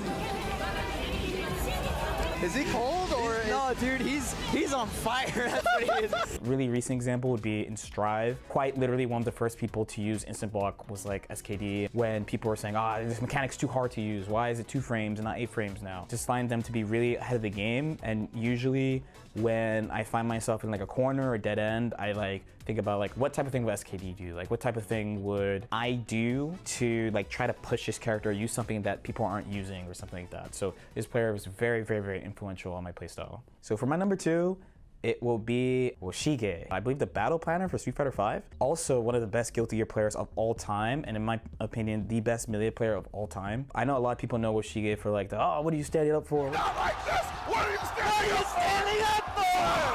But he actually is such a ridiculous fighting game player. Like, he's so good. When I was learning Guilty Gear is a legacy game, so I start in Exerd. I'm getting like advice. I'm talking to like high-level NA players at the time, people who like, you should do this, you should try this, you're not doing this. I got very frustrated after a few months because I was like, they're oversimplifying it. I don't think it's that simple. Like, I learned these things from BB of like how technical and deep Arc Sys games are, and I just don't think this is the right way. And after having an especially disappointing performance at one tournament, I decided actually to, outside of a very small handful of NA players, ignore everyone's advice and only watch Woshige play for like 2 months. And then I won my first major in Guilty Gear Xrd. So like, he can take a game that seemingly has so many options and just filter everything into like, this is just what you do in this situation. Go back and watch Woshige's play and you'll see. If you don't understand, you might have to like play a lot of Guilty Gear to get it, but like, he just refined this game like so well. And so for my number 1, this is a player who has not been around for a while, but I'm sure many of you know him. I know he's influenced a lot of people as well, especially if you play Dragon Ball FighterZ. It would be Nokami. 14, Kubo with the up back, and this is where Goku Black, he really excels here with his grounded normal, the auto combo, he got it!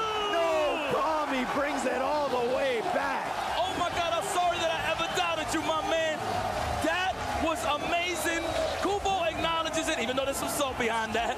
I will be salty as well, but look at this. This man looks like he's running for president with the poses. Nokami is my training partner, not only in Dragon Ball FighterZ, but also I met him during Guilty Gear Xrd. In Nokami's case, it's actually just a really simple thing. It's not stuff about like approaches to the game or like technicalities and stuff. It was just really helping me become more confident in my play and more confident in my decisions and being like, dude, like you could do it, you're good enough. That helped me out a lot. And in Dragon Ball FighterZ specifically, talking with him and working with him in Dragon Ball on teams helped a lot because I didn't really get what you're really supposed to do in a 3v3 game. I didn't play like Skullgirls or Marvel 2 or a lot of games that are considered like honestly core fighting games. So if you know like the end of my Dragon Ball history with like teams like Team Gohan GT SSJ or Gotenks Master Roshi Broly, a lot of that is from Nokami's influence. So I'm really thankful for that. So those are the 5 players that have influenced me the most. I'm really not here without them. Really appreciate them. Like this video, subscribe to the channel. They're putting out great stuff. If you want to find me in other places, you can find me on Twitch on most days at twitch.tv/LordKnight. I also have a YouTube channel where I talk about fighting games, LordKnight or at LordKnightFGC. Also, you can find me on Twitter, just waffling about at LordKnightBB.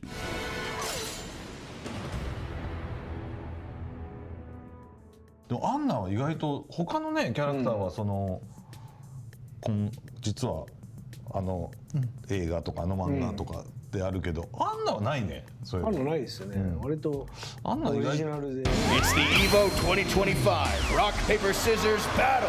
This year sees the return of the Wazzler, and this time he's brought a little hell. Vicious. Yipes. Tasty Steve. And the other guy. Damn, I got a little scratchy. Dude, that's the Wazzler! You don't want to mess with him. I heard he wazzled somebody so bad, they refunded rock, paper, scissors. He's never lost a battle, except for that one time we don't talk about.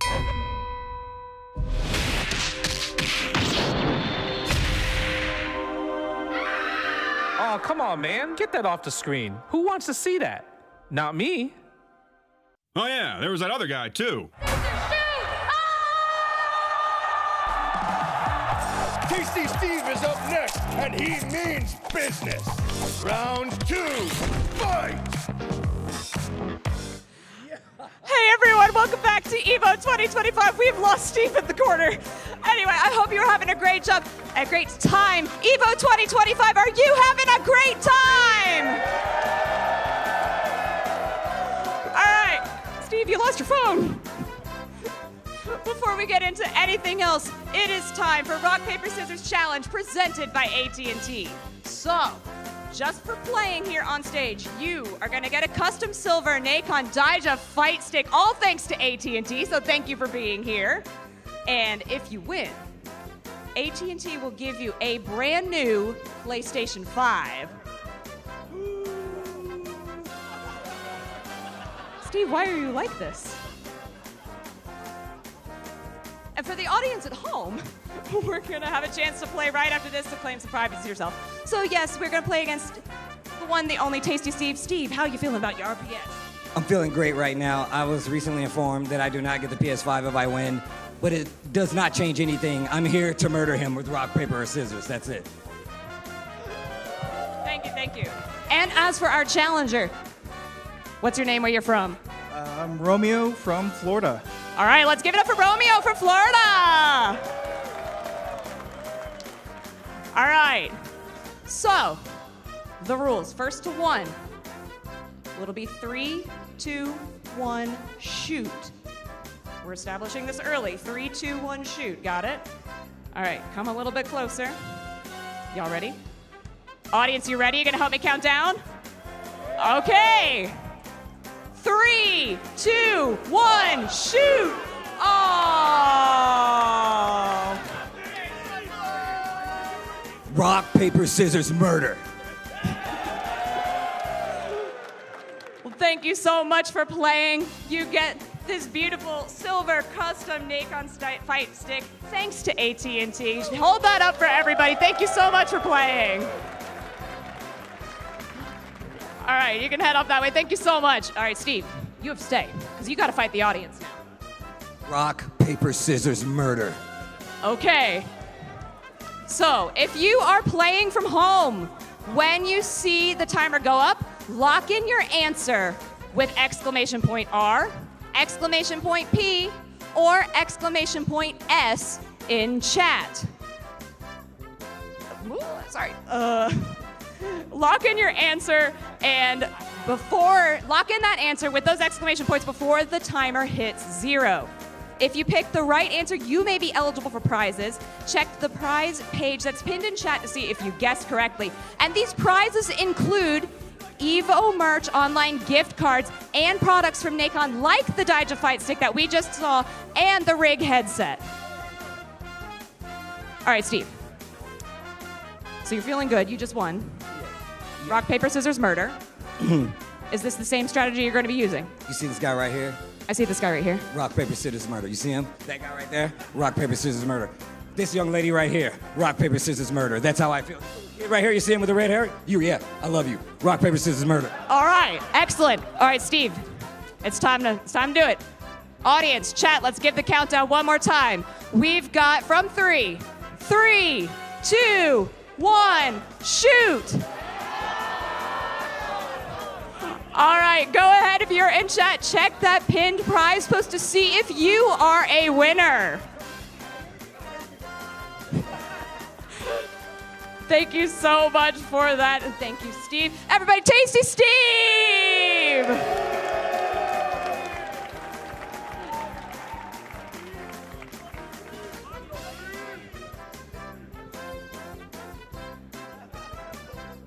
We are getting into the next of our arena finals here at EVO 2025.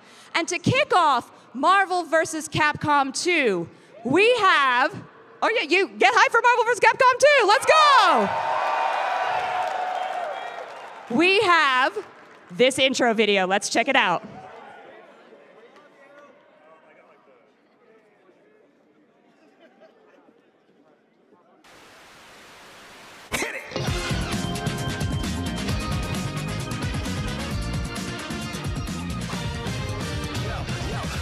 The family's a shit from Philadelphia. Never been a fan of the Knicks. Unfly, some try. Make no sense. Strategy incredible. Watch the professional.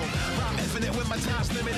Any attempted and most of pivoted. Guns out the holsters, sitting on shoulders. Comeback season, they know until it's over. Put them on blast, set them on crash, get them on track. With the meter, turn the leader in a fall class. Clockwork heavy when you pay me like a small cash. Get them all crack, press a button on the wrong tag. Someone about to get another refund. Put them in the corner with the mag over 3 Trump. Hit them with the unblock, turn them to a rerun. Fight, but take your life like blah. You wanna learn if you can never net 10 toes down, I'm ready to go get it in. Last time on the J, go get it in reps. Old nigga brawl, I thought it's for the best. Coming out the shirt and bunch of air as well. When it's done, I put the Indian run, that's like an L. I don't play, I'm all hard on play. Don't wanna get your guy ran from the arcade. I want that guy back from this arcade. Take you for a ride. I wanna take you for a ride. I wanna take you for a ride.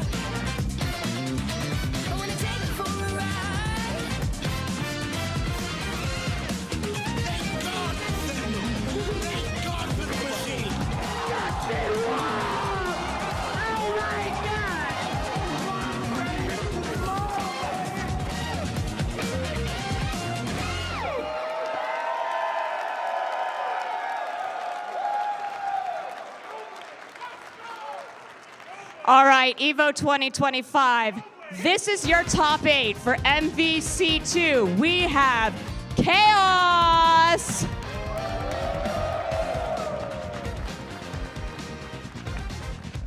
Then we've got Peru Champ.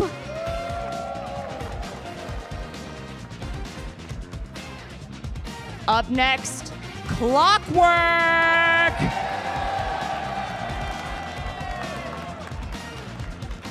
We've got Surfbot.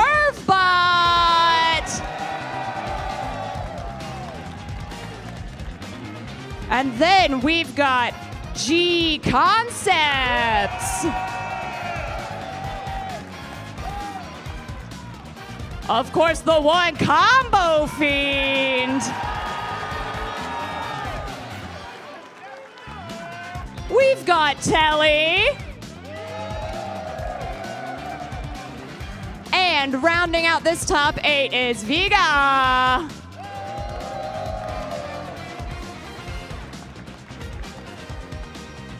right, this is your top 8 for Marvel vs. Capcom 2. Everybody make some noise!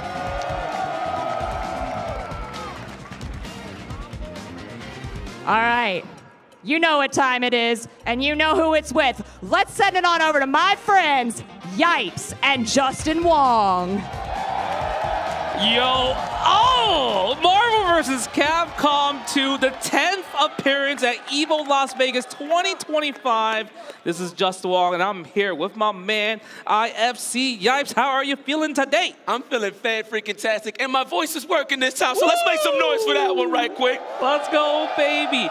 But yeah, you saw how the players, it feels like they're excited, they're nervous, but they're like, whoa, this is kind of a big thing compared to regular tournaments, online tournaments. This is the big stage right here, and I'm excited. You saw the fans go crazy for just everybody, but some of them have the favorites, like Clockwork and Combo Fiend. That's crazy they even made the top 8, son. That's pretty nuts. But listen, man, we're in the top 8 predictions right here, presented by PlayStation Tournaments. All right, so obviously, I'm going to have to go with the OGs, but my personal favorite to take this tournament is G Concepts. Okay. So I'm going to go with number 5. But guys, y'all see it right there. If you want to vote, you can vote in the chat, hit exclamation point, pick your number, pick your player, and we go from there. Oh, man, this is a tough choice, right? Obviously, you want to go for G Concepts just because, like, you know, New York, East Coast, he's the lone representative when it comes down to it. Yes. And, man, going with Clockwork or Combo Fiend is really good, but I feel like I have to go with the person that has been beating me up online. Chaos has been beating me up online, so I'm going to go with Chaos just because every time he hits you, you're going to die. I die. I get washed. So, yeah, I'm going to choose number 1. But you guys in the chat, maybe you guys are the ones that could be right. Yep. Right? So choose who do you think, exclamation mark 1. You see how to vote. And we see the percentages go up. Combo Fiend, kind of the favorite, but Clockwork going at 26-22 right here. That's crazy how it's bouncing back and forth right now. I mean, it makes sense. Those are the personal favorites. And, you know, and it's crazy because they got a day job and they got some time to whoop everybody's ass, which is pretty cool. Now, I just want to, I know we got the predictions and all that, but this is very important to me. Yo, Evo, make some noise for this Marvel, y'all, for the one time. Come on now. I want to hear it, man. Give me an excuse to lose my voice. Ah, yes. I mean, I'm down to lose the voice. Voting ends in 1 second. Do you guys have it? And who do we have in the favorite leads in terms of the tallying of the results? It looks like Clockwork. We're 28%. This is what you guys want. Strider, Doom, Sentinel. Yes. Right? That's a team. It's a trap team, and we don't really see those in, like, modern day, right? Obviously, you have Lockdown and those players. But Strider, Doom, Sentinel is really, really, really hard to win with. You know what I mean? I mean, look, at the end of the day, Clockwork and Combo Fiend is one of the favorites.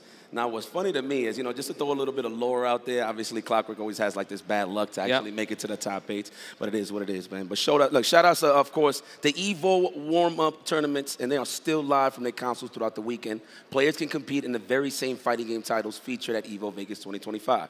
For everyone, regardless of their skill level, that's a fact, sign up in the game directly from your PS5. You can win some incredible exclusive prizes on PS5 tournaments. Yeah. Fire. No, it's really cool, man. Like, the PlayStation tournaments, like, my friend, actually, Nasir Amakashi, he won one of these tournaments. For Fatal Fury, right? Yeah, for Fatal Fury. So if you guys are home and you're trying to get that experience, they have really cool prizes, man. So definitely check out PlayStation tournaments. And you know what? The victory path. We got to check out, I would feel like, the victory path for some of the players presented by White Claw Zero Proof. If you look right here, Chaos, top 24. Round 1, actually, Madru, amazing Dawson player, right? Okay. Colt 45, Stute Fatley, Megos Moo. But this one, at the top 96, beating David Blade, who's an amazing player. Fire, Golden Boy Neo as Mm-hmm. well. One of the probably personal favorites to make top 8. Yeah. And this one, G Concept, the only person that put kind of a dent in Chaos Chaos's run. Yes, right? yes. Really, really close set. It was one. Definitely. Yeah, 1-1 and everything. Like it was that. nerve-wracking, man, for both of these guys. Man, shout out to Peru champ. You know what I mean? He dabbles with the Versus series, period. Okay, so now this is interesting for me. So let me see. He beat Luke Pac up in round 1. He said T.O. Step. Gin and Tonics, oh, that's a fire name, and then 6 Vibe. Okay, I see you, but obviously it gets a little more hotter when it gets to the top 96 side of things. Dan, so he took out Lockdown. I was wondering what happened to Lockdown. Shout out to Lockdown, one of the best try-to-dos in the business as well. And Powwow, looks like it was some serious matches back and forth, but of course the ender to get him into the top 8 was to be beating Blockable Laser, my man West, in the top 24. So big ups to Peru champ. Man, that was intense because I watched him play. I commentated him versus Blockable Laser, and that was really, really tough.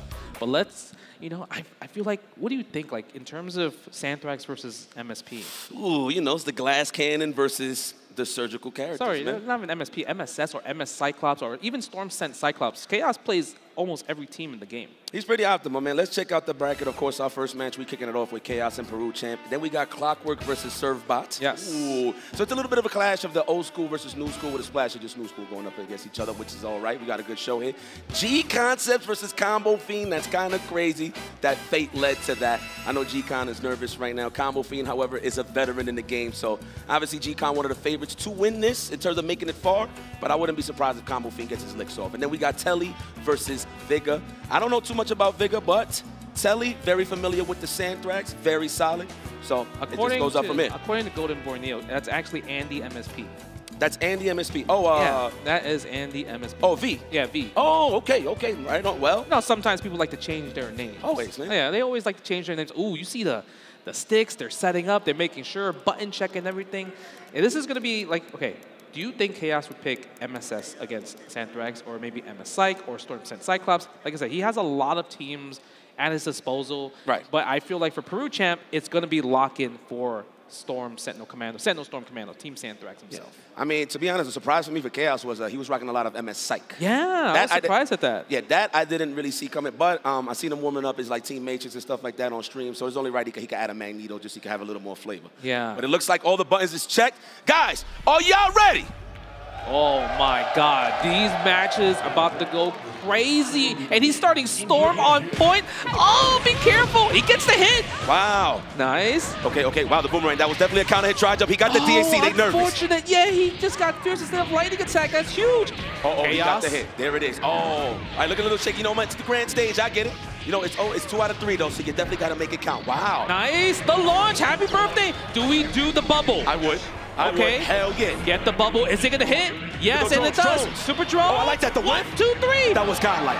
Nice. Okay. What a finish. Peru champ. Wow, lost 2 of his lines just like that. Of course, Chaos best character is the Sentinel. 100%. So this is a huge win for Peru champ. 100% Peru champ. If he's able to kind of keep this lead, tries to go for a snap. But think about Chaos.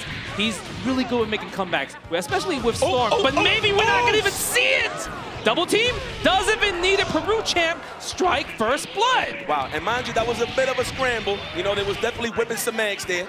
A lot of salt and pepper, but Peru champ definitely finishes the job. They look kind of shaky. I've been seeing this throughout the whole weekend. I don't feel like, obviously everybody's comfortable playing in the crib and they locals. Big tournaments, of course. These guys are veterans, no doubt. But at a stage like this, it could be a little nerve-wracking, so we're definitely going to have to raise our difficulty setting because the stakes are high. How fast was that match? That was less than like a minute. They was trying to fill each other out and stuff happened. It just happened. Because Peru champ, he played Marvel 3, so he's down the scramble.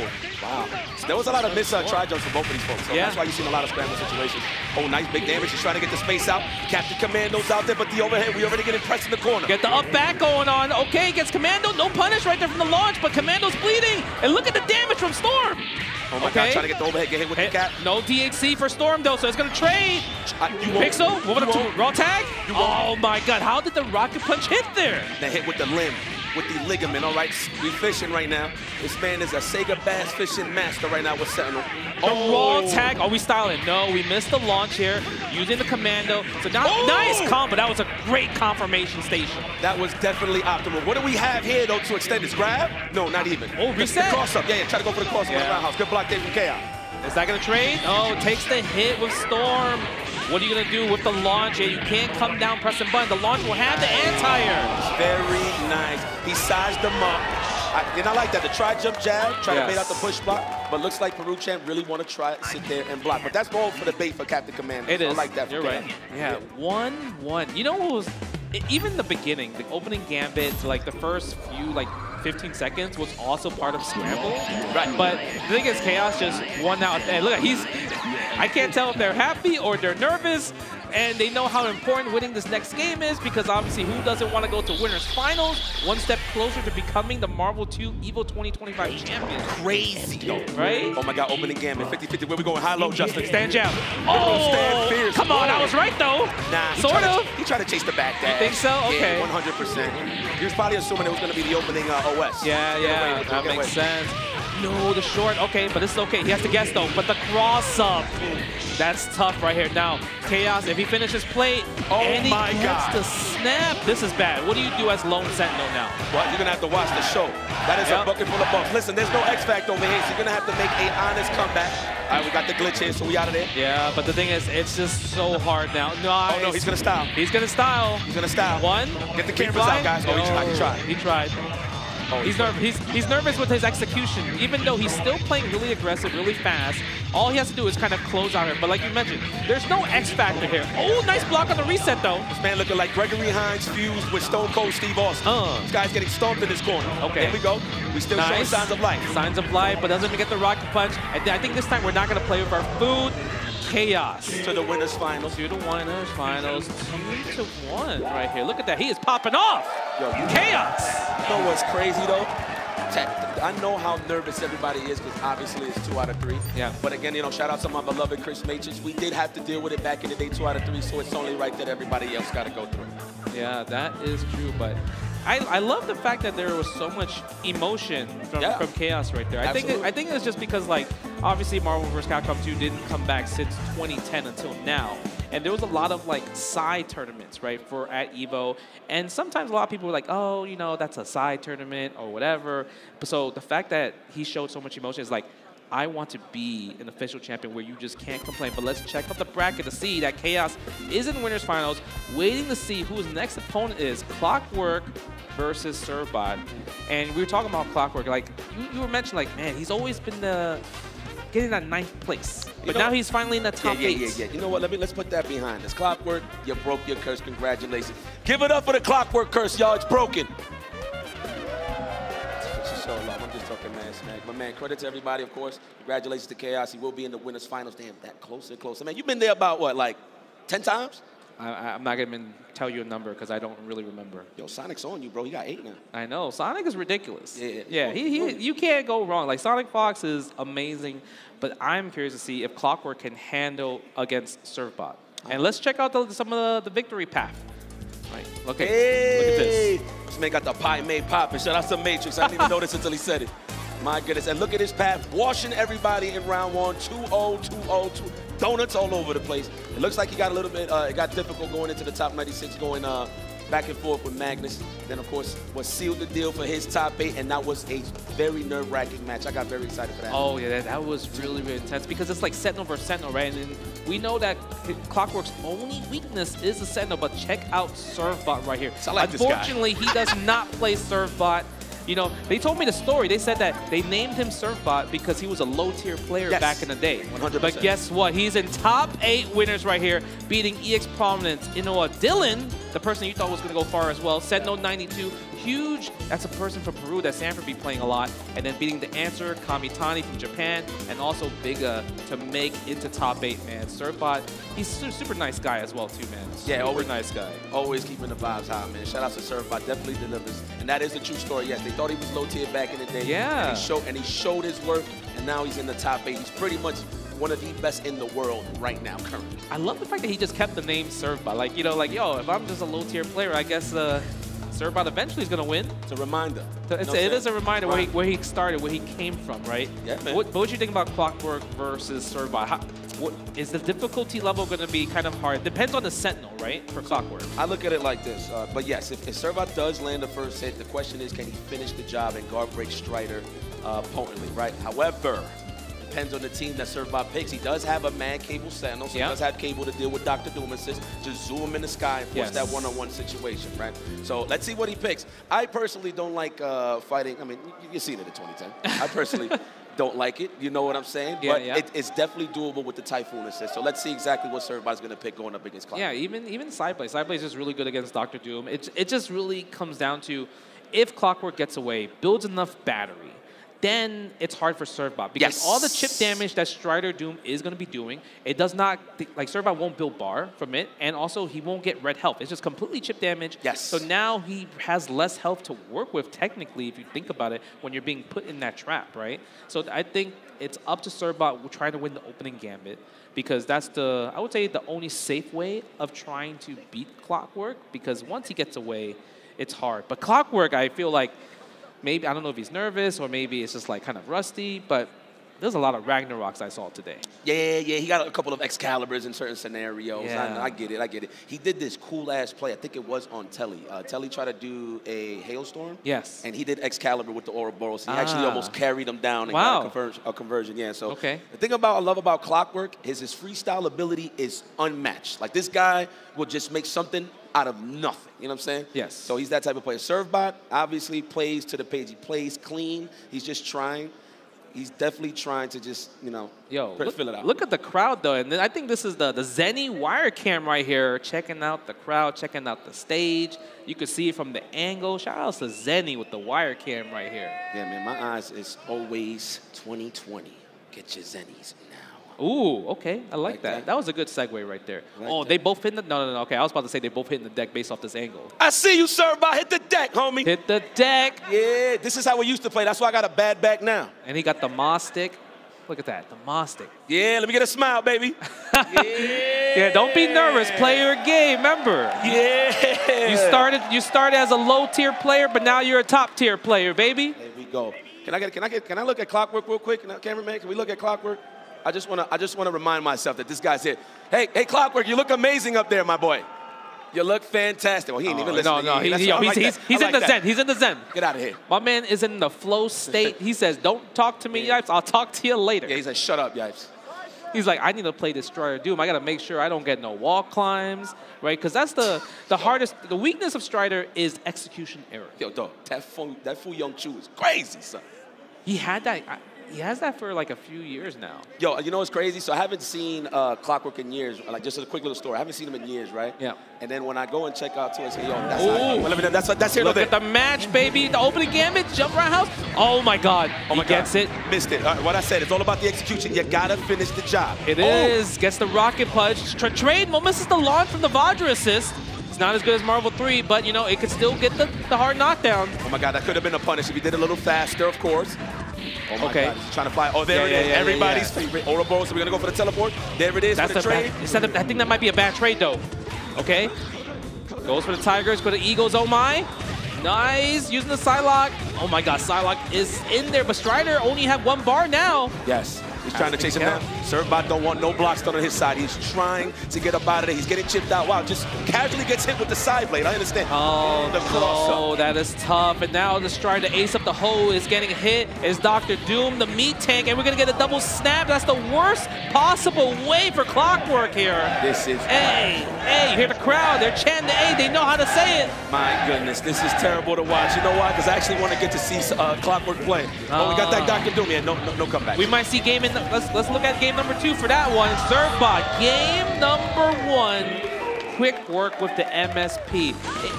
Clockwork did get away, but the problem is, once you D8C, it feels like...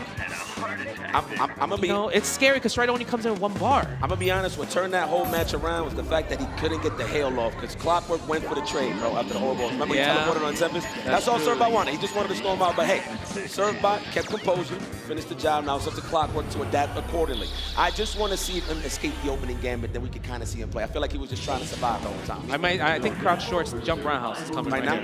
Crouch short jump roundhouse. No, not even. Ooh, the jump jab.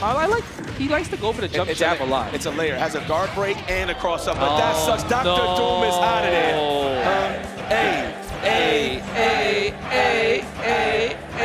This Magneto is making a pizza right now with Clockwork. Oh my God, yes, the fierce roundhouse cross up or no? Yes, it is, and that's gonna be it for Strider. Yep, keep it safe. I don't even care if you can mash out. I want Strider gone. We're playing, this is for tournament right here. Nice, I like that, the fake cross up. Oh, this is smallest. Can we get a random snap? We looking for it? No, I don't think it, even if the random snap, it's such a hard way to come back on. Oh, Team Super, Clockwork, where's the dream? I think a random snap or a happy birthday is the best option he possibly can. But look at Surfbot. He's playing it safe, playing the skies, hit the skies. That is it, Surfbot. Winners finals. That was very nice. Composed, controlled match from Surfbot. Man, look at that. Yeah, look at that. Man, that was quick work on Clockwork, bro. No pun intended. I'm not even trying to make no joke. But damn, man, he just couldn't find. He never got an opportunity. He couldn't find his footing. So that opening gambit, he does jump, jab, cross up. It's a guard break. So if you normal jump, you get guard broken. Yeah. And if you want to sit there, it turns into a cross up. So layered offense, I love it. It was a good sandwich, and Surfbot took full advantage of that. Once he was close, he just couldn't get off. Yeah, it's just really tough because like Sentinel Strider Doom can be effective, but the thing is, he has to guess right in the opening gambit, right? The first attack glitch does exist, and it helps Magneto a lot. You know what I'm talking about. What you trying to say, Jay? I'm just saying it's good. All right. It's good. I know it's good. Yeah, it's great. It's fantastic. That's not privileged, by the way. I mean, kind of is not privileged. It is privileged a little bit, but the thing is, you know, we'll see Surfbot. We'll see how that will work in winners finals, right? Yeah. Obviously, now we also have to go to the loser side to see like who else is going to keep progressing through the bracket. Yes, right? yes, Some of your favorites are going to be there. Obviously, Kombat Fiend, G Concepts, right? There's also Telly and Viga as well too. Let's check out the bracket so you guys at home can see. Like Chaos, Surfbot, winners finals. That's going to be a best out of 5. You know. I'll tell you something, man. I can't believe we're about to see G Concepts and Kombat Fiend. What are you serious? The fact that Kombat Fiend, yo, I want to see the damn. You see the lore? In the case that Kombat Fiend does win the match, look who he's going to go up against. And they co-workers. They co-workers. So it's kind of crazy. Man, all right. Then we got Telly versus V going up against, well, one of that goes up against Peru Champion. Yeah, right. All right. So, you know, obviously those two matches were so explosive, right? And, you know, we got to give a big shout out to the Chipotle, right? You got to fill up the Chipotle burrito meter. Make sure you guys spam the Evo X Chipotle custom channel emos to fill the Chipotle burrito meters because while, you know, we're on the commercial's airing, if you fill up 100%, you unlock a bonus Chipotle text to win giveaway after this break. So if you guys are hungry and you want some Chipotle, fill that burrito meter because who knows? And we'll see you back in a few seconds, few minutes. That sizzle, that's the soundtrack of Chipotle. Literally melt in your mouth tender. Let's see our chicken glistening, our fajita sizzling. It's magic happening. And this is gonna be in your bowl. This is it.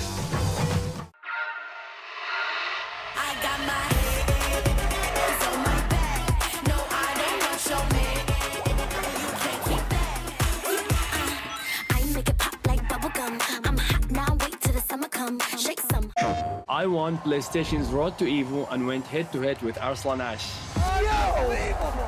I won PlayStation Road to Evo and battled against Sonic Fox. I have never seen that in my life. To compete on PS5, choose your game, find PlayStation tournaments, and register. It's that easy. Sign up for PlayStation tournaments for opportunities to win unique prizes and much more.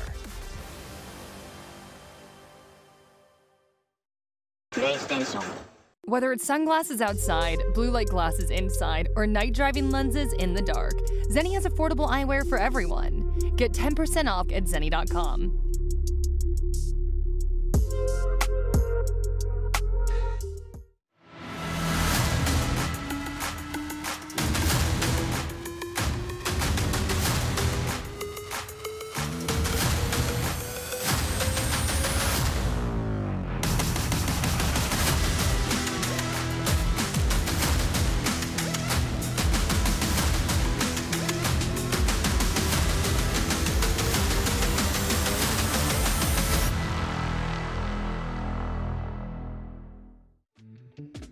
Tenno is back with brand new, officially licensed designs by the FGC for the FGC. Our vendor booth will be open across all 3 event days, and if you won't be at EVO in person, the full range of products will be available online at merch.10-o.gg. That is merch.10-o.gg. MvC2.GG.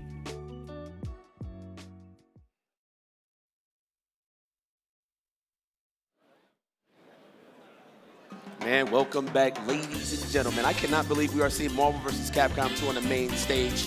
Man, and we're going to get a classic here. Combo Fiend versus G-Concept. This might be one of my favorite matches of the night. Hopefully they both play clean, and hopefully they actually get a chance to play, because both of these guys can actually finish the job. And we got to give a big shout out to you guys, to chat at home. You guys filled up the Chipotle Burrito Meter. You unlocked the giveaway. The text XQA558 to 888-222 for a chance to receive a free entree from Chipotle. Shout out to Chipotle for just giving us food personally, right? Because we see G-Concept Comfy, they're hungry. You guys are hungry for more matches. You might as well have some Chipotle in the process as well while watching this top 8. That's crazy, man. For everybody getting hungry. Man, first and foremost, shout out to everybody at home. I usually try to say hi to you guys, so hopefully y'all enjoying yourselves. And one more time to the people over here in the chat. Hey, FGC. Can y'all do me a solid and just say FGC all together? Ready? 1, 2, 3. FGC! That's love. That's the community. Yes. Love it. I love it. This is family, man. It is family. No matter what, I feel like 10 years, 20 years, we're still going to be here. Yeah, absolutely. You know what? So it's crazy. So obviously this is like an Evo throwback. Obviously we do it every year. Yeah. Now I wondered, maybe 10 years, 20 years later, it might be back on the stage. That's what I think. I think 20 years down the road, maybe they'll possibly, who knows, Marvel 2 come back? I don't know, maybe. Our kids are in the top 8. That'd be fire. Arcades? Our kids. Oh, arcades. I thought you said arcades. I got hyped for arcades. I love arcades. Yeah, I definitely plan to get like 2, 3 sons. Whoop their ass at Marvel 2. Yeah. That's definitely the plan. All right. But yo. But yeah, this is going to be a good one. Who you got on the stage, obviously, one of the OGs. Yes. Combo Fiend. Can we get a look at these beautiful, handsome fellows on the stage, please, if that's a possibility, just so we can see them? Because this is kind of crazy. To see Combo Fiend in this day and age, this man said, yo, I'm clocking out of work. Let me play some Marvel vs. Capcom 2. I mean, he'd be playing all the games, because even that one year, the beginning of Street Fighter 6, he was like in the top 24 winners. That's true. That's true. Yeah, he played with Lily. Lily? Yeah, with Lily. He was playing Lily, and he's shaking his head like, yeah, that's right. But no, hold on, all respect. We're giving all this love to Combo Fiend, but credit to G-Concepts. He's actually, for me, one of the new, like the leaders of the new school. Even though he's been in the game for a while, a lot of people are starting to recognize who he is, and I'm very happy for you. That's one of my road dogs and one of my guys, one of my training partners. That dude is ridiculous. They are both amazing players. I played Combo Fiend in 2002. He put me in losers in Marvel vs. Capcom 2. And at G-Concept, he eliminated me twice at Defend the North. I remember I commentated that match. So let's check out G-Concept's path, the victory path right here, right? Pools round 1. Oh, he beat Regency Ivan. That's a big win right there. That's Scrub Noodles, too, yeah. Kali Tacos, Rocker Man 365. And then top 96, he put Potter and animated Nick in losers. But in top 24, that's when he lost to Chaos. But like I said, he put a dent on Chaos's record. 1-2 right here. And then beat Sendo92 from Peru to qualify for top 8. G-Concept, amazing, amazing player. Yo, G-Concept's got that look like, I can't believe I'm up here.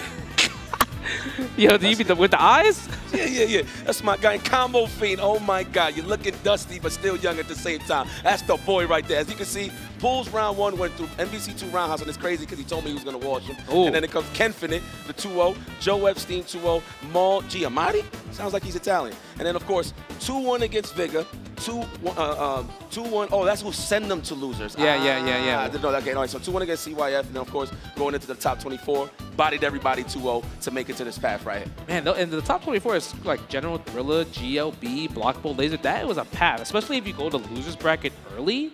You have to fight a lot of players. Look at that. That's Combo Fiend right there. Man. Combo. Fiend of combos. The crazy part is he switched his order. He put Sentinel on point now instead of Magneto. I mean, that's the classic one, I think. I think in certain matchups, he used to do that a lot, especially on Magneto. So yeah, I mean, Sentinel Iron Man, I feel like has been popular in today's meta of Marvel 2. People just run into Repulsor Blast and you do Hyper Sentinel Force. Big damage, right? Yes. But G-Concept, like, he's an amazing, but I feel like he followed kind of your path where he like played MSP first and started playing other teams to understand how to play neutral better, right? 100%. He got tailor-made in the East Coast properly. Wow, he could have went for the legs. Double short snap. That could have worked out.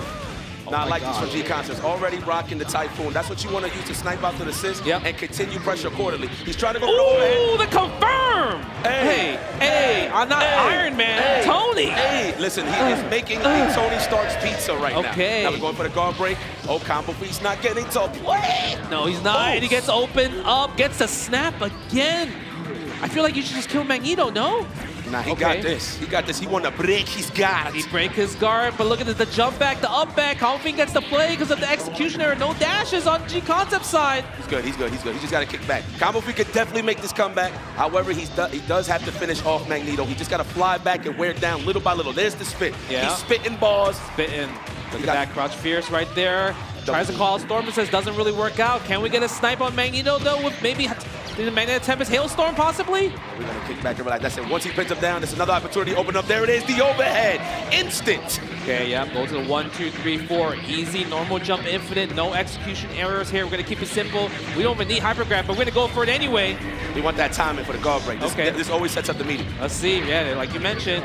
Oh, classic. You gotta fill it out on the incoming. How you feeling? I guess so. Sometimes it's hard to guess right on guard breaks, right? I mean, to be honest with you, you just might as well. The guard breaks are too tight nowadays. So you might as well just give it a shot, maybe get a trade. That's for the DAC. The finish, that's what I would have done. Hailstorm. Oh. Yes. Okay, great start from G-Con. All right, looks like he's getting comfortable with that stage. Yes, drink that Red Bull, get that energy up. Man got the hobo glove. I'm with it. I'm very. Can you tell the people why do you wear gloves? I got you. So, well, for me, a lot of people thought it was for execution. But the way I'm mashing hailstorms and try to mash out a Tempest, it causes a lot of friction on my hand, so I might get some cuts, and that happened to me one time. Okay. So I just started wearing a glove, and I could slide smoothly across the arcade stick. So nice. There it is. So G-Concepts is doing the same thing, no friction.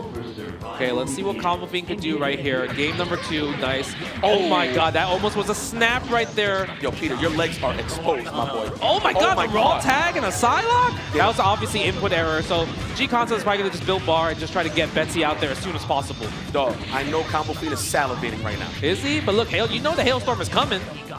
Let's straight up. G-Concepts has, I think, the best Psylocke in the business. I can't even front. Okay. It's really good. Can we get out of there? He's trying to DAC. Find that option. There we go. Now, mind you, he kept Psylocke in, obviously building meter, but he was trying to attack Magneto, so you can get a DAC a little extra damage. Yeah, makes sense. Sometimes you maybe you might get the free hit, right? Yeah. Get the launch into air combo as well. Correcto. Okay, Storm running away. And this is obviously not what G-Concept's plan was, so eventually he's going to have to play a little bit slower with Storm, build bar 2 bars, and once he gets the hit, cancel the Magneto as fast as possible, and then he gets back his proper order. Yeah, we call that code orange in New York. Okay, Shockwave. No, it didn't combo? Man, even Combo Fiend was confused on that. He thought it was going to combo. Yeah, me too. All right. Nice. All right, now we got some espacio. Oh, he's missing his flights here, but that's okay. It's looking a little shaky on the offensive. And I love that. Controlling the screen with Storm so Sala can escape in that situation. Oh my God, the damage. If he kills Storm right here, it's going to be unblockable city right here. I like that. He kept the bar knowing it was going to be super scaled. He couldn't kill. Can we get a punish? Oh, he could have. Could have done a hard drive with super jump. Yeah, that's a little bit tough though, I think. Especially like, what if you do it by accident? Nice. Look at that 50%, 70%. Fierce rocket punch. Sentinel with the Iron Man is working out. That almost got another one. Oh my God. Baited the push block. He actually almost got punished. All right, here we go. Wearing them out. He's filing down those nails. Shout out to Chris Matrix. Oh my God, that's death. Oh, regular combo. Doesn't need it, but he missed the finish with the rocket punch. Nice Goes reset. For reset. Do we do it? Hell yeah. We do it, Betsy. I don't think it's going to kill. Oh my God. Raw tag. I want a raw tag. She does have nothing. Side blade. All right, we're going to go for the cross-up. Nice. Infinite. He got these. No, it's a little bit too far. You got to do it from a jump where like you start with Fireball first. Yeah, I like that he was trying to extend the combo to get the meter fast, but Combo Feet survived. Oh, that was grease. That was grease. Godlike. That's grease. Oh my God. The original Iron Man is in the Tony building. Misses it though, but we got the down roundhouse in the air, ties it up 1-1. Man, look at that look. Look at that look on Fiend's face. Yeah, it was kind of unfortunate because obviously the accidental tag with Psylocke really forced the scenarios to go in the Combo Fiend's favor. Yes. But that's experience right there from Combo Fiend. He just kept it simple. Like you mentioned, he was salivating on that one. Yeah. He's like, oh, you got Psylocke in my man. But you know what? Hey, you're going to have to shake that off. I know usually when you try to wave dash, you possibly let your fingers like fumble across the stick. So I'm pretty sure that's what happened when he got the random tag. Maybe it's the glove's fault. Maybe. Right? Maybe. Okay, go for the short. Nice. Opening gambit failed. So now Kombat gets a chance to play. It becomes G-Concept's turn to kind of play cat and mouse now. Almost got the fierce round. Maybe did a little too fast. Yeah, I'm gonna need G-Concept to use more of that Storm Assist, man, to pin him down. But it's all right. He got that hit switch to the other side. Yes. Oh, but misses the infinite opportunity. That was a dead Sentinel. Yeah, he missed the dash, right? Dash into the normal jump infinite. Yeah. Okay, goes for the roundhouse right there. I like the Typhoon Assist. Oh, super. Oh. My man's flying back. Blast. But look at Silac. Silac could really die from one repulsive blast super though. Real spin. Oh, the snap. The legs are exposed. Iron Man's coming back, swinging buttons. Oh, what? Infinite with the down forward roundhouse. Uh-oh. Man. Do you want to do an infinite? Do you yes, want to we learn do. an infinite? Do you want to learn? Oh my God, the proton cannon. No, he doesn't even need it. Oh my God, guard break. Is he gonna get it? Is this a classic? He got yes. it. Oh my God. This is crucial. Can Combo Fiend finish this? If he can just bring her back down just a little bit to get standing heavy punch, proton cannon, neutral jump. This is right here. This is the time. Oh. He does. Is he gonna go for the DAC for the unblockable? Oh, all right. Survey says it's gonna be hot beam and gluteus maximus. Survey says. Oh no! That is it. Oh no, wow. It misses it. Misses the double snap. But this is, like you mentioned, G-Concept, best Silac in the business, but this is a tall order. Very tall order. She doesn't do a lot of damage. Man, Combo Fiend's very seasoned. I don't think he's going to lose to this. This is very, I mean, we could, oh. Okay. Almost. Oh, he tried. That's tough, man. Yep, that's it. Chip damage on the table. Combo Fiend eliminates G-Concept, the last East Coast representative in Marvel's Capcom 2. Yo, but let's show some love, man, to G-Concepts. Yo, one more time. G-Concepts put on a show. It was a hard-fought battle coming over here to the top 8, but he exits stage right. But, of course, round of applause to one of everybody's favorites. Give it up for Combo Fiend. And you know what's so beautiful about this? This is how you know this guy's OG. He was playing with no headphones on, my boy. This dude wants to feel that energy. So, listen, if you want him to win, crowd, you got to talk y'all smack, man. This guy is definitely focused. I mean, that's what it comes down to. We never had headsets back in the day. That's true. We love hearing the crowd. We love hearing the passion, people cheering in the background and everything. It just feels right when it comes to Marvel's Capcom 2, right? Yeah, you know what I loved about that match? Combo Fiend lived up to the name. He's a Combo Fiend. There you go. Hit the infinite and That's everything. I didn't think we would see an Iron Man Infinite in this top 8. Well, let's check some highlights, man. Let's check some replays presented by PlayStation Tournaments. Oh, but we're going to go to the bracket first. All right, well, hell, look. You missed out on the first match. Chaos, of course, comfortable over Peru champ. It was a bit of a slugfest, but Chaos came off on top. Servbot, dominant performance over Clockwork, sending them to the losers, and it's all right. So that's going to be your winners finals. G-Concepts just fell to Combo Fiend. That was a classic. Now we got the co-workers going up against each other. That's going to be an interesting conversation when they have dinner, so that's going to be dope. Oh, my God. But let's check out the replay right here. Look at G-Concept, Combo Fiend. And G-Concept looks so good, right? Game number 1, right? Had the control with MSP, guessed right every single time. Just opened up his legs for the most part, like you mentioned, right? Oh, the hailstorm. That's what you would have done. Yeah, man. But shout out to PlayStation Tournaments, though, for holding us down with this replay. That is a scummy guard break. Mind you guys, if he took the hit, it was still going to work anyway. He would have just launched it down to the proton cannon and bang, bang. But that's the thing about Combo Fiend. He's not scared to slug it out with you. Usually, you want to be traditional, be lame with Sentinel. But he wants to set his pockets, pick his spots, call repulsive blast for the big damage and just make it count. And here you go, man. Combo Fiend moving forward to go up against Clockwork. That is going to be a banger. Get your bucks up. Oh, man. Like, it's, you know, like you mentioned how there's no X factor, right? Nope. There's no X factor, there's no comeback mechanics. You have to really earn the comeback. And that's the hardest part, right? Because some characters can obviously do it, but some characters just really can't. I feel like in that situation where it's just lonely Psylocke versus Combo Fiend's whole team, and you know how seasoned he is, it was a very, very tall order for that. The thing is MSP is made out of glass. If I had to give you an example in terms of a team composition, MSP is kind of like the Akuma in terms of life bars. You know what I'm saying? They're considered pixie characters. So that's why you see characters like Sentinel just to fly away, to stay away from that rush down and stuff like that. Speaking of Sentinel, we got one of the most seasoned Santhrax player, Telly. We got to check out the victory path presented by White Claw's Zero Proof on his end because, you know, I was talking to Neo, and he was talking about how, like, you know, he just came just to play the tournament, and now he's in top 8, right? Beating Turtle Power, YBD, GLB. Wow, okay, GLB, Swan, and then beating out Smooth Viper, Chris Creasy, okay, then Clockwork and Lazy Reaper. That is a hard victory path, I would say. Very hard. Very hard. Yeah, this is random, but shout out to Chris Creasy, man. He always smiles and he makes me happy. Yeah, we met up with him in Japan. Yeah, right. At Play Spot Big One.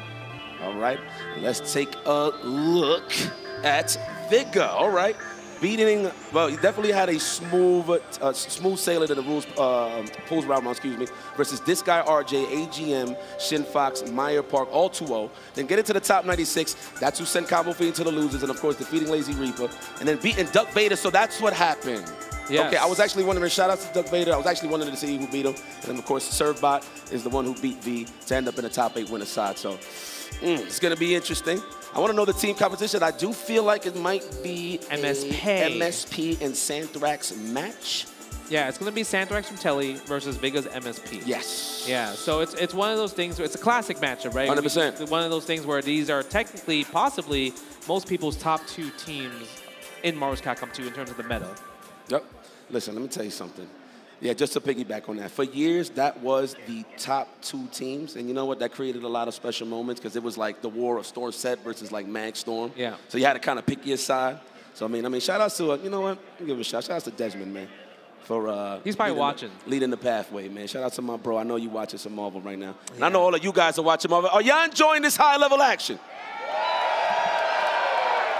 You know what's the crazy part about the crowd? They're seeing what we have to go through. Yeah. Right? The struggles of getting hit by Captain Commando, getting double snap, right? Taking the first attack, getting shot by Duck, eating the Strider Doom. This game is unforgiving, but that's why we love it. Sometimes it's one of those games where you just can't stop playing. No, so this is the thing about this game. I think at this point, everybody is pretty optimal in terms of combos. But the beautiful part of it, I mean, obviously you got X-Men on the screen, but the beautiful part about it is the neutral, how they take their time to try to open people up, how to size them up to open up with an air-to-air or a cross-up or whatever the case may be. You know what I'm saying? That's why styles like, you know, Justin Wong over here running all day from me. You know, I think I call that neutral. I call that space control. I call that not being in scrambles. That's BS, brother. You was running for your life, and it's cool. You had a lot of cash to gain. I understand. For 4 years you ran, and you had a smile on your face. It's tough. I mean, you're a person that hits you once, and nobody gets a chance to play. I don't want to play a single-player game. You're playing a single-player game. I'm trying to, have a dance with you. That's the thing. I'm trying to play with you while you're not trying to play with me. So you're actually the selfish one when you think about it. Man, that's not true. I don't think so, bro. Yeah. Come on, man. So how come you don't start full screen away? Oh, y'all instigated this? I'm just saying. It's not fair. All right. Y'all rather see Justin run or me maul him? It's a mix. I feel like it's a mix. I feel like it's a mix. Guys, tell us. You want me to run away, right? Come. Run the set. You hear that? Run the set. You want to go quick 2 out of 3? I mean, if the production allows it, I'm down. It's up to them. Man, shout out to the best seats in the house and the Red Bull, man. I see y'all. Y'all are chilling, man. Have a refreshing cold one to kick back. And, of course, the Red Bull hype meter. Where's it at, man? Well, I want to know. Can we actually see it on the screen? Is it a possibility? No, that's probably for the chat, huh? Look at the best seats, though. Oh, okay. All right. Well, there you go, man. Yeah, but please fill up that hype meter, ladies and gentlemen. The Red Bull. Oh, crowd in-house. Okay, so guys, listen, the louder you get, the higher the bar gets on the hype meter. So please, make some noise for the one time. Y'all ready? 1, 2, 3. Oh, you see that? Oh, that's the actual meter with the lights. Guys, production, I'm so sorry. I was like looking for it the whole time. It's literally right there. Let's build some meter, y'all. Can we run away like Justin, ha, ha, ha, and build that meter? Let's do it. Let's do the storm. 1, 2, 3. You ready? Ha, ha, ha. Y'all ready? 1, 2, 3. Oh, psych. Let's go for the match. Psych? To the match. All right, here we go. Yo, that was crazy. I didn't even know the match was set. Me too. I didn't know either. All right, here we go. We got Telly versus V. Oh, he got hit. Okay, go for the 1, 2, 3, 4. Another one. Yeah. You think we're gonna go for snap? Because at this point, he's gonna go spin out if he keeps going for the Hypergraph Tempest. Kill him. Oh, really? You want to get the heart? That Captain Commando. Wow, mash your buttons. Wait, what's going on here? Yeah, I think he's not moving with his stick. He's pressing the buttons, but he's getting hit, unfortunately. Man, yeah, he was like standing still for a second. Yeah, he was standing still. Going the Hailstorm. He didn't call the Solak. Unless of course Solak hit him initially. He probably just forgot. He's able to jump out, but he couldn't get the combo confirmed. Lightning attack. Oh, go low. Even regardless, it was going to chip out. Yeah, that was a meaty anyway, right? Oh, legs. Sometimes the scramble. This is the thing. Oh, the Korongo? Korongo, man. Korongo. Show some love to my. No, I'm just joking. My bad. I was trying to learn it. It's hard. Yeah, bitch, I can't really. It's not easy infinite. All right, there we go. Bringing in Magneto safely. He can actually get a punish. Oh, he could have got him. You can actually super jump right above him, float, and then come down, get a finish. You can get a punish from that. He can even just do Tornado, right? On top of that, too. Yes, he could. Yes. Typhoon, bring him up against the roundhouse, but no rocket punch on Telly's part. Man, the gun is jamming, man, for Telly. Definitely got to check that out. It might be a little bit nervous as well, too, just because he's in that top 8. And look at this. Mr. V himself, and it's okay. Sometimes when you're playing Magneto, it's like you're in the zone, you're in the flow, and like it's kind of hard to just not be in that zone, right? Yeah. Especially when you first finally get the hit. So you don't enjoy watching that? That was cool. What? He hit him. You mean he mauled him? Yeah, that looks fire. Did it? That was mauled. There was a single player game. So you would appreciate if Telly just stayed on the top of the sky. I felt like if we had a back and forth, which Storm Sentinel gives you, the crowd would have been more excited. The match ended in like 30, 40 seconds. That's Marvel, baby. It is Marvel. That's Marvel, baby. It is Marvel. You know, it is what it is. He didn't get a chance to play. It was my play game. He actually didn't get a chance to play. All right, Telly. All right, we're going to think about it. All right, so there was a bit of an issue. There was a point in time where Captain Commando just stood still. Yeah. Looks like we got that situated, so let's move forward. Oh, we got some issues. It happens. Listen, man, ain't nothing perfect in this world. You know what the hardest part is? You can't even, sometimes you can't even tell, right, if it was a controller malfunction when it comes to this game. Because that means like the reset will all work, right? Even when you're, let's say it's working, it's completely functional, you still can't guess right, same side, left side. It's just so fast in general, right? So we couldn't even tell if the controller was malfunctioning unless it was like for that split second where he stood still with Commando, right? I mean, you just got to watch the show when you get hit. So it kind of makes sense. So it's cool. Oh, man. But the thing is, okay, what's kind of like your to-go-to? In that situation when he was doing the 1, 2, 3, 4, like jump, normal jump, light punch, light kick, light punch, light kick again, it was hard for him to go for hyper attempt because I think if he went for one more route, the spin out would have happened. Well, I'm greedy when it comes to damage, so I would have reset it. I would have went for a grab or a crossover with roundhouse. That's true. Roundhouse. In the corner, it's really good against Sentinel because it's technically unblockable, right? Yeah. I mean, go for the slide or the dash fierce. Exactly. So the thing is, when you infinite Sentinel in the corner, you're like lulling them to sleep. So, and they're already like in their minds like, oh my God, it's over. So yes. you could sneak in a reset in that situation. You know what I mean? It's pretty cool.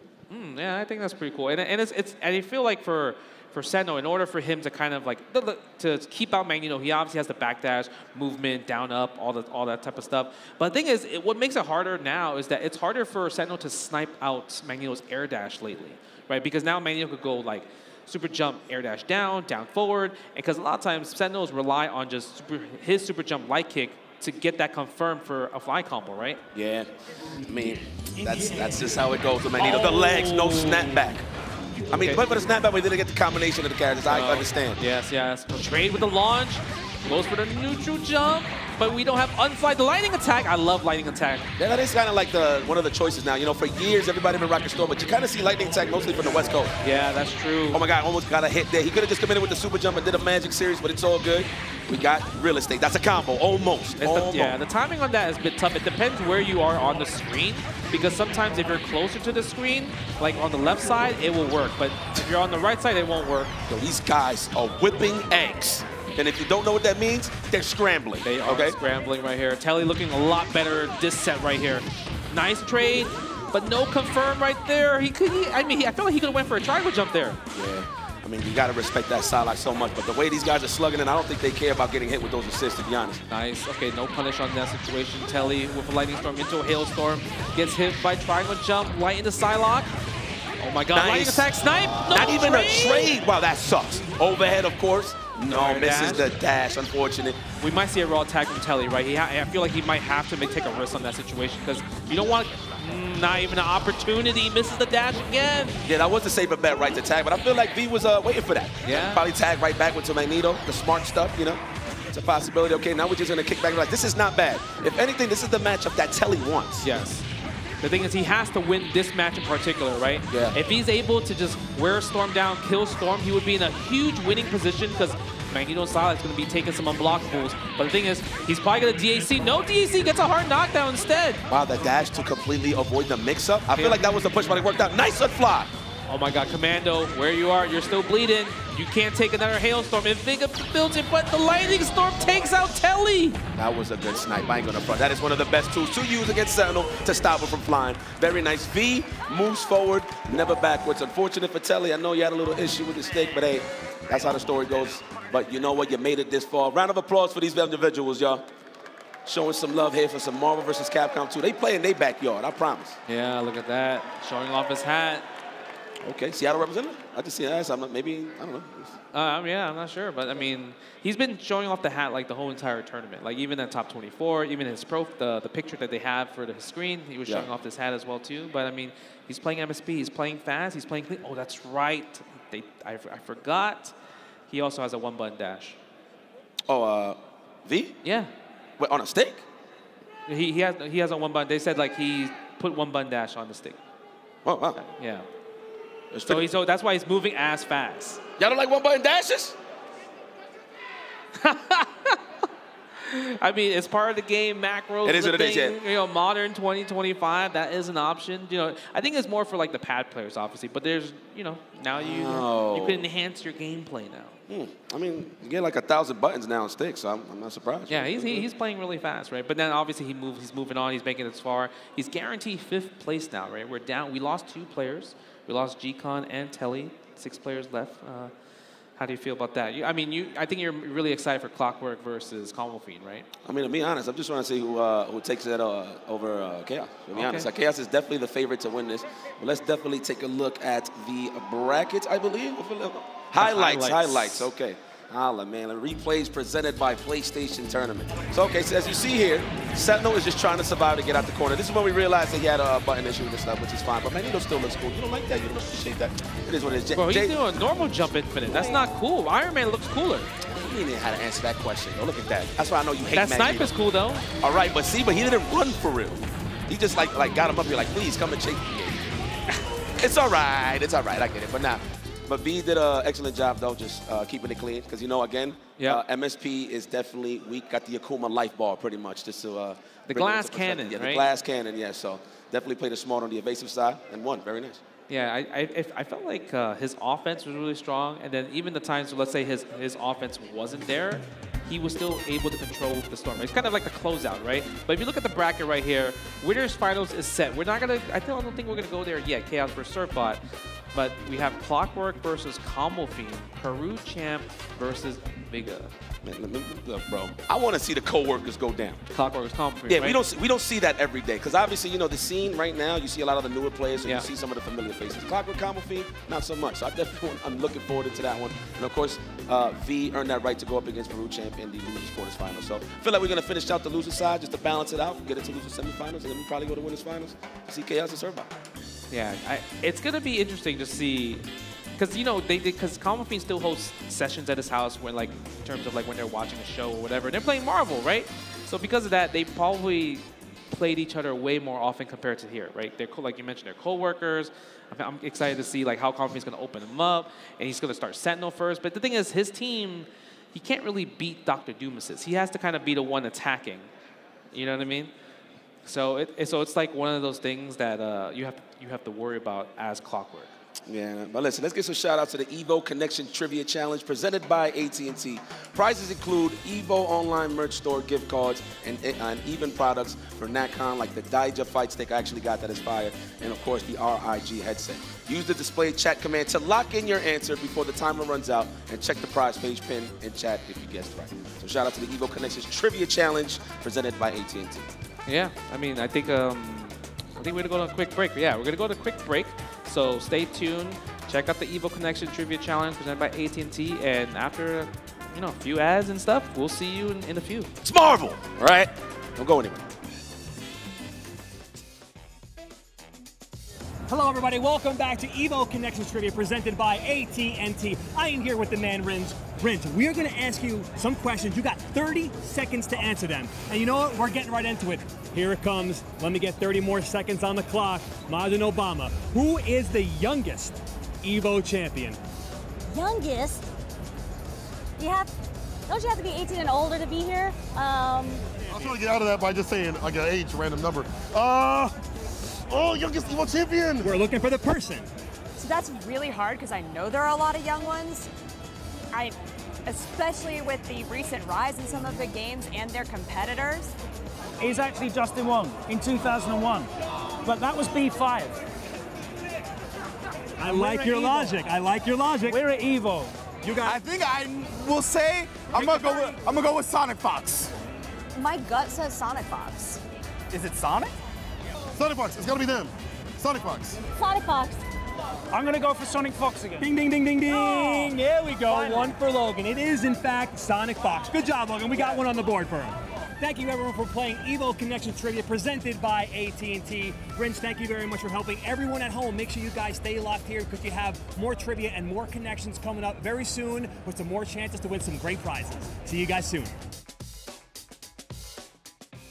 These last few years, Chipotle has treated us good, giving away thousands of dollars worth of free entree cards. This year, they're taking it to the next level with a free air-conditioned ride to get some free food. If you're ready to go get some free Chipotle, make some noise!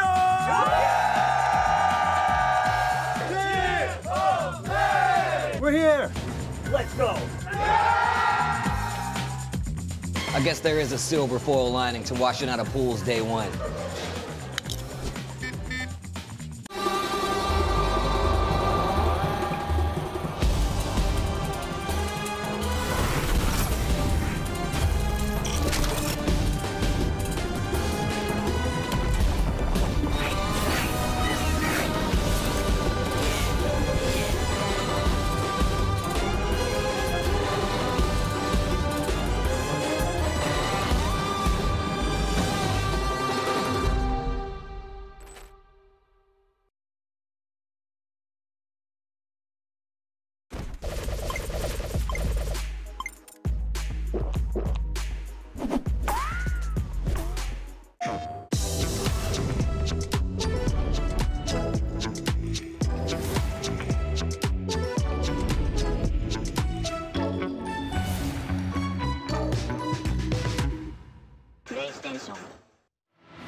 And welcome back, Evolution 2025. You're here to enjoy a fire set. Of course, shout out to Zenny Wyatt. Of course, we can see all the beautiful people enjoying themselves.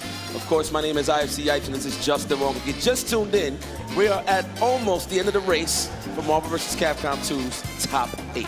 Yo, oh, look at the crowd, though. Look at the arena. That's really cool. Seeing these type of shots, seeing the people. Look at that. Everyone, wave hi. Say hi to the camera. Everybody, yeah, everybody's watching. Yes, sir. Look at that. Okay, well, hey. I didn't even know it goes that far. Like, oh yeah, there's bro. a lot of seats. And mind you, it's day 2. We're not even in the final side of things. I mean, this don't take it away. I love a top 8 on a Saturday, you know what I'm saying? Kick back and relax and really think about it before going home, you know? I think it's really cool that like every finals gets an arena experience. Yes. Right? Because we obviously went through like stages where we played at like kind of the stages, right, outside as like the finals and everything, which is still fire. Yeah. But now we get like this presentation, people get comfortable. I never thought I would see this on like this type of setting, to be very honest. And there's more pressure, right? Like Yeah. I feel like with all the lights and everything, it's a beautiful thing, right? I'm just glad that all of the beautiful people behind me could get to enjoy some Marvel vs. Capcom 2, man, at the end of the day. Again, we never, yeah. Raise up. Yeah. So the thing is with me, you know, we have obviously had our wars for years, right? But we never had the experience to commentate Marvel vs. Capcom 2 at the highest level. You know what I'm saying? So I had to take it upon myself, Justin Wong as well, to just sit here with you guys and just make this show rock for y'all, man. So, of course, round of applause one more time for holding it down for the FGC. All my beautiful people. Without y'all, this is nothing. Trust. You hear me? So that's all about, man. That's what it's all about out here. Man, okay. At this stage, Combo versus Clockwork. The co-workers. The co-workers. Who's going to pay for dinner tonight? Y'all should put a bet on. They should put a bet on it, right? They should put a bet on it, man. I'm not going to lie. Buy me Chipotle. Loser buys me Chipotle. That would be fire, actually. Right? Hey, throw a card up. They got cards in their back pocket. They made it top 8. Oh. Throw the bags up. And you get the bag, too. Yeah, throw the bags up. That would be pretty cool, yeah. But look, these guys are very familiar in terms of how they play. I'm pretty sure they have their wars in the office, in the cubicles or whatever the case may be. But these guys are definitely some of the cornerstones of the FGC. Everybody knows who Clockwork is. If anybody that made ninjas cool, it was definitely Clockwork. Then, of course, Combo Fiend always plays with his heart, and he always has that will to win. Same thing with Clockwork, but, that's like a high trait that Combo Fiend has. And he's been in the game for many years alongside Clockwork. So many beautiful memories. So the fact that I could get to see these guys play on the stage, it's magical. For me, it's magical. It's two interesting styles, because Clockwork is like he's a flashy player. Right, with Strider, even in Marvel 3, super flashy with his combos and everything, really creative. While Combo Fiend just like, yeah, hit you with this, That's it. Just hits hard. Yeah. I mean, you saw it in some of the punishes. He would like put you in the repulsive blast, but he's trying to rocket punch you first to get more damage. He just hits. He likes hitting hard. Yeah. All the character choice that he plays, it's just like, how much damage do you do? Yeah. But look at the bracket right here. As you can see, winners finals set Chaos versus Surfbot. That's going to be best out of 5. But loser quarters finals to see who's going to make it into loser semifinals. Clockwork versus Combo Fiend coming up in a bit, while Peru Champ versus Vega. That's going to be interesting because I feel like that's another classic Santhrax versus MSP matchup, right? Yeah. Peru versus US, and yeah, Peru Champ representing Peru. And that's like, because like, think about Marvel 2, you never seen people from international seas do so well until I would say maybe the last like 5-10 years, right? I'm right with that. But yeah, man, Clockwork versus Combo Fiend. You're gonna get the combination of Sentinel, Magneto, Iron Man. Though Combo Fiend does have a lot of teams in the pocket, you do have Cyclops as an option. He does play Iron Man, Cyclops. Cyclops is really good against Dr. Doom. Yeah, goes right through Dr. Doom. You're gonna see it in the match. That is, of course, if he picks it. And of course, Clockwork with the pride and truth, the trademark, Strider, Doom, Sentinel. You know what's really cool about this is that Combo Fiend's team, Sentinel, Magneto, Iron Man, it's actually named Team Combo Fiend. Yeah. Right? So obviously, I think he's going to pick with that. And then Clockwork, obviously, Team Clockwork, Sentinel, Strider, Doom, right? So my thing is, it really depends if Clockwork can out-Sentinel, Combo Fiend Sentinel, build the bar. And it's not that bad because I feel like in that situation, you're going to build bar. You're not going to get one-touch kill unless Combo Fiend decides to pick Magneto first and try to go for the one-hit kill. Because I personally think that's the better option, but the way Combo Fiend, with his order, he has been just only doing Sentinel on point. Yeah, I mean, look, the battery, right? He's trying to chip out as much as possible and then finish with Magneto. I feel like, if anything, I wouldn't say it's his weakest. Like, he's not weak with Magneto, but definitely not the strongest from his bunch. Yeah, I guess so. Yeah, you know what I'm saying? So, like, Sentinel Iron Man is definitely what's key for Combo Fiend right now to win this match. So, I don't know how, obviously, you got to space out Repulsive Blast so he could even beat Dr. Doom. Yes. So, that's going to be a little tough considering that Clockwork is pretty aggressive. So, I'm probably going to see a lot more. We're probably going to see a lot more, like, normal jumps just to snipe out. Like normal jump, short roundhouse with Sentinel just to snipe out like Repulsive Blast. But if he messes that up, he's going to get clipped with the Repulsive Blast. Yeah, it's just a Repulsive Blast. It doesn't beat Dr. Doom at all. Right? Yeah. So Combo Fiend has to be the one on top. 100%. Where he needs to stomp out Clockwork's Dr. Doom assist, so then he can call Iron Man. Yeah. Right? Because I think if they both come out at the same time, Dr. Doom will always win against Iron Man's Repulsive Blast because there's startup on it. It's not as fast like compared to like War Machine's Repulsive Blast. Yeah. I mean, at the end of the day, we're going to get some good Marvel. It's going to be either chip damage or big damage. You know? I give that an 8. Yeah? I'll give that an 8. Oh, man. I feel like that's pretty good. That is pretty good. You got bars, Jay. Yeah? You got your bars. Yo, round of applause for Justin Wong commentating y'all nowadays, man. Round of applause, bro. I just like talking. I know. You a yapper. You're a professional yapper. I'm not going to front. I'm a good yapper. I'm a good yapper. Nah, but let's see how this matchup plays out. So, okay, but guys, let's give a round of applause and a shout out to the hype meter, the Red Bull hype meter. Can we go and see that real quick? I cannot believe I didn't catch it the first time. Please make some noise. Louder! Louder! No. Louder. Yeah. Yo, my man KDZ is in there, baby. Look at him. You see Phil? That's KDZ right there. He's holding the Red Bull can. Dude, that's Phil? Yo. Bro, that's not Phil. That's not KDZ? No. Yo, Phil, apologies, bro, apologies. All right, that's Neo. That's Neo in the back, though. Yeah, that's Neo. That's Neo. Okay, we'll take that. Oh, my God, Phil. I'm so sorry, buddy. I thought that was Phil. Nah, man. You got to get familiar with your people. I mean, you are getting a little dusty. No, he got the shades on. He got the shades on. You getting caught coma? God forbid. No, I'm good. No, God forbid. Damn, I can't joke around like that. Yeah. We're just getting old, okay? That's what I'm trying to say. No, I'm good. Okay. If Clockwork has Dr. Doom left, do you think his Dr. Doom will put in any work? Because Dr. Doom doesn't really do much sometimes. It all depends on how disrespectful Combo Fiend's trying to play. Now, if he puts himself in that scenario, I could see it happening. But if he's going to kick back and relax, I don't think Doom's going to do anything. Yeah, I mean, because there's times where Dr. Doom he has unblockable sweep, right? Unblockable sweep is a big factor, but we are going to get the match. I think we're going to see Sentinel versus Sentinel. Oh, no, Magneto, that's right. Look at, man, you know what? I rock for this order. Wow, the jump jab, smart choice there from Clockwork to avoid the low. Yes, goes for the low. Nice repulsive blast. Yeah, like I said, Dr. Doom automatically is going to beat Iron Man right there. You know what I like this from Combo Fiend? Because if he's planning to move forward in this tournament, he got to warm up the Magneto. So I actually like this choice to start it up. They hit a normal jump. Oh, missed the dash. Like you mentioned, the warm-up, Magneto's definitely his weakest character by far because I feel like we never seen his Magneto just do anything crazy compared to other Magneto players, right? Look how slow that dash was. There you go. That's how you do it. That's the old man Infinite. That's the old setup Infinite right there. 1, 2, 3, 4. That Infinite was there since 2001 in this DHC as well. Can he get the guard break? Can he get the Infinite guard break right here? Jump fierce? Oh, he took the hit! Damn, Clock. You know what? No, God. Hey, but I respect that because you got no choice. And Combo Fiend has been pretty clutch with the guard break, so you might as well take a shot at trying to get a trade. But the fact you tried to come in with a heavy was crazy. Yeah. All right, no meter spent. Didn't even need a DHC. The last hit, another Infinite. Do you want to learn it? Oh, he messed it up. But all right, this is Dr. Doom, man. Ooh, goes for the roundhouse. Gets the drone. Does Dr. Doom. You get the super, but the damage is not enough. He didn't even get the good photon rays there. This is a steep hill to climb. This is going to be tough. All Combo Fiend needs to do is Unibeam when the drones is out there and throw mad smart bombs. Yep. Intelligent smart bombs. Sentinel, Snitch. Yeah, the Snitch definitely called the The Snitch. Good stuff there. Okay, great start, Combo Fiend. Look at Neo in the background. He's like, man, what happened there? Yo, Peter's a savage. My man was licking his bottom lip, bro. He's salivating right now. When he wants to kill this guy. When he hit the Infinite on Strider, he's like, yes. Oh, I win this game for sure. Look at Clock, though. He's hitting him with the, Yeah. You know how he thinks. He be like, You get a chance to play, bro. 2 characters died instantly. Yeah, man, that proton cannon, that start tech. Oh, no! Okay, no, it's okay. He respected the Vajra. You noticed that, right? Yep, the scramble, playing the wrong game, that's for sure. Oh, he's in there. Yo, Combo Fiend is playing with that. Bro, he knows, because look, he got 3 bars now, Clockwork. You already know Strider might come to play here.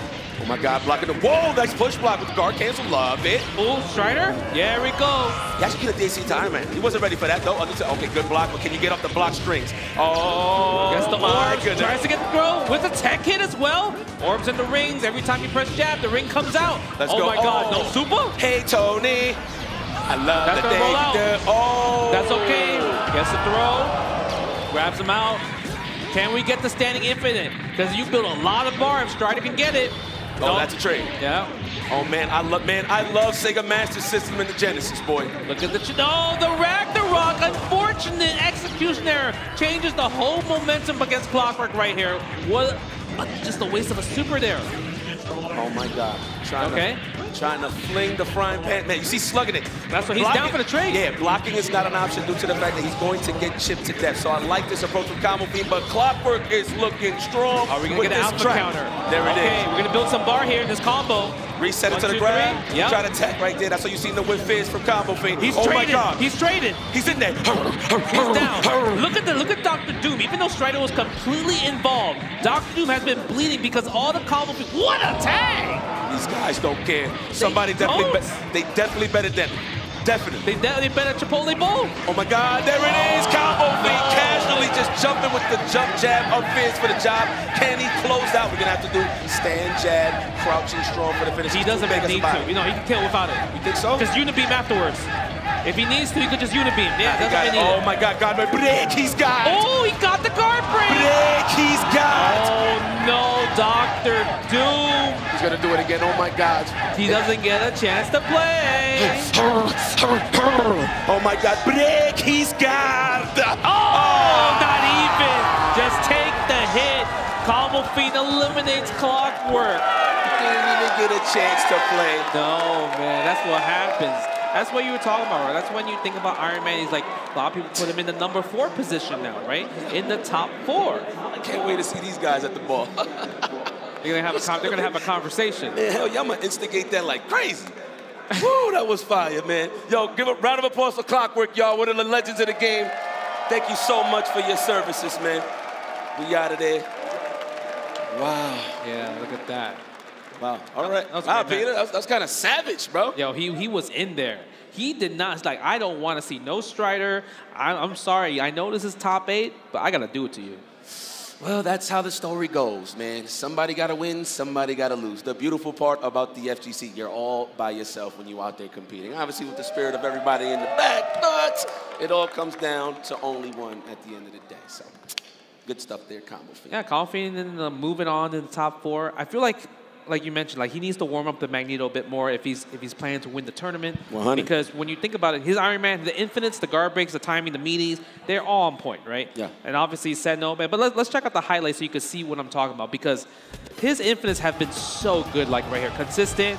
He even has like the DAC going to Sentinel, and right, especially against Strider, low health. You don't even need to DAC. So that's like guaranteed guard break against Dr. Doom in general. Now, mind you, that's the old school guard break. That is the Combo Fiend guard break. Now, mind you, Josh 360, credit to him. He actually layered it a little more with the Disruptor to make it more guaranteed, but he's been consistent. That's the name of the game. Incoming characters, guard breaker, break their guard, and finish the job, and Iron Man has all the superior tech to do that. So, of course, man, shout out to this replay presented by PlayStation Tournament.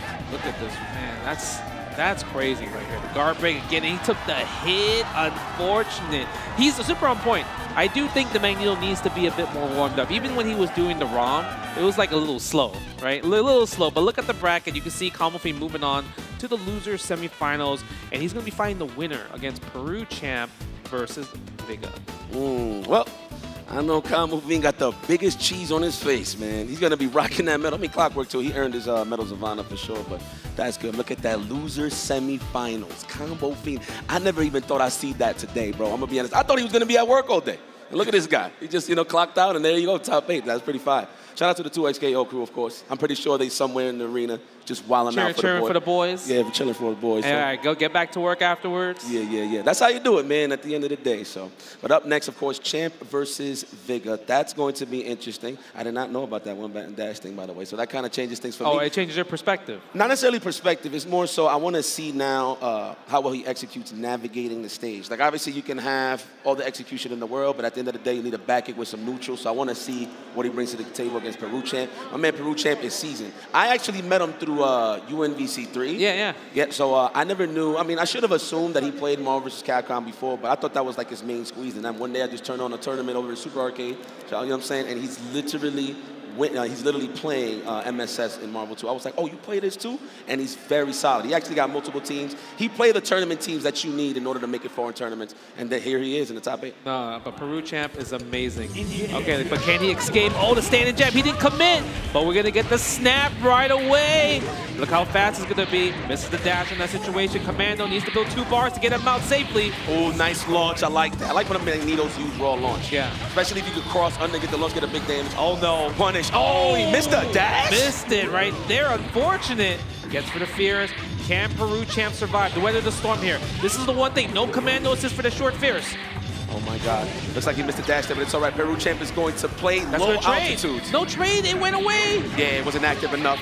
Yo, all Peru Champ needs to do, to be honest, to make this annoying for V is to just fly low and spit, unfly, spit. Yeah, man. My man Vega's moving fast right here. Like, right? You see how fast he's moving? Yo, dog. They are slugging it out. They are. They're trading. For a team that can kick back, I'm surprised Peru Champ is even engaging right now. You know, remember, he played Wolverine Doom Virgil in the other game.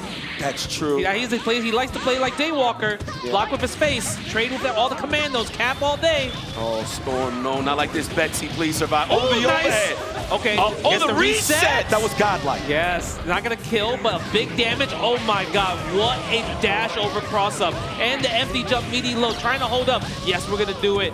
Bring in Magnus. Bring him down a little bit just so you can assess the situation. Shockwave mix. Oh, no guard break. Interesting. Yeah, I guess maybe he did a little bit too fast there. Possibly. Oh, drones out of there. I like the dash just to avoid. Ooh, that's so tough, but misses the fierce roundhouse. Captain's cross-up. That was a cross-up, but he didn't get the knockdown. Unfortunate Captain's sword. What an unreliable super. There we go. Rom City. Nice and simple. There it is, the power of the one-button dash. Guard break, can we trade or something? Survey says. Oh, mix the dash. Interesting. Yeah, there we go. 1, 2, 3, 4. Keep it simple. Short, Psylocke in the Tempest. Oh, doesn't even need it. We're going to just keep it super simple. All rhythm over here. He saw read him. He saw read him. Very nice. Nice and simple. That is the classic. By the way, that's actually the first Infinite I've ever seen in Marvel vs. Capcom 2. Yeah, I actually, this is like a small, like long time ago story. Like when I was playing Alex Valle in Marvel 2 at Midwest Championship, he would play Team Watson, I remember. Sentinel Commando, and I would do that Infinite because Ron was not discovered yet. Yeah, I remember. Ah, good times. Good times. Man, the antiques. Yeah, when Magneto wasn't as fast. I know, huh? Oh my God, opening gambit. We jumped, I like that. All right, I Peru out of harm's way in the opening gambit. Yeah, it's so scary that he puts Storm on point. Oh, the reset sneaky. No meter. Nice short roundhouse. The hit timing was real right there. Dashes into Typhoon Hail. Can we take out Magneto? But yeah, I feel like V might just take out Magneto and bring in Storm. We'll take that trade all day. At least he's down on the meter. If I was V, I would literally just build. Do we do it? Do we do it somehow? I would. Oh, yes! Nice! He risked for it and it worked out! With a reset, oh my God. Don't get hit by the raw tag though. I feel like it's coming. That's the only way he can win. Oh my God, Stone Cold Steve Austin in the building. Oh, go for the Fierce. Another one, Fierce again. That is so annoying. Unblockable. High beam and Gluteus Maximus, no. No, misses that, but that's okay. Look at that, yo. Oh, what happened? You know what happened? V decided to block with his face. Yo. And then it just led to all of that. It really did.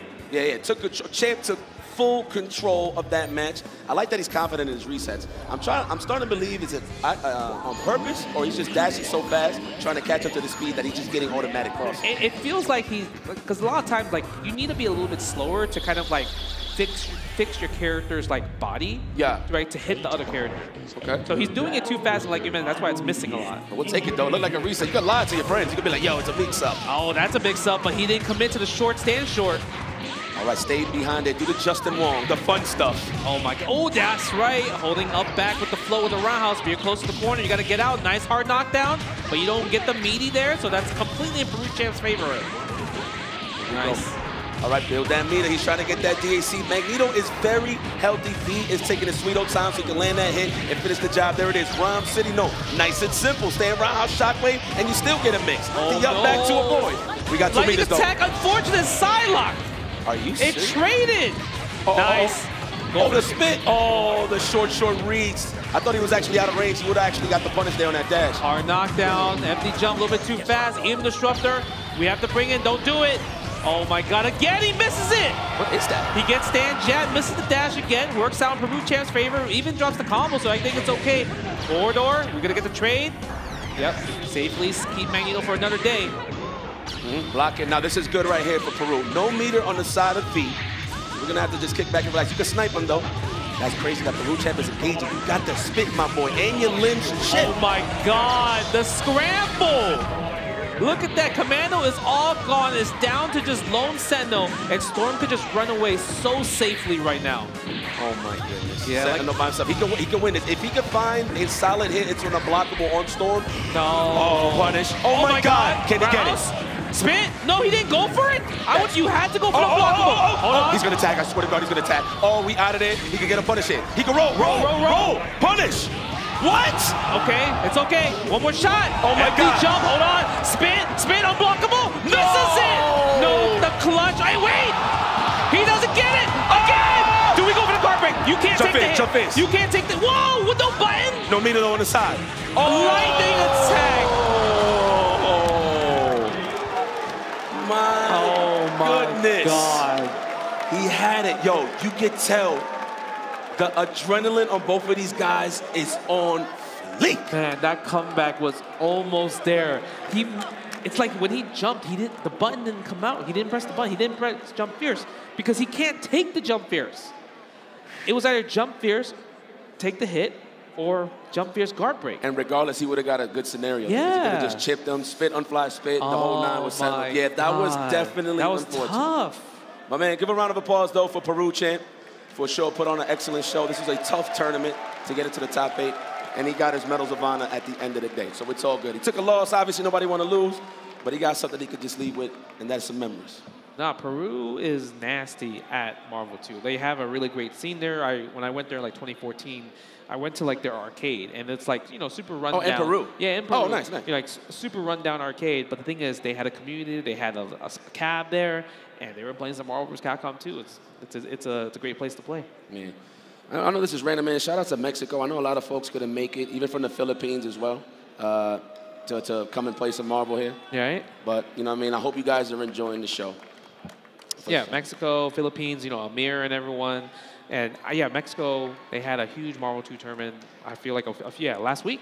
So that was really, really good. A lot of people were there. Poyo was there. Yeah. Right? Kamitani from Japan, he came all the way out here to play Marvel 2. Shout out to Japan, too, man. We just had, I'm pretty sure you've seen the footage on Evo FGC. I think it's on the YouTube, right? But, it was on the YouTube, yeah. Yeah, but we was out there having a good time playing Japan, so arigato gozaimasu to all of those guys that gave us some good games out there. You know what I'm saying? I try. Yeah, that was good. That's the only thing I know, though. Yeah, all right. I mean, now we have our top 4, though. Okay. Right? We have Vega versus Kamofin, but guess what? We are going to move on to winners finals because we haven't seen Chaos and Servbot play for, I would say, for a bit now. And the thing is, this is where privilege is. You make it this far, you get a 3 out of 5. Yes. This is where you get the extra game, which is super, super important. I love that. And mind you, they're both Magneto players, so that opening gambit is going to be something serious. Do you want to make bets early on of what they're going to start with? All right, it depends on the team. I'm going to speak on Chaos. If he picks MS, whatever, it's going to be high weight, go high again Typhoon. Okay. I mean, he could pick Storm Sense Cyclops as well, too. He has a really good Matrix. Like I said, he plays the whole cast, but even Servbot also plays the whole cast. Yeah.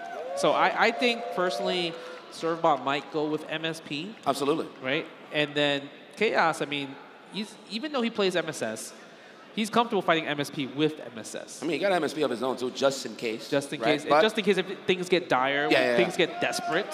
There goes Servbot. Hey! Yo, that might be a new hero, man. It must be the beautiful smile, bro. I'm not going to front. I think that's the Servbot, the pixel art.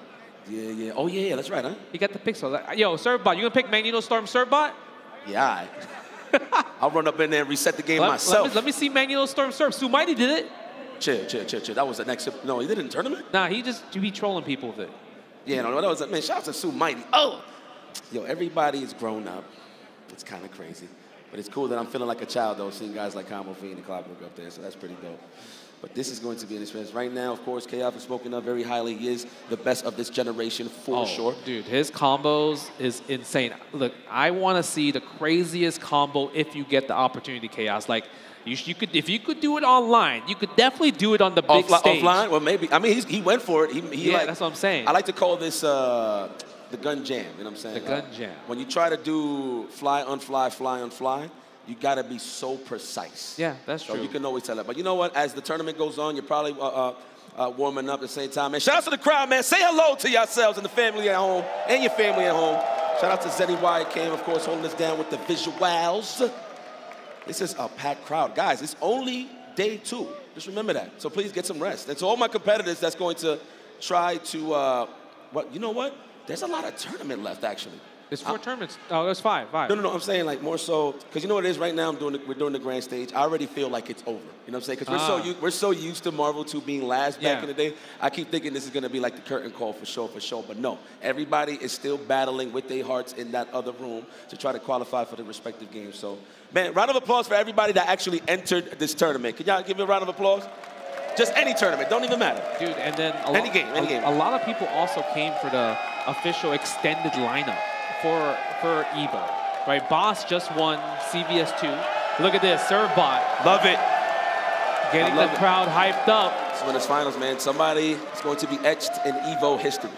This is going to be it, of course. They're in their own backyards, really. I mean, obviously we're in Vegas, but we're in the West Coast, so it's kind of cool to see that they're representing the winners finals. I mean, especially when you're in this situation where you're like, oh, we play each other a good amount at events in this scenario, in winners finals, grand finals. So I feel like the nerves are like gone at this point because you're comfortable with your opponent. Yo, serve by random. You a Lakers fan? No? I just wanted to make sure. All right. He probably is. Maybe. Nah. You like basketball? Oh, yeah, you like the Knicks? Yeah, I like the Knicks. You actually watch the playoffs? No, not this year. I've been traveling. That's true. All right, you got to travel. You got to back. All right, Chaos. I'm curious to see what team he's going to play. I like his Storm Sense Psych. I also like his MSS. And the thing about him is his clutch factor is super high. His comeback factor is super high as well. Sturbot, I can see him taking a lead in the beginning.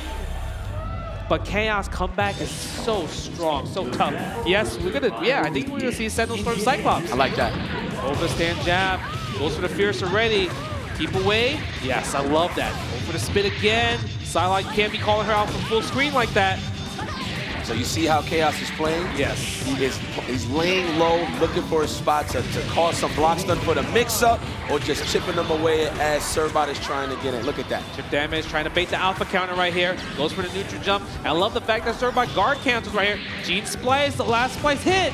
That's going to hit. Oh, he's taking it to the skies. Ooh, try to go for the grab. That would have been big damage. Big damage right there. It probably would have been her life. Nice, I like the launch.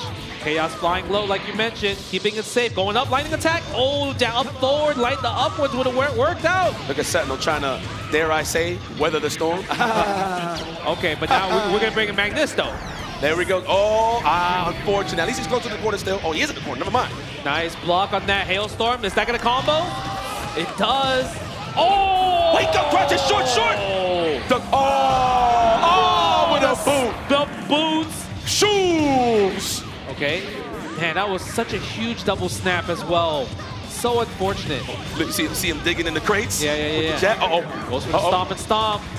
Stomp and bob. Again, with the Fierce, the frying pan. Damn, he's whipping some breakfast right now. That pan was moving, boy. Yo, let me tell you something. That does 2 points of chip. Just random. With the heavies. Yeah, with the heavy. 2 points of chip. Yeah, I mean, Sentinel, anytime you block, you're taking damage. Yes. You're literally taking damage. That's crazy. So imagine fighting Dowsim in Street Fighter and you're getting chipped with just his limbs. Yeah. I think everybody would lose their mind. But that's the beautiful part about movement in this game, to avoid those scenarios where you gotta get chipped, where you're avoiding chip. Yeah. Chaos looking comfortable, looking confident. The zoning, the neutral, he has on it, on point. Oh, nice. Snap. Bring in Cyclops. Psylocke again. Oh, the mix. We're going to go low? Yeah. There we go. Are we going to go for ROM or we're going to go for reset here? I think all ROM, all the way through, just to build meter, just in case we could get Storm in there. Yep. This is going to kill. So now, can you get the clean hit, clean guard break on Storm, so you don't have to worry about Storm send no DAC? And unfortunately, he gets out, misses the timing, gets both. How was she still in? Oh, the drones was juggling her. Yeah, there we go. Snap. Gets that. Oh, my God.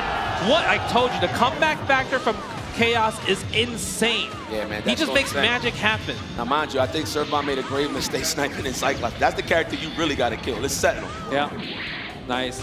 Oh, over the Fierce. But the thing is, if Cerbot can get a hit and go in lightning attack, I feel like bringing Magneto is definitely the most important part. But do you risk bringing Magneto right now because all the red health misses the combo anyway?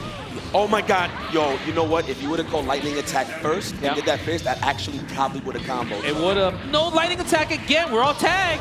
Okay, what do we do here? Do we bring in Magnesh? I would. Hopefully he don't roll out. No. Oh my God, go for the hair. They're trading. All right. It really comes down to the snipe on the Hailstorm. A little bit too early right there. Yeah, the drones trade. That's gonna hit.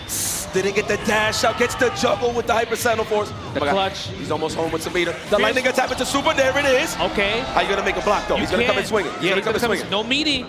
Oh my God, gets both! The clutch from Chaos. Launch, super jump cancel, bringing in. So he saw Magneto able to dash in there and get the punish. Cerbot had a lot of options on incoming, man. He could have done a meaty jump roundhouse into Disruptor. He would have got a combo. It was tough because sometimes the way Lightning Storm hits, you don't really get a good meaty. Oh, true. You don't really get a good meaty. I actually did not realize that. You are right. Justin wrong, ladies and gentlemen. Yeah. I think that's why Chaos was like comfortable with just coming in and pressing buttons at that point. But he's up 2-0. You saw the smile on his face. It's a very tough order for Servbot to make a comeback here. Snap! Whoa! Oh my God. Lord have mercy, Betsy. He was about to go for a ride. And mind you, now he got that unfly, so Sentinel is in prime form to swag out. Goes for the low launch. Nice. Calling Cyclops unblockable. That was scummy. GG's Betsy. That was scummy. Oh, guard break city? Are we going to actually lose the unfly? No, he don't want. He want to get mileage on. Yeah, he wants to get the combo. Because he knows at this point, it's hard for Servbot to make anything happen right here. Can he get the hit? The thing is, he has no anti. He doesn't have to worry about short, Psylocke, short, anything. You gotta get hit by the instant overheads, though. Chaos. One hit confirmed with the Gene Splice. Chase down from the super jump. That's what you do. Full control, unblockable city. Survey says. Oh, the fly. Can you get something, though? Oh, no. He tried to unblock. Yeah, you could have got a punish there if he flew up and unflew. Yeah. I think he just wanted to get the unblockable, get the combo. He wants to style. He wants to put something on the stage at this point. Magneto can make the comeback, but it's still really, really tough because it's based off your execution. Yeah, 100%. Uh-oh. Swag. Oh, unfly, though. Oh, he tried for sure. Try to take him to the city. Gets on the hailstorm, keeping it safe. Oh! Nah. I mean, the best bet he could have done was slide right away, right? Okay. But that would have been tough. Hold on. Servbot. This is your time to shine. If you kill Cyclops, how are you going to guard break? You have the perfectly meaty Storm. Super jump jab would be... No, disruptor, just to make sure. Here comes the attack. No, not even. No punish? To me. Oh, Trey with the Fierce? Well, you got to do something. Oh, the drone. There you have it. Chaos moving to the grand finals, and I'm pretty sure a lot of people was calling it. It's all about who can actually defeat the man. One more match, and he will be your Mars Capcom 2 World Champion. That's what he wants. He wants this so bad. But the thing is, Servbot, he's going to move on loser finals, still has a shot. It really feels like they got comfortable playing against him because they play against each other a lot. I mean, this is the best Sentinel we got right now, to be very honest with you. That's fact. The fact that he could just pick any team. He could have picked a Captain Commando if he really wanted to, but the Cyclops, I like the control of it, right? Yeah. Because sometimes, even though you don't get full combos like that, you have to be at like a great position to get the anti-air into the combo. But sometimes that flail effect, where like Cyclops trades, and then you come swinging down some buttons, you might get hit with a launch. Ken's launches has been pretty solid in terms of like cross unders, or just catching people like moving forward, dashing forward, and he gets some big damage. So credit to Chaos. Yeah, even his reaction of just one hit Gene Splice, and he's comboing like with Sentinel, like super jump jab, super jump short. It's really, really good, really on point. And the thing is, he doesn't just go for like short jab rocket punch, right? He's gonna try to go for the reset. He's gonna really try to milk the damage, milk the reset, and that's what he's really good. I feel like he revolutionized like that team, like Team Matrix, just because like when I played it, or even when Chris Matrix played it, we just kind of like kept it simple and like efficient. But he made it as like this could be a heavily mixed up team as well too, especially with like the Gene Splice like kind of sandwiching you in the air with Sentinel, even flying over you, getting the throw, right? That's like the most important part too. Okay. Well, listen, before we take a break, man, let's shout out Chipotle with the Chipotle Burrito Meter. Please fill that up. Spam Evo X Chipotle custom channel emotes to fill the Chipotle Burrito Meter. Up while the Chipotle commercial is airing. Once filled up 100%, you'll unlock a bonus Chipotle text to win giveaway after the break. So please, we're going to take that break right now. So please relax. We're going to the losers, what is it, semis? Loser semis. Loser semifinals. When we be back, more Marvel vs. Capcom 2 here at EVO 2025 when we return. These last few years, Chipotle has treated us good, giving away thousands of dollars worth of free entree cards. This year, they're taking it to the next level with a free air-conditioned ride to get some free food. If you're ready to go get some free Chipotle, make some noise! We're here. Let's go. I guess there is a silver foil lining to washing out of pools day one. I won PlayStation's Road to Evo and went head-to-head with Arslan Ash. I won PlayStation Road to Evo and battle against Sonic Fox. I have never seen that in my life. To compete on PS5, choose your game, find PlayStation tournaments, and register. It's that easy. Sign up for PlayStation tournaments for opportunities to win unique prizes and much more.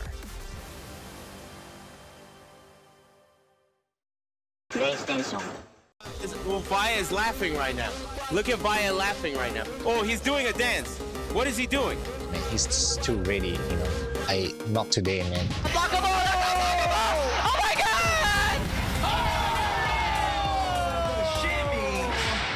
円参加して、でその時にまた賞金額が上がって、いや気持ちは調子良かったですよね。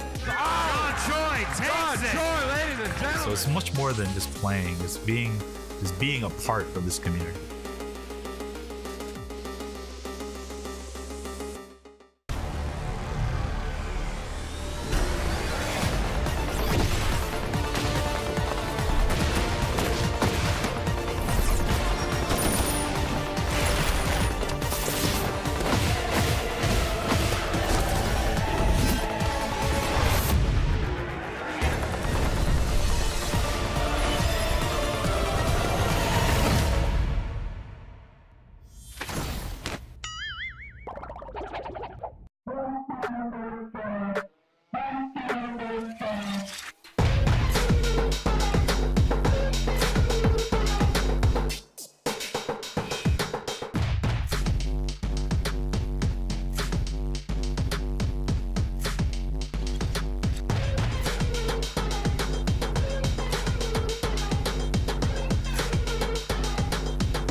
We are back with some more Marvel's Capcom 2 EVO 2025 Las Vegas. Shout out to the Zenny Wire Camp. Check out everybody in the crowd.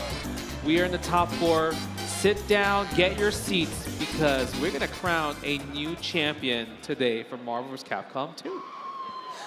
Do my faces creep you out? No, I don't think so. What about this one? No? No, you look cute. Okay. You look. Never mind. You know, you have like the Total Recall eyes. I know, my eyes do be bugging out. Guys, do I have weird eyes? Yeah? Damn, look at the guy in the front. He's like, yeah. You know, you could do the Total Recall eyes just popping out, you know, like you're in Mars. That's a good movie. It is a great movie. Good movie. Well, we are moving over to losers semifinals. We're gonna have V versus Combo Fiend. That's crazy. I'm saying that still, bro. Combo Fiend. I'm not taking nothing away from you, brother, but man, I thought you wasn't gonna clock out. Anyway, that's gonna be the match set in stone here, and then winner of that will be going up against Serbot in the losers finals. Yep. And that's gonna be an interesting match. And then whoever wins that match earns that right to go up against Chaos to see who wins the whole shebang. Yeah, I mean, Combo Fiend, like you mentioned, like you're probably surprised, but the thing is, he's just solid. Seasoned, experienced, like not that bland potato salad. Yeah, it's like, seasoned. He has, and it's not like he showed us anything like super fancy. It's like really just safe, stable, consistent play. That's it. That's what he's using is this. So right. This is going to be dope. I'm pretty sure everybody is going to be lending Combo Fiends, lending energy to Combo Fiends. So this is going to be a good one. V got an opportunity here to etch his name in stone in terms of being into the top 3 side of things, because we've seen Combo Fiend in many. How old is Combo Fiend? I don't know. I don't ask no age. Combo Fiend, are you over 35? Are you over 35? Okay. All right. He looking good, though. My man Combo Fiend. Yo, we going to the boss, son. But you gotta fight MSP though. Hey, yo, Combo Fiend, show me IFC. You gotta fight MSP. Show me IFC. I need him to get the hit, but I don't want him. That's why he starts Sentinel first. He don't want to try. He don't want to go with the first fight against the first attack. He wants some armor defense in his life. He knows what's up. Yeah. This man has been in the trenches. Look at him. There's too many MSP players. He doesn't want to just get hit and just not get a chance to play. Okay, V, I see you. All right, let's get it cracking here. It's going to be a good match.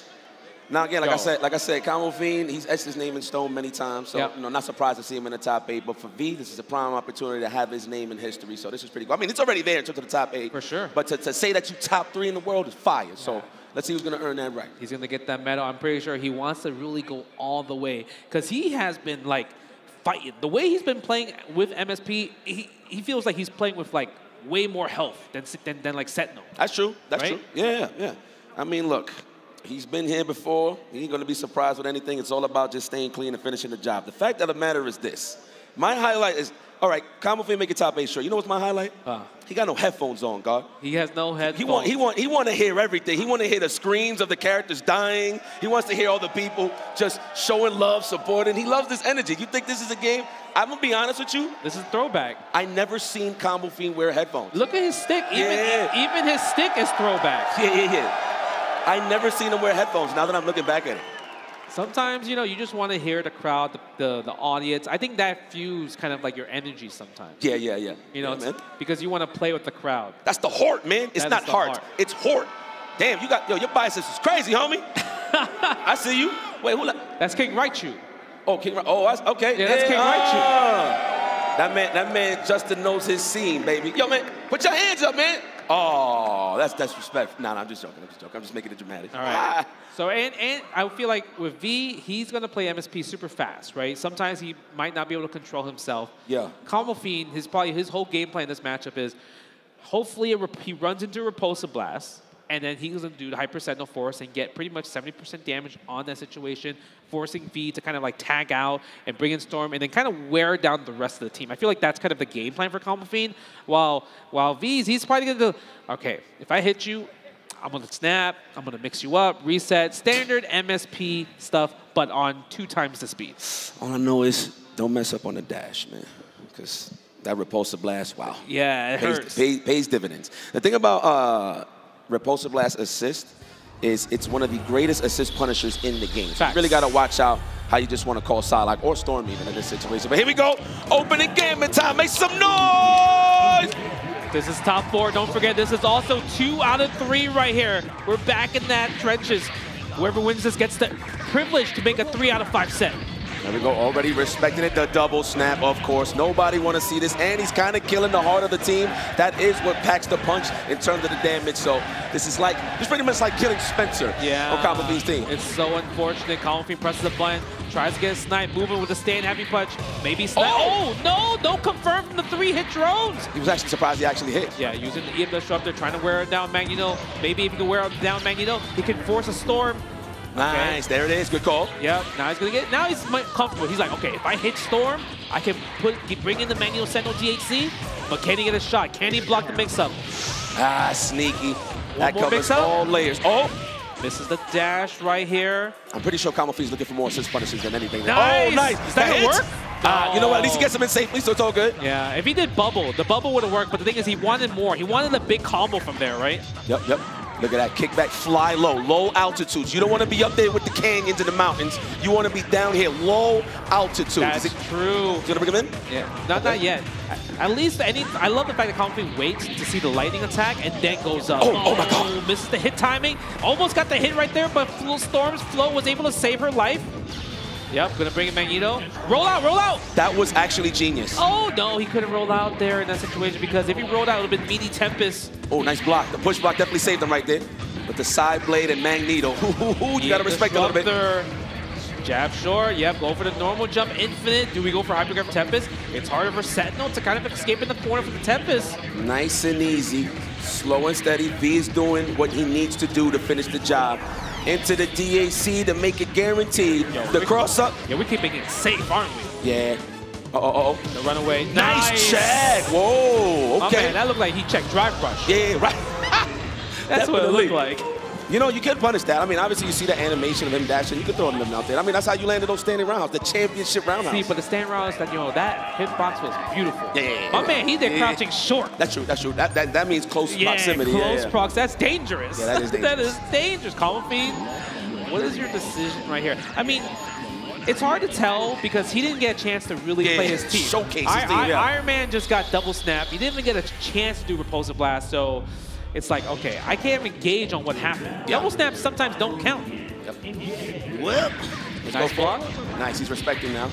All right, a lot more space as you can see, and he's not calling Iron Man as reckless as the last time. It wasn't a bad call, but he just got hit with a double snap short. Repulsive Blast again, tries to snipe on the angle. Nice. Trying to do damage on the assist. Obviously, trying to kill Magneto. Wow, meet him halfway with the meaty back box dash. Yeah, box dash right there. 1, 2, 3. We're probably snapping here, right? No, I think he should kill. He can't. He can't. He wasn't in the corner. That's why. That's true. That's true. Oh my God! Infinite drops it. And he's doing the old school setup. You can actually do the down forward into the shorts, right? Yeah, he's doing the jab one. Yeah, that's harder to do. Yeah, for sure. Go for the smart bomb, trading the hits. I feel like we're gonna see. Oh, nice guard break. No attempt though. Fierce roundhouse. Oh, you gotta guess right. Nah, the empty jump low. Not even empty. The whip high go low. Oh my God. There it is. Incoming guard break. What is Combo Fiend gonna do here to avoid this? Is he gonna mash? What is he gonna do? No, he's gonna block. That's a cheap guard break. Yeah, that's the unescapable. Going for the roundhouse first, because if he takes the hit, guarantee hit. That's why you go for that guard break, because it covers both options. Pretty good. Oh, goes for a reset. Again, another reset. You gotta guess. Doesn't block. Gets out though. Stand jab. Checks. No. Psylocke. What are you gonna do? Super jump. Yeah, absolutely. Got the punish, and he's gonna walk him down. As you should, and that's what Magneto does. He's doing this for Genosha right here. That was a good. Okay, 1, 2, 3, 4. No meter spent. He doesn't even need to spend Tempest. Go. Anyways, we're gonna keep it simple though. Here, 3 bars. We can't technically go for chip damage. Do it again. Call Even Disruptor. Call Psylocke. One more time. Yep. Yeah. Mash. Still alive though. It's a tough order. Nice tech on the throw. Combo Fiend runs into Psylocke. Gets eliminated at 4th place. And we have V moving on to loser finals. Top 3, like you mentioned, in the world right now. I want to know more about the hat. That's what I want to know. Yeah, but he is in the hot seat. He's definitely about to go up against Cerbot. I think if he would actually stay on the stage, you know? Keep it classic. Oh, we're going to kill a little time, maybe a little ad or something like that. Who knows? But good stuff. Great match. Man, please, round of applause one more time for the legend, one of the best in the business, Combo Fiend, y'all. The man literally just decided to enter, bro. This guy really is one of the hearts of the FGC. So proud of you, my boy. Love you to death, guys. Yo, he'll randomly just like go to tournaments. Like he'll go to the arcade shock tournaments and just play just because he just loves playing. Yeah. Right? It's one of those things. So it's really beautiful. But let's check out the bracket to see where we're at. Top 3. 3 players left right here. You can kind of see right here. Combo Fiend just went down over V 2-0, moving him on to loser finals where he's going to fight Cerbot. Cerbot versus V. Also now back into the 3 out of 5 scenario. All matches, the next 2 matches will be 3 out of 5. Who is going to win to have the chance to fight against Chaos for the championship for Marvel 2 EVO 2025? MSP Mirrors. What a way to decide it. You always usually see one of those in the terms finals, the title. Yeah. Finals, what is that? You always usually get to see that mirror match. You should know this, right, Justin? I mean, I play a skillful top-tier team. What's that? Storm Scent Cyclops. No, you play Storm Scent. Cyclops. Storm Scent. Cyclops. There's no commando. Cyclops. Storm Scent. Cyclops. And it's like one button though. Like it's one button and you win. Yeah, but no. What do you mean one button? Stand around. No. I have to work way harder. I gotta react, the hit confirm and everything. This is a guy. This is a guy that didn't lose for like 4 years straight. Are you serious? I'm just saying. If Chris Matrix watched it, he's like, yep, that's right. You're not tired of seeing this play? Yeah. Nah, but it's love, man. Appreciate y'all. We might get that. I don't know if we can do it now. What's up, brother? Yeah, right? That's right. See, Chris Matrix. Yep, that's right. He knows. Chris, are you serious? Yeah, Cyclops. It's not Cap. It's not Storm Scent. Nah, Cyclops. It's Cyclops. Storm Scent, Cyclops. Not Cap and everything. Everyone knows. But hold up though. Ken made it up there with Storm Scent. No. He did not. You're right. He picked mad different teams. You just can't count that. Yo, show some love to Chris Matrix, y'all. Back outside, man. Holla at him. Yeah, the people's chant. People's commentator too. That's my boy, man. Chris Matrix. Holla. Shout out to Eva for bringing him back out. It's only right. And please give a shout out to Golden Boy Neo. Did excellent work this weekend as well, commentating and competing. Yeah, that's right. He commentated top 24. Yeah, he went down against, I would say, he fought Chaos, who was in the grand finals, right? And then obviously he lost to General Thrill in the losers bracket. He got 300%ed, unfortunate. He was a little salty. I would too. Shoot. Yeah, he didn't get a chance to play. That's the name of the game, if you get 300%, you actually don't get a chance to play. That's the name of the game. It is what it is. The game. So, okay, we got Cerbot out there versus MSP versus MSP. So regardless, Chaos fate has been set. He's going to have to deal with an MSP. He's fine. Good. He's fine. I mean, obviously, he's fine. Great play, of course. 3 out of 5, and they got to reset against him. But who's going to earn that right? Who's going to earn that right is the question. All right, here we go. Guys, One more time, make some noise for Marvel vs. Capcom 2 making it here on the grand stage one last time. Oh wait, we starting Storm first? Is this a thing? Oh, it's a thing! Wow. Wow. I have never seen this. I thought it was a mistake. I have never seen this. Wow. Okay, this is interesting. Interesting order. I mean, Storm Psylocke is pretty good against Magneto, but the thing is he has to get out, and he did get out the Gambit right here, so he gets a chance to play. This is looking good. Misses the dash again, and look at the respect that Serba has to show. He can't just maul because Psylocke does exist. Oof. Snap. Oh, no time to guess. Oh, wow, came in mash. Did he try to hit him with the unblockable cross-up, crouch it fist? It's a cross-up unblockable sometimes? Yeah, it is. Dome. Yes. Oh, the leg, stagger. Oh, classic. I love that. Going right away with the short, because the thing is, I think he knew that V wanted to go maybe to do side blade in general, right? As a reversal. Again, caught him holding up. That meaty? Yo. No, excuse me, that active. Yeah, wow. that's active, baby. Wow. Wow. Go for the runaway. Oh, let's go. Storm. Oh, Roman roll. Yo, Mother Africa. That is Mother Africa. Go for the sideline again. Serba looking so strong, but the thing is, he opened up no air combo from Vito. He got no more actions. Oh, the dome. Let me see the reset. Mix, high. Yes, the floater. Missed the short fierce though. A little bit too fast for his own good. Okay, run away. Can't. Oh, don't snap. That is triple layers. You know what? In a sandwich, what you like? You like lettuce, tomato, and oh, I was about to finish it for y'all, but he dropped the combo. It's all right. He didn't have the DHC. He didn't have the extra super. Nice. Whoa. There it is. Serba putting one on the board in the best of 5. I see you, Sorbato. I see you. Yeah, I don't know about this Storm on point pick personally. Damn, he looks different when he's pissed. You know, usually he's like happy smiling. Yeah, he's pissed off. Yeah, if you look at his profile picture on the screen, look at him. Look at his smile, happy. That is an amazing smile. He's mad happy. He's like, yeah, I made it. And then he's like, oh man, faces get serious when you got to fight another MSP player, huh? Oh. Look at that. Yeah, I don't have fun fighting MSPs. It's because it's a coin flip, right? Yeah, I'm not good at flipping. Oh, there it is. Yep, man, you know, on point. This is what we want. The trade. Wow. Keep it simple. Keep it honest. Typhoon. Oh, that's one of my favorite songs right there. He's like, yeah. Yeah. I love this OST sometimes. Okay, goes for the Fierce. Oh my God. Misses the short.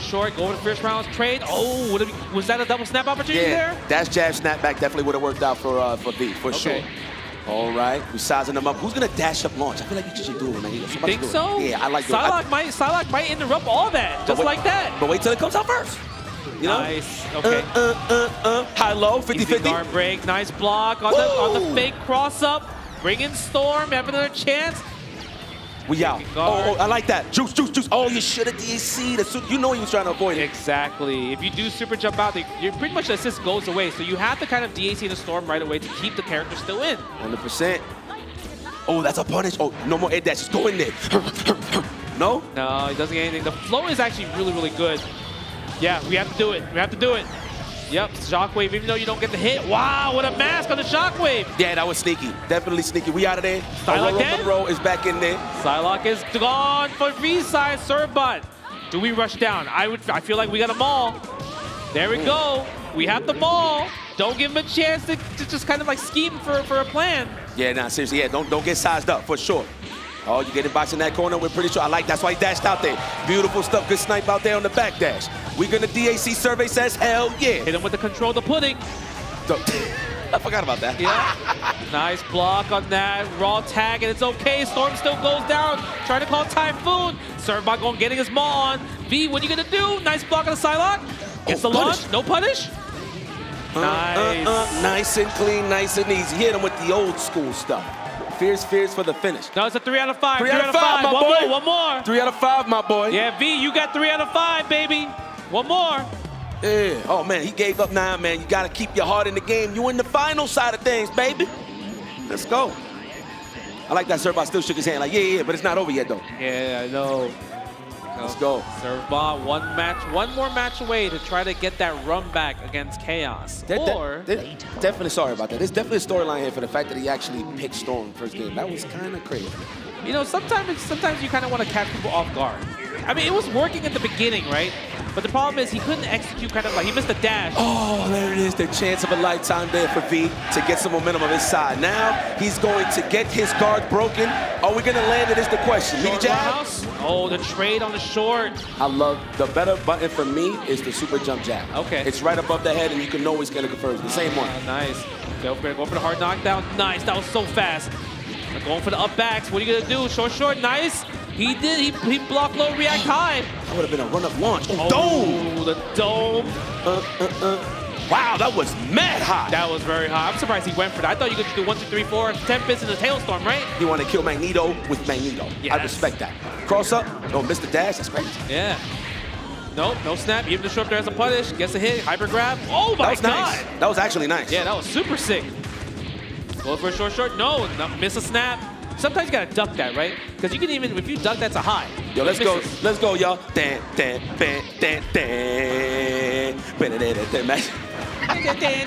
It's a classic right here, boy. Oh, legs. No jump though. Goes for the sweep. Tries to get a launch. Servbot's being a little bit desperate. Keep it safe. Hailstorm. That's gonna be enough. One more Hailstorm. Typhoon, hail. Yeah, snap. Doesn't work. V on the board. Okay. Man, and listen, he mentally gave up, but it obviously did not keep an eye on the score. Yeah. So it is what it is, but we got another chance at life. That double snap set the tone for V. I feel like it also gives you like kind of a huge momentum because you're like, you thought it was over, but then you're like, oh, I get one more game. It kind of like resets your mental, right? So like right on, on. Yeah. Like, oh man, okay, cool. Let's go. Put the quarters up. The good times. It's stressful here. I'm sure Servbot's like, man, what happened? Double snap? Yeah. One of those games has to happen. It always happens at least once. Does it happen again? Oh. He's gonna snap. Oh, he missed the super jump or the hyper grab. Yeah, even. one of those two. Missed the combo. Good punish right there. That was instant too. Yeah. Side blade, go show roundhouse. Couldn't even side blade out of it. Yo, Magnet! Oh my God. Do we go for reset? Yeah. I like the hard knockdown attempt right there. No cancel. Get Storm out of here. Okay. Bring in the Psylocke, go for V. I love how he just kept going for the offense. He didn't even have to DHC, he just wanted to keep his turn. Or at least one more layer. It didn't work out for V. Servbot's able to chance to play now. What? Oh my God, Lightning Storm? I feel like that was a missed input error for sure. It just worked out. No, I think he assumed that he was gonna get hit with side blade and roll, and he was trying to roll, so he got the super, and it worked out for him, which is kind of crazy. Oh my God. You're right on that one. Okay, no tag out. I feel like anytime you want to bring Magneto in.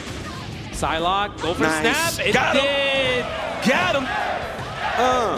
That is Aurora Monroe.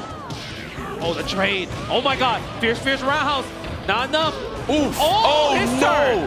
Hey. Yo, what is happening? That's the Magneto pizza, baby. They are scrambling. Okay.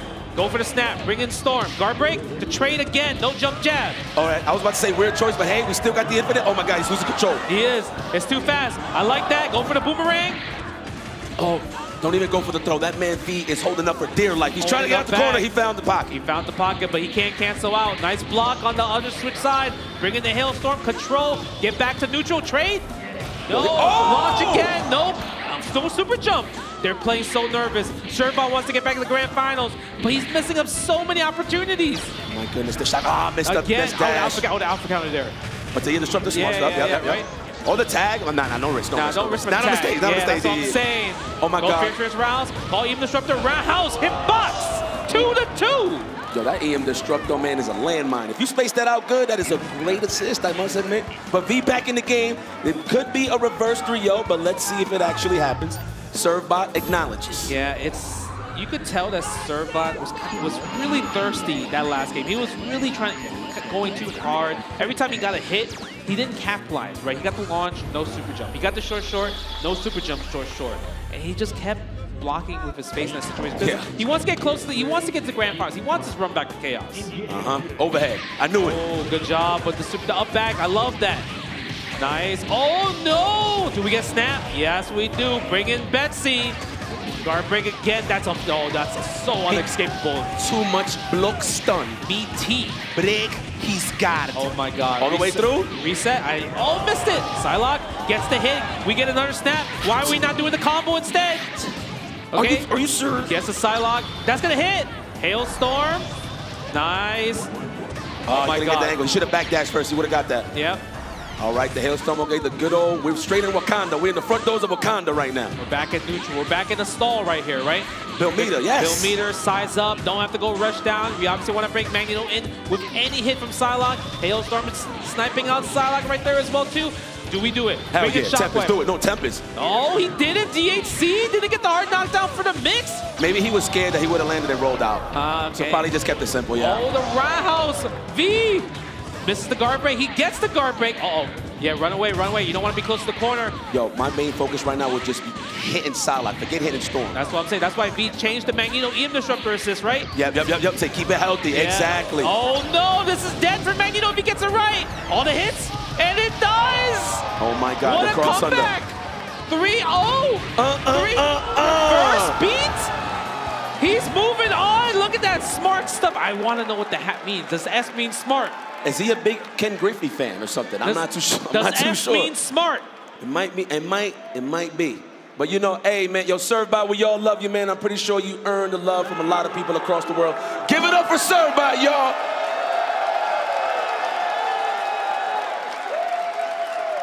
Amazing. Yeah, I mean, his story is amazing. The fact that people referred him as a low-tier player, not a low-tier person that picked low-tier player, a low-tier player, and now he's top 3 in the world.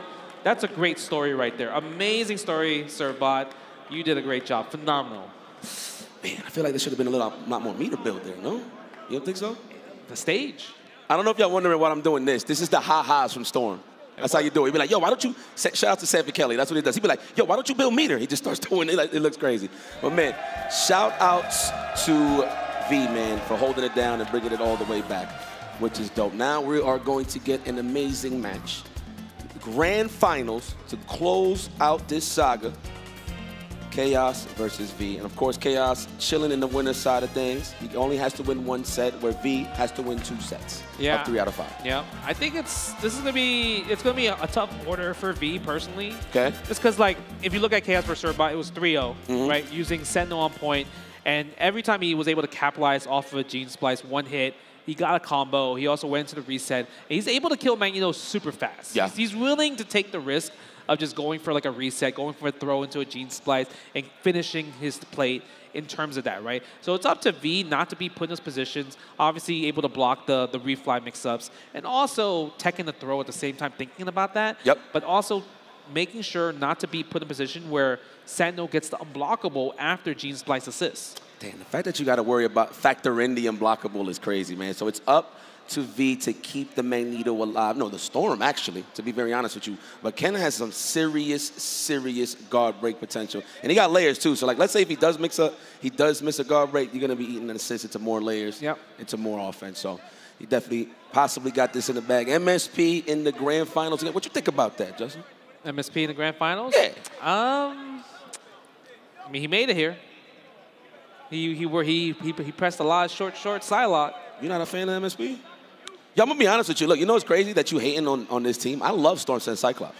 I actually think it's a cool team. Oh, yeah, it's very skillful. You have to earn your hits. You have to work really hard. Hey, I didn't ask But MSP, I mean, Ken could tell you. He'll shake his head. MSP is, it's kind of scrubby. It is. It's, just short Psylocke. It's the worst part. Sometimes mash, you know what, we teach people not to mash. But with MSP, mashing is good. That's not good. But that's fighting games. You're supposed to mash. No. Right? You're supposed to mash, right? No. You got to time your buttons. Time your buttons. Do not listen to Yipes. Don't mash. Mashing actually makes you drop combos. Yeah, don't listen to me. Don't listen to me. I mean, I got Sideblade, though, so I can afford a man. But the thing is, they just mash in general. No. You're right. Well, let's see. I'm actually, my favorite part about this is the opening gambit. Because that is what sets the tone for the match. If you get hit in the beginning, your plan goes out the window. So let's see if anybody gets hit, or we're going to just guess right and reset neutral. I mean, the thing is, Chaos is going to start Sentinel on point. So body armor. Yeah, because of that, he has body armor. He's able to kind of like be in a position where it's like, okay, I can react to the super armor and then block low. Right? It's easier for him to not be part of the opening gambit. That's why he starts Sentinel on point instead of Storm. Let's go. Grand finals, everybody. Mars Capcom 2, EVO 2025. Damn! right away. With a super jump short to, oh wow, he almost got Gene sprinkled in the business with that combo. Look at that, keeping that neutral right there. Going for the fierce rocket punch. Oh my God. Oh, that lightning attack's getting a lot of mileage there. He is. Nice. Wow, go off the trade? Yeah, go for the trade right here. Lightning attack, amazing hitbox. It's huge. Man, I'm actually surprised Salak even reached up there. I know Chaos is too. Yeah. But the thing is, he's still controlled. Look at the control right here. Able to weather the storm. Is that going to be a trade? Yes, it is. Completely fine on Chaos' part. Sentinel has so much help to work with, especially in this matchup. You could just literally wear her down. Yep. Oof. Oh, he's going for the jugular. See, you gotta go for the assist punishes. You do. He's one of the players that really showed that assist punishes are really a strong part. Damn, Yes. Betsy, yo, mind your business. No, next time I feel like she's gonna die. Damn, mind your business, Betsy. Go for the short. No, fly it away. Oh Keep it my the same. God. Will you do it though? At this point, you're gonna have to. I would have done it. I would have done it. Keep it. No launch. No confirm. Can't call Psylocke. That's gonna hit. No trade. Wow. Gene Splice, Psylocke. V is playing with a seriously scary game right now. Keep calling out Psylocke right there because I feel like Chaos is looking for that. Ooh, he was gonna get the grab. Oh my God, he was about to stop. Now you have to do it, right? Yes. Corner, side switch. Do you have the guard break? You have the meaty. I love that. Oh no! Unfortunate. Trade. Wow. Oh, he landed in time. Wow, the legs. Nice. Yeah, spend that catch. Whoa. Can't catch him. A little bit too high. He actually could have got a punish there. He just wasn't ready. I think maybe he was scared. Like, if he air dashed up, he'll DAC in the Cyclops. That's true. That's true. That makes sense. That makes sense. I didn't even notice the meter, so good call. All right. Nice. Okay. Oh, open up too fast. Movement. What's the guard break? Call Psych first, I should say. He wanted to get a jump jab guard break. He won't even take that risk. Whoa. Teleportations. This gonna happen to him. No hailstorm. He wants the hailstorm. That's gonna be enough. Typhoon hail. Oh, no, but needed Chaos. I think he just let it go. Yeah, one on board. I would have done the same thing, to be honest. 2 games away. Okay. See, you almost gave me a heart attack there. Now, mind you, V that whole time was just trying to build some meter to bring in Magneto safely. But of course, due to the fact that Betsy was in a very dangerous situation with that red health, it kind of locked him in with the storm. So let's see, though. Okay, that was the first game? That was the first game. Damn. That was pretty long. Yeah, I mean, it's one of those things where you're just kind of like trying to lame out Magneto, right? You're laming out MSP. That's true. Okay, go for the stand jab, gets the snap right away. Chaos is holding up. Yeah. Oh, he doesn't get the guard break. He went for like a heavy hit instead. Trades with the launch. Yo, Cyclops is trading hits. Can you afford that? Okay, we're gonna bring in Storm. Yes, we do. Absolutely, nice and easy. Now we're gonna build some meter. Oh, should have went for the snap, but you know what? It does kind of got like a weird body to Sentinel, so he will kind of follow out the snap back. So I like that he went for the infinite. Smart stuff there from V. Okay, V gonna, just do the infinite. And this is where, if you need to hit this guard break against Sentinel. Yep, gonna keep it proper. The real cheap guard break, if you take the hit, you get hit by this combo anyway. Nice and easy. This is how you do it. This is tournament combo, by the way. It doesn't look as cool, but this is efficient. Oh, but he needs to do something, yeah. Is that going to be enough for the hailstorm? Yeah, it will. Yeah. Look at that. Match for your life, and he does. Imagine? He said imagine? Uh-oh. You seen this before? Yeah. I mean, if you play it safe, you don't got to worry about it, V. Don't play with your food. There's a lot of meter on that side. Do some mental damage, just run away all day. Yep. Oh. Go for the target combo, too. Uh-oh. Look like he messed up a dash. Yeah. No, of course. Always got to go for the flash. What's that? That's Henry? No, that was long. Oh, that was long. Yeah, that was on the commentary. Always got to go for the flash. Oh, yeah. Oh. I forgot about that. There we go for the super. This time, the super hits. Damn, you remember a lot. Oh, yeah, that's your comeback. Man. You remember everything about that day, huh? So you remember the comeback? I mean, the commentary lines? We talked about it like in the Evo FGC video. At the Evo Awards. Man, you think I would have remembered that? Yeah, oh, man. We worked on it. No, meaning comeback. Esteban forced you to watch it. That was terrible. I thought Esteban was my friend, bro. That's terrible. All right. I mean, 1-1 though. Competitive here. Back to the Sentinel Storm, Cyclops. Can V reset? Ooh. Oh, but Cyclops helped out, but he still gets hit. Walk him down to the corner into snap. I think he's going to do it, but it's going to give an opportunity for Chaos to have a Sentinel still. Let's suppose he's going to go for the reset, will he? No, he can't. He's going to spin out regardless. That's true. That's true. The spin out points. Oh, takes the hit. Ooh, punish. That's going to hit. Yep, there we go. Short. Nice and easy. Yeah, Cyclops Super does not have invincibility like that. I wonder if he's actually going to snap and Sentinel and go for the guard break. Oh, the mix, hold up, yes. So, guys, if any Magneto or anybody try to do like a punish low on the incoming, you can jump out every single time. Holding up, though. Nice. Go for the short roundhouse. Blocking that. Oh, my God. Psylocke didn't hit that. Drones. No rollout. I love the awareness on Chaos part for that. Nice save on the Cyclops. He needed that trade. He did. Cyclops would have died here. Again. Do it. I would have definitely done Tempest Hailstorm to kill Cyclops. Yep. Oh, the dome, man. We got DAC. Oh, Psylocke. Oh, you're so lucky she left the party. Use the bubble. Yep, keep it a safe DHC. Chaos looking good. That doesn't take the hit. Go for the launch. That's going to trade. Yeah, the stomps, the light kick. Oh, it's getting dangerous here for Psylocke. Oh, my God. It is. He's calling a lot of side blade. And Chaos is actually getting hit by a lot of Psylocke as well, too. Yeah, I think he's trying to find those spots where he's trying to space out, but he's too close every single time. Okay, yeah, I think he was normal jump mode, the flight. Yep, fly low. Don't gotta take no risk. Fly low. Oh, missed the launch a little bit too late, but gets the OTG. Doesn't get a full combo, though. Okay, not enough. You gotta do it. Yeah, is that gonna be enough? Yes, he does. Okay, meaty super. Oh, no, he's gonna hit. Did she leave? No, she takes a little bit of that weather. Yeah, I feel like you have to sacrifice Storm's health here. Yep, you have to. In order to keep making this competitive. Okay, Psylocke, Storm Cyclops versus Storm Psylocke. I like Storm Psylocke in this matchup personally. Yeah, it wins. But I mean, obviously down on the health point, so no dash. Oh my God, he's gonna keep the run away, but he needs the Hailstorm. You gotta go chase. There we go. What's the mix-up? Go for your roundhouse. Oh, nice launch. Yeah, good reaction. Okay, and Chaos one game away to become your new world champion. Be what you gotta say about it. Oh, he said, look at me, I'm smart, baby. Is that what he's saying? Me, I'm smart. Is that what that means? I think, no, so if Chaos is doing it, okay, I think I can agree with that. I think that's what he's saying, that he's smart. I'm gonna be honest, I just made it up. I made it the Lord. Nah. All right, you know what, you got it. You got it. Good call. I don't know what the S means. Star. Because he has an all-star hat. Star, right? It's S for Storm. Hey, even though Magneto's doing the work. Okay, go for the fierce roundhouse. Side block. Oh, unblockable. No. Oh, go for the snap. What you got against Scott? There it is against no Psylocke there. He's a Okay, gets opened up. Fierce. No fierce rounds. Oh my God, we are scrambling. Silent blade. Oh man, Justin, you're funny. Short. There we go. All right, there we go.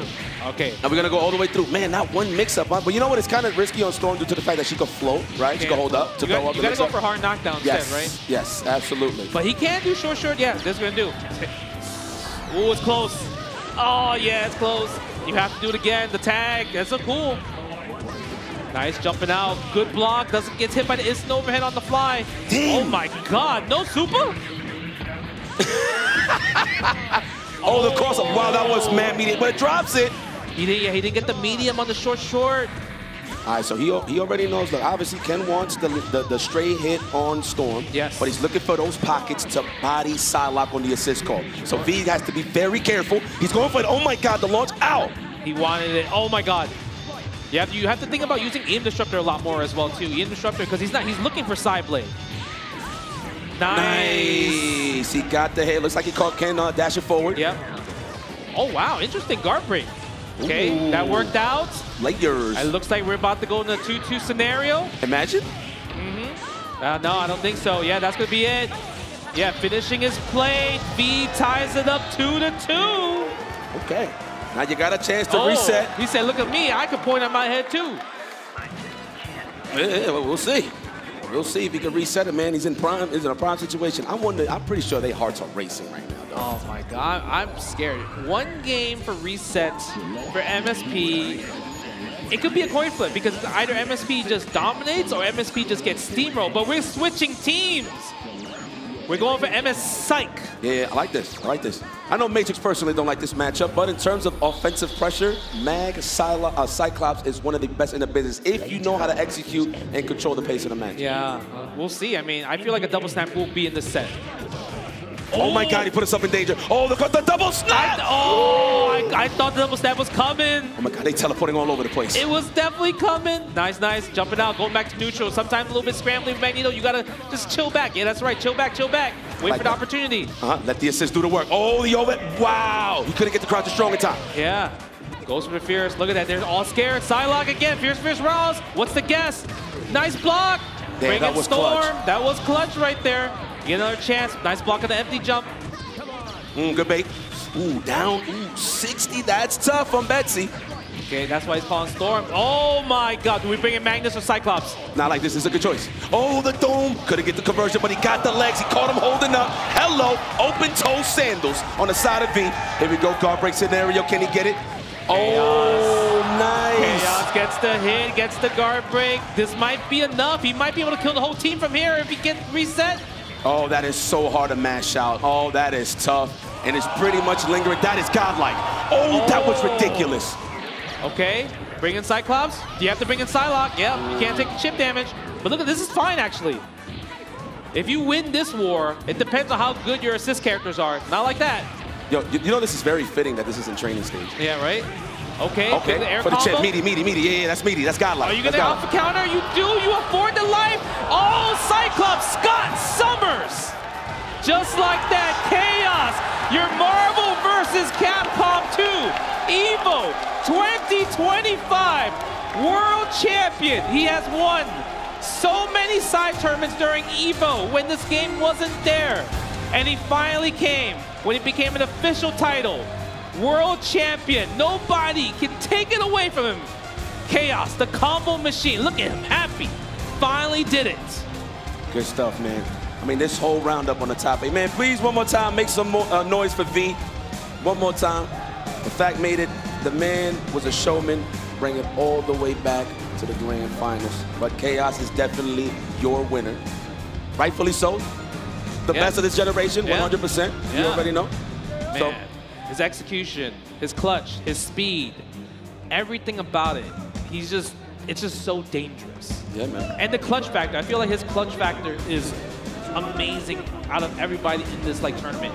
I mean, straight up, he's the most optimal player in the world, and that's a fact. You know optimal, yes. But one thing that I want to highlight, I'm a big fan of the assist punishes on Psylocke. That was dope. Like, he knows he wasn't going to get the clear hits on Storm or Magneto. He didn't want to take that risk, but he took Psylocke out of the picture, and it kind of made V play a little slower in terms of trying to catch his pace, right? Because he sees that Psylocke is bleeding, so he got to play a little more careful in terms of how you want to dash or how you want to approach, because he don't want to take that risk of just losing Psylocke that early. Yeah, so, I mean, like you mentioned, he kept using Psylocke a lot, but the thing is, he had a full Magneto. He could use Even Disruptor, do the ha-ha, you know what I mean, that type of stuff. Kind of do Typhoon Hail, and just really stall in that scenario, because, like you mentioned, Chaos is waiting for Psylocke, punishing Betsy really hard, and it paid off in the end. Yeah.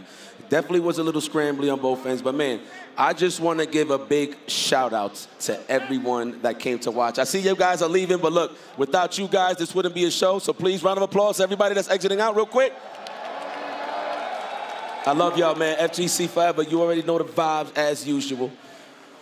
Man, that was an amazing top 8, right? Obviously, you have a bunch of new school players, old school players, and even, G Concepts representing New York, West Coast versus East Coast, and even Peru champ from Peru representing just kind of this is not just a game where America dominated. There was more people, more countries saying I play Marvel 2 Kamitani, right? People from the Philippines coming out, Mexico as well too.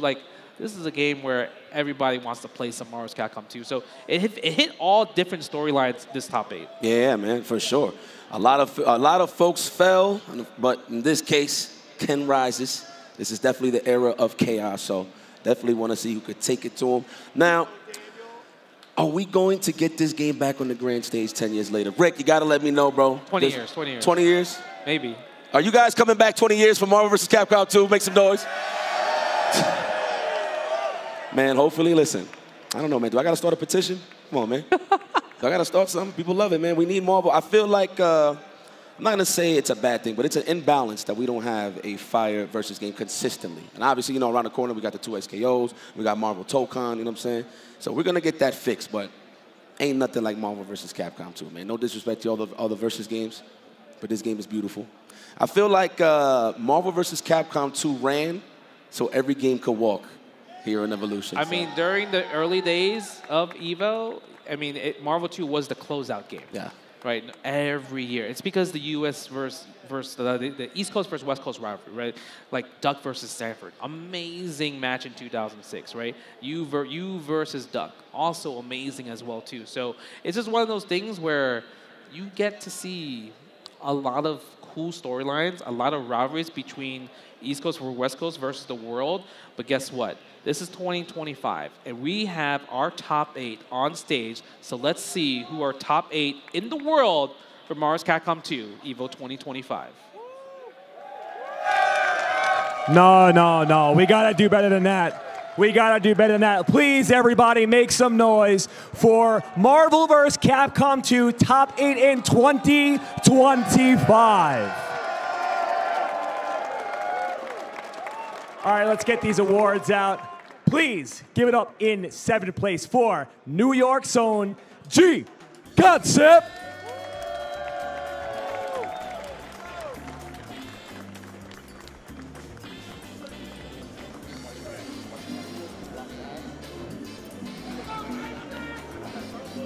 And also in 7th place, make some noise for Teddy.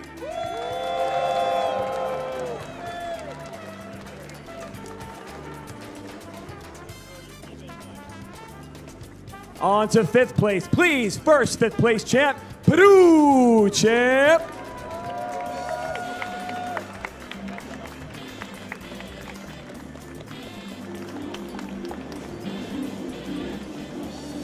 And now we got another 5th place. Give it up for Clockwork.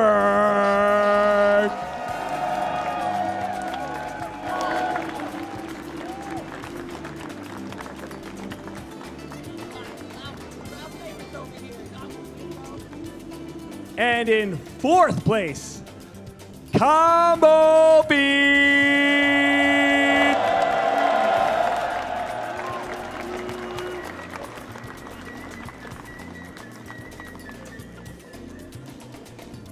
And on to our top 3 now. Please make some noise for the first 3rd place, Surfbot.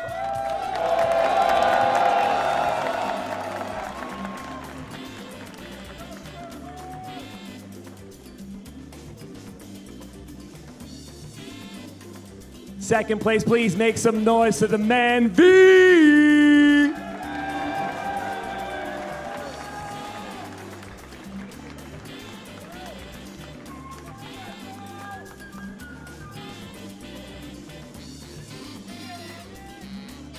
And now, your Marvel vs. Capcom 2 Evo 2025 champion, Chaos.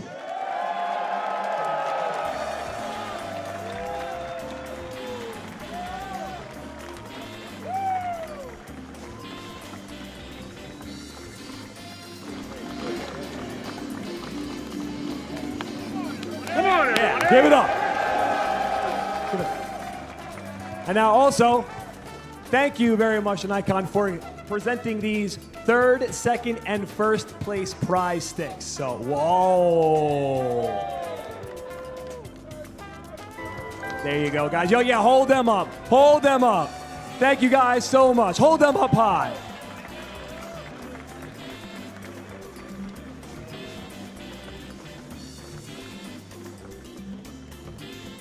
All right, so please, one more time for your top 8, and that's it. You might never see this again. This is it. Top 8. Give it up.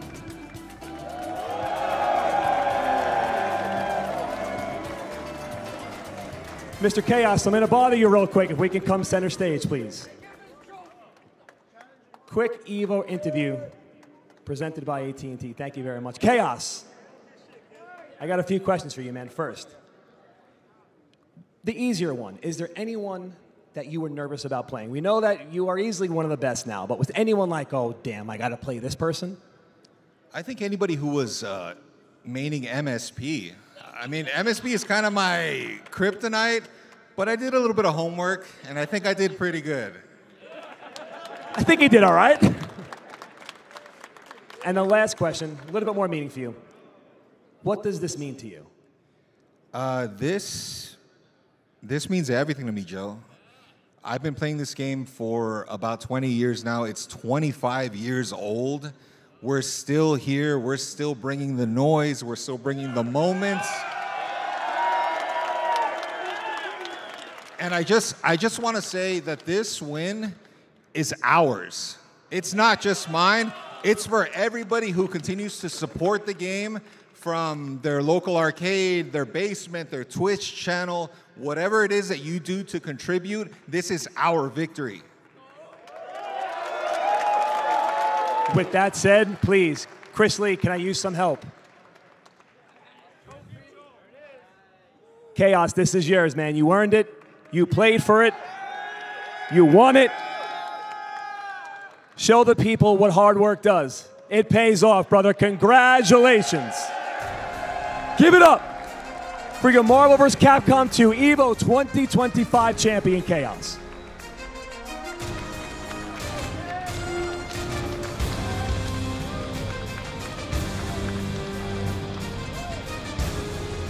Congratulations, man. Please, Yipes and Justin, give us some final words out here, my guys. Well, man, listen, at the end of the day, you know what? I respect what Ken said there. That is true. Yeah, that was beautiful. Everybody loves this game, man. You know, even me, from time to time, I come back, you know, I can't resist it. I can't help it, you know what I'm saying? It's just one of those games. So big shout out to him for winning. And, of course, big shout out to everybody that got into that top 8. Again, man, when what you said, a piggyback from the old heads to the new school meeting right in dead center in the main stage was a beautiful thing to see. So shout outs to everybody that has been practicing Marvel vs. Capcom 2. And shout outs to everybody, again, in this stage for supporting a game that we learned to love, from the storylines to making those friends, that camaraderie. You know what I'm saying? That's what it's all about at the end of the day when it comes to Marvel vs. Capcom 2, but FGC in general. But I think it's safe to say, man, we're about to sign off. Justin Wong, you know I love you, brother. Yeah, man, it's beautiful. Like Yipe said, Marvel vs. Capcom 2, it's the best. And also, big shout, like this is the largest Marvel vs. Capcom 2 tournament in EVO history. So big shout outs for the collection to exist. Yeah. So many new players who loves their Hayatos, their Spider-Man, they had a chance to play Marvel 2. There was a lot of people that in this tournament, not everyone played top tier. They just wanted to be in the tournament, and they didn't pick any meta. They just wanted to support the game. Big shout outs to you, all of you guys, everybody that entered to make this the largest Marvel vs. Capcom 2 tournament in history. A 25-plus-year-old game. Beautiful. It's Marvel, baby. It is Marvel. You see everybody in the background. They're supporting Marvel. And, man, this is Justin Wong, IFC Yipes. And what about Joe? I know you love Marvel too, Joe. What do you got to say? Justin, thank you so much. Yipes, thank you so much for continuing to keep Marvel 2 alive. You know I love me some Marvel. I have no choice being from New York. But don't go anywhere, because we got Granblue Fantasy vs. Rising Top 8 coming back up soon. So stay locked. I'll see you guys in a little bit.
These last few years, Chipotle has treated us good, giving away thousands of dollars worth of free entree cards. This year, they're taking it to the next level with a free air-conditioned ride to get some free food.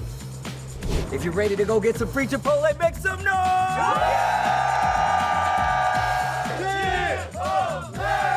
We're here. Let's go. I guess there is a silver foil lining to washing out of pools day one. Well, Vaya is laughing right now. Look at Vaya laughing right now. Oh, he's doing a dance. What is he doing? Man, he's too ready, you know. Not today, man. Oh my God!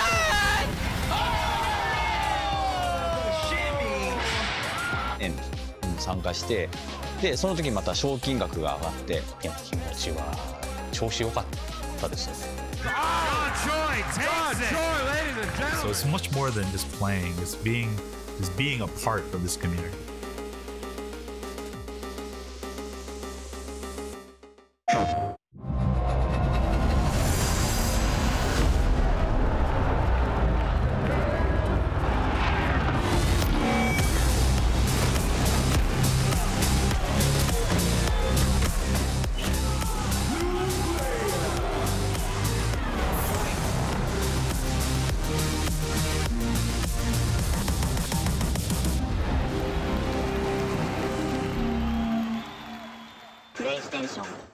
All right, Jay, you ready for this block? You already know. I feel like we've been killing it lately, and everyone's been loving it, but we gotta let the people know where we're gonna be at. Let's just do the meme real fast. You know, my heart meme, get the engagements and everything like that. Yipes. So, you understand me. It's not about the engagement. I'm just always thirsty for a drink, especially for this White Claw Zero Proof. Yeah, but that was corny as hell. But I'll drink to that. Cheers. Cheers. Yeah, I'm thirsty.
I mean, at first it was pretty boring because I was losing, and they were screaming out switch, switch, switch. But then I hovered to Rufus, but I was like, I really don't want to do Rufus, and I made the decision to play Balrog. やっぱり、ジャスティンにとってはホームで、こっちにとってはアウェーで、知名度はすごいありましたけど、やっぱりいざ決勝となるとジャスティンの応援がすごくて、アウェーの空気に負けずに集中するっていうことは結構大変でしたね。Did he think I was going to pick Balrog at all? いや思ってなかったですけど、でもなんか多分ね、要所で見たことは何回か見たことあったんですよね。あり得るなとは思ってたような気がします。So Balrog was my first choice in terms of I wanted to pick Balrog against Daigo, but then all the Ryu players, like from different regions like America, Europe, and Korea, they told me not to pick Balrog against Daigo.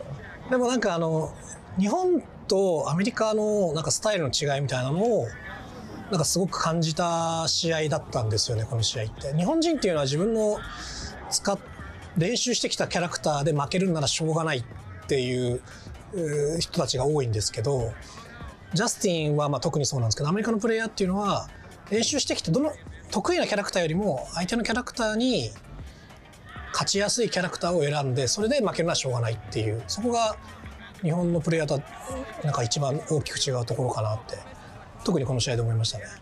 All the Ryu players sabotaged me not to pick Balrog first. いやでもいい選択だったと思います。結構当時は困ってた組み合わせの一つだったんで、はい。I think the reason why Borg was so strong here was because like his hurt box was really weird. It was really hard to like kind of hit him. So he was able to like get out of like specific like strings. It didn't really work against him. His jab was really fast. He also had a lot of ways to get through projectiles compared to old Street Fighter games where he had trouble to get through projectiles. I felt like when I was playing Balrog here, like after rewatching the match, there was so many stuff that I wish like I knew or could have done better. まあ今見ればそうでしょうね。Because after this match, PR Balrog told me like, you could have done this, you could have done that, and it never crossed my mind trying to do that during the match. やっぱりこのキャラクターだけを集中して練習していれば、それもこのタイミングでできたのかもしれないですけど、やっぱり彼はいろいろなキャラクター使ってる中の一つなので、まあそういうあとはこうしか良かったなっていうのは、まあどうしても出てくるとは思います。Oh, jumps right out of there. Can Justin pull off a little miracle here? Justin looking for. That was Ultra. Ultra. I think it was Ultra. But too far. I think it was too far. Yeah, I feel like Balrog versus Ryu. It's watching now. It's like it seems like it's a pretty hard matchup for Ryu. At least during this time. まあそうですね。だから嫌なキャラ選ばれたなと思ったんですけど、ただそのジャスティンはもともとそのストリートファイターサードっていうサンストライクっていうゲームやってもカップ S やってもすごい手堅いプレイヤーっていうことだけは分かってたんで、一応そういう想定、そのプレイヤーのタイプっていうかそういうのは分かってたんで、なんとかそれで対応しようと頑張ってましたね。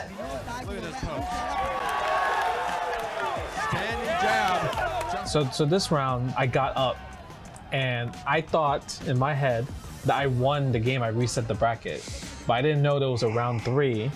So I just want to say thank you to Daigo for not hitting me right away when I got up.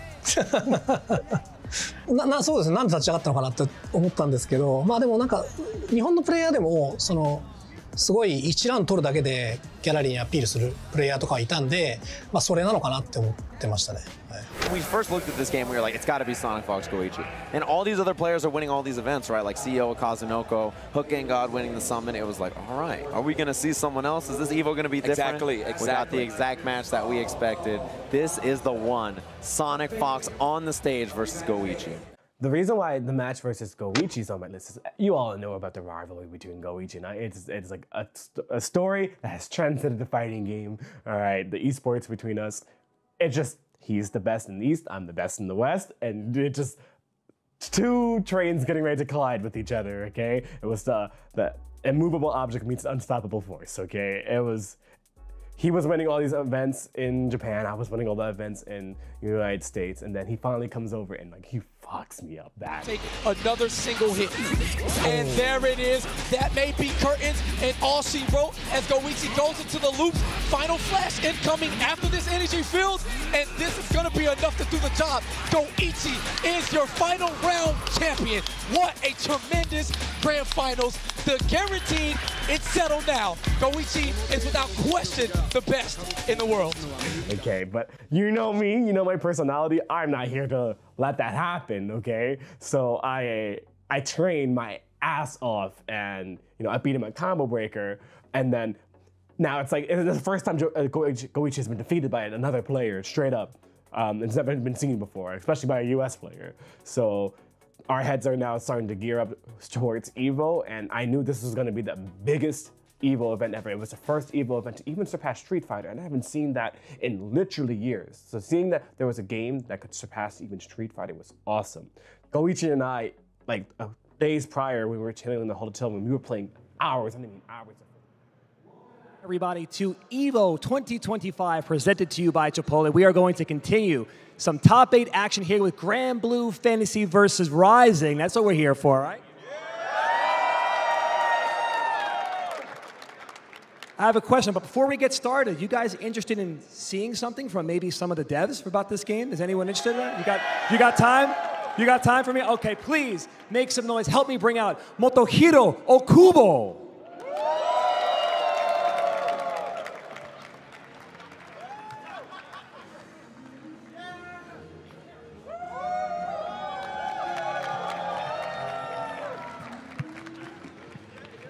Testです。はい。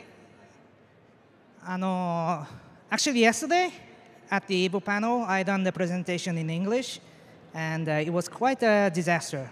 So I'm going to change my plan today. I'm sorry, I'm going to talk in Japanese, so I brought a translator for you. Hi everyone, my name is Jasmine, and I'll be interpreting for Okubo-san today. Honored to be here. はい、ということで日本語で、行かせていただきます。はい、サイゲームズアメリカの大久保です。Hello, my name is Okubo, representing Sai Games America. Thank you, thank you. まず、多くの、お客様にですね、グランブルー VS ライジング、いいよね。グランブルファンタジーが抜きさんね、すみません、ちょうど上がってます。グランブルファンタジー VS ライジング、ご支援いただきて、おり、大変感謝いたします。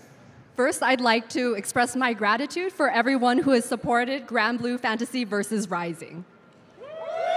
ありがとうございます。それから、多くの選手の皆さん、大変な努力をして試合に挑まれております。こちらも感謝いたします。I'd also like to express my appreciation for all of our extremely hard-working competitors.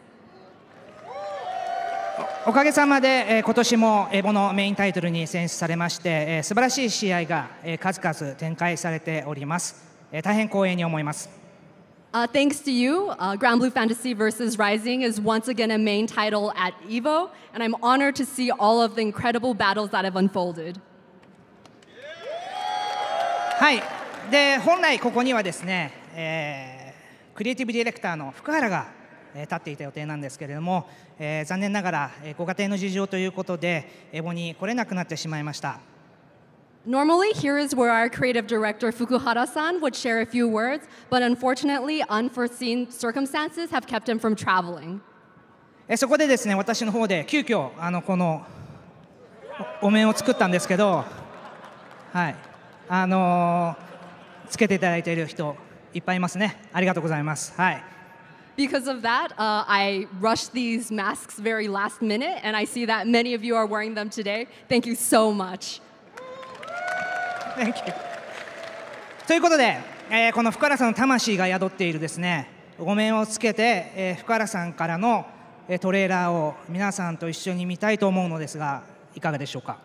And now that we all have these masks imbued with Fukuhara-san's spirit, who's ready to see the trailer Fukuhara-san sent us?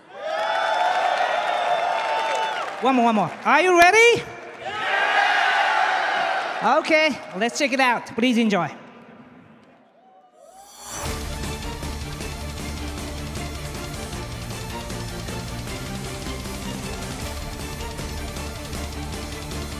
Willness, the Vermilion coming through. Have at you!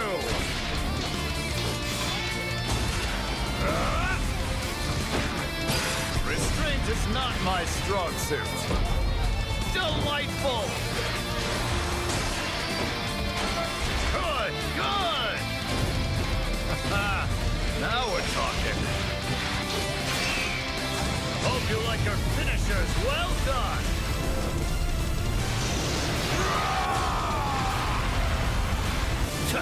Who wants seconds? Make way!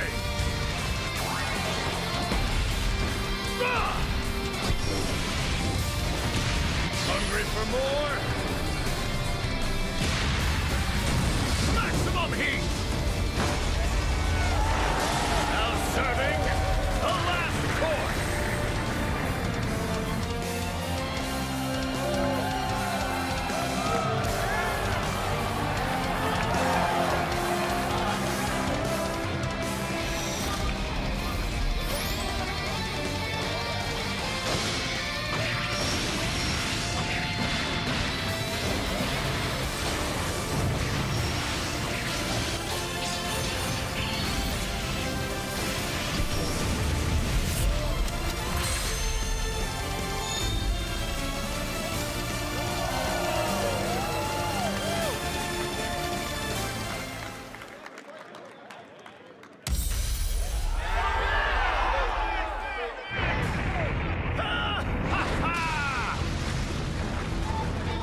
can tell that Auguste is home to many a delicacy, but to bring me a shark, how rare.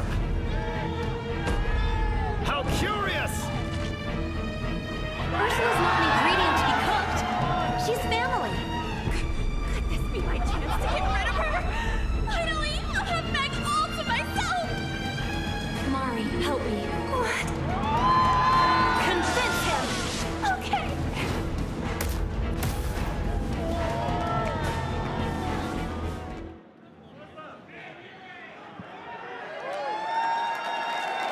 Hi. 福原さん、皆さん喜んでます。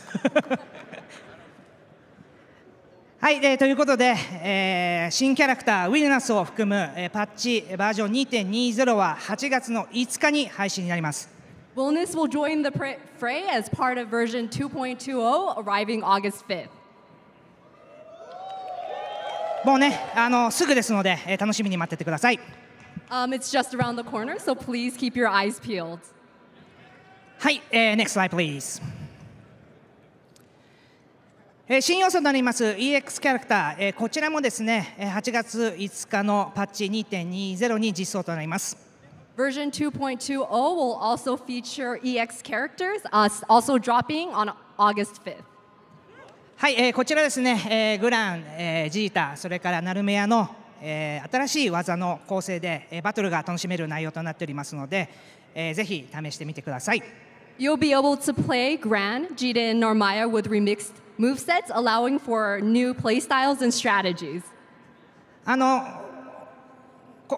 今回のですね、英語のブースでも、英語のサイゲームスブースでも、こちらの EX キャラクター、プレイできますので、まだ遊んでないという方はですね、ぜひ明日でもサイゲームスブース寄っていただければなと思います。You'll be able to preview the EX characters at the Cygames booth, so if you haven't already, please give them a spin tomorrow. はい、next slide please。それからですね、バトルパス、ラウンド9ですね、こちらの方も8月5日配信開始となります。Battle Pass Round 9 will also be dropping on August 5th. 新しいコスチュームと、新しいアイテム、配信されますので、ぜひこちらも楽しみにしてもらえればなと思います。We'll be unveiling new costumes and a variety of new items, so please check it out. はい、ということで出てますけど、今ね、大人気のキャラクターガレオンね、はい。あそこに maybe over there ガレオン I can't see but yeah. New costume. You receive a new costume. ガレオンね。Yeah. So our extremely popular character Galleon will also be receiving a new costume. はい、ということで、発表の方は以上となります。That's all the news we have for you today. この後、トップ8のファイナリストの皆さんに大きな声援を一緒に送りましょう。ありがとうございました。Let's hear it for all of our finalists who will be taking the stage after this. Thank you. Thank you. Thank you.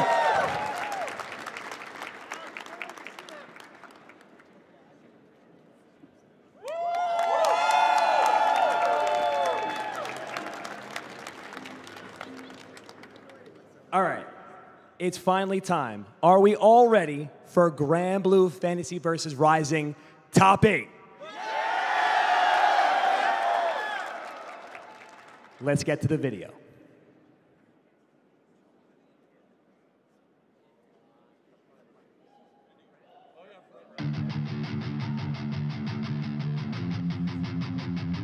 Count on bravery to carry me and risk it all for my reward again until I'm at the end. You say I'm wrong, I made a choice. So am I breaking through? You cut my wings and kill my voice. What do I have to prove? I've become so much more than what you thought I should be. So I'm coming back to say, 'cause it's a fact that you told me seize the moment. I let you cut me open still. I'd risk it all and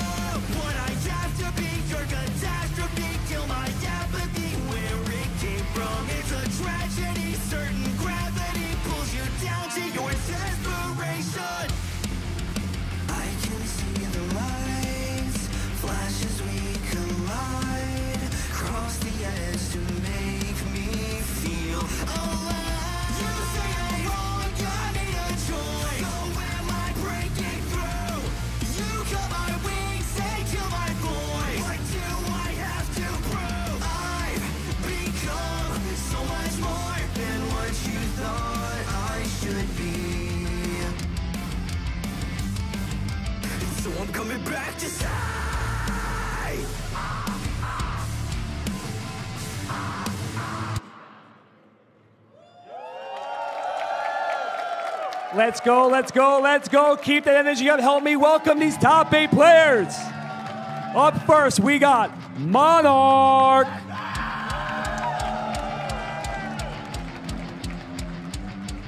Coming up next, we got Tororo.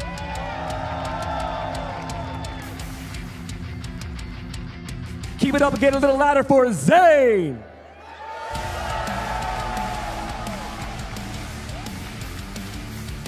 Up next, we got Zenith.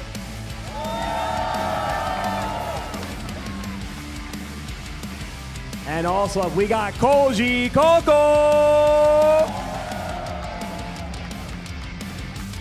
Get louder for Ryazo.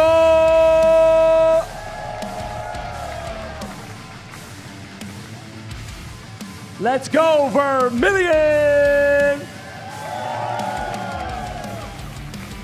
And finally, wrapping up your top 8 is Fukunaga. Give it up.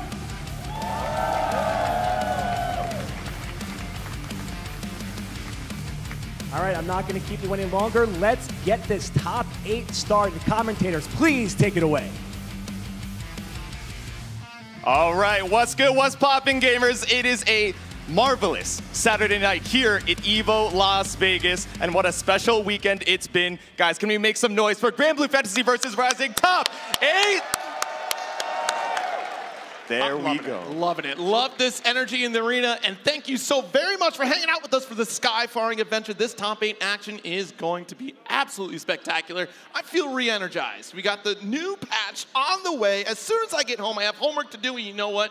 It's the type of homework I'm going to love to do. But first and foremost, we have this top 8 prediction presented by PlayStation Tournaments on the way. You guys at home can absolutely vote and make your prediction on who is going to take this entire top 8. Jitsu, what do you think out of this top 8? What are you thinking? Who am I thinking out of this top 8? I mean, there's a lot of goats here, right? Vermilion, my Uma Musume goat as well. But if I had a choice, it's got to be Monarch. He has been tearing it up on the Matera, taking this game 100, 200% seriously. Of course, we know him as a BlazBlue goat, but has been making a name for himself in Granblue, and that's my pick. All right, your pick locked in on Monarch here. You know, Ryazo had to pull me aside in the green room. It's like, who do you think is going to win this whole thing? I'm sorry, Ryazo. It was not you that I picked, unfortunately. No pressure, but... Oh, that hurts. The tie between Tororo and Monarch, that's going to be an insane setup, but I got to say, between Monarch and Tororo, I'm leaning Tororo for that pick. Okay, the Lord of Flames. It's going to be devastating, though. I mean, you got the notebook from Monarch, right? I mean, Monarch has locked in this, and I feel like that's an excellent pick. But for me, I got to lock it in on Tororo. I think it's his time to take this one. Okay, Arc World Tour Finals was not enough. He's got to take this Platinum qualification here at EVO 2025. So that's your pick. That's mine. All right, presented by PlayStation Tournaments. Absolutely. It's going to be a spectacular time. A few seconds left to get those votes in, and already we have 24% by the looks of it. 25 sneaking in. It's a tie. I told you. These two alone are guaranteed to be a very interesting pick. It's going to be determined by who wins this first round winner side match. It's so hard being so right all the time, isn't it, Zero? It truly is. You know, what the people want. We're the pure polarity, right? You're the whimsy, and I'm the old fella, I guess. I don't know. I'm the Zeta, you're the Beatrix. It makes sense. That's how it works out. Here we go. All right, so up next, we do have our glorious top 8 victory path looked up here brought to us by White Claw. But of course, the wireless fight stick is also a great supporting item as well here, brought to us by PlayStation. The first time bringing that product up to EVO, right? The Flex Strike. Have you checked that out at all? I haven't, no. But the Flex Strike wireless fight stick designed by PlayStation can be played wired or wirelessly on PS5 or PC thanks to the ultra-low latency PlayStation Link connection. Yeah, it's really cool because all the parts are actually on the back of the stick itself. If you want to swap out the gate, you can do that on the fly. You don't need any additional tools to do so. It's all accessible right there. And honestly, it's a really nice little case setup that they got with it. You can stick it to a bag too. So it's actually a pretty nice looking product to pick up here and play on that PlayStation wirelessly. And it's about time we look at that victory path here for Monarch. There we go, my favorite, of course, tearing it up in pools round 1 to Nycat, honorable judge, much credit. Wait a minute, I know that guy, 2-0ing me to stay alive on the winner's side. But of course, Proteus, PP Man, Vermilion also falling in that top 96 and to qualify in the winner's side of top 8, a close 2-1 over Paragon's own Koji Coco. I'm never going to be able to pronounce that name that's down there. Machikane Fukukitari? What? You'll get it eventually, one of these days.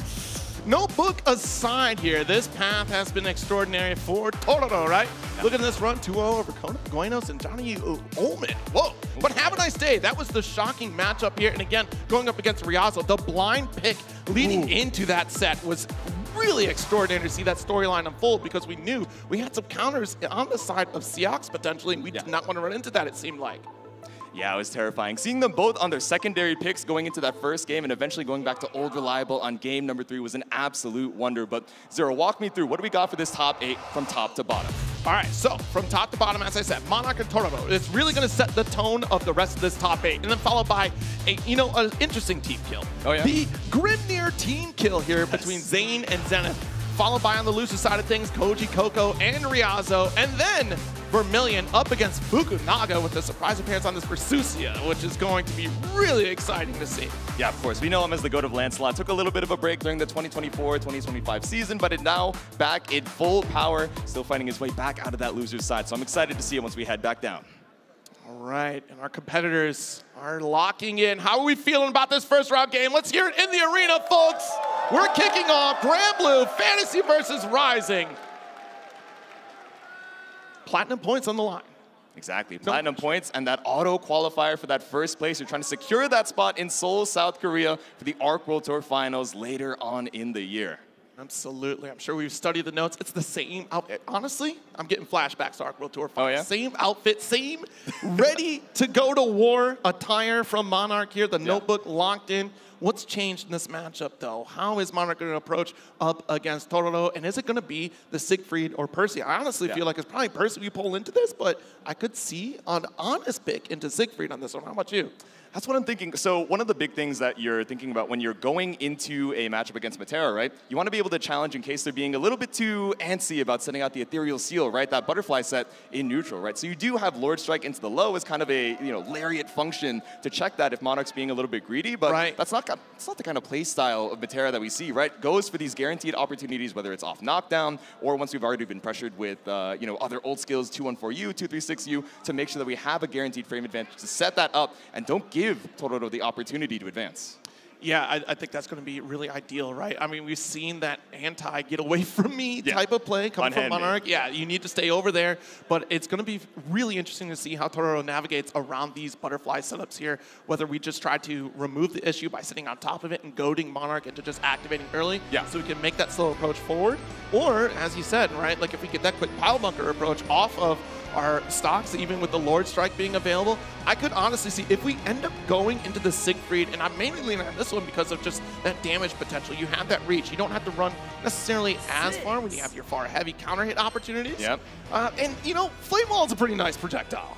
Exactly, yeah. Just one of those things that we can advance across the screen. It's not the same as we saw in Vanilla, right? Where you send out EX Flyer Wall and all of a sudden you're in the corner. I've walked up the full screen and taken my space, but still a good way to check some of these arrows, especially the EX version if we're being a little bit too antsy about leaning into the L and M version of the arrows. The calm before the storm. Here we go, our first game locking in, and these competitors taking deep breaths as the intros, and it is Siegfried. Oh, okay, so no Bruce Blue seen just yet. Sky. Devastating. If I could dictate the river. This is literally the thought process Tororo has right now. Yeah. This is literally what Tororo said in his head. Exactly. He's trying to dictate the rhythm, make sure that we're not playing too slow, waiting for the stocks, that two-step game plan. Instead, we want to take the fight to Monarch. All right, let's believe in victory, folks. Game number 1 begins. Monarch versus Tororo. Red versus blue, the US versus Japan, sending it out with a first blood on that far H. I just got the light to keep things locked down. Another butterfly explosion goes off. Ooh, nice. Wait, like you said, that flame wall, right? Just so good to catch out that airspace. Exactly. We're not going to have to worry about, clashing projectiles unless you want to spend the ult. Do you want to spend the resource, Monarch? Tororo is asking you. Here we go. Immediate BC doesn't want to have to hold the plus frames on that point blank EX flame wall. Nice lights. Trying to maintain that presence. We don't want you to get that forward approach. Disjointed hurt box really stopping that. Back special is spent. Spot dodge. Oh, run up 5U. I have to imagine that's not what Tororo was looking for. Definitely a brave way of trying to challenge the butterfly, but still finds the MVP, goading Monarch into trying to take his turn. There it is. Ooh, interesting. We still got the Raging Strike into Jane. We don't spend it out. Monarch goes down for the first round. We could have spent our Brave Point away. The butterfly, I can't imagine that's what we're looking for when Tororo is one far H away from taking away your life. Maybe a bit of bravery in the corner, but either way, the first round here to the Siegfried. All right, both players, they had their nervous moment here. Yes. That's done and over with. Now we're back on equal ground here in round number 2. 2M, let's go for the Orchid. Yep, pick up into the EX Rekka. Now we're just walking it through with the safe jab. Didn't even have enough for the 50 on UDP. I wasn't ready for the throw either, J2. Yeah. Scoop into the corner once again, block out the BC. That's one break point down and no escape from the corner. Nice shimmy, the 2M, dash hell, and this is gonna be big. We have all the resources going to strip that one additional break point away by spending it. Here we go. Doesn't quite put you in throw range, but still, tricky situation when the light confirm is all you need to kill. There it goes, 2L, get off me please. I need a little bit of breathing room. Yeah. Good spot, that's the 5L! We talk about this button so often, right? This disjoint, this low, it stops the approach so safely from Monarch, but you are not in a safe position right now. Any one touch should be enough. Still 2 BP and 60% to work through on Tororo's HP. All right, oh, see, trying to sneak in with that ult. I've been talking about that, right? You have the EX firewall there. You try to clash with a higher priority projectile. Yes. Tried to make it through, but unfortunately it was too little too late. That wall wasn't coming. Taking a second at the rematch screen. Not going to consult the notes just yet. We've already got it loaded up into the brain. We just need a second to breathe. I see those pen lights on the back. Those are pretty bright. I know. That's the Red Bull best seats back there. Oh, there we go. All right, Monarch looking stoic here. I mean, this silence is palpable right now. It's deafening. Can I hear something from the crowd, please? I need to feel comfortable. Thank you. Oh, my goodness. All right, we're going to get this match here started in just a moment. I hear that we're locking in, and there we go! Jump scared me with the rematch. Back into the action here. Once again, Tororo up one, pushed over to the corner, but this EX Flame Wall is just doing wonders, right? This advancing high priority projectile and the EXTP to stop Monarch's approach. There we go, very aggressive. Ult, yeah, we wanted to try to interrupt the slow start up here to before the butterfly could explode. Yep. There we go, the deep dash. Just wait things out in case we're looking for another DP. Oh, yeah, try to clash on projectiles here. Good spot dodge with the rain arrow. Yep. Nice jump in. BC out.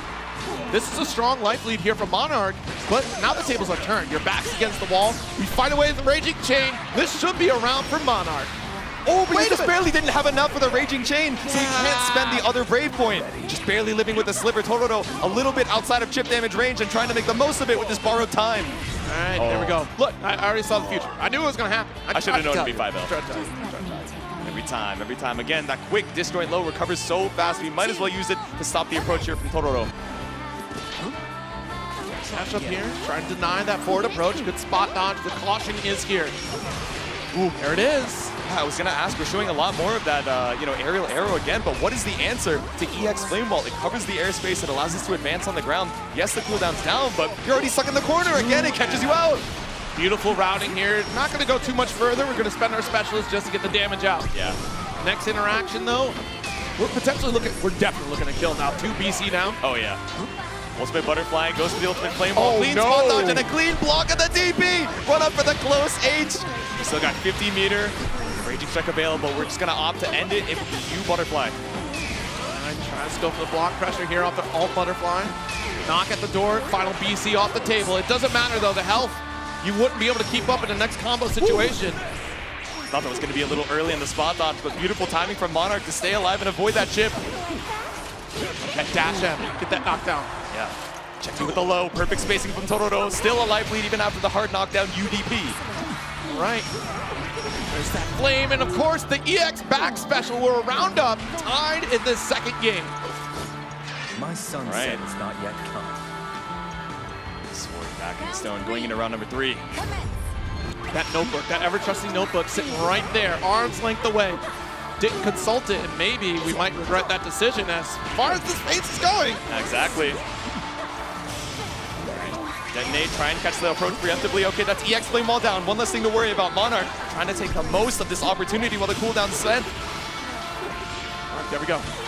Shipping away, and this is the point, right? You want to stay in this mid-screen space, try to keep Siegfried away, but We fail a little bit here. We do get that back special, and Totoro threatening this corner. Yeah, I like the spot dodge on the flame wall and then the immediate 2M. We were trying to catch out the 6-6M earlier, but still Monarch fighting to make his way over to the other corner. We have U Butterfly, so a couple Zephyrs, these short hops into throws have pushed Totoro up against this East Coast corner. Excellent spot dodge, the 5L interrupting the forward approach. Yep. That's exactly the button that we need right now, Monarch, but backs against the wall, and this is dangerous territory. SSBA on the table to strip 2 Brave points. We get a combo, but the light starter, we got this Raging Chain, and Monarch survives another round. Tying things back up in our first set here. Synchronized sips of water. We got to hydrate. Recovered the stamina mid-race. I get it. I see what you did there. I absolutely see what you did there. You're not slick. Mid-race, huh? You know me. Excellent property, though. Straight out of the gate. All right.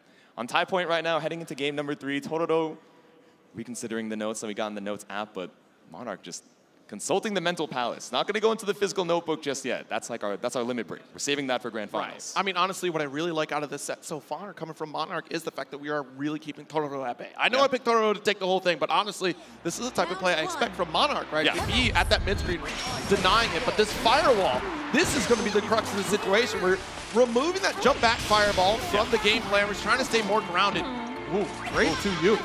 Yeah, perfect spacing from Monarch there. Really just wanted to escape the corner, even if it meant losing his turn, but lost all the space we, bet our life on. All right, ultimate DP brings you back over to the mid-screen. No butterfly set. Instead, we just dash up. We already gave up so much space. We want to try to get it back. So we press for the mid-screen. Another back special. Yep. Back in corner. Spot dodges from Monarch have been on point, just trying to make sure Totoro doesn't get away with 3+ frames off of the EX special, but caught out here with a counter hit. Sniped out of the sky, so the airborne hit means we don't quite find the kill, even with 100. Monarch living on a sliver. All right, BC. Ooh, very fortunate BC, too. Yeah. Right in point blank. Nice. Wasting resources on the side of Totoro. At this rate, though, Monarch is going to need way more lucky interactions here. Oh, yeah. You at bay with 5H again. Any of these bombs could be lethal, but the counter hit on the JH allowed him to get the 2M on the way back down. Round up Totoro. Right, big start here for Totoro. See if we can take this lead. Got that 2M on the approach here, the flame wall. Yeah, we have to spend EX for EX to trade out. Staggers here on the lights, but Monarch kind of getting brave there. Got the 5L. Yep. Okay, looking for a shimmy, but nothing found off the backdash. Monarch content to hold down back, looking for these IVs as well, just to get a tiny bit more extra meter. We need that DP to threaten and escape out of the corner. 2U on the approach, dash L. Here's another 5L series. Okay. Look, we're looking for that corner pressure here. I don't want you to move. You need to stop. You're scary over there. Yep. But even with the cooldown down, right? We have so much meter on the side of Totoro, so we could do ultimate flame wall. It's not about the damage, it's about interrupting on the knockdown, but a clean spot dodge. Once again, be careful. Still got 50 meter, but that's not going to stop the 5L. Monarch with a mash. I think you all need to understand that was a very dangerous spot for Monarch to be in. Down 2 Brave points and all those resources on the side of Totoro. Oh, yeah. A significant strike would have been absolutely devastating. Send it with a 6-6L from downtown, but with no Brave points to your name, you still need one more touch. Set the seal, just barely the air arrow going over the butterfly to allow it to keep that pressure up for one more turn. 5H ties us up once again. Yes, indeed. We'll see how far this goes. Monarch, how many times can you fight with your back against the wall? This is insane. Man. Uh-oh. Taking a break here. Nice little spot dodge as Totoro tries to make the approach. Good answer back with the 5L. Well-timed, well-spaced on the spot dodge. Ooh, jump in, though. Yeah, full commit on the jump forward from Totoro. We've been seeing a lot of great falls coming out from Monarch, but just called the shot there, going over the 236U. The 236 rather, sending it with the 2M. Dash up, another one. Ooh. All right, so we got our BC. A little bit of breathing room. The alt butterfly still a threat. Oh, there we go. Lockdown in the block stun right now, just trying to find an escape, but at least that's a diamond for your, space. Ooh. Oh my goodness, very fortunate. Double Zephyr, make it 3. The short hop's trying to bait out a throw here, but nothing found from Totoro. Clean on the spot dodge as well, not going to get away with the 226U. I got to commend the patience that Totoro has to make these approaches, to get this Raging Strike with the resources to get the finish. 2-1. A lesser player would have been fallen at this point, would have been overstressed by how many projectiles we've had to dodge through. All right, synchronized drinking once again here. Water once again, yeah. And as a reminder to everybody in the stadium, of course, our full top 8 for Granblue Fantasy versus Rising is going to be first to 3, so you get all that action. Can I hear, if you guys like first to 3 for Granblue, make some noise. Is this what they call first to 3 value? It's great value, I'll tell you what. We're getting more matches between your GOAT and my GOAT here in that winner's side of top 8. It's going to be a heartbreaker because only one of them can stay alive in that winner's finals, but we shall see. I mean, look, this is one of the times where I wouldn't feel bad about conceding, okay? Like, this is... It's a good guess on I win side. either way. Like, yeah. We were tied for the most popular pick, you know? Yeah, that's true. We'll take it. I mean, it would be quite the story here for Monarch to make that extraordinary return at Frosty Fostings earlier, to now make this massive return at EVO, taking it all. All right, send out the low set butterfly, so we're going for the high arrows now to try and stop you, but blocked out the flame wall. Oh my goodness, yeah, a little bit preemptive on the anti-air shot. Yep. 2H and 1H from Matero, right? Air blockable, so didn't lose a ton of space here from Totoro going for the forward jump. Nice. All right, so we got our explosion. A little bit too far away for the hop to connect. Yeah. Ooh, jeez. There we go. Short confirm into the LDP, the clash. Arrow just passing through that flame wall. Yep, see, we see the buffer there. We're waiting for another flame wall to come through. Yep. Nice low. And look at this, Monarch has life lead, so we are pretty comfortable at that full screen range, trying to chip away at the health. And that's the game plan for Monarch. Monarch's willing to be patient, not press the issue. Exactly. Until suddenly Totoro comes knocking and pressing the issue. Totoro looking for these big openings, right? But Monarch is trying to play a game of inches, spot dodging on the flame walls, whether it's EX or ultimate version, and trying to switch up the timings on his own arrows to just gradually work away at Totoro's HP. But still, the button tech chipping away as well and finds a hit here. All right, here we go, full extension. We have a lot of resources, not quite gonna get the kill. Oh, but we will now. We certainly will now. Take a step back, assess the situation. That looks like a 2M scenario to me. Yeah, one of the first shimmies that we've bitten on Monarch's side as well, so we can feel the nerves coming up as we're threatening being sent down into the loser's side. It's set point, Totoro.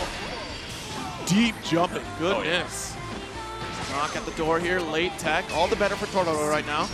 Celes 6XL, it's a battle of lights. Wait a minute, this scenario is looking familiar. This is a lot of game 1 interactions here coming back to the surface. Exactly. Going right back to that EX back special here. Flame wall to interrupt, the ult addition to stop the backdash. There we go, just snipes you out, puts you into the corner for 50 meter. Got the refund for it too, so Totoro so healthy on that meter situation. Knock at the door again here, nice. Stepping away from the dash L. In a minute, 5L, that's our big starter. Yeah, off the counter hit, able to give yourself time to hit confirm off the triple close L or 5L. Stagger pressure again. I mean, this is absolutely nerve-wracking if you're Monarch. You make one mistake with no brave points on your side, it's over. But this one, looking like a round over. Monarch gonna take that one. There we go, and a beautiful confirm. The U butterfly tracking to finish the job for a clean pickup, but it's still set point Totoro. You're not out of harm's way just yet. Okay, EX Firewall got that approach. Nice toss. Every single time we earn this corner, we are a substantial threat, yet Monarch still somehow finds a way out. There it is, the shimmy, not biting on it. Nope, just waiting it out. All these far L's, these 2 M's, building up so much meter for Totoro as well. You have to worry about the flame walls. That's such a big factor of this, right? We do have the stagger pressure. We're not necessarily chipping away, but we are building resources to be an ever-present threat for a final touch scenario, actually, with the resources here. Ooh, okay, able to stop the ultimate startup there. Flame wall, not gonna help you. Block out on the BC, but it's still a mash out with 2L. Nice with the 2M. Oh, interrupted something. I'm not sure what we got out. Okay, that's your final brave point. Monarch, this could be your last stand. This is it. Alt butterfly, rainfall. Totoro, you know that back special's coming. Yeah, careful that we're trying in now.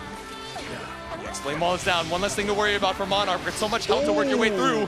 This time the rainfall here threatening. Oh, that was just barely out of range. Just barely stopped the swing. Literally saw death right in front of your door. Oh no. That was a scary butterfly set, but not scary enough. Undeterred, Monarch finds the hit, but no full confirm. The 2M goes wide. 50 meter available on both sides. 15 seconds left. Ooh. Not gonna need it. Monarch with the final shot. Oh my goodness. Already? See, this is why. This is why these two are the favorite. Exactly. Splitting the vote right down. Monarch looks exhausted. Wait. I'm exhausted, man. We're in the first set. I'm fighting for my life just to keep the energy up. We're going to game number 5.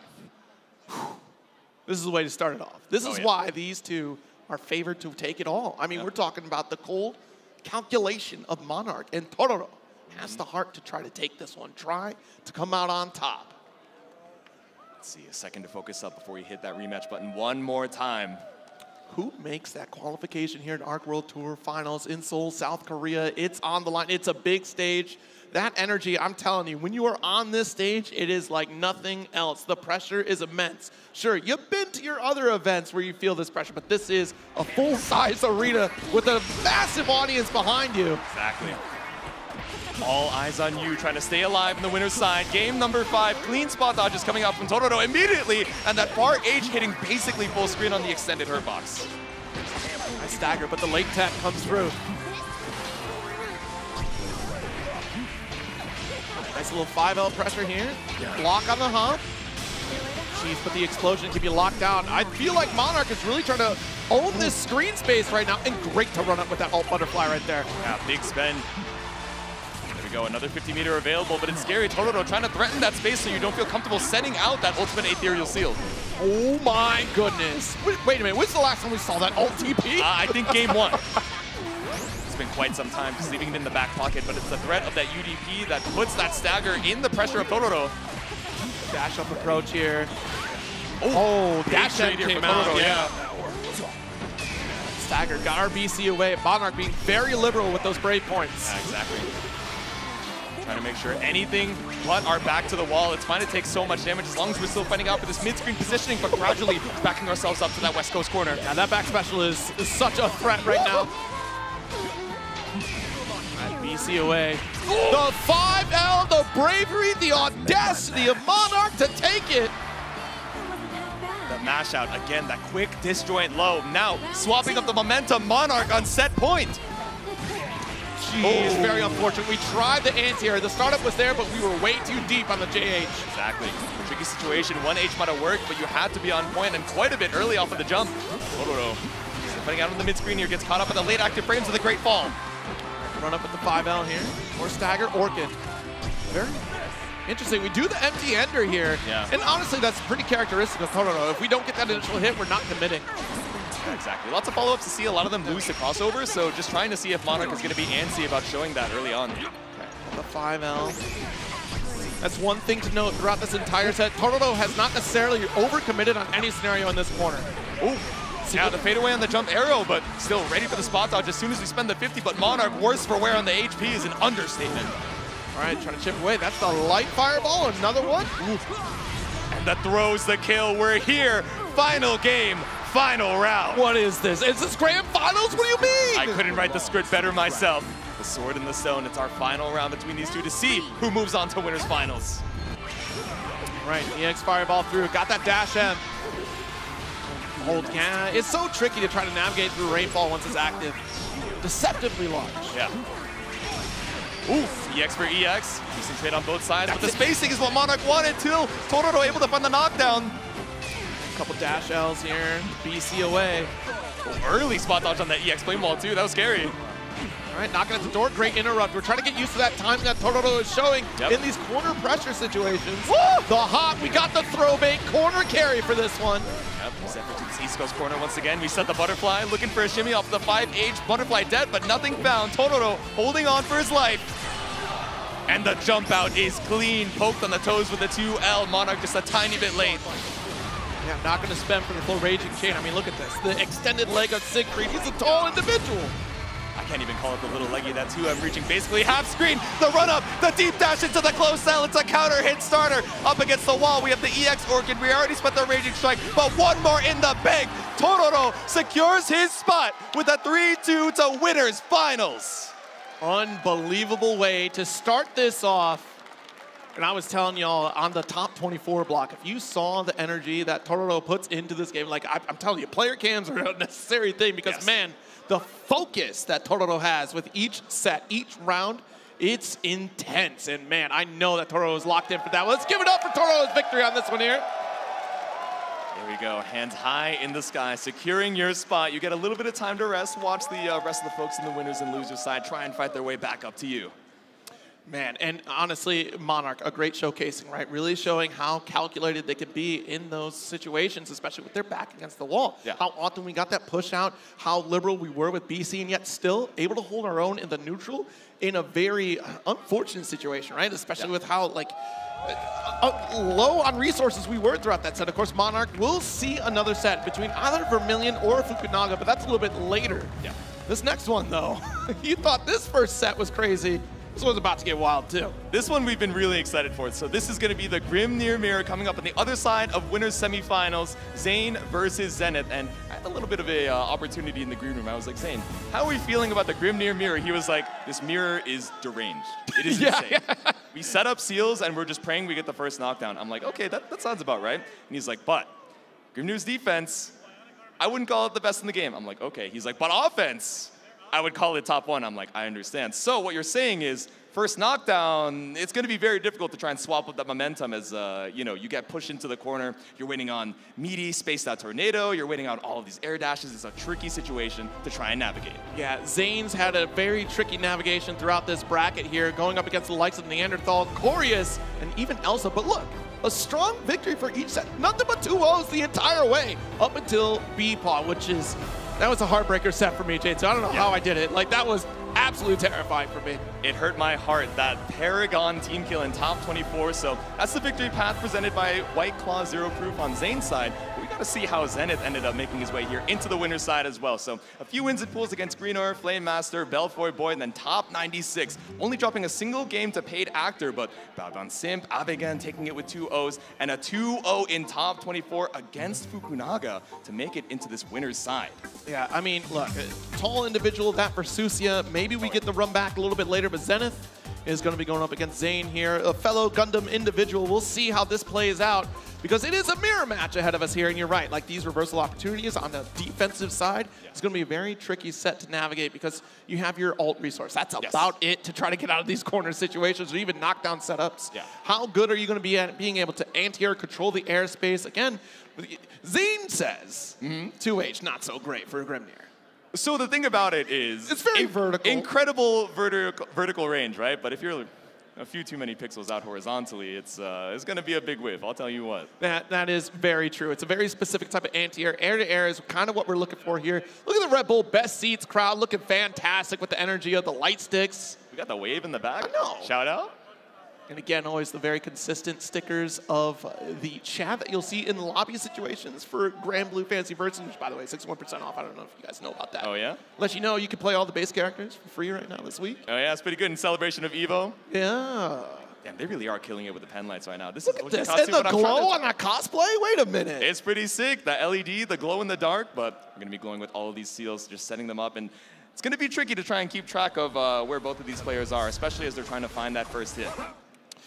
Yeah, this is going to be, we're going to be cross-eyed a couple times here. Yeah, it's going to be hard. Yeah, I wish I was wearing my Zenny glasses right now like you are, because that would help me be able to see the mix-ups that we're seeing. Zero, I'm not going to lie to you. If I didn't have these Zenny glasses, I would not be able to see the monitor. So, you know, it's good that I get to see the matches for top 8. Oh, can I see those real quick? You know, maybe later. Okay.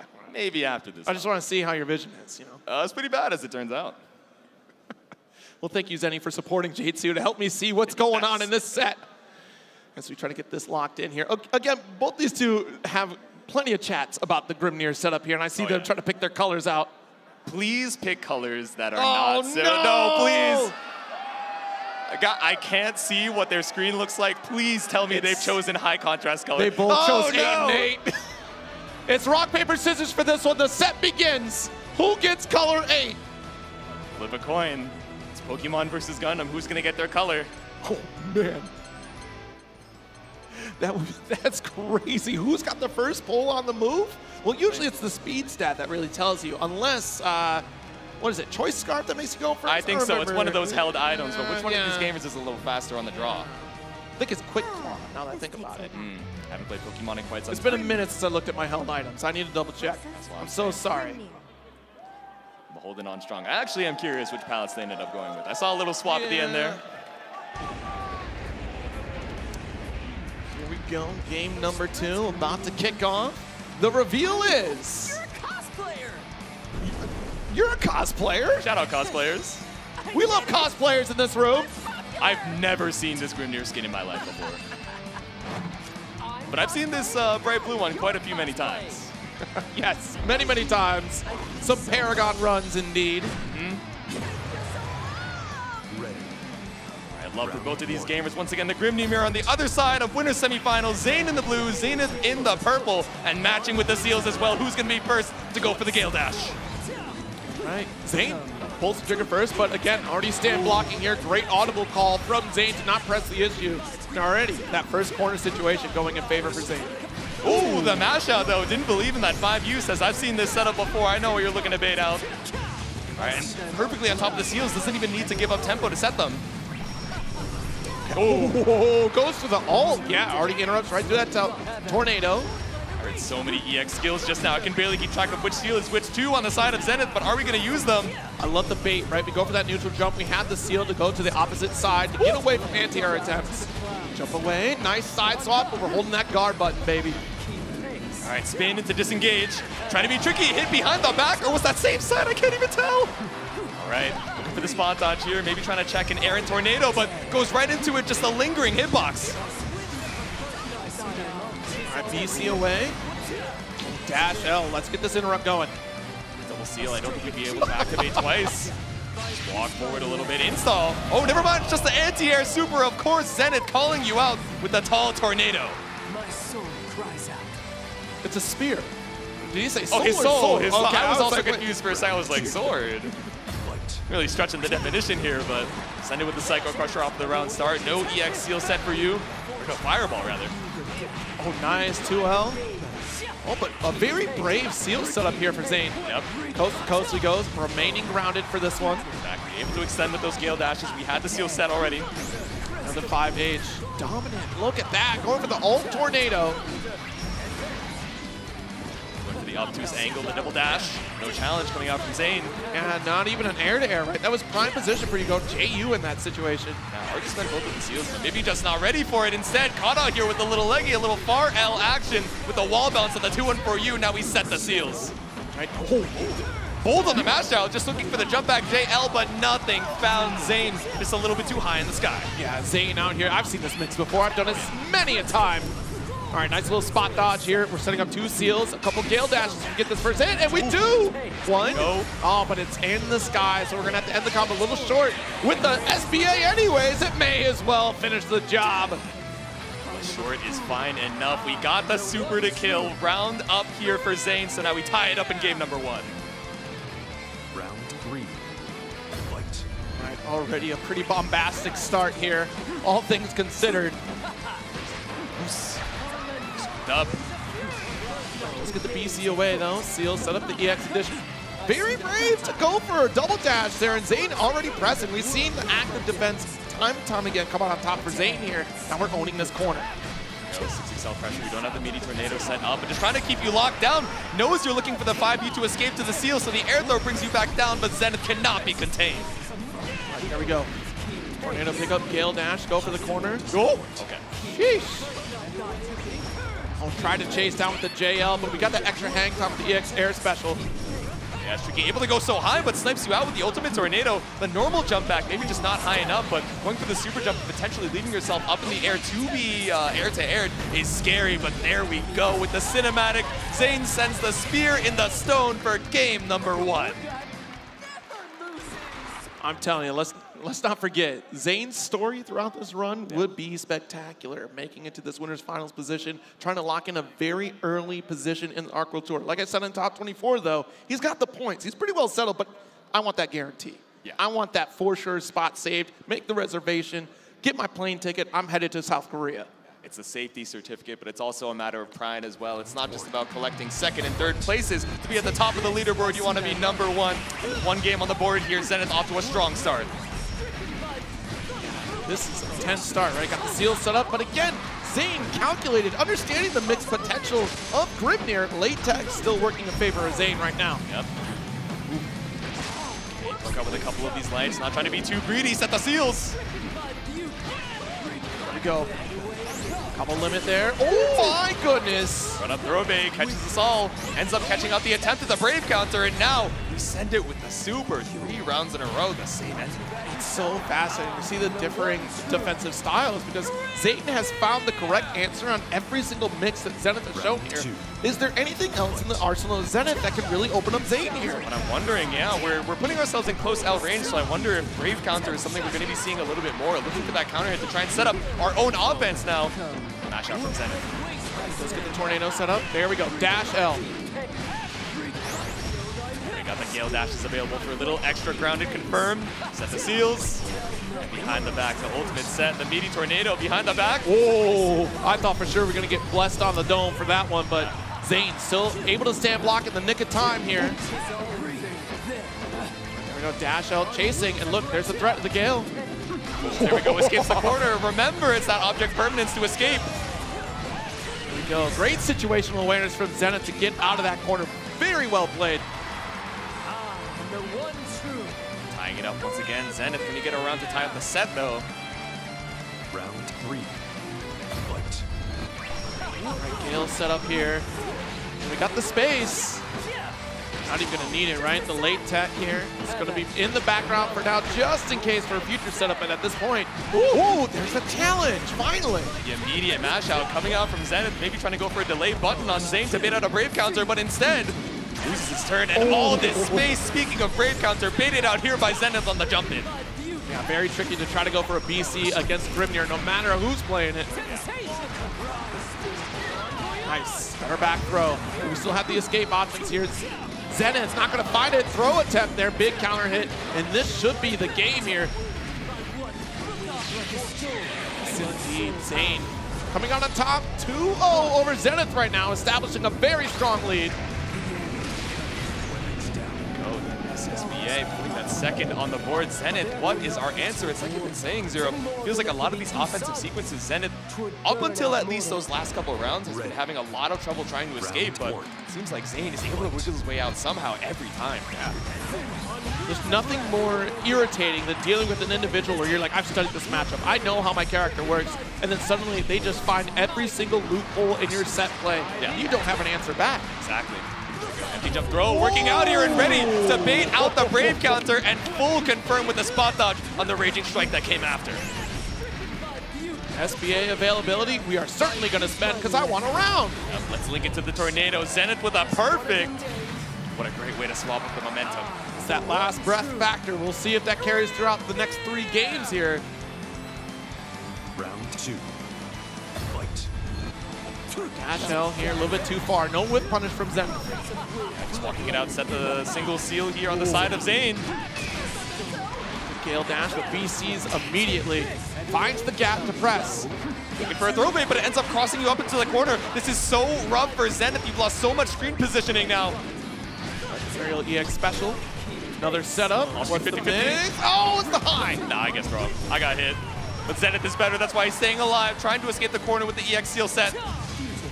Threaten the Gale Dash is right, but it allows us to just Psycho Crusher out. And the moment we hear the Gale Dash setup, it's an alt tornado. Yep. Wow, nice. Dash H. Ah, missed it though. Quick Gale Dash coming from Zane. That'll be a corner situation. Ooh, don't you press here. You know this setup. Swung right into the lingering tornado. Now Zane on set point. Yeah, it definitely says soul. Yeah, definitely I had to it was for a second. I was soul. like, why did I do that? I feel really silly too, Jason. All right, little backdash action here. You can feel the pressure on Zenith's side, walking himself into the corner, but that's immediate Brave counter out. You gotta spend it early. It's so difficult to find an opportunity once you're already in that pressure. That low stagger again. Ooh. Nice, open up with the Z formation. We'll see. Another set up for corner. Yep. Alt edition. I can't see you. There's another high. Guessed right on 2 50-50s in a row. That's that 25% pulling up here for Zenith to escape with the 5U throw. Jeez, yeah, it's a guard button check every single time. Yep. And Zenith not ready to block. This is going to be it. Zane closes out the set. 3-0 victory over Zenith and a dominant performance. The king of Grimnirs right now. He had his thoughts about the mirror going into things, but absolutely commanded it, heading into winners finals with a 3-0. But I understand where he's coming from, because it was pretty frenetic throughout that entire set. Every single knockdown situation seemed like I had to deal with this mix potential. I had to deal with the high-low mix. I had to deal with Gale Dash no matter what. But let's give it up for Zayn advancing to this winners finals. This is huge for a platinum performance right now for Zayn. Remember, again, that story before was, hey, I have those last-minute points I have to gather for 2024 ARC World Tour Final. But here we are, settling in pretty good, pretty strong in the leaderboard, and now threatening a platinum qualification. Here we go, still sticking around in the winner's side. It was so tricky, right? We would see situations where it'd be, oh, one seal versus the other 4, but it would be, oh, okay, I'm gonna go for this neutral jump. Let's see if I can bait out an anti-air, but instead, I'm just gonna pull up with the mental frame advantage. It's the threat of activating that second, that third seal that just made it so, frantic, exactly like you were saying, Zero. Absolutely. So yeah, it's been a real excellent series of matches here. We've gone through the winner's side, right? We've gotten our winning competitors here, but man, you can actually spam the Evo X Chipotle custom channel emotes to fill that Chipotle burrito meter. I want to see that burrito meter get filled. We've been seeing the bus get filled, but let's see the burrito meter get filled. Yeah. I'm hungry, and I'm sure you guys are as well, so we're going to give you a little bit of chance to, get up, stretch, and get a snack. We'll be right back with some more Granblue action right after this. That sizzle, that's the soundtrack of Chipotle.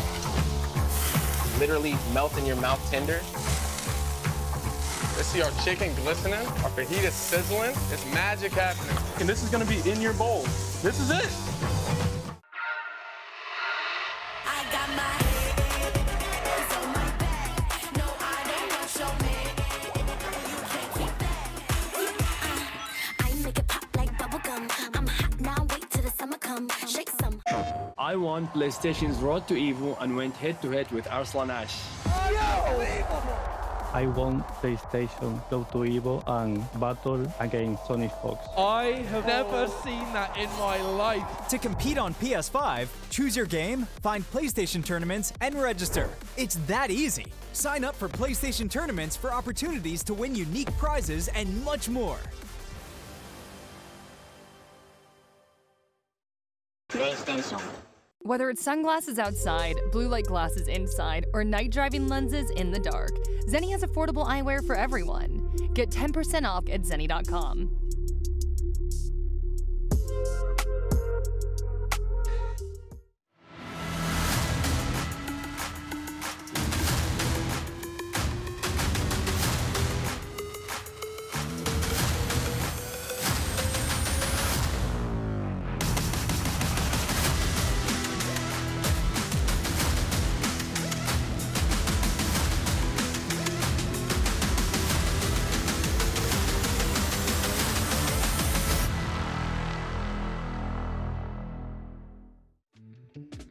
Tenno is back with brand new, officially licensed designs by the FGC for the FGC.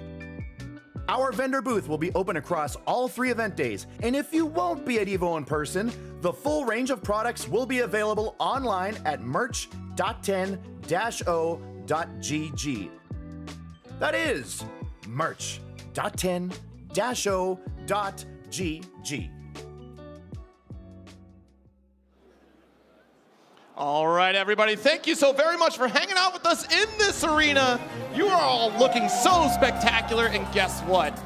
That burrito meter got filled, y'all.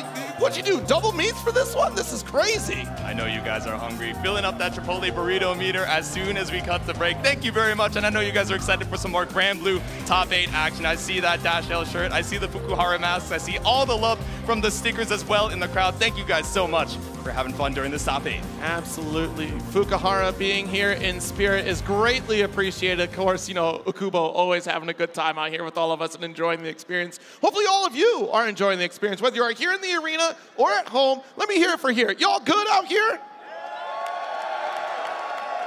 I think they like Granblue a normal amount, Zero. Yeah, I think they enjoy some Granblue. Yeah, a little bit. Just a little bit. Yeah, I am a Granblue enjoyer myself, and boy, we do have quite a series of sets on the way. But yeah, like I said, that Chipotle burrito meter did get filled up. So thank you again for all you at home getting there. It's a glorious time out here at EVO because, man, that burrito bus has been taking us to our meals and people getting out of pools well fed this time. You know, that was a clause. That was a clause. Exactly.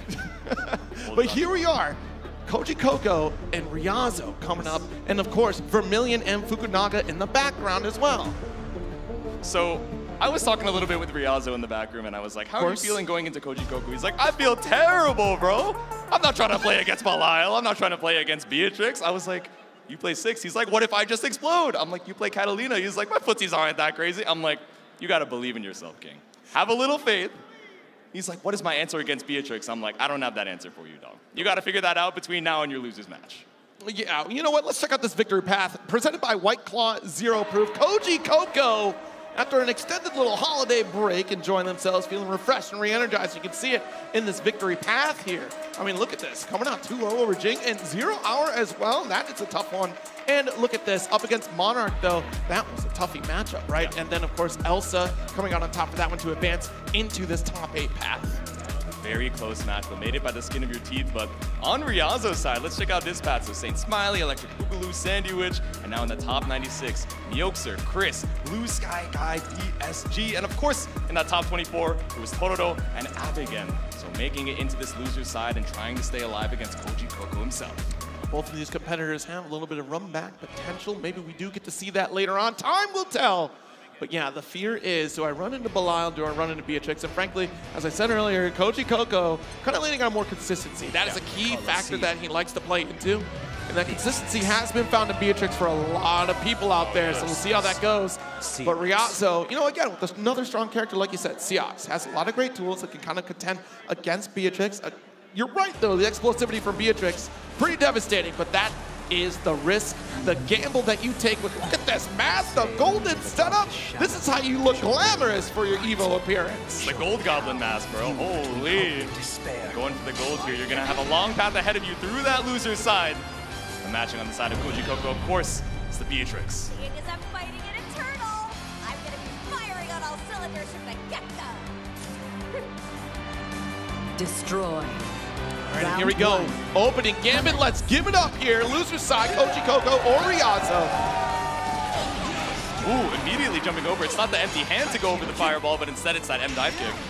Ooh, all right, got our gated demons though. Yep. They both kind of blend into the Coliseum a little bit too. I'm realizing at least Change the stage. Yeah, we got the Black Cloak at least. We got the Thunderbird as well to bring you over to the corner, but a bold mashup from Ryazo says I'm not trying to hold any pressure.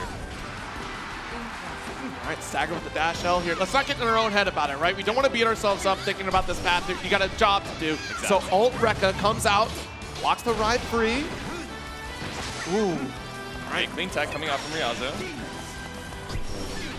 Backstep, so we're not pulling the free plus frames off of that H gate, but sends it with the counter hit here. Koji Coco. It's not going to be the kill just yet, but next hit goes more than enough. JU, nice stagger, knocking at the door, but the back throw, big opportunity for Ryazo here. Ooh, it's huge. It's out something there. The meaty H gate on the way back down from Ryazo. 1 BP, but 100 for the SSBA. Oh my goodness. Yeah, by the way, you were worried about Beatrix hurting? Have you seen 6 damage? Oh yeah, send her straight through the mountains. We got that SSBA for a little extra damage as well at the end. Only the strong survive. All right, first round to Ryazo. And that's that comeback factor we have to think about too from Ryazo. At any given moment, Ryazo suddenly just locks in, hits a black flash out of nowhere and goes, I'm in. Exactly. Ooh. Okay, stopped on the approach there with the far L, just a little bit too far for a true meeting. Ooh, yeah, that's actually a pretty good interrupt, right? Because if you commit to the 5U, that 5L is fast enough to actually recover if Ryazo decides to not teleport on it. Exactly. Okay, now we're trying to keep space with the far L. Ryazo with a match of their own.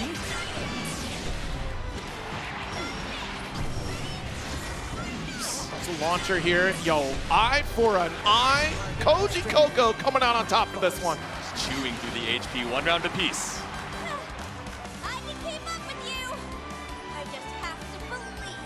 You do have to believe in victory, Beatrix. That is true. Faith, yeah. Yeah, definitely a lot of belief. The deep running off the round start here. Ryazo taking a few steps back, but now caught in the corner. But of course, Far L's got me. All right, TX Rekka here. Ooh, fancy footwork for that one. Yeah, the Rekka step into the ultimate Rekka there. Bro. Stagger tries to get the roll, maybe expecting a gate, but here it is. 50% life lead now. Ryazo about to build the SBA. One more mix, baits out the BC, but no counter hit. Yeah. Just a little late on the forward jump, but still able to bait something out here with the H gate. Ryazo with 100 to their name finds the kill with the SBA. All right, that's just one game. You got your one. A waste of time. Yeah, what was he so nervous about? Swordplay to be no That's more a great than question. I mindless don't know, but it is scary, right? It's always volatile. You see Coco's face? He's like, can you lock in, buddy? Hey, listen, we got a job to do. We both got a lot of stress on our minds right now. Can we go? We got a curfew. We really do, actually. Yeah, right? Especially on Coco's side. Uh-oh. All right, send it with the fireball. Actually not able to cross up after the forward jump. Oh, geez, yeah. Empty hand to follow through. Yep. Held on the fine use of holding our space here. Stagger tries to use, got the space. Oh, fireball and fireball. Ooh, wait a minute. back. Slow down, Koji Coco. A little bit of overcommitment right there. Ooh. One dive kick, two, make it three with the H gate. Every time it's that run up into Gate of Demons there that Koji's been opening up on, whether it's a 5L or just getting jumped on. That one was the throw tech, and Ryazo is preying upon this. Yeah. That deep breath. Hearing it resound throughout the stadium is a little interesting. This six guy's a freak, man. Oh, send it with the dive kick for the immediate walk back whip punish from Koji Coco. Ooh, all right, we got the very side swap. Better positioning for corner with this throw. There's the DP, which would catch a Gate of Demons, though, if that ends up happening. Oh, my goodness. Yeah, one thing I didn't think about, right? The empty hand just taking you out of the skies and making it so that that L riding free is even scarier to send out. But first time we've seen that from Ryazo. Right.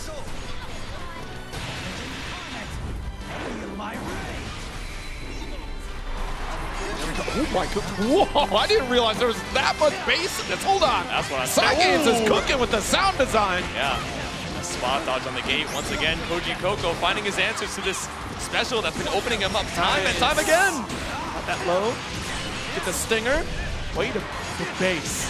See, this is why I love EVO Arena Day, because you feel all the sound quality coming in through it. Y'all feeling this? Like 2-0 lead right now for Ryazo. Absolute crunch. Koji Coco saying, all right, what if you just like give me one? Destroy. Give me a chance. Come on, man. Just like one game for the one time. Ooh, big jump in.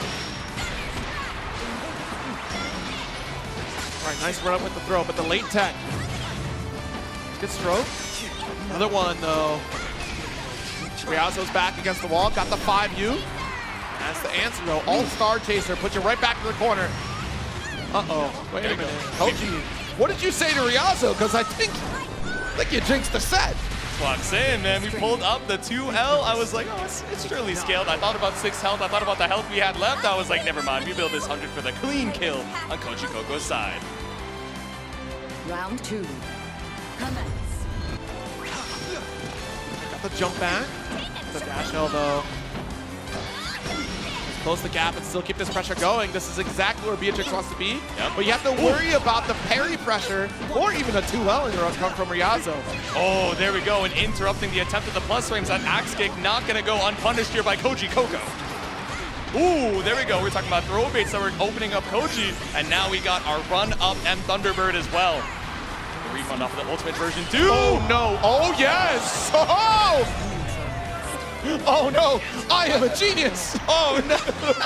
It's okay, sometimes the autopiloting leads us astray for a tiny bit, but we are so back. One game on the board here for Koji Coco. Yo, that's how we feel? I understand. As a fellow Beatrix player, I get it. Woo! There we go, the air-to-air, the counter hit with the JM brings us right back down to earth, and the refund riding with that ultimate riding free too. The JH, very deep. Ooh, oh my goodness, opened up low, that's a full conversion. The wall bounce 2, we build up 100. Nah, a little shy of that one. Okay. Go, final sequence. Bro, what did he say to Ryazo? If you win this next game, we are not friends. He's gonna be very upset. You're gonna be mad. I'm unfriending you. Round 2. Please, no. I'm leaving the Granblue clan. I'm leaving the Discord. I'm not going to fight in this raid. Ooh, okay. Stopped in your tracks here with the far L. It's a counter hit to stop the momentum here from Ryazo. But staggered. Yeah, wall bounce off the Rekka Ender. Here we go. Alt DP out of the corner to call out the stagger. Nice JU cross up. Picking up the turn right after with that ride free. Able to run with throw. Nice knock at the door. Yep. Ace out the delay on the far L, catches up the startup. I think we were looking for the ultimate Rekka. No, the ultimate empty hand. But empty on the HP. Koji Coco quickly ties up the set. What else are you going to say now, Koji? Oh, look at that smirk. He's being a bully right now. He sounds kind of nice, though. You see that? And we got the Beatrix card in the background, too. I see you, referee. Oh, there we go. He said, don't do this, bro. Don't swap to Catalina, bro. Versus Seox. Oh, okay, I was worried. I got scared, too. There was so much anticipation in the next character that would be announced. I was like, versus who? No Catalina to be seen. We're sticking our tournament life on old reliable 6. It's game number 5. Jump. All right. Nice. EXTP to come out. Ooh, back step. We do get the 5L off the wall. Full conversion. Ooh, walk back, looking for the mash. We've seen so many far L's coming out from Ryazo, so instead we go for the highest reward we can off the walk back. Koji Coco with 100 meters to your name, the SBA. Beatrix! Now he's on set point. Yeah, Koji was just playing around for the first 2 games, yo. Oh, yeah? That was it. He was just warming up. Okay, I see why Ryazo was nervous. He was a little cold, yeah. Yeah, okay. Warned back up. One more round could be the end of Ryazo's run here. JM, dash. DP out. Oh, nice. Got our throw. Just trying to keep you at bay, maybe stop an ultimate Rekka just in case with that far L. Scared of ult Rekka, which does connect here, but also scared of the parry attempt, which is still available. A ride free full send. We blocked low immediately, but then ended up standing, got caught up by the late active frames. Now Ryazo up against the wall. It's the counter hit starter. We got 100 in the bank, but we don't even need it. Koji Coco moves on to the next round. 3, 2. I gotta ask, what did he say? I'm so curious. What did he mean by that? Between game 2 and game 3, something just activated in Koji Coco. He flipped a switch, and it was the reverse sweep to stay alive in the loser's side. Yeah, that was the spark that ignited everything. Yeah. The threat of like, wow, I'm down 2 games. I can't be out like this. Yeah. But let's give it up here for Ryazo. An excellent show here at EVO 2025. A good helping of points, if I do say so myself. Yep. An excellent showing, over 900 attendees at EVO Granblue. A stellar 7th place finish, repping Okayu as well, but we'll see you for that top 8 ceremony as Koji Coco moves on to that loser's quarters. I mean, quite the strong performance, and I guess, yeah, you know, Beatrix is always going to be that threat, right? She does have a substantial amount of damage, but let's not get it twisted. Ryazo showed just how much damage Seox is capable of in a lot of those situations, and as we see this bracket run here, Koji Coco will be going up against Zenith later on in this losers quarterfinals. That leaves one more loser set in the background here, and that is Vermilion. Do I hear NorCal in here? Is NorCal here? You better be the loudest in this arena. Are you kidding me? Is NorCal here? Yeah, we're so loud in bracket. I don't know about the stadium. There we go. I hear them through the headphones. You guys are here. And then, of course, followed up, Fukunaga. Who's got Fukunaga? There we go. Look at that. Got some fans on both sides, but you know who's not a fan of the Versusia? Vermilion. I know he is a staunch hater of this character. Not because he thinks she's bad, but because he thinks she is particularly good. Yeah, I mean, she is pretty good, honestly. It's a character that took a little bit of growth and a little bit to get used to, but let's take a look at Vermilion's victory path brought to us by White Claw Zero Proof. I mean, look at this run. Vermilion, you're looking pretty strong on here, but unfortunately falling to Monarch, but making that loser side run in a heartbreaker set for me. But you know what? Big props to Vermilion to cleaning it up, to qualifying to top 8 here with this run. 2-0 over CPU, 2-0 over Jing, and 2-0 over B-Paw. This picture goes so hard, I'm not I mean, look at this dude. This dude is giving the thinkums. That's what I'm saying. Let's check out Fukunaga's path to victory here. Over in the loser's side, of course, taking it over Brain, A-Cat in a suit, Hollow Sparks, taking out Insurgent with the 2-0 as well, random NorCal player, Labyrinth, and of course the 2-1 over Gamera, but falling into the loser's side to Zenith. So looking for his revenge here. Okay, we'll see if we get that revenge, and that's going to be a little further down the line in terms of the bracket play here. But yeah, Fukunaga with that strong Versusia appearance here. Tall character, but very potent. Like I said, again, consistency is the theme of a lot of these players here, and especially at this high level play.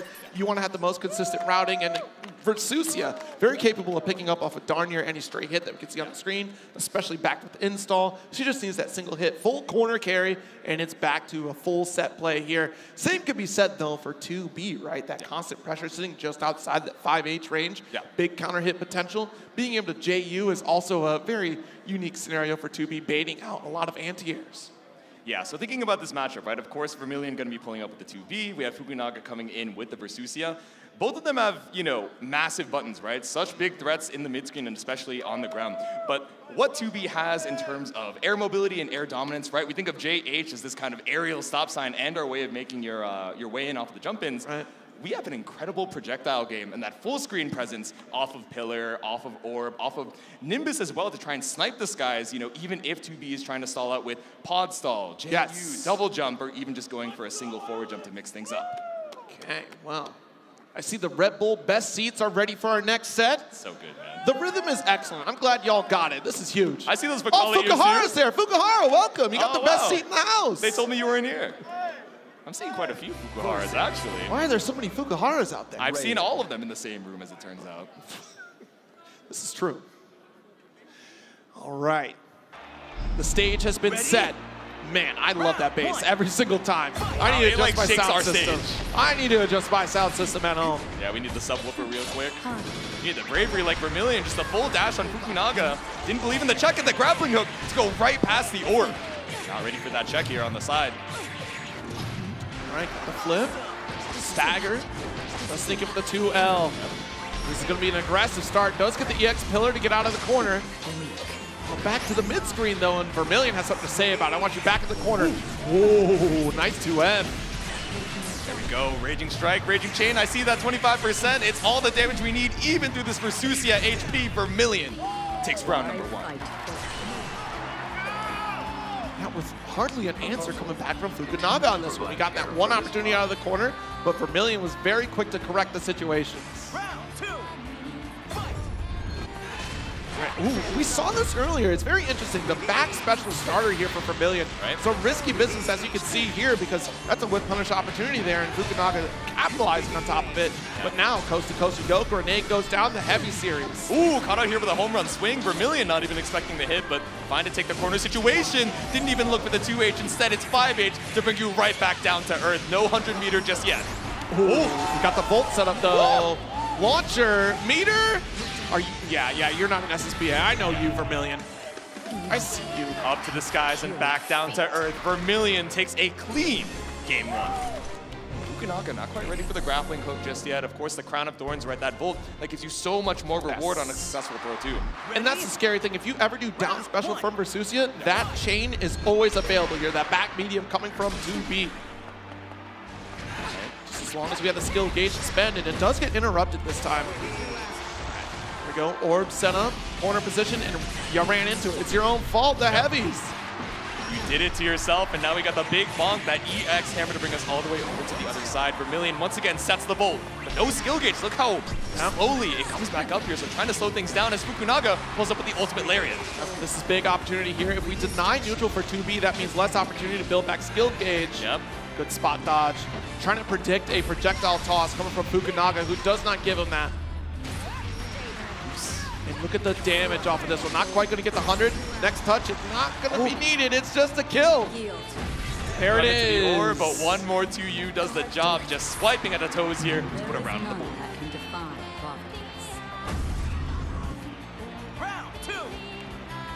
Back into round 2 we go. Big jump in the EX. Opting for specials is so interesting because 5H is usually like a go-to for 2Bs to get that counter hit starter, but Vermilion opting for skills every round start so far. Volt setup. Okay, nothing found. Not gonna bite on the strikes here. Fukunaga able to find quite a shimmy here. And launch it with the meter. This will hurt. This will hurt a lot. Yeah, we showed the Brave Point as well. That extra 20% on the cinematic hit. Vermilion stays alive with the sliver. Almost 100-meter on his side as well, but we talked about this at the top of the set. The Nimbus to snipe you out of the skies. Fukunaga ties it up. All right, taking a moment to think about it here. We're both a game up. Yep. Not too deep in. Get out now, send it with a single laser. That wire keeping you at bay and stopping the approach from Fukunaga. Bombs away with the JH. Get off of me, please. I need an install. Yep. Deep dash. Safe ender with the pod A, but we're trying to catch something out with the EX pillar. Nothing found, but air blocks on the grappling hook buys that space right back for Vermilion. Let's get the late tag. Yep. Oh, yeah, missed the anti-air with the forward special. Yeah. All right, nice. Back special. That will be a punish. The jump tackle. I can't imagine that's what you're looking for there. Has to be a misinput from Vermilion, which loses you the corner. And now you got to spend 50 just to try and escape. Run up throw bait, but Fukunaga with the jump back. That's huge. Calls the jump arc here with the pillar. Oh, what a bait on the BC, the 2M. Look, that's an extended leg. She's a tall lady. Can't call that one the little leggy, but it's still the run up after the dash L. Yep, there it is. Light series. We have Vermilion. Yes! Vermilion. You're scaring me, dog. Thank you very much, Vermilion. Let's clean this up. There we go. Crucial. That could have been devastating here. We got all the resources on the side of Fukunaga for the kill. And honestly, Vermilion, We're done. You can't get too many mistakes like that going on because at this level, that is devastating. Exactly. I would say everybody gets one, but that is the kind of thing that can lose you an entire set. All right, here we go. Heavy swings, bombs away. 2 spot dodges, 2 key blades. 2 bombs, stay away. I'm out of here. All right, all the way over to the other corner already. Fukunaga, such a big health lead, sniped out with a pillar now, but looking for one more shimmy. All right, there's the 2U off the... I'm pretty sure we could have got a conversion for kill. Doesn't matter though. Set up for the ult. Yeah. Keep the block pressure going. We are ship territory. There we go. There's no glow on that bar, so you got to be perfect on the spot dodges, the crossovers, and sniped out with the EX pillar, just waiting for that jump on Vermilion. Choose war over peace. I mean, you started it. Jeez. That's what I'm saying. Calamity of the world. I think we know who started it, but there we go. The anti-air pillar reaching so high in the sky as well. Such a great answer here from Fukunaga. Pillar. Dash up the bolt setup here, and again, PC out. Oh, what a hard read on that Mirage. There we go. Now it's the 5-8 starter just resounding through the stage. Bolt set up here for extra damage and the install. Yep. Final Brave Point off the table here. Ended up losing your turn forward, though. Vermilion content to wait after the jump in. Oh my goodness, that's the final Brave Point, the gravity well, the light series. Oh my god. Close out, close out, close out, and we still have the full launch combo waiting. Okay, that was clean. We go for the close L's there, well, just the 5L in 2B's case, to make sure we don't get that launcher, so we can extend our combo even further, guarantee that kill. Well played. There we go. I saw 5 L's back to back. I was thinking of a certain Akatsuki loop that I'm sure you guys know and love. Hey, wait a minute. Don't talk about my character like that. He's sick. He's dope. Wrong game. Still back into this Granblue top 8. Game number 4, Vermilion. Trying to punch his ticket to losers quarters. Woo. Spot dodge there. Yep. Run up 5M. No challenge here on the side of Fukunaga, but catches out the far L.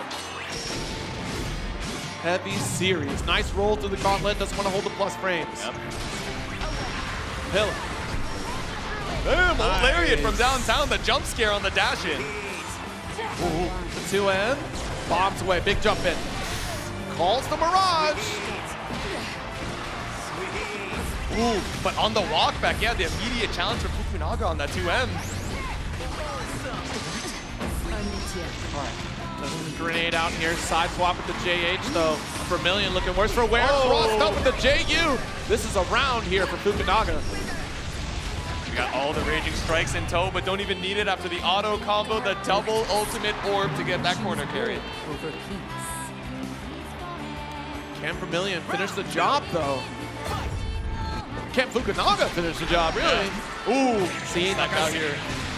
Like I was saying, though, that pillar, when you go through those chains, you're able to warp right through. It's risky business trying to calculate the positioning of 2B, setting up those projectiles. Exactly. It's something we're keeping in the back pocket, right, to make sure that Fukunaga isn't ready for that reaction as soon as the animation comes out.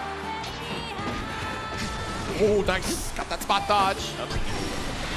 Yeah, but that's the answer, though. The stagger pressure, you go for the alt DP. Got the swipe of the 5L there. Able to escape the corner for it, at least waiting for that skill gauge to come back up, but it's a big meter advantage for Fukunaga. You gotta love that tricky stuff here, right after the Nimbus. Oh, and another shimmy comes out from Fukunaga. We have 100 meter to our name. It's Raging Strike and all the specials in the world. I'll see you next game, Vermilion. Fukunaga brings us to game 5. This is the story of loser side. Starts up with 2-0 leads out here. Actually, this is the 1-1. Back and forth we go. Yeah. So many game 5s. Vermilion taking a deep breath on this one. Ready? Fukunaga wiping down the hands, trying to dry them off. The stress is there. You can tell. We're working hard for this victory. It's our tournament life. And plus frames off of the pod C. I really thought he was going to go for a third. Never does 3, but we do poke out with the dash through 2L counter hit for Fukunaga, and a huger counter hit with the 2H. Let's get the alt pillar here. Nice launcher. Okay, got our chain. Nice chase, the air-to-air. Great call. Yeah. All right, spot dodge expecting the BC. Vermilion trying to get the super, missed the heavy. Too far, but let's steal it back with the alt DP.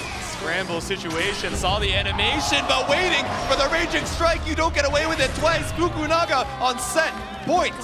A little scrambly there in those final moments here, but Fukunaga coming out on top in the scrambles. Yeah.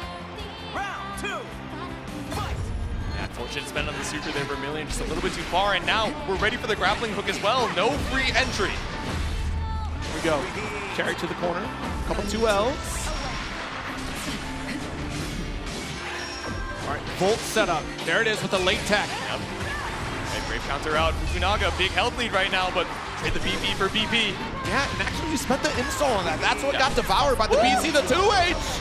Big launcher. Remember what I said from anywhere? I meant it. Any straight hit, even that high in the sky, but a big call out the 5M straight into the super. Vermilion has turned the BP situation on its head.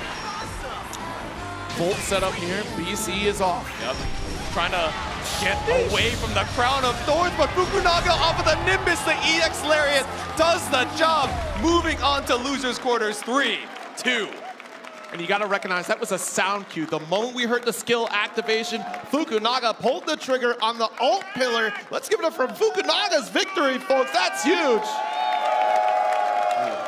And of course, let's give it up to Vermilion. An excellent performance today at EVO 2025. Go. 2 back-to-back EVO standing on this top 8 stage, but his run ends here. Yeah, I mean, an excellent performance, 2B getting very far, but also great performance from Fukunaga, who will be advancing here in this top 8, getting one more opportunity to get ever closer to that run-back potential. There's 2 run-backs on this side here. One coming from Koji Koko, one coming from Fukunaga, and there's still plenty of stories to be had throughout this top 8. Yeah, but Fukunaga now has to make his way through Monarch, if I'm not mistaken, down in the loser's side, right? So running into that Matera, I mean, Versusia, she has the health to weather the storm. As far as mobility goes, right? Yes, we have the Lariat for the jump scare. We have EX Pillar to go for these counter zoning options. But as far as that dash, outside of knockdowns, you know, it's not going to get you too much distance on a Matera just throwing out butterflies and arrows. Yeah, it's going to be a very interesting matchup for those two because you do have some of those counter zoning tools on the side of Versusia. So the same things that we saw from 2B in terms of chain getting called out by alt pillar, that very much is a potential for Versusia to do against any arrow shot coming from Matera. Yeah, it's scary. Are we going to challenge with the Lariat as soon as these butterflies come out, or are we going to be tricky and try and take to the skies as well and see how our anti-airs are looking on Monarch side? I'm excited to see it, but we have so many more matches coming up, so we'll give you guys a little break before we head back into more Granblue action.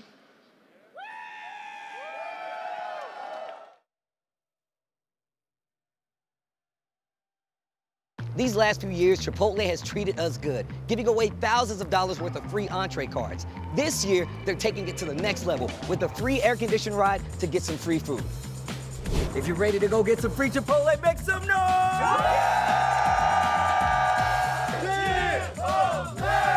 We're here. Let's go. I guess there is a silver foil lining to washing out of pools day one.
Welcome back to EVO 2025 Granblue Fantasy versus Top 8. We are down to just 6 competitors, I believe.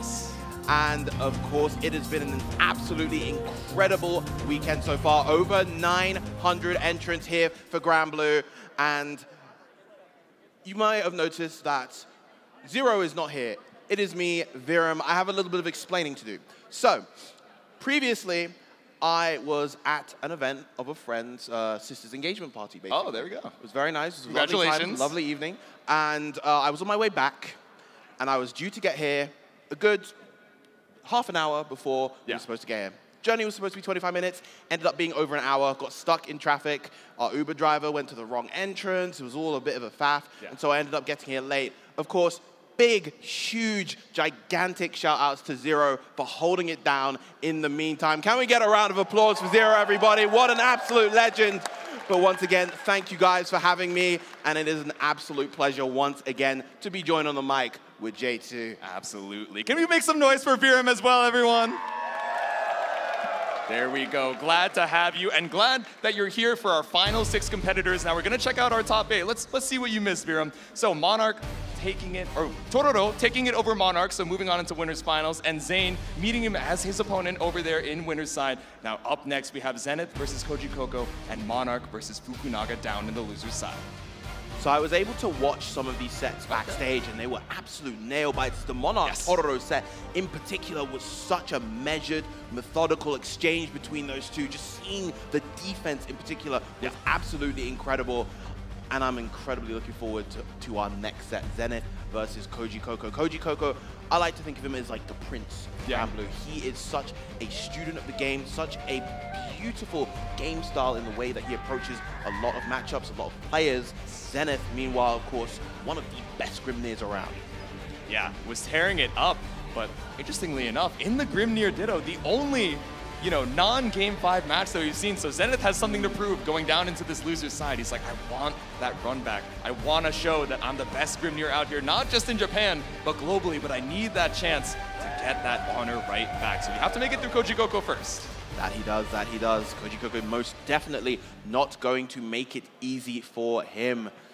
And I feel like, Koji Koko's had a little bit of a quiet patch, I feel like, as of recent, but we all know, shout-outs to Fukuhara, shout-outs to all the shirts, the emotes. I know people are wearing their Dash Light Attack shirts.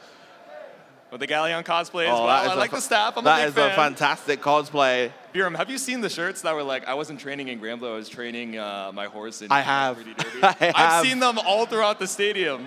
It's been insane to see. And the glasses as well on Fukuhara-san, I was informed you couldn't make it. Glad to have you. Excellent stuff. Yeah, shout out Spider-Man? Shout out to each and every one of you wonderful people here in the crowd tonight. Beautiful faces all around. Thank you guys so much for stopping on by this Granblue Top 8, and we only got more action to go as we head into these losers' quarters once again. And it smiles on the faces of our competitors as well. Mm-hmm. Yeah, definitely really looking forward to how these two interact in this match. I'm actually quite curious. Are we going to continue to see the Beatrix coming out from Koji Coco, or is there a possibility of the Belial making his entrance in this set? Who knows?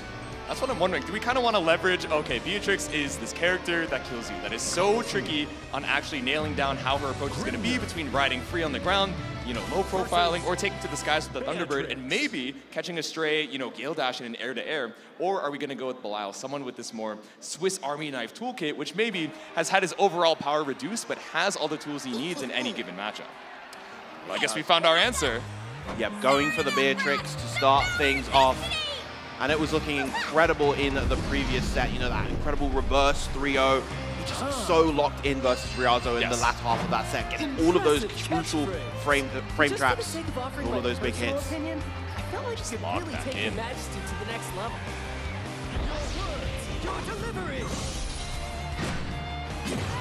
He's so cringe. And I mean that. But he's free. He is free. I mean that absolutely as an term of endearment for the character. Cringe, affectionate, but we're sending out the tornadoes, not trying to be too greedy about sending the EX seals, knowing that Koji Coco is looking for a riding free on that EX flash.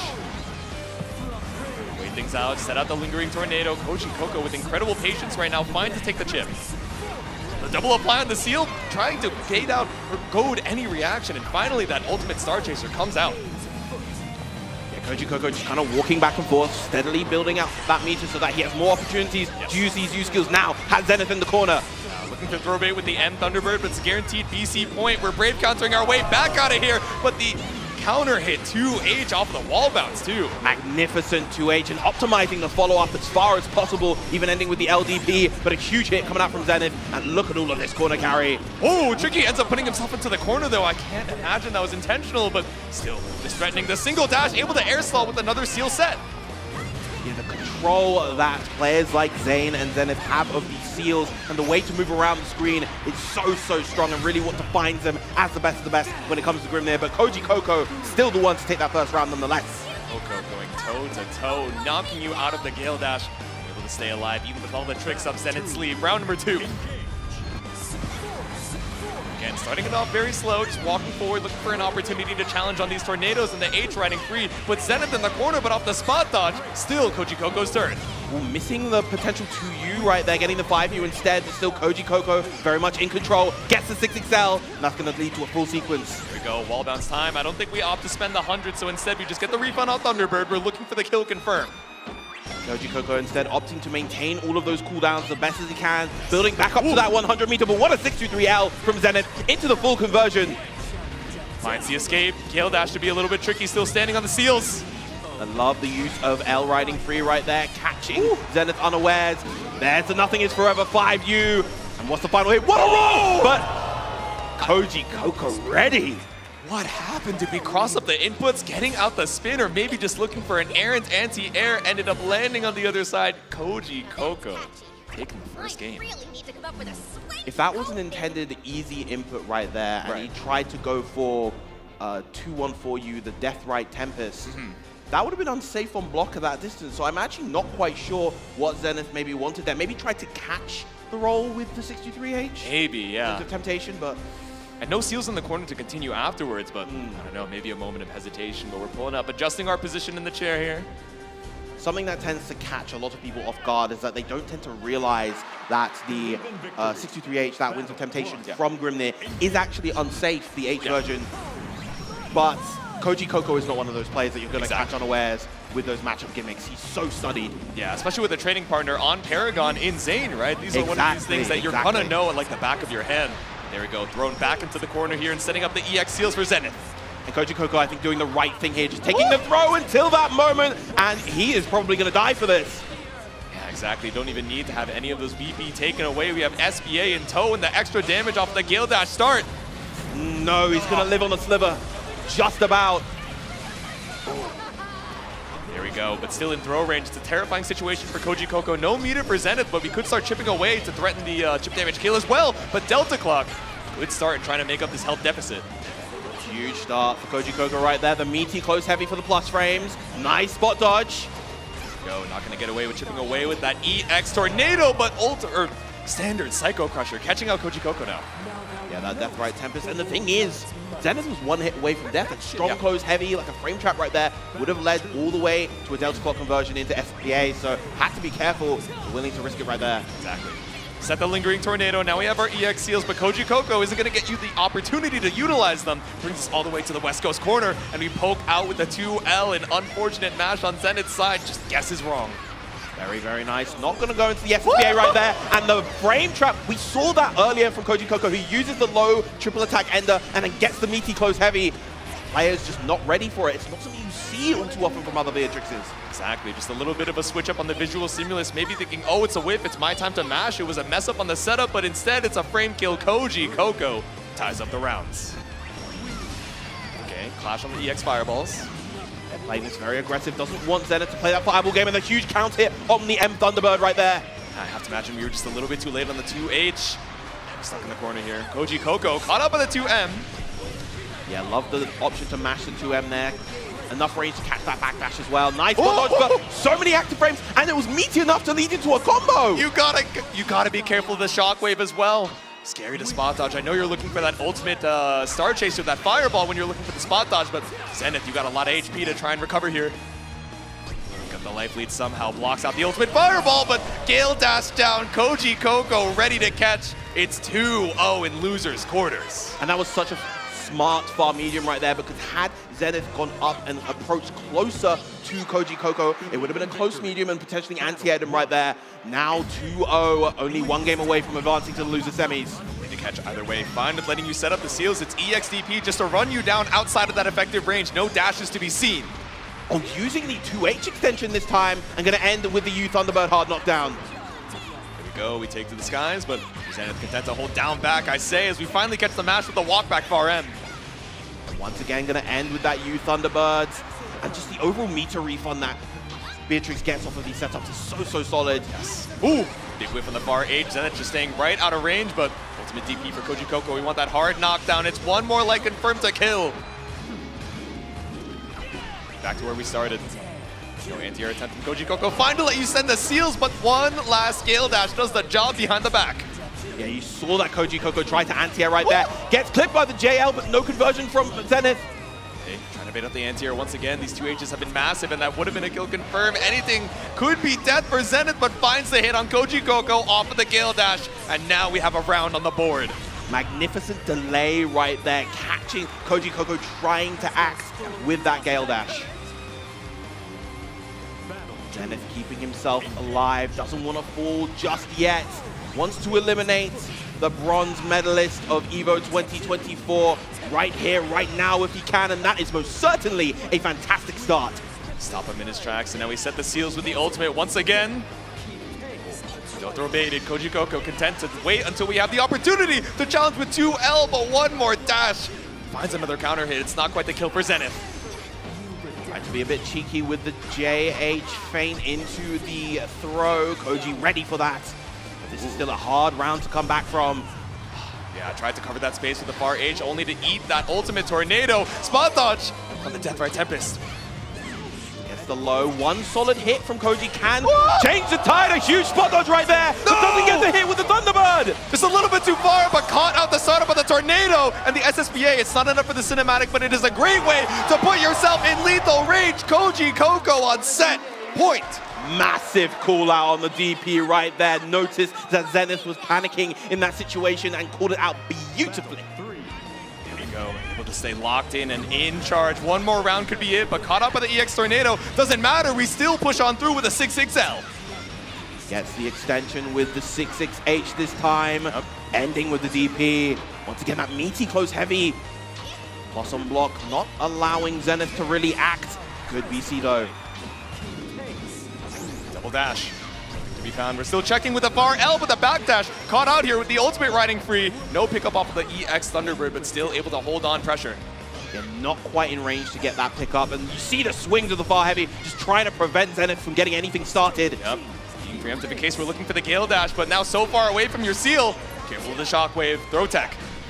That time, the spot dodge properly timed to avoid that shockwave. Oh, putting himself in the corner, but gets a hit nonetheless. Yeah, the first anti-air we baited out with some of these Z formation dashes. Zenith now off to a great start. Not going to spend the SBA just yet until it's lethal, but Koji Coco with a well-placed smash. Huge match right there. Gets the counter on the 6 does another one. Oh, so close on the anti-air. Great confirm from Zenith right here. This is going to do a lot of damage. Doesn't have quite enough to get the KO. Just going for the meaty tornado. It's an awkward knockdown in the mid-screen. Not quite close enough to the corner. Not quite close enough for that EX Deathrite Tempest, but the far L puts a game on the board. Koji Coco's not going to run away with this 3-0 just yet. Magnificent check right there, and I feel like that's kind of the difference maker between some of the goods and the greats. I feel like a lot of good players would play that end game passive and hesitant, but the balls on this man to go for the far light to check the approach, so crucial to keeping alive here. Go. One game on the board here, but we got to tie it up. Send out the EX seals, but Koji Coco, again, just being so aggressive as soon as we set that up to make sure that Zenith can't make full use of them. Nice DP right there. Ooh, good 60 down to stuff the approach. Yeah, there we go. No Thunderbird to be seen here. But we wait out the UDP. Koji Coco with a great start here in the corner. Next hit's going to build up that SBA, so it should be lethal. Instead, going to go for the hard knockdown with you, Thunderbird. This time going for the match is Zenith. Tapping on the toes with 2L, trying to bait out a Brave counter or a DP, but nothing found. What an anti-air right there. The balls to just run under, prevent Zenith from doing any kind of movement option right there. There's the Nothing Is Forever 5U, and once again, Koji Coco on set point. Nothing is forever, neither is your tournament life. One round away. Once again, Koji Coco, can we finish the job? Ooh, okay, we'll take the trade. That could have been a lot. Oh, it got a lot worse. Yes. It got a lot worse immediately. That it did. Not quite close enough to the wall, but it's not going to matter when the light string lands its mark. Here we go. A few close L's. We set the 2-2U. But now nothing to do with the seals. Trying to make our way back with the Brave counter, but Koji Coco one step ahead. Frame trapping with the H Star Chaser. Once again, the overhead comes out. Here's the close heavy and the block. This time, Zenith with his own 6XM. 6Ms on both sides. It's scary for Beatrix. You are minus well into the double digits in case they block it, but gotta put it on the mental stack. One more thing to worry about. Pick up with the EX Thunderbird. 1 BP on the side of Zenith, now 0. Is that gonna be enough? There we go! Koji Coco punches his ticket to loser semis with the super. No BP to your name, that extra 50%. And while it wasn't the 3-0, still a commanding victory for Paragon's own, staying alive in the loser's side. Magnificent stuff, and I'm most certain that Koji Coco wants to at least advance as far as he can, at least advance to that top 3 spot that he got last time, and obviously wants to try to win the whole tournament. That is a performance worthy of doing so. Excellent stuff once again to Koji Coco. Here we go, but also excellent stuff to Japan's best Grimnir. Can we give it up one more time for Zenith, everybody? Yeah, beautiful, beautiful gameplay from both players. Once again, taking a look at the bracket, we saw Koji Coco advance to the losers semis, and next up, we're going to be having Monarch versus Fukunaga, Matera versus Vesusia, maybe Lancelot. That's what I'm wondering, right? We were talking a little bit before the break about, okay, do we have the mobility in Vesusia's kit to try and navigate through the seals, through the butterflies, through the Great Fall? And yes, we have the EX Lariat as this jump scare, and of course, we would be remiss not to mention the EX Pillar as this counter-zoning tool, but I wonder if we really just want to load our kit into making our way around the screen and making it so difficult for Monarch to think, oh, do I want to cover the air? Do I want to cover the ground? Where do I try and stop Fukunaga's approach? Indeed, indeed. Now, actually, I believe the two of us saw Monarch fight another Vesusia in Proteus before, and you know, Proteus has a very, very strong first game, but then Monarch just made those adaptations, and it looked so suffocating, both from a player and matchup perspective. So I'm wondering if maybe Monarch will be able to replicate that kind of success here against Fukunaga, but this is a player that is a step up, most certainly. Yeah, exactly. Fighting their way through that loser's side. And both of them are hungry for victory. And I'm sure you guys in the crowd and both at home are hungry as well. Big shout out to you guys for claiming that Chipotle code so you guys can text RYB363 to 888-222 for a chance to receive a free entree. Once again, that's RYB363 to 888-222. I see you guys pulling out your phones. You're trying to get that free entree. I understand. I'm hungry too.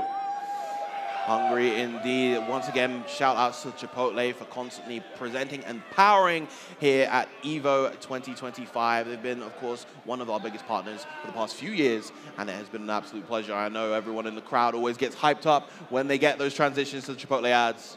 I've never seen a crowd go so crazy for ads when they see like the grilled chicken. They're like, yes, that should be me. But there we go. I know a lot of you guys got your Chipotle cards as well. That Chipotle battle, the Chipotle bus, the burrito bus rather, has been bringing you back and forth to some of those free entrees. So big shout out to you guys for making it out of your pools. It's a bloodbath here at EVO 2025. Yes, shout outs not only to the people who managed to get their free card entrees, but the people who pushed even further and got the free bags as well. Oh yeah. You got your food, you got your drip, and we've made it into the other side of our losers' quarters. Once again, Monarch versus Fukunaga.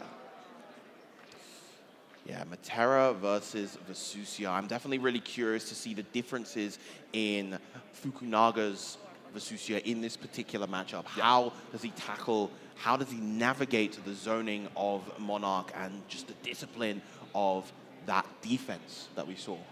Yeah, I'm wondering, right? Because there were a lot of situations, I think, when we saw Fukunaga earlier on stream in the top 96, in top 24, where instead of going for some of this close-range pressure, he was instead opting for, okay, I'm going to set up Meaty Orb, and I'm going to go for Ultimate Pillar, and just chip away. I'm assuming that's more so a late-game strategy to think, oh, okay, I want to threaten this chip damage kill, but otherwise, I really want to be in their face. I'm assuming it's the same exact way with Matera, where you work so hard to make your way in past this barrage of arrows and butterflies, you want to be as close as possible as soon as you get that knockdown.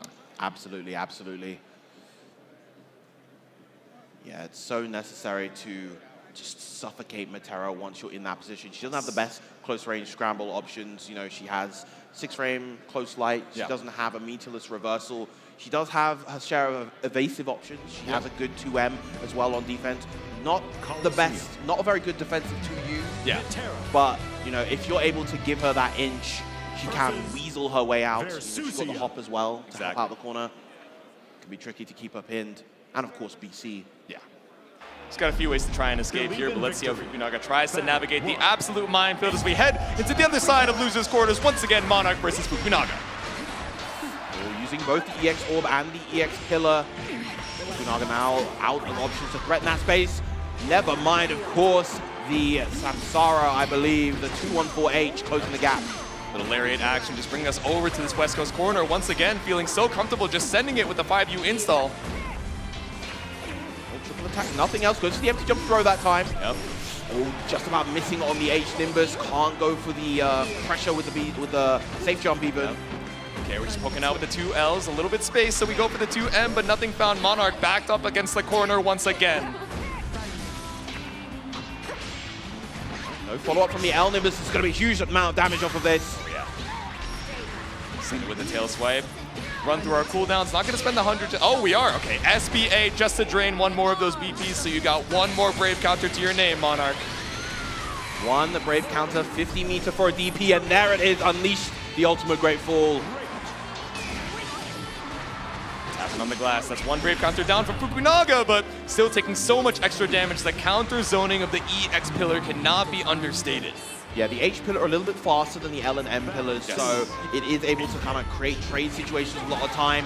Huge jump in right to start things off from Fukunaga, carrying Monarch all the way to the corner. That is going to be an install into the Celestial Dominion as well.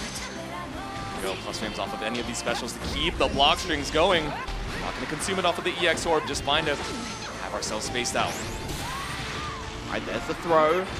Gonna go for another one, but ready with the tech, and there is a huge backdash shimmy. That is gonna be more than enough. And notice this is actually gonna be a perfect from Fukunaga. There we go, a stellar second round. Putting the first game on the board here, Monarch. Reconsult the notes, going back to the mental palace, what we have. Getting a perfect on Metera in general is very, very tricky. She has so many tools to chip you from all ranges, but getting a perfect against Monarch of all players, that is exactly the kind of momentum that you want going into this next game. Yeah, barely even had any opportunity to set up the butterflies, especially the U-Butterfly, right? Some of these really strong options from Monarch, but we've just, like you said, been suffocated in this corner. We've had no space to try and weasel out. Good challenge right there with the far light. Tap on the toes once again with the 2L. We got the butterfly detonation. Spot dodge on the Great Fall. Trade for Fukunaga right there. Gets the plus frames, catches Monarch trying to walk back. And this is going to be another huge conversion. Possibly the SBA. Yes, it is.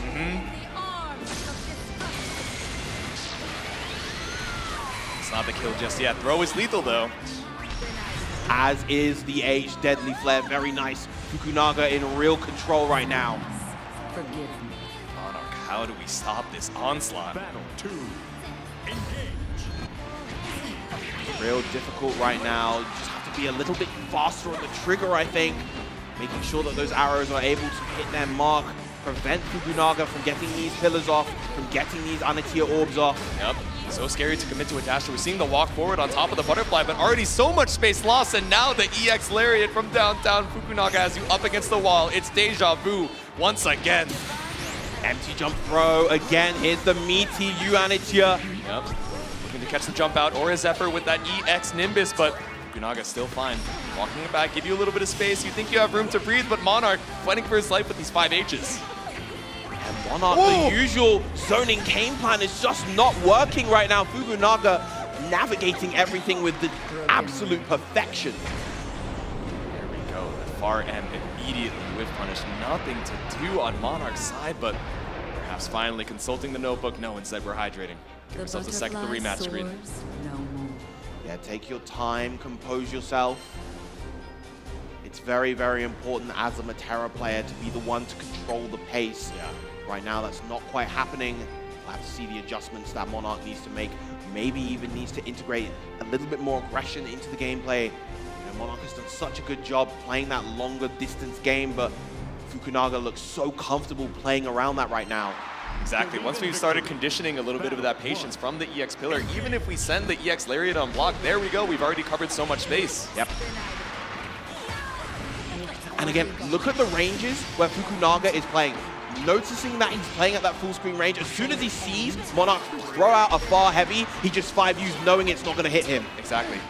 And even if it did, just a little bit of chip damage, who cares? I'm going to get that 5U install, so when I finally bust my way back out of this corner, I'm going to have to hold all the plus frames in the world, the ultimate pillar. Speaking of all the plus frames in the world, beautiful anti-air with the far medium right there. Yep. Ooh! Okay, caught out with just the last active frame of that detonation. Tried to bust your way out with the Lariat. Oh, huge catch on the jump right there. That far medium is going to lead to so much damage. Looping the Great Fall. Go, EX Arrow. We have 100 available for Monarch as well, so you Butterfly, ultimate arrows are a factor too. Third, anti-air with the far M as well. Monarch catching these jumps out from Fukunaga, and the ultimate arrow seals the deal. Finally around on the board. Huge right there for Monarch, and I think the crucial thing, as you mentioned, were the anti-airs, the far mediums, leading to so much, because Fukunaga was getting away with a lot of jumps before. Here we go, now that we're back in the mid-screen, how are we going to deal with the threat of rotating this pillar, Nimbus, and the EX Lariat as well? Once again, stuck in the corner, but far M is doing the job right now for Monarch. That it is. How does Fukunaga answer that? Probably making use of one of those aerial buttons. Stronger ones for the crush level. Nice catch right there. Great use of the TK arrow. Beautiful momentum coming out from Monarch. Ending the combo a little bit early, but still sets up the meaty Great Fall. Another catch in the corner here. We spend the Raging Strike. We need this damage where we can, and we get it right back with the SBA. Beautiful stuff from Monarch right now. This is such a strong position. Making this comeback against Metera, against Monarch's Metera, is near impossible. Monarch shutting it down and getting his first game. Oh, these jumps. Like you said, we're not getting policed in game number 1 and 2, but Monarch, after a deep breath in that rematch screen, now just on point with it. Almost 100% hit rate for knocking Fukunaga out of the sky. Whenever you're ready, come back home. Also, even looking a little bit better on the spot dodges as well when we're sending out, you know, orb into ultimate pillar. You can barely see it behind the animation, but we're avoiding a little bit more chip and a little bit more of those plus frames, which we're, you know, running up behind for free almost. Going to the 6-6Hs at the round start, trying to brute force his way out on the ground this time. Yeah, looking for a lariat, just trying to poke out with the 5L, but it's a good EX pillar for your troubles. Cool down, back up now. Right, that is a trade you'll definitely take if you're Fukunaga. Yep.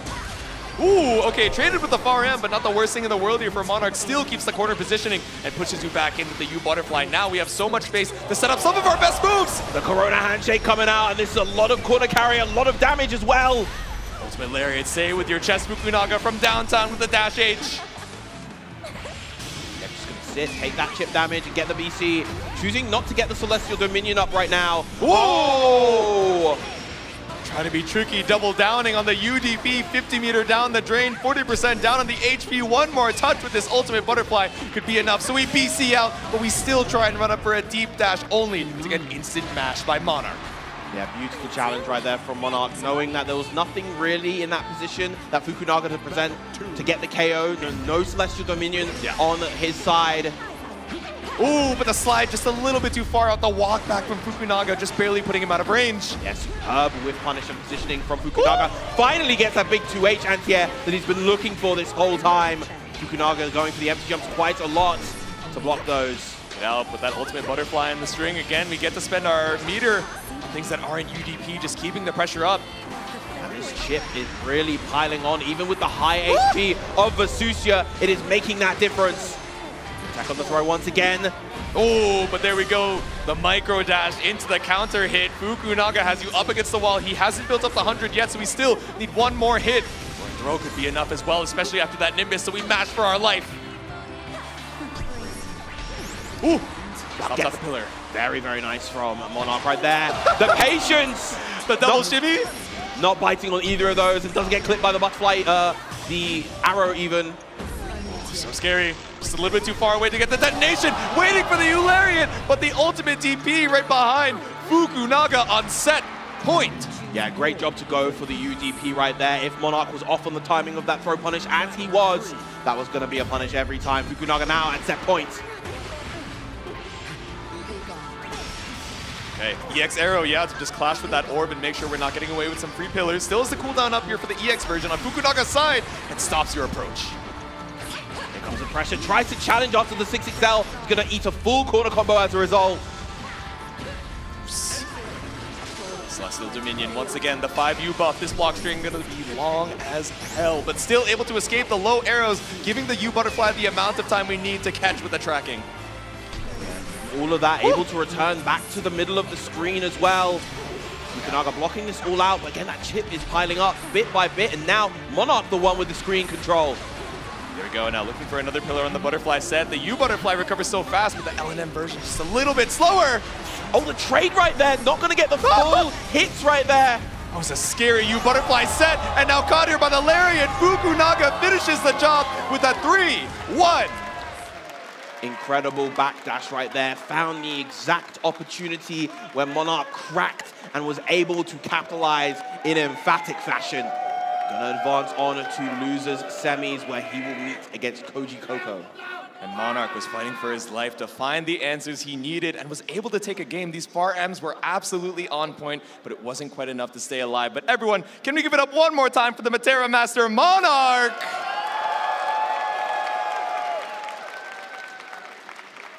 Once again, it has been an absolutely superb top 8 here for Granblue Fantasy versus Rising. We are going to take a short break. Make sure you guys don't go anywhere.